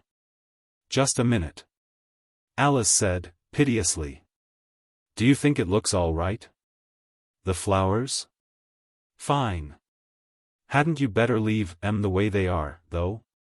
"Just a minute," she begged again. "Just 1 minute, Papa." And she exchanged a rose in front of Russell's plate for one that seemed to her a little larger. "You better come on," Adams said, moving to the door. "Just 1 more second, Papa." She shook her head, lamenting. "Oh, I wish we'd rented some silver." "Why?" "Because so much of the plating has rubbed off a lot of it." "Just a second, Papa." And as she spoke she hastily went round the table, gathering the knives and forks and spoons that she thought had their plating best preserved, and exchanging them for more damaged pieces at Russell's place. "There," she sighed, finally.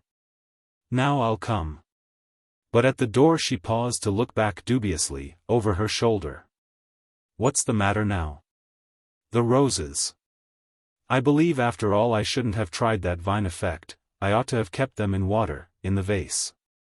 It's so hot, they already begin to look a little wilted, out on the dry tablecloth like that. I believe I'll—" "Why, look here, Alice," he remonstrated, as she seemed disposed to turn back. "Everything'll burn up on the stove if you keep on."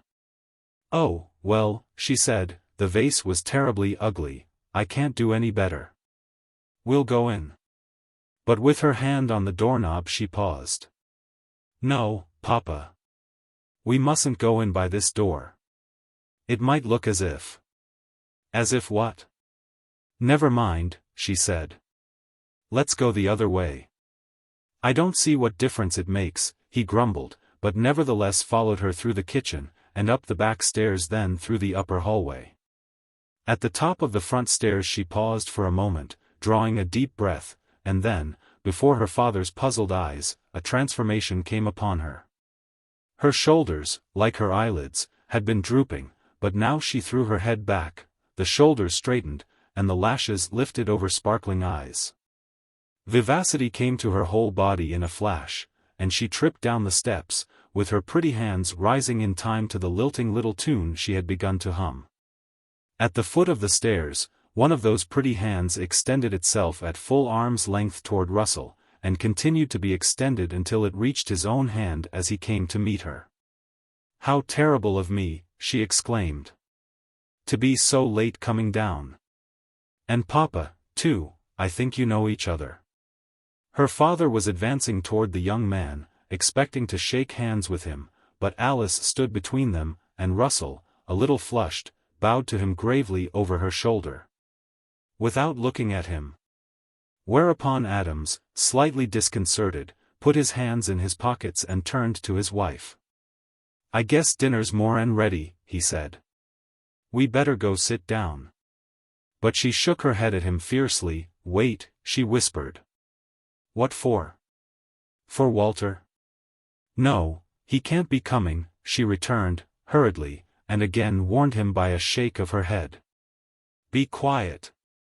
"Oh, well, he muttered. Sit down. He was thoroughly mystified, but obeyed her gesture and went to the rocking chair in the opposite corner, where he sat down, and, with an expression of meek inquiry, awaited events. Meanwhile, Alice prattled on, it's really not a fault of mine, being tardy. The shameful truth is I was trying to hurry Papa. He's incorrigible, he stays so late at his terrible old factory, terrible new factory, I should say. I hope you don't hate us for making you dine with us in such fearful weather. I'm nearly dying of the heat, myself, so you have a fellow sufferer, if that pleases you. Why is it we always bear things better if we think other people have to stand them, too? And she added, with an excited laugh, silly of us, don't you think? Gertrude had just made her entrance from the dining room, bearing a tray. She came slowly, with an air of resentment. And her skirt still needed adjusting, while her lower jaw moved at intervals, though not now upon any substance, but reminiscently, of habit. She halted before Adams, facing him. He looked plaintive. What you want, oh, me? He asked. For response, she extended the tray toward him with a gesture of indifference, but he still appeared to be puzzled. What in the world? He began, then caught his wife's eye, and had presence of mind enough to take a damp and plastic sandwich from the tray. Well, I'll try one, he said, but a moment later, as he fulfilled this promise, an expression of intense dislike came upon his features, and he would have returned the sandwich to Gertrude. However, as she had crossed the room to Mrs. Adams he checked the gesture, and sat helplessly, with the sandwich in his hand. He made another effort to get rid of it as the waitress passed him, on her way back to the dining room, but she appeared not to observe him, and he continued to be troubled by it. Alice was a loyal daughter. These are delicious, Mamma, she said, and turning to Russell, you missed it, you should have taken one. Too bad we couldn't have offered you what ought to go with it, of course, but... She was interrupted by the second entrance of Gertrude, who announced, dinner serve, and retired from view. Well, well. Adams said, rising from his chair, with relief. That's good. Let's go see if we can eat it. And as the little group moved toward the open door of the dining room he disposed of his sandwich by dropping it in the empty fireplace. Alice, glancing back over her shoulder, was the only one who saw him, and she shuddered in spite of herself. Then, seeing that he looked at her entreatingly, as if he wanted to explain that he was doing the best he could, she smiled upon him sunnily, and began to chatter to Russell again. Chapter 22.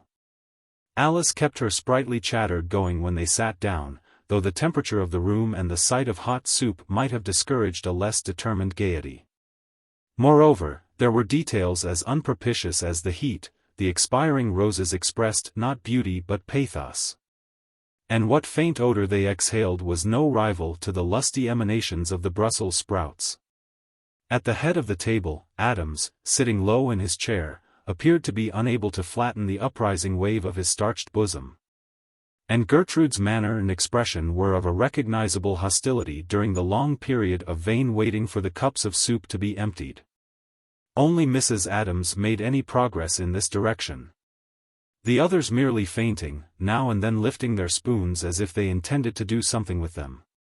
Alice's talk was little more than cheerful sound, but, to fill a desolate interval, served its purpose, and her mother supported her with ever-faithful cooings of applausive laughter. What a funny thing weather is, the girl ran on. Yesterday it was cool, angels had charge of it, and today they had an engagement somewhere else, so the devil saw his chance and started to move the equator to the North Pole. But by the time he got halfway, he thought of something else he wanted to do, and went off, and left the equator here, right on top of us. I wish he'd come back and get it. Why, Alice dear. Her mother cried, fondly. What an imagination. Not a very pious one, I'm afraid Mr. Russell might think, though. Here she gave Gertrude a hidden signal to remove the soup. But, as there was no response, she had to make the signal more conspicuous. Gertrude was leaning against the wall, her chin moving like a slow pendulum, her streaked eyes fixed mutinously upon Russell. Mrs. Adams nodded several times, increasing the emphasis of her gesture, while Alice talked briskly, but the brooding waitress continued to brood. A faint snap of the fingers failed to disturb her. Nor was a covert hissing whisper of avail, and Mrs. Adams was beginning to show signs of strain when her daughter relieved her. "Imagine our trying to eat anything so hot as soup on a night like this." Alice laughed. What could have been in the cook's mind not to give us something iced and jellied instead?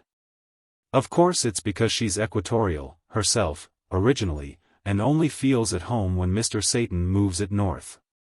She looked round at Gertrude, who stood behind her. "Do take this dreadful soup away." Thus directly addressed, Gertrude yielded her attention, though unwillingly, and as if she decided only by a hair's weight not to revolt, instead. However, she finally set herself in slow motion, but overlooked the supposed head of the table, seeming to be unaware of the sweltering little man who sat there. As she disappeared toward the kitchen with but 3 of the cups upon her tray, he turned to look plaintively after her, and ventured an attempt to recall her. "Here," he said, in a low voice. "Here, you." "What is it, Virgil?" his wife asked. "What's her name?" "Mrs.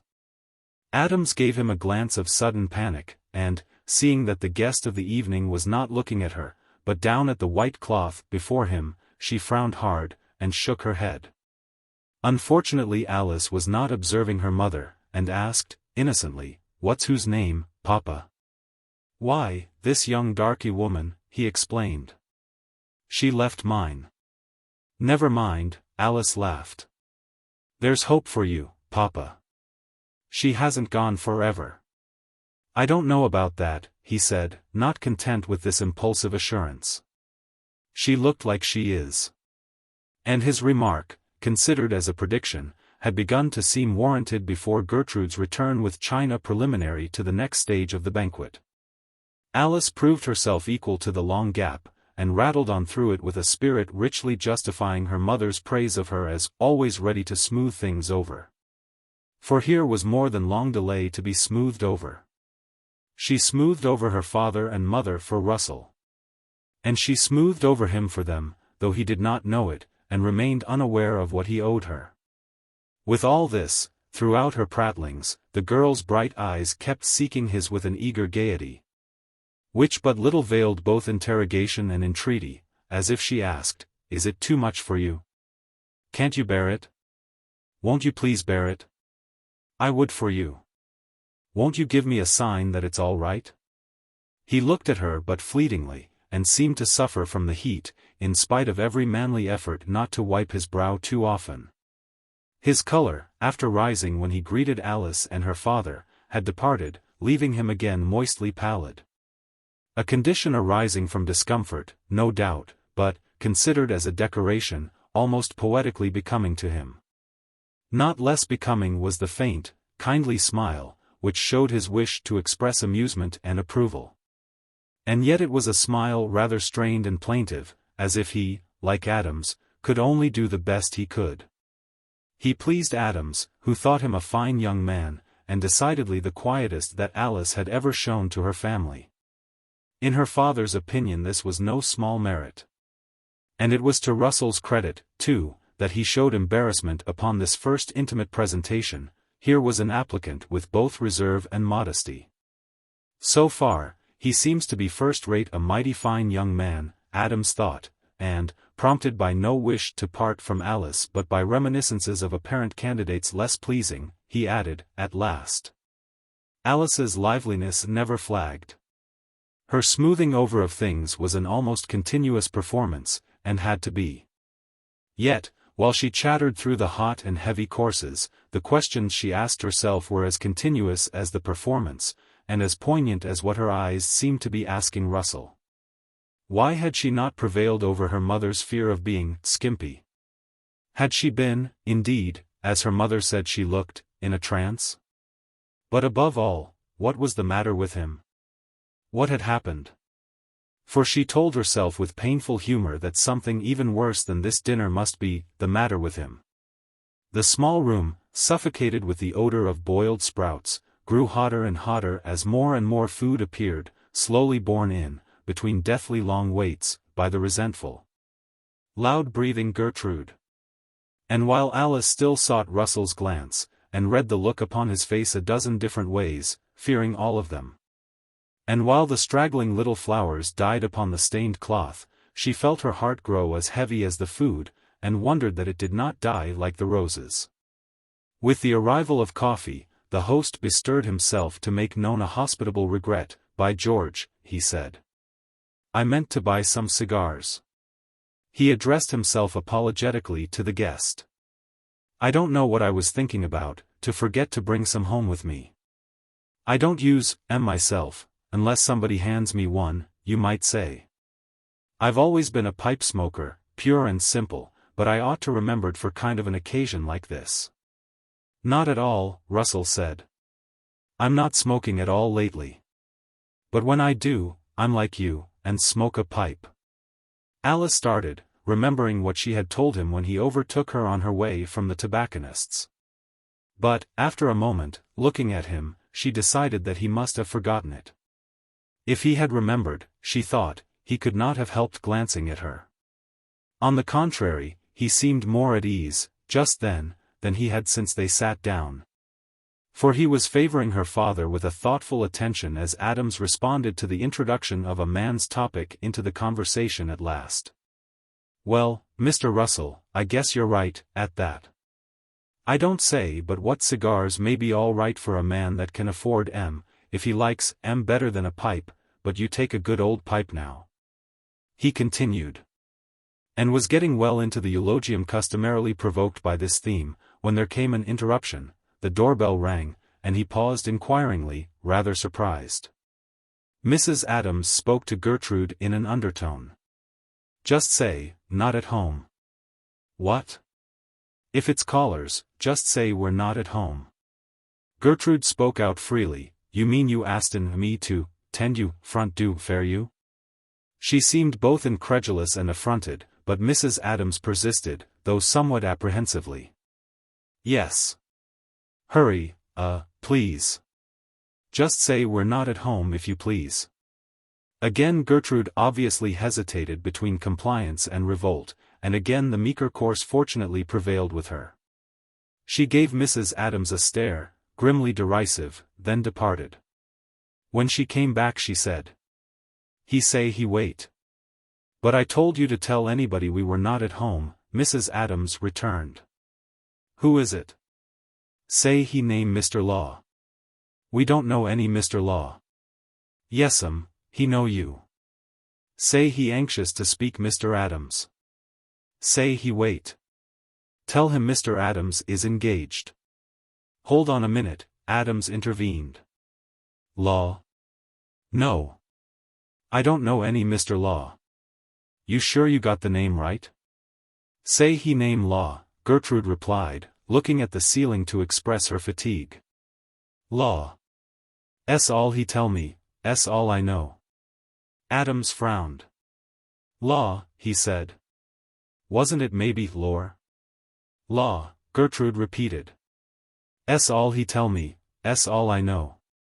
"What's he look like?" "He ain't much," she said. "'Bout you age. Got brustly white mustache, nice eyeglasses." "It's Charlie Lore," Adams exclaimed. "I'll go see what he wants." "But, Virgil," his wife remonstrated, "do finish your coffee. He might stay all evening. Maybe he's come to call." Adams laughed. "He isn't much of a caller, I expect. Don't worry, I'll take him up to my room." And turning toward Russell, "If you'll just excuse me," he said, and went out to his visitor. When he had gone, Mrs. Adams finished her coffee, and, having glanced intelligently from her guest to her daughter, she rose. "I think perhaps I ought to go and shake hands with Mr. Lore, myself," she said, adding in explanation to Russell, as she reached the door, "He's an old friend of my husband's and it's a very long time since he's been here." Alice nodded and smiled to her brightly, but upon the closing of the door, the smile vanished, all her liveliness disappeared. And with this change of expression her complexion itself appeared to change, so that her rouge became obvious, for she was pale beneath it. However, Russell did not see the alteration, for he did not look at her, and it was but a momentary lapse, the vacation of a tired girl, who for 10 seconds lets herself look as she feels. Then she shot her vivacity back into place as by some powerful spring. "Penny for your thoughts," she cried, and tossed one of the wilted roses at him, across the table. "I'll bid more than a penny. I'll bid 2pence, no, a poor little dead rose, a rose for your thoughts, Mr. Arthur Russell." "What are they?" He shook his head. "I'm afraid I haven't any." "No, of course not," she said. "Who could have thoughts in weather like this? Will you ever forgive us?" "What for?" "Making you eat such a heavy dinner, I mean look at such a heavy dinner, because you certainly didn't do more than look at it, on such a night. But the crime draws to a close, and you can begin to cheer up." She laughed gaily, and, rising, moved to the door. "Let's go in the other room. Your fearful duty is almost done, and you can run home as soon as you want to. That's what you're dying to do." "Not at all," he said in a voice so feeble that she laughed aloud. "Good gracious!" she cried. "I hadn't realized it was that bad." For this, though he contrived to laugh, he seemed to have no verbal retort whatever. But followed her into the living room, where she stopped and turned, facing him.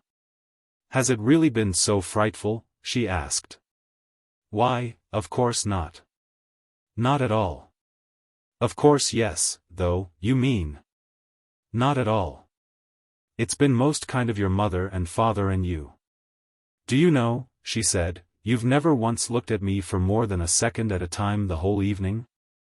And it seemed to me I looked rather nice tonight, too."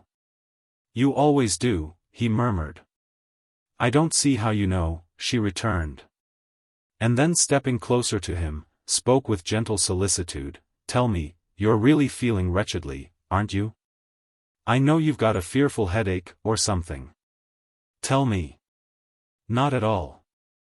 "You are ill, I'm sure of it." "Not at all." "On your word?" "I'm really quite all right." "But if you are," she began.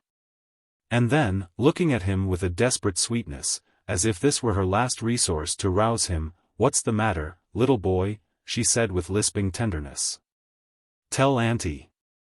It was a mistake, for he seemed to flinch, and to lean backward, however, slightly. She turned away instantly, with a flippant lift and drop of both hands. "Oh, my dear," she laughed. "I won't eat you." And as the discomfited young man watched her, seeming able to lift his eyes, now that her back was turned, she went to the front door and pushed open the screen. "Let's go out on the porch," she said. "Where we belong." Then, when he had followed her out, and they were seated, "Isn't this better?" she asked. "Don't you feel more like yourself out here?" He began a murmur, "Not at." But she cut him off sharply, "Please don't say, 'not at all,' again. I'm sorry." "You do seem sorry about something," she said. "What is it? Isn't it time you were telling me what's the matter?" "Nothing. Indeed nothing's the matter. Of course one is rather affected by such weather as this. It may make one a little quieter than usual, of course." She sighed, and let the tired muscles of her face rest. Under the hard lights, indoors, they had served her until they ached, and it was a luxury to feel that in the darkness no grimacings need call upon them. "Of course, if you won't tell me," she said. "I can only assure you there's nothing to tell." "I know what an ugly little house it is," she said. "Maybe it was the furniture, or Mama's vases that upset you. Or was it Mama herself, or Papa?" "Nothing upset me." At that she uttered a monosyllable of doubting laughter. "I wonder why you say that." "Because it's so." "No. It's because you're too kind, or too conscientious, or too embarrassed, anyhow too something, to tell me." She leaned forward, elbows on knees and chin in hands, in the reflective attitude she knew how to make graceful. "I have a feeling that you're not going to tell me," she said, slowly. "Yes, even that you're never going to tell me. I wonder. Yes? What do you wonder?" "I was just thinking, I wonder if they haven't done it, after all. I don't understand. I wonder," she went on, still slowly, and in a voice of reflection, "I wonder who has been talking about me to you, after all? Isn't that it?" "Not at," he began, but checked himself and substituted another form of denial. "Nothing is it." "Are you sure?" "Why, yes." "How curious," she said. "Why?" "Because all evening you've been so utterly different." "But in this weather." "No. That wouldn't make you afraid to look at me all evening." "But I did look at you." "Often." "No. Not really a look." "But I'm looking at you now." "Yes, in the dark," she said. "No, the weather might make you even quieter than usual, but it wouldn't strike you so nearly dumb." "No, and it wouldn't make you seem to be under such a strain, as if you thought only of escape." "But I haven't." "You shouldn't," she interrupted, gently. "There's nothing you have to escape from, you know. You aren't committed to this friendship." "I'm sorry you think," he began, but did not complete the fragment. She took it up. "You're sorry I think you're so different, you mean to say, don't you?" "Never mind, that's what you did mean to say, but you couldn't finish it because you're not good at deceiving."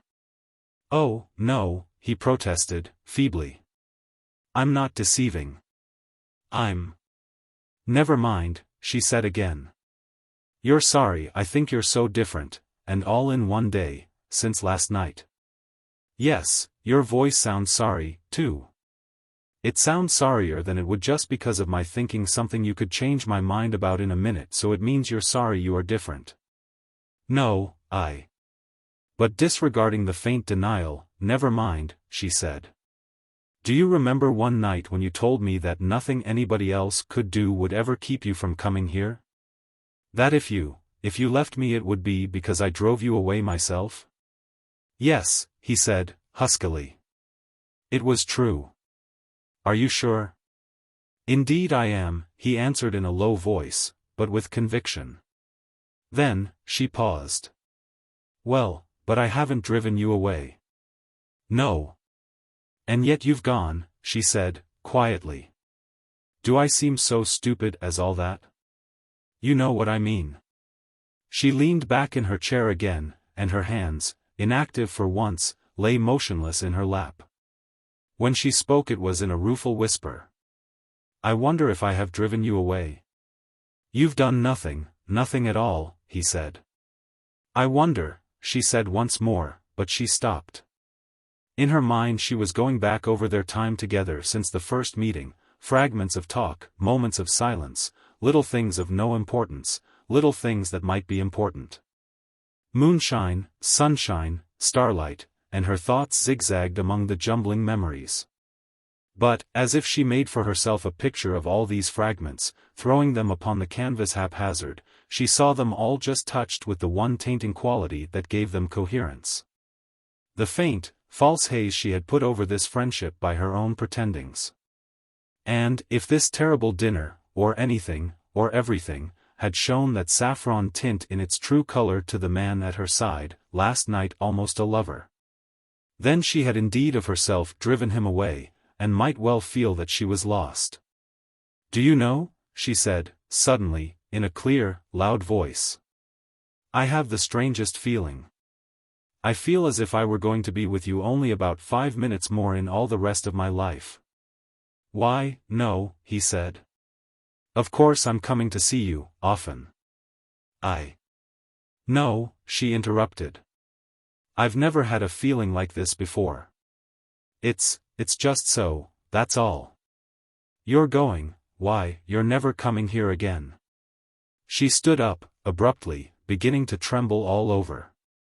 "Why, it's finished, isn't it?" she said, and her trembling was manifest now in her voice. Why, it's all over, isn't it? Why, yes. He had risen as she did. I'm afraid you're awfully tired and nervous, he said. I really ought to be going. Yes, of course you ought, she cried, despairingly. There's nothing else for you to do. When anything's spoiled, people can't do anything but run away from it. So goodbye. At least, he returned, huskily, we'll only say good night. Then, as moving to go, he stumbled upon the veranda steps. Your hat, she cried. I'd like to keep it for a souvenir, but I'm afraid you need it. She ran into the hall and brought his straw hat from the chair where he had left it. You poor thing, she said, with quavering laughter. Don't you know you can't go without your hat? Then, as they faced each other for the short moment which both of them knew would be the last of all their veranda moments, Alice's broken laughter grew louder. What a thing to say, she cried. What a romantic parting, talking about hats. Her laughter continued as he turned away, but other sounds came from within the house, clearly audible with the opening of a door upstairs, a long and wailing cry of lamentation in the voice of Mrs. Adams. Russell paused at the steps, uncertain, but Alice waved to him to go on. Oh, don't bother, she said. We have lots of that in this funny little old house. Goodbye. And as he went down the steps, she ran back into the house and closed the door heavily behind her. Chapter 23. Her mother's wailing could still be heard from overhead, though more faintly, and old Charlie Lore was coming down the stairs alone. He looked at Alice compassionately. I was just comin' to suggest maybe you'd excuse yourself from your company, he said. Your mother was bound not to disturb you, and tried her best to keep you from hearin' how she's talkin' on, but I thought probably you better see to her. Yes, I'll come. What's the matter? Well, he said, I only stepped over to offer my sympathy and services, as it were. I thought of course you folks knew all about it. Fact is, it was in the evening paper, just a little bit of an item on the back page, of course. What is it? He coughed. Well, it ain't anything so terrible, he said. Fact is, your brother Walter's got in a little trouble. Well, I suppose you might call it quite a good deal of trouble. Fact is, he's quite considerable short in his accounts down at Lamb and Company. Alice ran up the stairs and into her father's room, where Mrs. Adams threw herself into her daughter's arms. Is he gone? She sobbed. He didn't hear me, did he? I tried so hard. Alice patted the heaving shoulders her arms enclosed. No, she said. He didn't hear you, it wouldn't have mattered, he doesn't matter anyway. Oh, poor Walter. The mother cried. Oh, the poor boy. Poor Walter. Poor. Hush, dear, hush. Alice tried to soothe her, but the lament could not be abated, and from the other side of the room a repetition in a different spirit was as continuous. Adams paced furiously there, pounding his fist into his left palm as he strode. The dang boy, he said.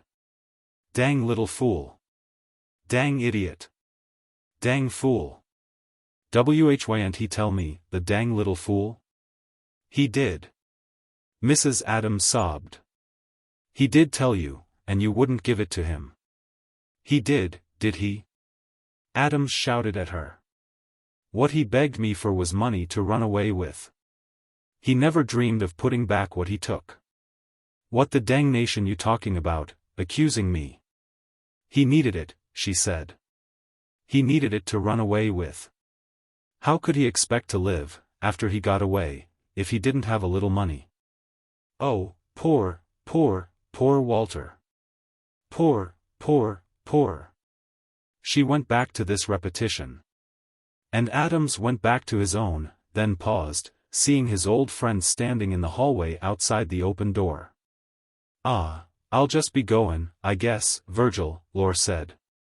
I don't see as there's any use my tryin' to say any more. I'll do anything you want me to, you understand. "Wait a minute," Adams said, and, groaning, came and went down the stairs with him. "You say you didn't see the old man at all?" "No, I don't know a thing about what he's going to do," Lore said, as they reached the lower floor. "Not a thing. But look here, Virgil, I don't see as this calls for you and your wife to take on so hard about, anyhow not as hard as the way you've started." "No," Adams gulped. "It always seems that way to the other party that's only looking on." "Oh, well, I know that, of course," old Charlie returned, soothingly. "But look here, Virgil, they may not catch the boy. They didn't even seem to be sure what train he made, and if they do get him, why, the old man might decide not to prosecute if—" "Him?" Adams cried, interrupting. "Him not prosecute? Why, that's what he's been waiting for, all along. He thinks my boy and me both cheated him. Why, he was just letting Walter walk into a trap. Didn't you say they'd been suspecting him for some time back? Didn't you say they'd been watching him and were just about fixing to arrest him?" "Yes, I know," said Lore. "But you can't tell, especially if you raise the money and pay it back. Every cent," Adams vociferated. "Every last penny. I can raise it, I got to raise it.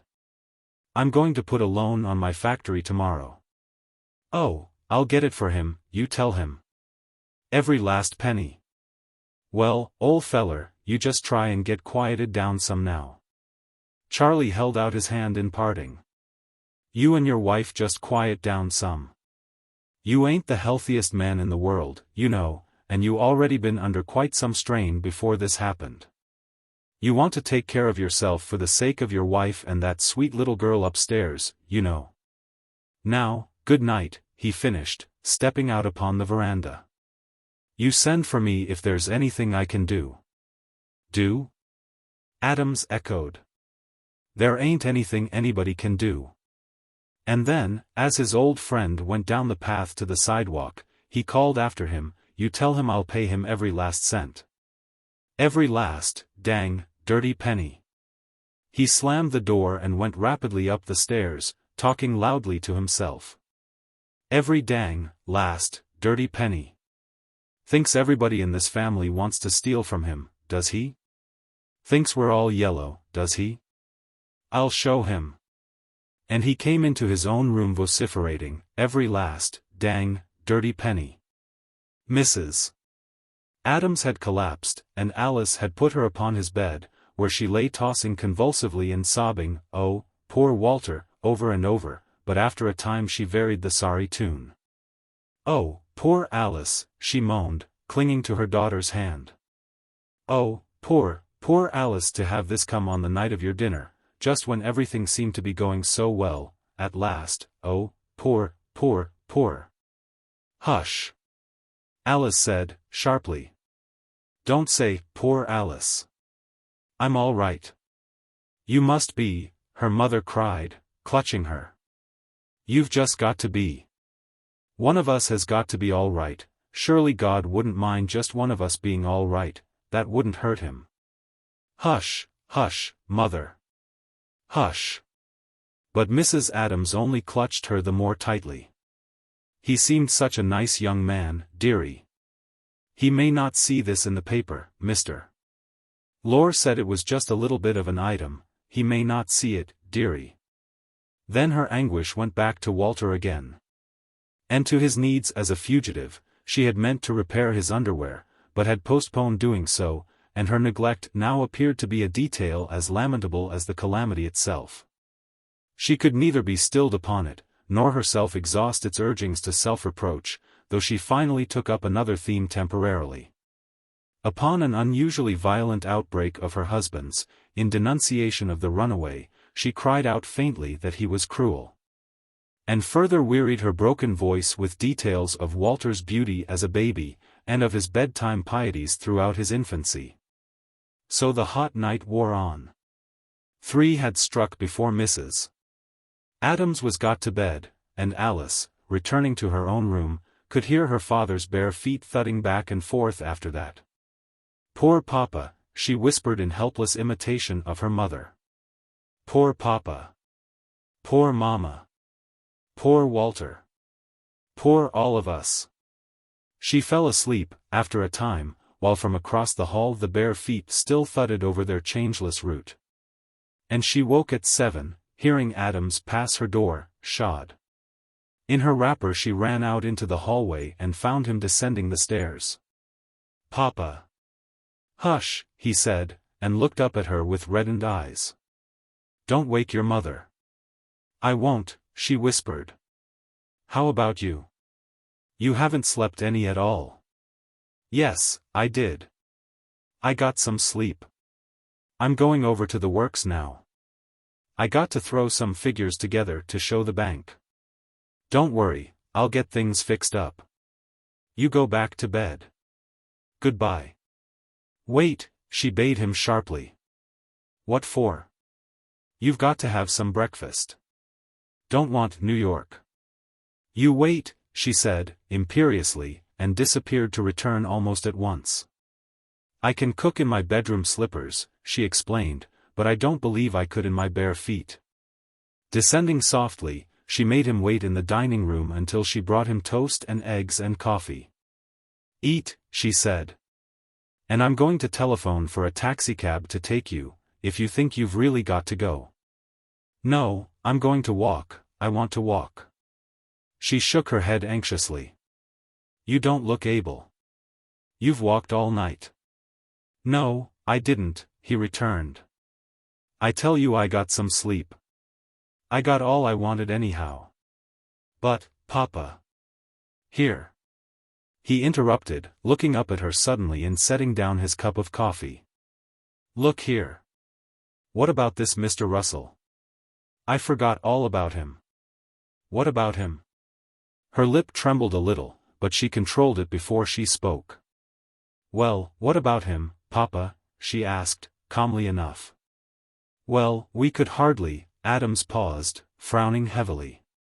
We could hardly expect he wouldn't hear something about all this. Yes, of course he'll hear it, Papa. Well? Well, what? She asked, gently.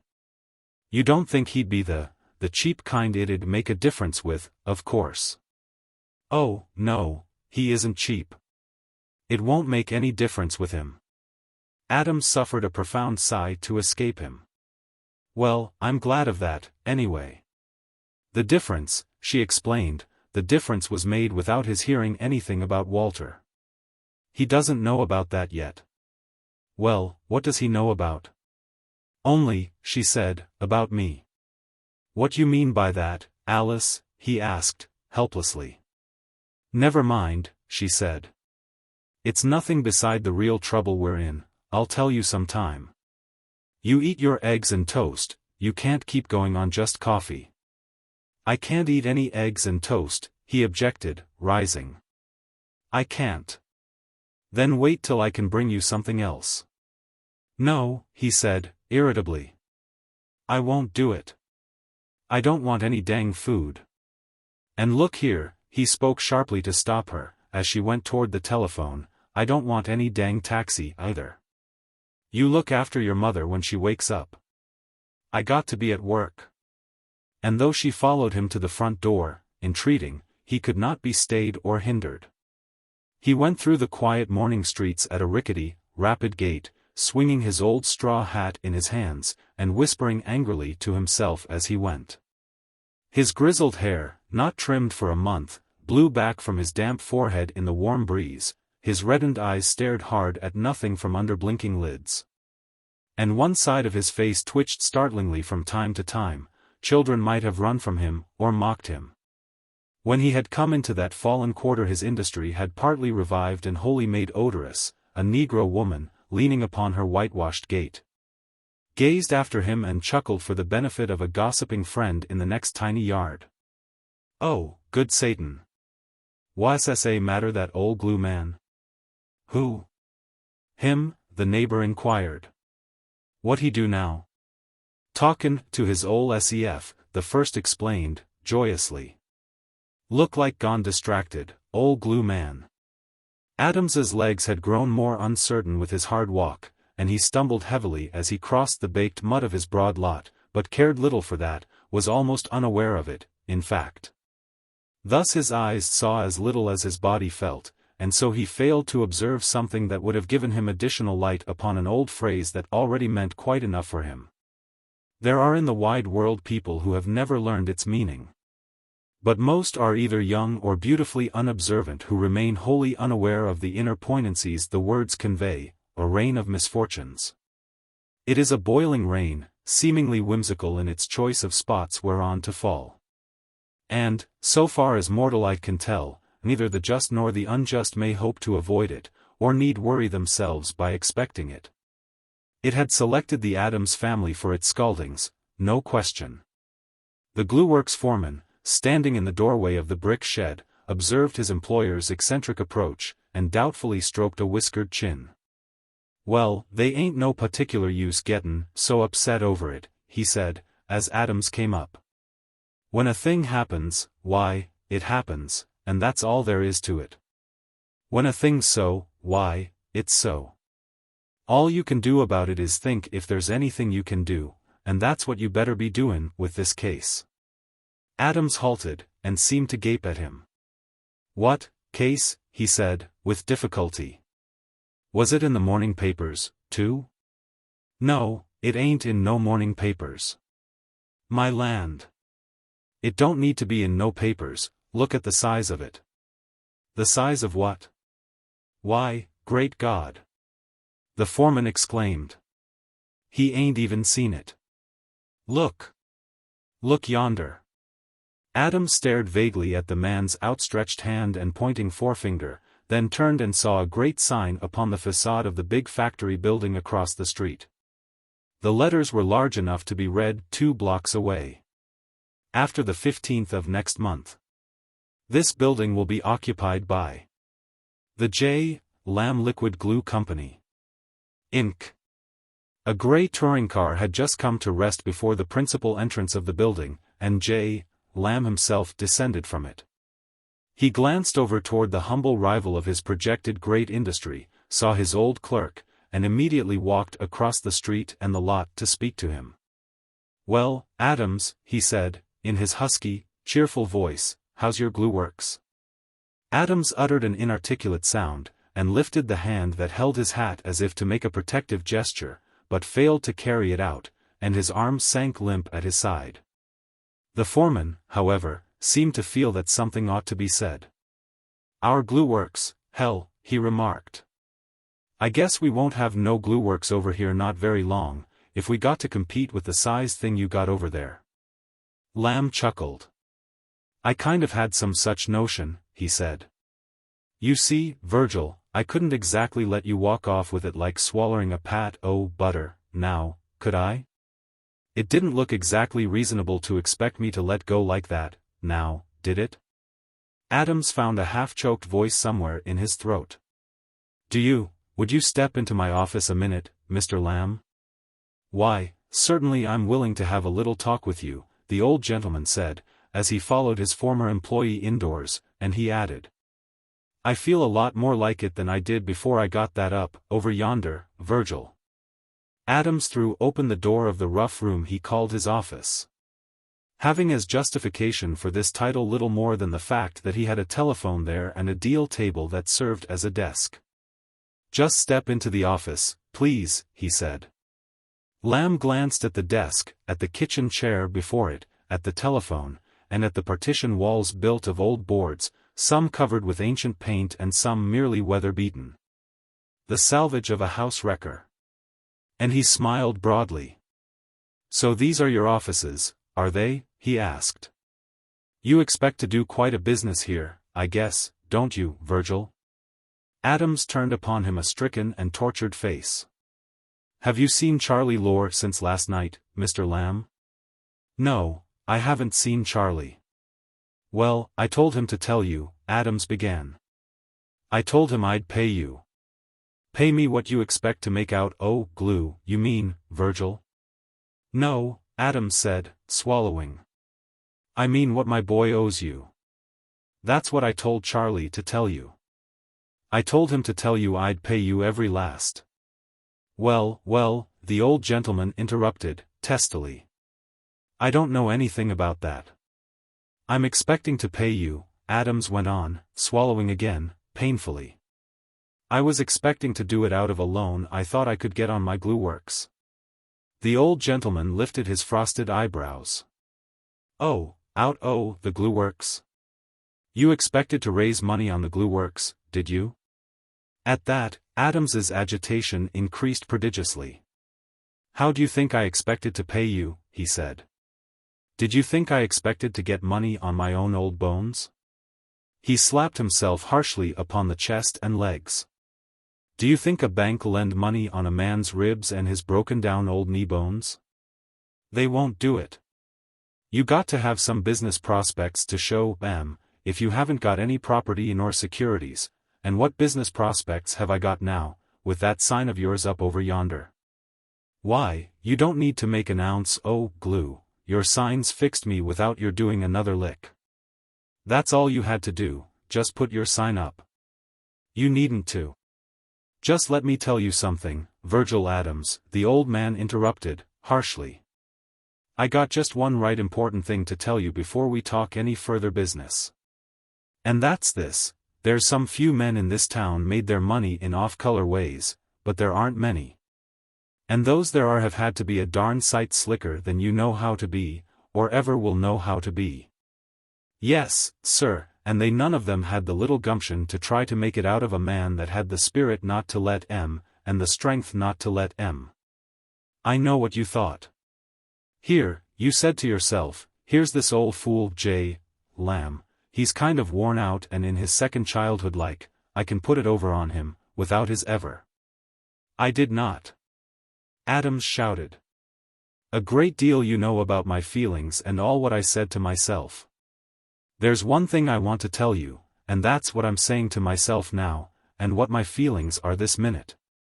He struck the table a great blow with his thin fist, and shook the damaged knuckles in the air. I just want to tell you, whatever I did feel, I don't feel mean any more, not today, I don't. There's a meaner man in this world than I am, Mr. Lamb. Oh, so you feel better about yourself today, do you, Virgil? You bet I do. You worked till you got me where you want me. And I wouldn't do that to another man, no matter what he did to me. I wouldn't. What you talkin' about? How've I got you where I want you? Ain't it plain enough? Adams cried. You even got me where I can't raise the money to pay back what my boy owes you. Do you suppose anybody's fool enough to let me have a cent on this business after one look at what you got over there across the road? No, I don't. No, you don't, Adams echoed, hoarsely. What's more, you knew my house was mortgaged, and my... I did not, Lamb interrupted, angrily. What do I care about your house? What's the use you're talking like that? Adams cried. You got me where I can't even raise the money to pay what my boy owes the company, so that I can't show any reason to stop the prosecution and keep him out the penitentiary. That's where you worked till you got me. What? Lamb shouted. You accuse me of... Accuse you? What am I telling you? Do you think I got no eyes? And Adams hammered the table again. Why, you knew the boy was weak. I did not. Listen, you kept him there after you got mad at my leaving the way I did. You kept him there after you suspected him, and you had him watched. You let him go on, just waited to catch him and ruin him. You're crazy, the old man bellowed. I didn't know there was anything against the boy till last night. You're crazy, I say. Adams looked it. With his hair disordered over his haggard forehead and bloodshot eyes. With his bruised hands pounding the table and flying in 100 wild and absurd gestures, while his feet shuffled constantly to preserve his balance upon staggering legs. He was the picture of a man with a mind gone to rags. Maybe I am crazy, he cried, his voice breaking and quavering. Maybe I am, but I wouldn't stand there and taunt a man with it if I'd done to him what you've done to me. Just look at me, I worked all my life for you. And what I did when I quit never harmed you. It didn't make 2 cents worth difference in your life, and it looked like it'd mean all the difference in the world to my family, and now look what you've done to me for it. I tell you, Mr. Lamb, there never was a man looked up to another man the way I looked up to you the whole my life, but I don't look up to you any more. You think you got a fine day of it now, riding up in your automobile to look at that sign, and then over here at my poor little works that you've ruined. But listen to me just this one last time. The cracking voice broke into falsetto, and the gesticulating hands fluttered uncontrollably. Just you listen, he panted. You think I did you a bad turn, and now you got me ruined for it, and you got my works ruined, and my family ruined. And if anybody'd told me this time last year I'd ever say such a thing to you, I'd called him a dang liar, but I do say it. I say you've acted toward me like a doggone mean man. His voice, exhausted, like his body, was just able to do him this final service. Then he sank, crumpled, into the chair by the table, his chin down hard upon his chest. I tell you, you're crazy, Lamb said again.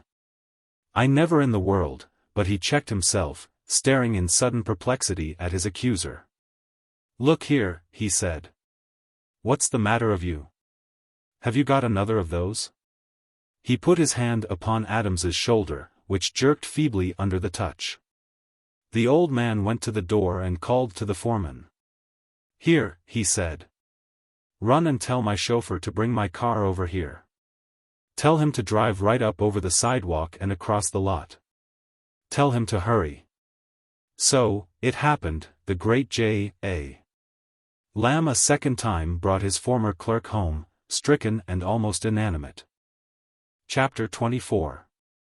About 5 o'clock that afternoon, the old gentleman came back to Adams's house, and when Alice opened the door, he nodded, walked into the living room without speaking.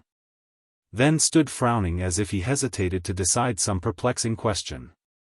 Well, how is he now? He asked, finally. The doctor was here again a little while ago. He thinks Papa's coming through it. He's pretty sure he will. Something like the way it was last spring? Yes. Not a bit of sense to it, Lamb said, gruffly. When he was getting well the other time the doctor told me it wasn't a regular stroke, so to speak, this cerebral effusion thing. Said there wasn't any particular reason for your father to expect he'd ever have another attack, if he'd take a little care of himself. Said he could consider himself well as anybody else long as he did that. Yes. But he didn't do it. Lamb nodded, sighed aloud, and crossed the room to a chair. I guess not, he said, as he sat down. Bustin' his health up over his glue works, I expect. Yes. I guess so, I guess so. Then he looked up at her with a glimmer of anxiety in his eyes. Has he came to yet? Yes. He's talked a little. His mind's clear, he spoke to Mama and me and to Miss Perry. Alice laughed sadly. We were lucky enough to get her back, but Papa didn't seem to think it was lucky. When he recognized her he said, Oh, my goodness, 'tisn't you, is it? Well, that's a good sign, if he's getting a little cross. Did he happen to say anything, for instance, about me? This question, awkwardly delivered, had the effect of removing the girl's pallor. Rosy tints came quickly upon her cheeks. Yes, he did, she said. Naturally, he's troubled about, she stopped. About your brother, maybe? Yes, about making up the... Here, now, Lamb said, uncomfortably, as she stopped again. Listen, young lady. Let's don't talk about that just yet. I want to ask you, you understand all about this glue business, I expect, don't you? I'm not sure. I only know. Let me tell you, he interrupted, impatiently. I'll tell you all about it in 2 words. The process belonged to me, and your father up and walked off with it. There's no getting around that much, anyhow. Isn't there? Alice stared at him. I think you're mistaken, Mr. Lamb. Didn't Papa improve it so that it virtually belonged to him? There was a spark in the old blue eyes at this. What? He cried. Is that the way he got around it? Why, in all my life I never heard of such a, but he left the sentence unfinished. The testiness went out of his husky voice and the anger out of his eyes. Well, I expect maybe that was the way of it, he said. Anyhow, it's right for you to stand up for your father. And if you think he had a right to it. But he did, she cried. I expect so, the old man returned, pacifically. I expect so, probably. Anyhow, it's a question that's neither here nor there, right now. What I was thinking of saying, well, did your father happen to let out that he and I had words this morning? No. Well, we did. He sighed and shook his head. Your father, well, he used some pretty hard expressions toward me, young lady. They weren't so, I'm glad to say, but he used to me, and the worst of it was he believed Well, I've been thinking it over, and I thought I'd just have a kind of little talk with you to set matters straight, so to speak. Yes, Mr. Lamb. For instance, he said, it's like this. Now, I hope you won't think I mean any indelicacy, but you take your brother's case, since we got to mention it, why? Your father had the whole thing worked out in his mind about as wrong as anybody ever got anything. If I'd acted the way your father thought I did about that, why, somebody just ought to take me out and shoot me. Do you know what that man thought? I'm not sure. He frowned at her, and asked, well, what do you think about it? I don't know, she said. I don't believe I think anything at all about anything today. Well, he returned. I expect not, I expect not. You kind of look to me as if you ought to be in bed yourself, young lady. Oh, no. I guess you mean, oh, yes. And I won't keep you long, but there's something we got to get fixed up, and I'd rather talk to you than I would to your mother, because you're a smart girl and always friendly. And I want to be sure I'm understood. Now, listen. I will, Alice promised, smiling faintly.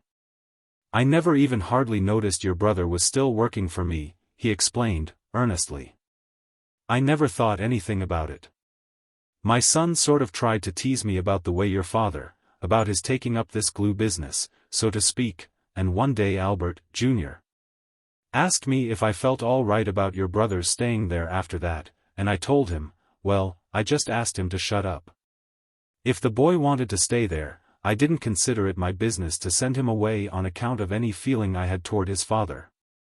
Not as long as he did his work right, and the report showed he did. Well, as it happens, it looks now as if he stayed because he had to, he couldn't quit because he'd been found out if he did. Well, he'd been covering up his shortage for a considerable time, and do you know what your father practically charged me with about that? No, Mr. Lamb.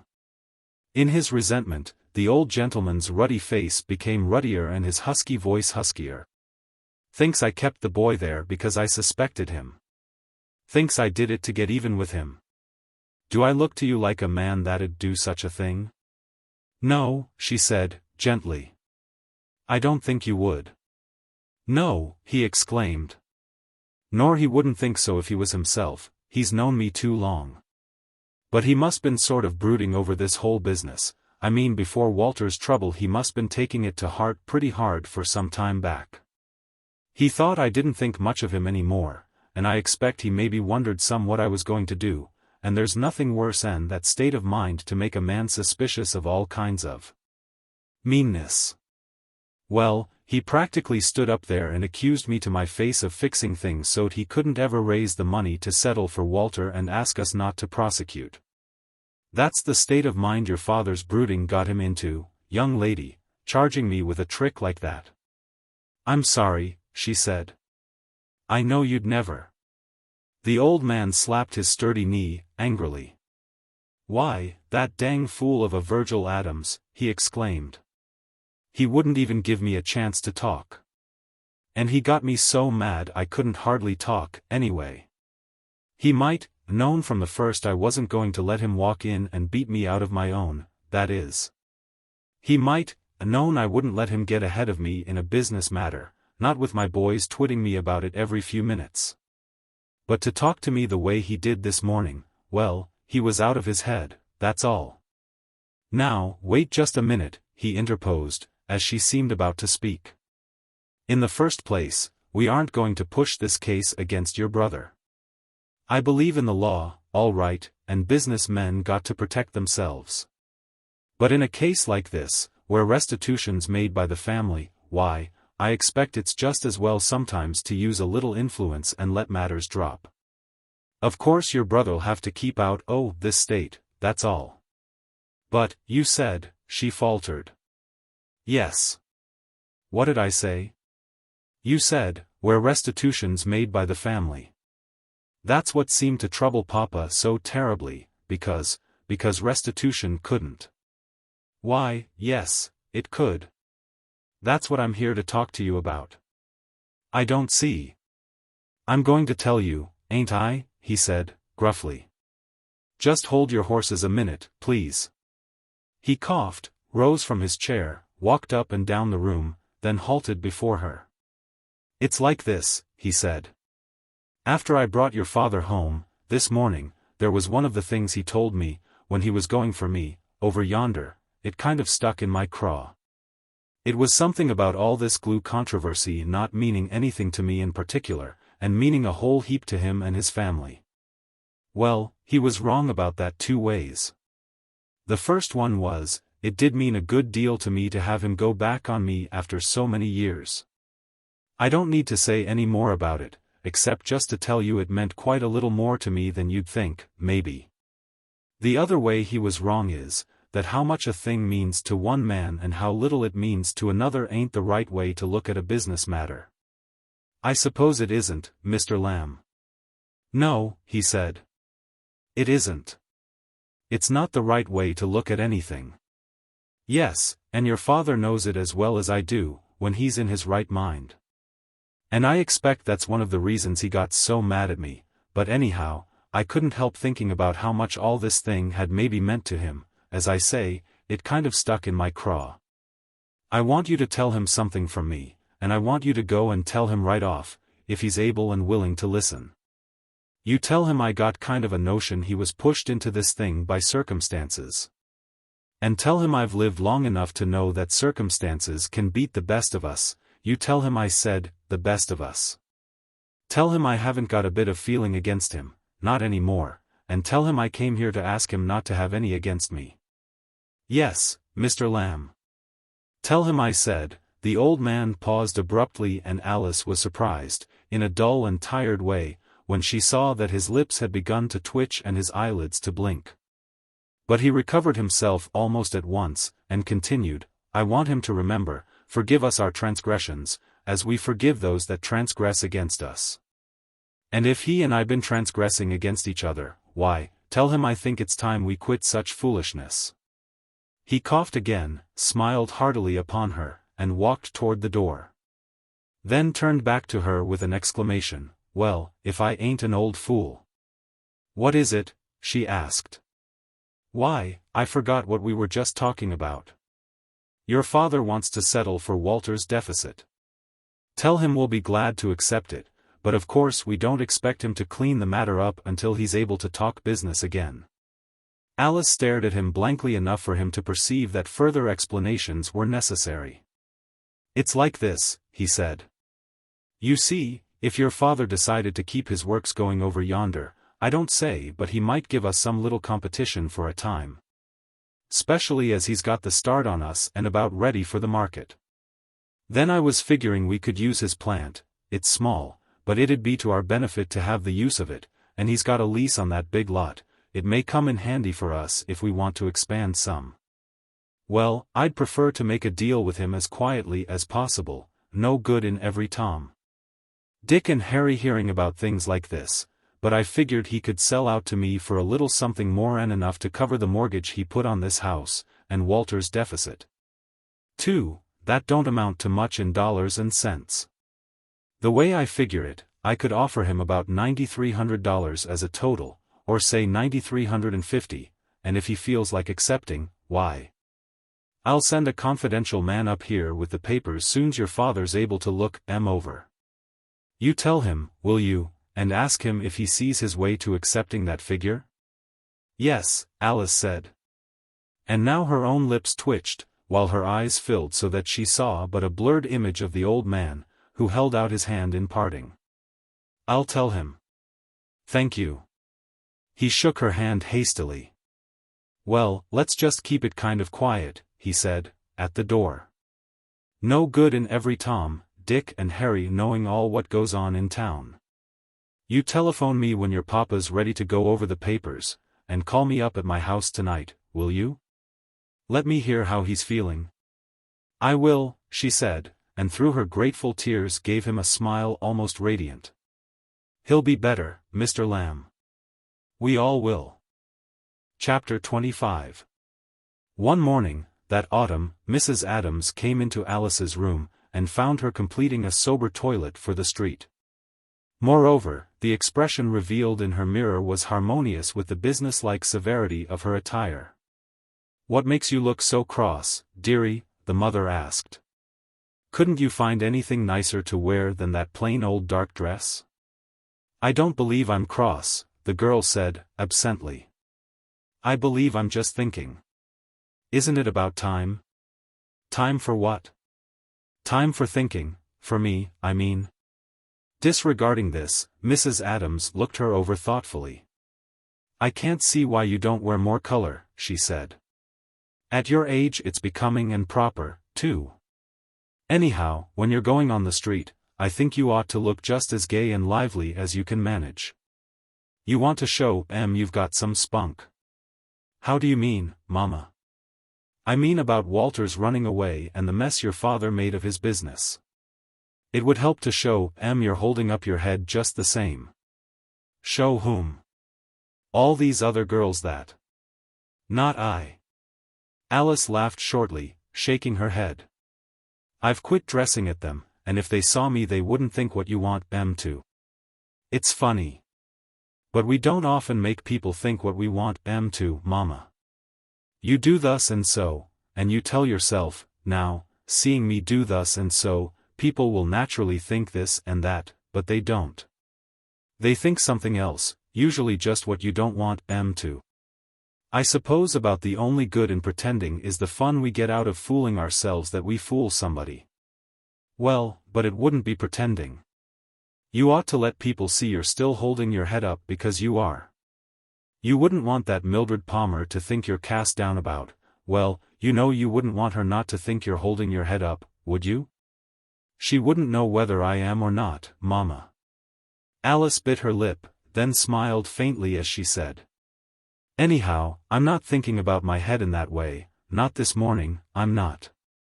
Mrs. Adams dropped the subject casually. "Are you going downtown?" she inquired. "Yes." "What for?" "Just something I want to see about. I'll tell you when I come back." "Anything you want me to do?" "No, I guess not today. I thought you might look for a rug, but I'd rather go with you to select it.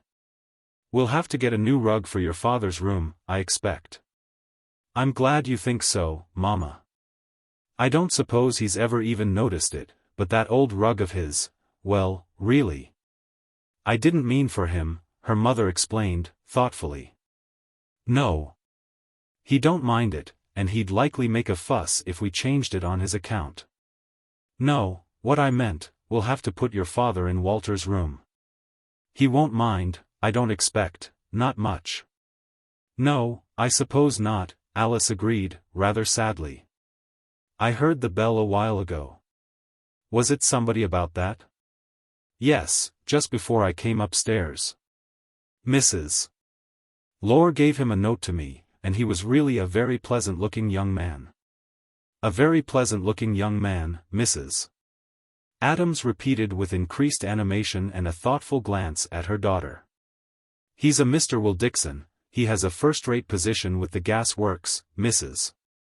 Lore says, and he's fully able to afford a nice room. So if you and I double up in here, then with that young married couple in my room, and this Mr. Dixon in your father's, we'll just about have things settled. I thought maybe I could make one more place at table, too, so that with the other people from outside we'd be serving 11 altogether.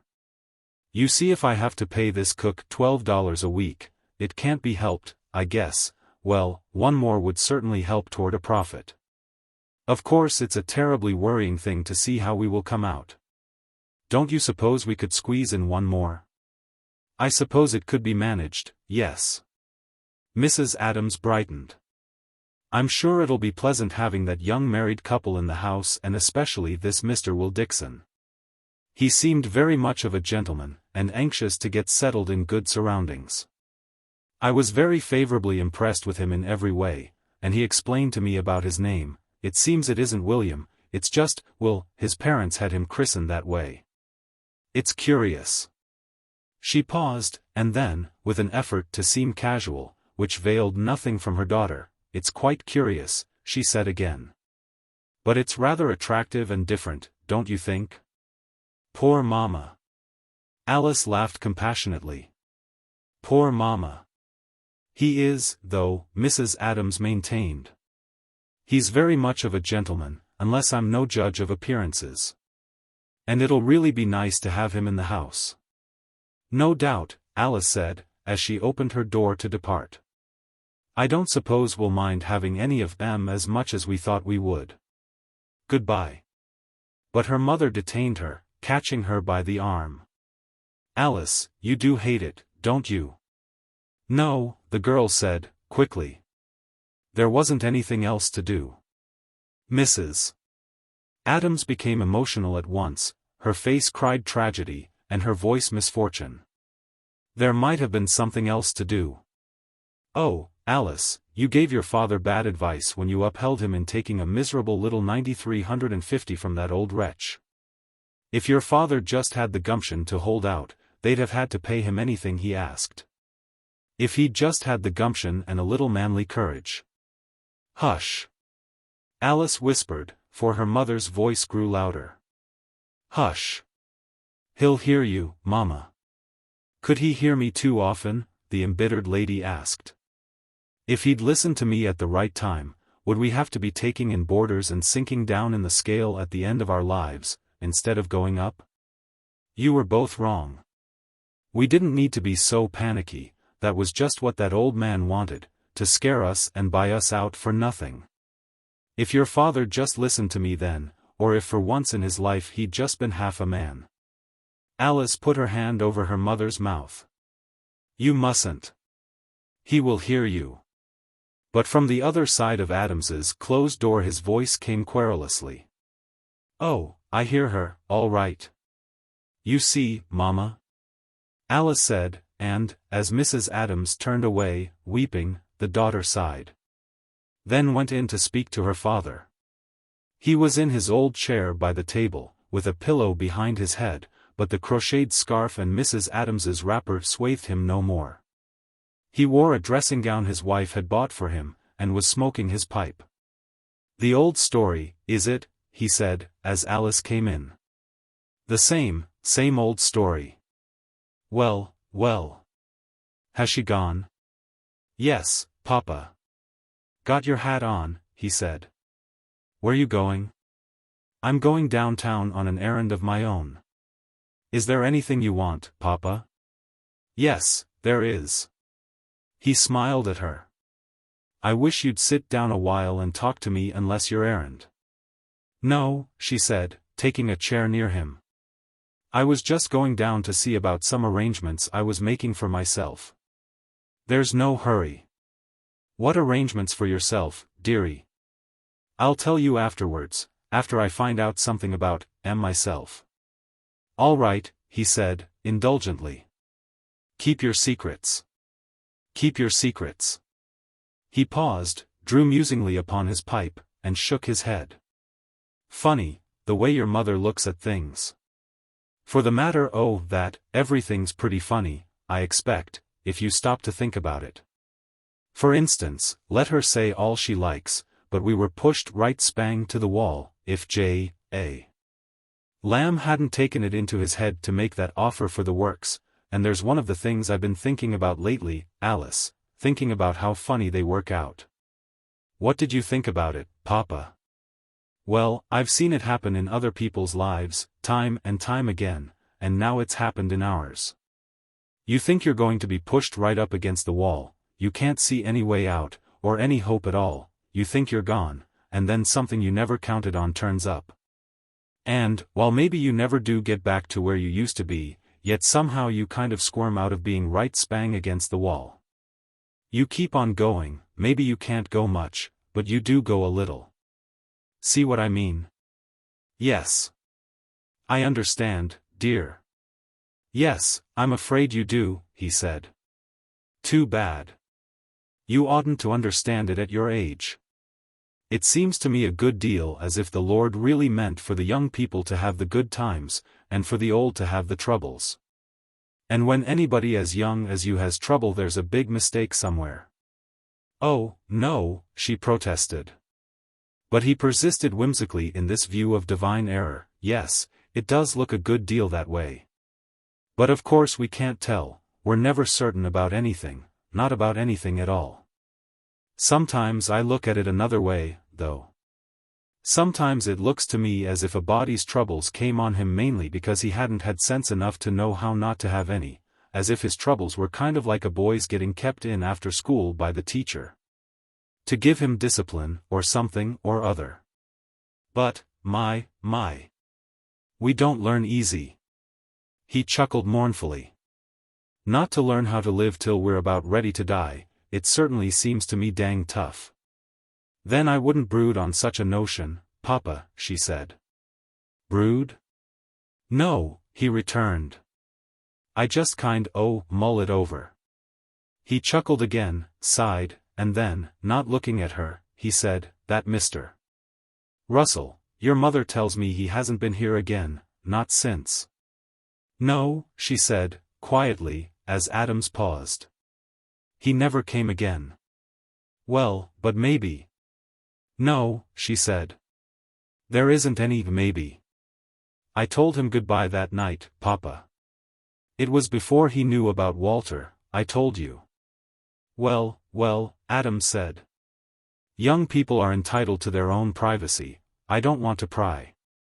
He emptied his pipe into a chipped saucer on the table beside him, laid the pipe aside, and reverted to a former topic. Speaking of dying. Well, but we weren't. Alice protested. Yes, about not knowing how to live till you're through living, and then maybe not, he said, chuckling at his own determined pessimism. I see I'm pretty old because I talk this way. I remember my grandmother saying things a good deal like all what I'm saying now. I used to hear her at it when I was a young fellow, she was a right gloomy old lady, I remember. Well, anyhow, it reminds me, I want to get on my feet again as soon as I can. I got to look around and find something to go into. Alice shook her head gently. But, Papa, he told you. Never mind throwing that dang doctor up at me. Adams interrupted, peevishly. He said I'd be good for some kind of light job, if I could find just the right thing. Where there wouldn't be either any physical or mental strain, he said. Well, I got to find something like that.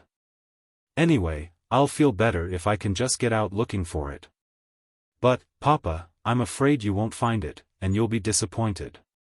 Well, I want to hunt around and see, anyhow. Alice patted his hand. You must just be contented, Papa. Everything's going to be all right, and you mustn't get to worrying about doing anything. We own this house, it's all clear, and you've taken care of Mama and me all our lives, now it's our turn. No, sir, he said, querulously. I don't like the idea of being the landlady's husband around a boarding house, it goes against my gizzard. I know, makes out the bills for his wife Sunday mornings, works with a screwdriver on somebody's bureau drawer sometimes, tends the furnace maybe, one the boarders gives him a cigar now and then. That's a fine life to look forward to. No, sir, I don't want to finish as a landlady's husband. Alice looked grave, for she knew the sketch was but too accurately prophetic in every probability. "But, Papa," she said, to console him, "don't you think maybe there isn't such a thing as a finish, after all? You say perhaps we don't learn to live till we die, but maybe that's how it is after we die, too, just learning some more, the way we do here, and maybe through trouble again, even after that." "Oh, it might be," he sighed. "I expect so." "Well, then," she said, "what's the use of talking about a finish? We do keep looking ahead to things as if they'd finish something, but when we get to them, they don't finish anything. They're just part of going on. I'll tell you, I looked ahead all summer to something I was afraid of, and I said to myself, well, if that happens, I'm finished. But it wasn't so, Papa. It did happen, and nothing's finished. I'm going on, just the same only." She stopped and blushed. "Only what?" he asked. Well, she blushed more deeply, then jumped up, and, standing before him, caught both his hands in hers. "Well, don't you think, since we do have to go on, we ought at least to have learned some sense about how to do it?" He looked up at her adoringly. "What I think," he said, and his voice trembled. "I think you're the smartest girl in the world. I wouldn't trade you for the whole kit and boodle of them." But as this folly of his threatened to make her tearful, she kissed him hastily, and went forth upon her errand. Since the night of the tragic-comic dinner she had not seen Russell, nor caught even the remotest chance glimpse of him. And it was curious that she should encounter him as she went upon such an errand as now engaged her. At a corner, not far from that tobacconist's shop she had just left when he overtook her and walked with her for the first time, she met him today. He turned the corner, coming toward her, and they were face to face, whereupon that engaging face of Russell's was instantly reddened, but Alice's remained serene. She stopped short, though. And so did he. Then she smiled brightly as she put out her hand. "Why, Mr. Russell. I'm so glad to have this chance," he stammered. "I've wanted to tell you, it's just that going into a new undertaking, this business life, one doesn't get to do a great many things he'd like to. I hope you'll let me call again sometime, if I can." "Yes, do," she said, cordially, and then, with a quick nod, went briskly on. She breathed more rapidly, but knew that he could not have detected it, and she took some pride in herself for the way she had met this little crisis. But to have met it with such easy courage meant to her something more reassuring than a momentary pride in the serenity she had shown. For she found that what she had resolved in her inmost heart was now really true, she was through with all that. She walked on, but more slowly, for the tobacconist's shop was not far from her now, and, beyond it, that portal of doom, Frincke's Business College. Already Alice could read the begrimed gilt letters of the sign. And although they had spelled destiny never with a more painful imminence than just then, an old habit of dramatizing herself still prevailed with her. There came into her mind a whimsical comparison of her fate with that of the heroine in a French romance she had read long ago and remembered well, for she had cried over it. The story ended with the heroine's taking the veil after a death blow to love, and the final scene again became vivid to Alice, for a moment. Again, as when she had read and wept, she seemed herself to stand among the great shadows in the cathedral nave. Smelled the smoky incense on the enclosed air, and heard the solemn pulses of the organ. She remembered how the novice's father knelt, trembling, beside a pillar of grey stone. How the faithless lover watched and shivered behind the statue of a saint, how stifled sobs and outcries were heard when the novice came to the altar.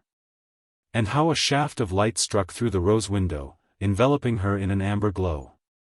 It was the vision of a moment only, and for no longer than a moment did Alice tell herself that the romance provided a prettier way of taking the veil than she had chosen.